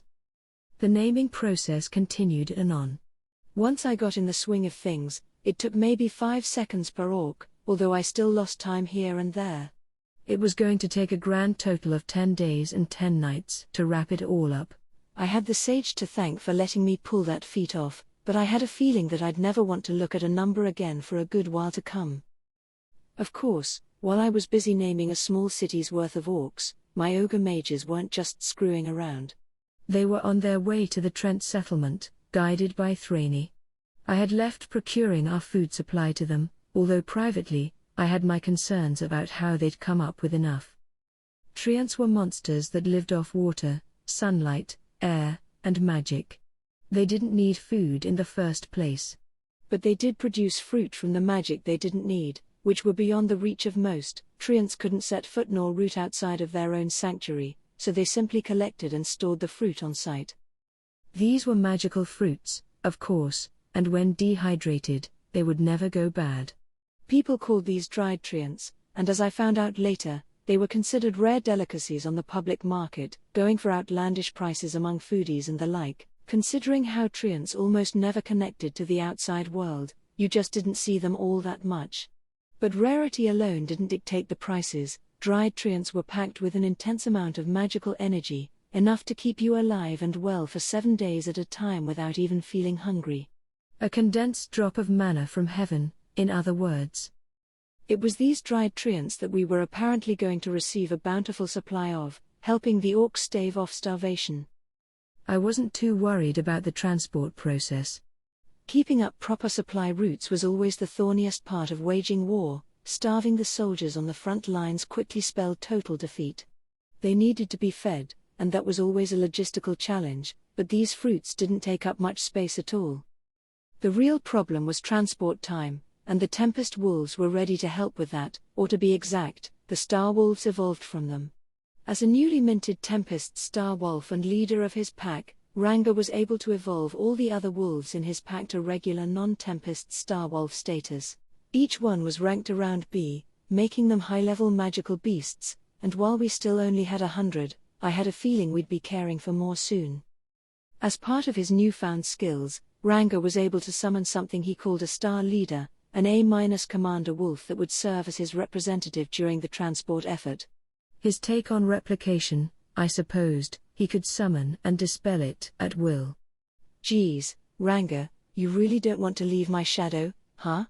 Whatever. It was worth mentioning that all the Star Wolves were now capable of shadow motioning themselves around. Not at the near lightning speeds that Ci and Ranga could manage, but still far quicker than their feet could take them. That was the neat thing about shadow motion, it always brought you to your destination in a straight line, ignoring all obstacles in between. As a rule of thumb, the Star Wolves could traverse this straight line at around twice their regular speed. With their enhanced strength, the Star Wolves would load up with the food at the Trent settlement and bring it back. A regular caravan would take over 2 months to traverse the roundabout path one way. With them, they could do a round trip in 1 day. Crazy. We'd need to build a larger cart-accessible highway sometime, but at least that wasn't a problem for now. One little snag, the wolves' hobgoblin riders couldn't accompany them, since they could only remain in shadow motion space for as long as they could hold their breath. It'd be nice if they could be trained to fix that, somehow, but in the meantime they were helping me with the whole orc naming process. I definitely didn't want them idle while I was going through this 10-day-long ordeal. Either way, we finally had a nice, clean solution to the most present problem facing us. I was satisfied. 10 days later, I limped my way to the finish line. I could see nothing but numbers dancing in my head by the end, but the feeling of achievement was like nothing else. I mean, we're talking 150,000 here, you know? Think about even counting that high, and you can get an idea of how much torture it had been. By the time I had wrapped it up, they were already starting to distribute our new food supply. 50 pieces of dried Trent per person. Each one somberly accepted their ration, fully cognizant that losing it meant death. The naming process had evolved each orc into a high orc. I didn't use any of my own magic for it, so they didn't need to see me as their ruler or anything. They entered the alliance under their own free will, and I could only hope that we remained on sunny terms. In terms of monster strength, they had gone down from their former ravenous-driven C+ rank to around a C, which was still better than D, so I'm sure there were no complaints. Their intelligence had undergone a nice upgrade, too, and they had retained all their intrinsic abilities. The evolution, in other words, had made them far more adaptable to a variety of new environments. Each of the tribes thanked me in turn and set off for their new homes, guided by a squad of 10 goblin riders. We were planning to send tents and other supplies once they reached the area of their choice, along with technical instruction so they could build their own settlements. It wouldn't happen overnight, but wherever they settled down, I was sure they'd have better lives than before, at least. Thraney was sending notice to the races that lived near the areas where we were planning to have the orcs set up shop. She could teleport around magically, too, pretty much, so the notification process apparently went quickly. Nobody would be willing to turn down the request of a dryad, whatever they thought about it internally, so I hoped no major problems cropped up. We had deliberately chosen areas that weren't populated by intelligent races, so I figured we'd be fine, but you never know. Soon, the High Orcs set off on the road to their new lives. But we weren't done yet. I turned toward the several thousand remaining souls. It seemed that the Orc General, along with the High Orcs who directly served him, were insisting upon working directly under my command. I said yes, as reluctant as I was. I did need some spare hands to handle the work around there, and we were still chronically short on people to build the town. They wouldn't number enough to put a major dent in our food supplies, either. So I didn't need to think too much about my decision, even though it meant a lot more people answering to me. Around 2,000, in fact, the remainder of the elite Orc Corps, numbering 2,000 or so, decked out in their black full-plate armor. Their strength must have been what helped them survive this long. If they were going to be my elite guard of sorts, I couldn't very well put them in the same naming series as the rest. But if not, what, then? Given the yellow auras they emitted, I figured I'd name their tribe after that color instead.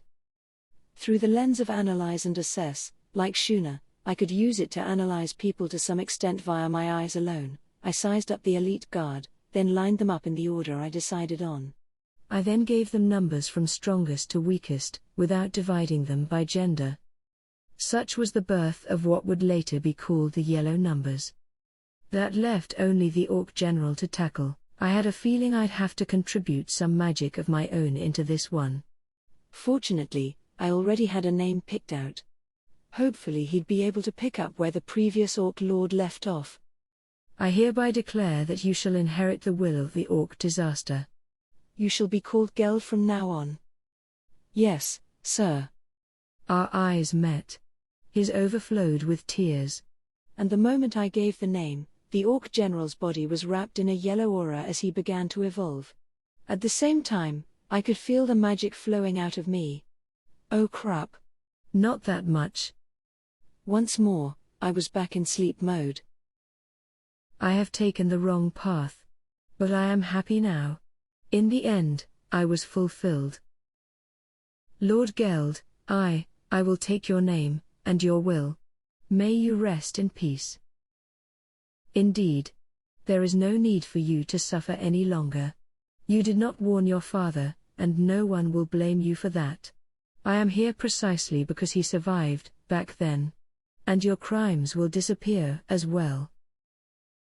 Yes, my lord. By the name I have taken up, I swear to protect the one who has taken all our sins for himself. Indeed. I trust you will. All the magic I put into that sent me into a deep sleep again. I suppose the exact level of consciousness I retained depended on how much magic I spent. I felt like I had some kind of weird dream, but I couldn't remember what it was. You'd think I would. I don't need to sleep any longer, so any dream was bound to be pretty valuable. Couldn't do much about it then, though. I awoke to a situation that I probably should have expected by now. There were 2,000 soldiers in front of me, now high orcs. Still ranked C+, since they were stronger than the rabble, I guess. Geld, though. My loyalty is forever yours, my lord. He shouted as I groggily tried to get it together. I cursed him for being so damn ceremonious about everything. Let's see. He had evolved into. Whoa, an Orc King? That's pretty much the same level as an Orc Lord, isn't it? About what I figured. They were functionally identical, but Geld wasn't as creepy. He had also gained the unique skill Gourmet, which granted him abilities like Stomach, Receive, and Provide. The latter two were restricted to his own race, but apparently all 2,000 of his troops had access to that Stomach.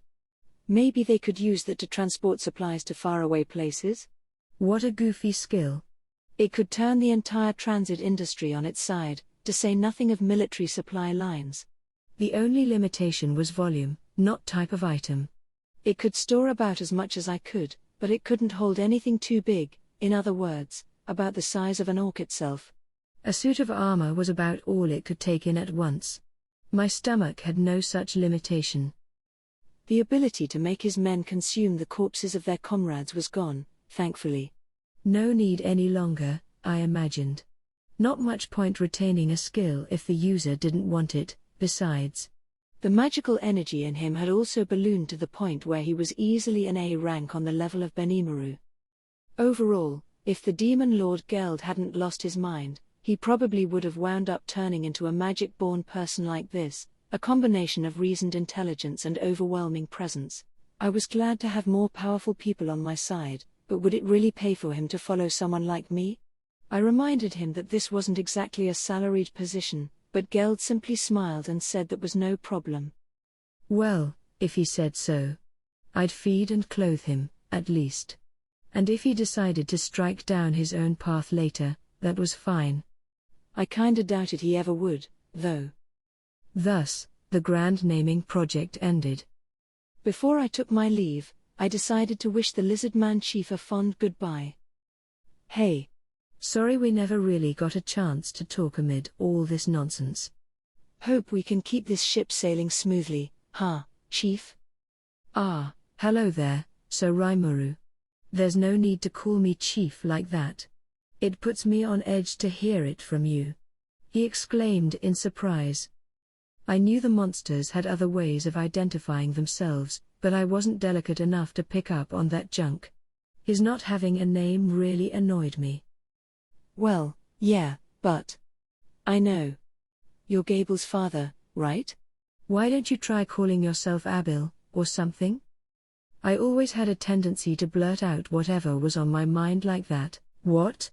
He exclaimed, half in shock. And so, in the midst of a little friendly chit-chat, it came to pass that I named the lord of all the lizardmen who walked the earth. Not every lizardman who existed, nothing that big again. Just the chief, I figured, and maybe others later, as kind of a reward for their exploits in battle or whatever. That I inadvertently transformed him into a dragon newt just because he didn't like Chief, well, who'da thunk?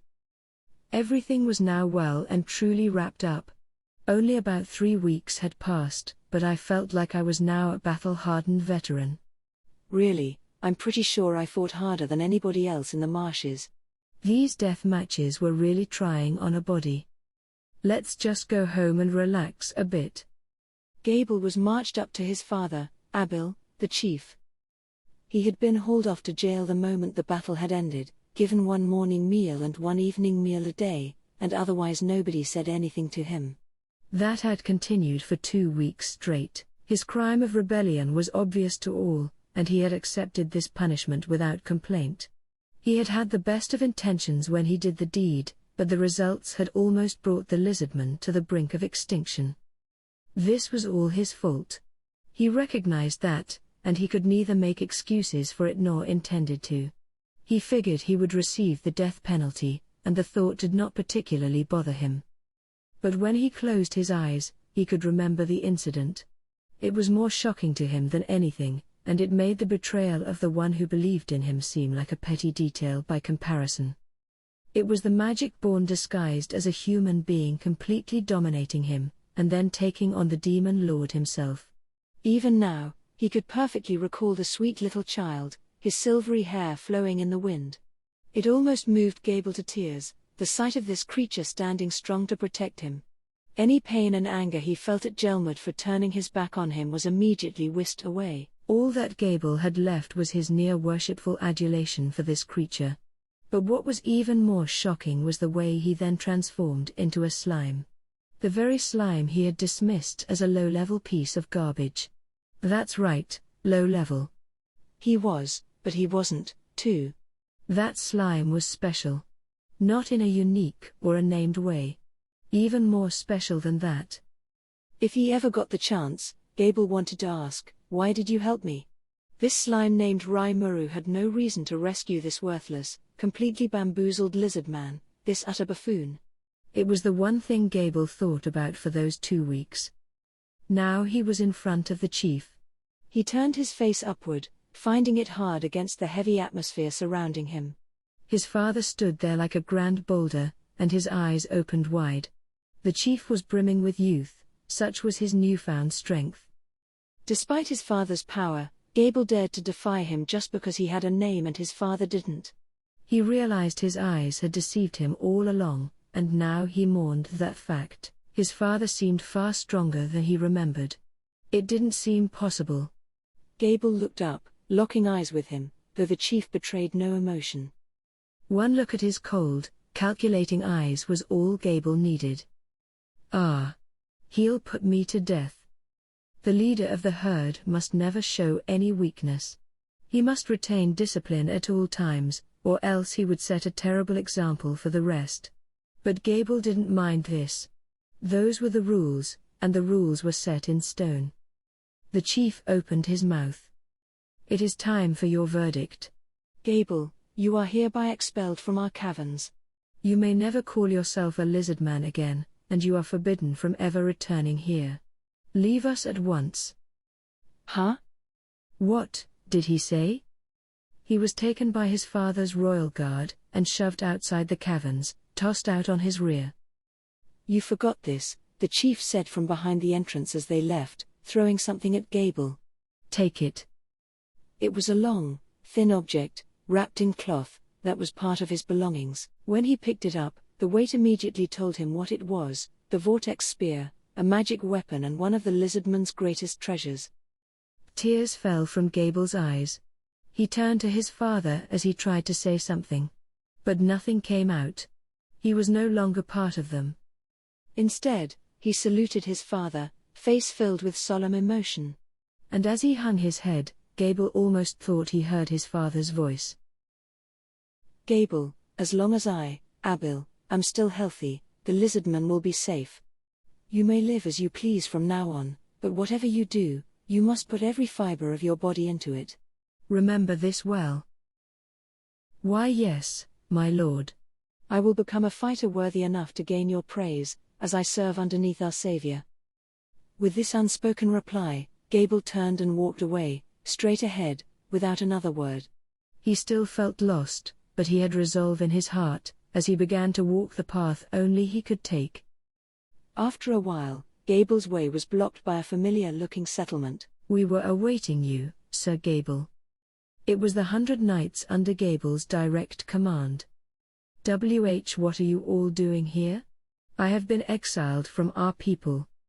"It doesn't matter, sir. We are here to serve none but Sir Gable. If you have been exiled, then so have we." The rest smiled and cheered their agreement. What fools, Gable thought. The tears almost flowed from his eyes again, he just barely kept them in. Now was no time for crying. He tried to summon up all the dignity, all the majesty he inherited from his father, letting out a hearty laugh. "Ah, you people are incorrigible. Very well, then. Follow me." And so Gable walked ahead with his people, with confidence, where none existed before. It would take another month before the small force met with Rai again. Final chapter. A relaxing spot. I was resting in my room. Over 3 months had passed since I returned. All kinds of things had happened since, but I was taking a moment to reflect on all the chaos of a time gone by. After I left Abil behind, I decided to exercise my shadow motion skills and head home first. It turned out to be pretty useful, whisking me back far more quickly than expected. I was quickly mobbed by townspeople awaiting good news, so I made sure to tell them everyone was safe, going into further detail with those who were interested. Once they learned the town would have a few new members soon, people immediately set to work. Their anxieties were gone as they got down to business setting up beds for the upcoming move-in. Nobody voiced any complaints as they prepared the town. It wasn't long before Benimaru and his kindred returned. They were soon joined by the goblin riders who guided the high orcs across the forest for me. Like the rest, they too settled back to their posts, back to the old routine. The town was coming together at breakneck speed. The high orcs, who had reached town in less than a month's time, had learned their jobs in a flash, guided by the dwarves and the better-trained goblins. Train them well enough, Kaijin told me, and they could form a corps of engineers as strong as what the dwarves have. With all this new labor, we were able to tackle jobs that had been shunted to the wayside before. The town experienced a construction boom, fueled by a steady stream of resources entering and leaving the area. We had dismantled the tents we no longer needed, sending them off to the orc settlements. The goblin riders must have done their jobs well. Each of the orc tribes took root in their new lands, crafting the fundamentals needed for life. The journeys they took between our town and their homelands kept them in contact with us, as they helped ferry the needed materials back and forth. We were in the midst of a true trade system, one where each settlement sent their specialty products to us, and we replied in kind. It wasn't much evolved from the barter systems of ancient times, but the orcs were actually thinking and taking action for themselves, which I loved seeing. They were in no shape for large-scale agriculture yet, but I was sure it would happen before long. Speaking of that, while we didn't have many types to work with yet, we had managed to grow some pretty hardy potatoes, capable of growing even in harsh environments. They were fairly nutritious, and as long as you weren't too picky, they could be the staple of anyone's diet. We spread these plants around, teaching the high orcs how to cultivate them. And who knew? Maybe they'd be able to sustain themselves in 2 years or so. Geld was a huge help in moving those tents and plants around. The stomach that his gourmet unique skill provided was perfectly suited for small-scale resource transfers. The forwarding service he offered quickly became a vital part of the transit network we were building between the High Orc settlements. His stomach had a lot of restrictions associated with it, but it was still almost like cheating at life. And Geld himself was helping transport larger objects that his stomach couldn't. Stomach. Whatever we could take apart and fit in there, following his instructions and suggestions, we did. That did the job perfectly for things like tents and bulkier materials. The Star Wolves did their part, too. They roamed the lands, making the most of their shadow motion, and even inspired Geld to train himself to withstand the skill's rigors. It didn't take him long, with the kind of dedication he showed to all his work, and while he couldn't trigger shadow motion himself, he could hop on a Star Wolf and have them take care of the jump for him. After that, things went fast. A delivery run to the mountain areas that took several months on foot could now be finished in a round trip of 24 hours. It helped all the settlements stay closer in contact with us than ever, a kind of express mail, maybe. I was even able to write some content on wooden boards and send them to each orc colony, like a sort of neighborhood circular. Nobody else was exactly literate yet, so I didn't want to rely on that too much for now. We'd need to work on that, too. Thought communication only worked at so much of a distance. Still, we now had solid links between all the settlements. Life was starting to become more stable. And time passed. Along the way, a group of goblins had arrived, bringing their vassals along.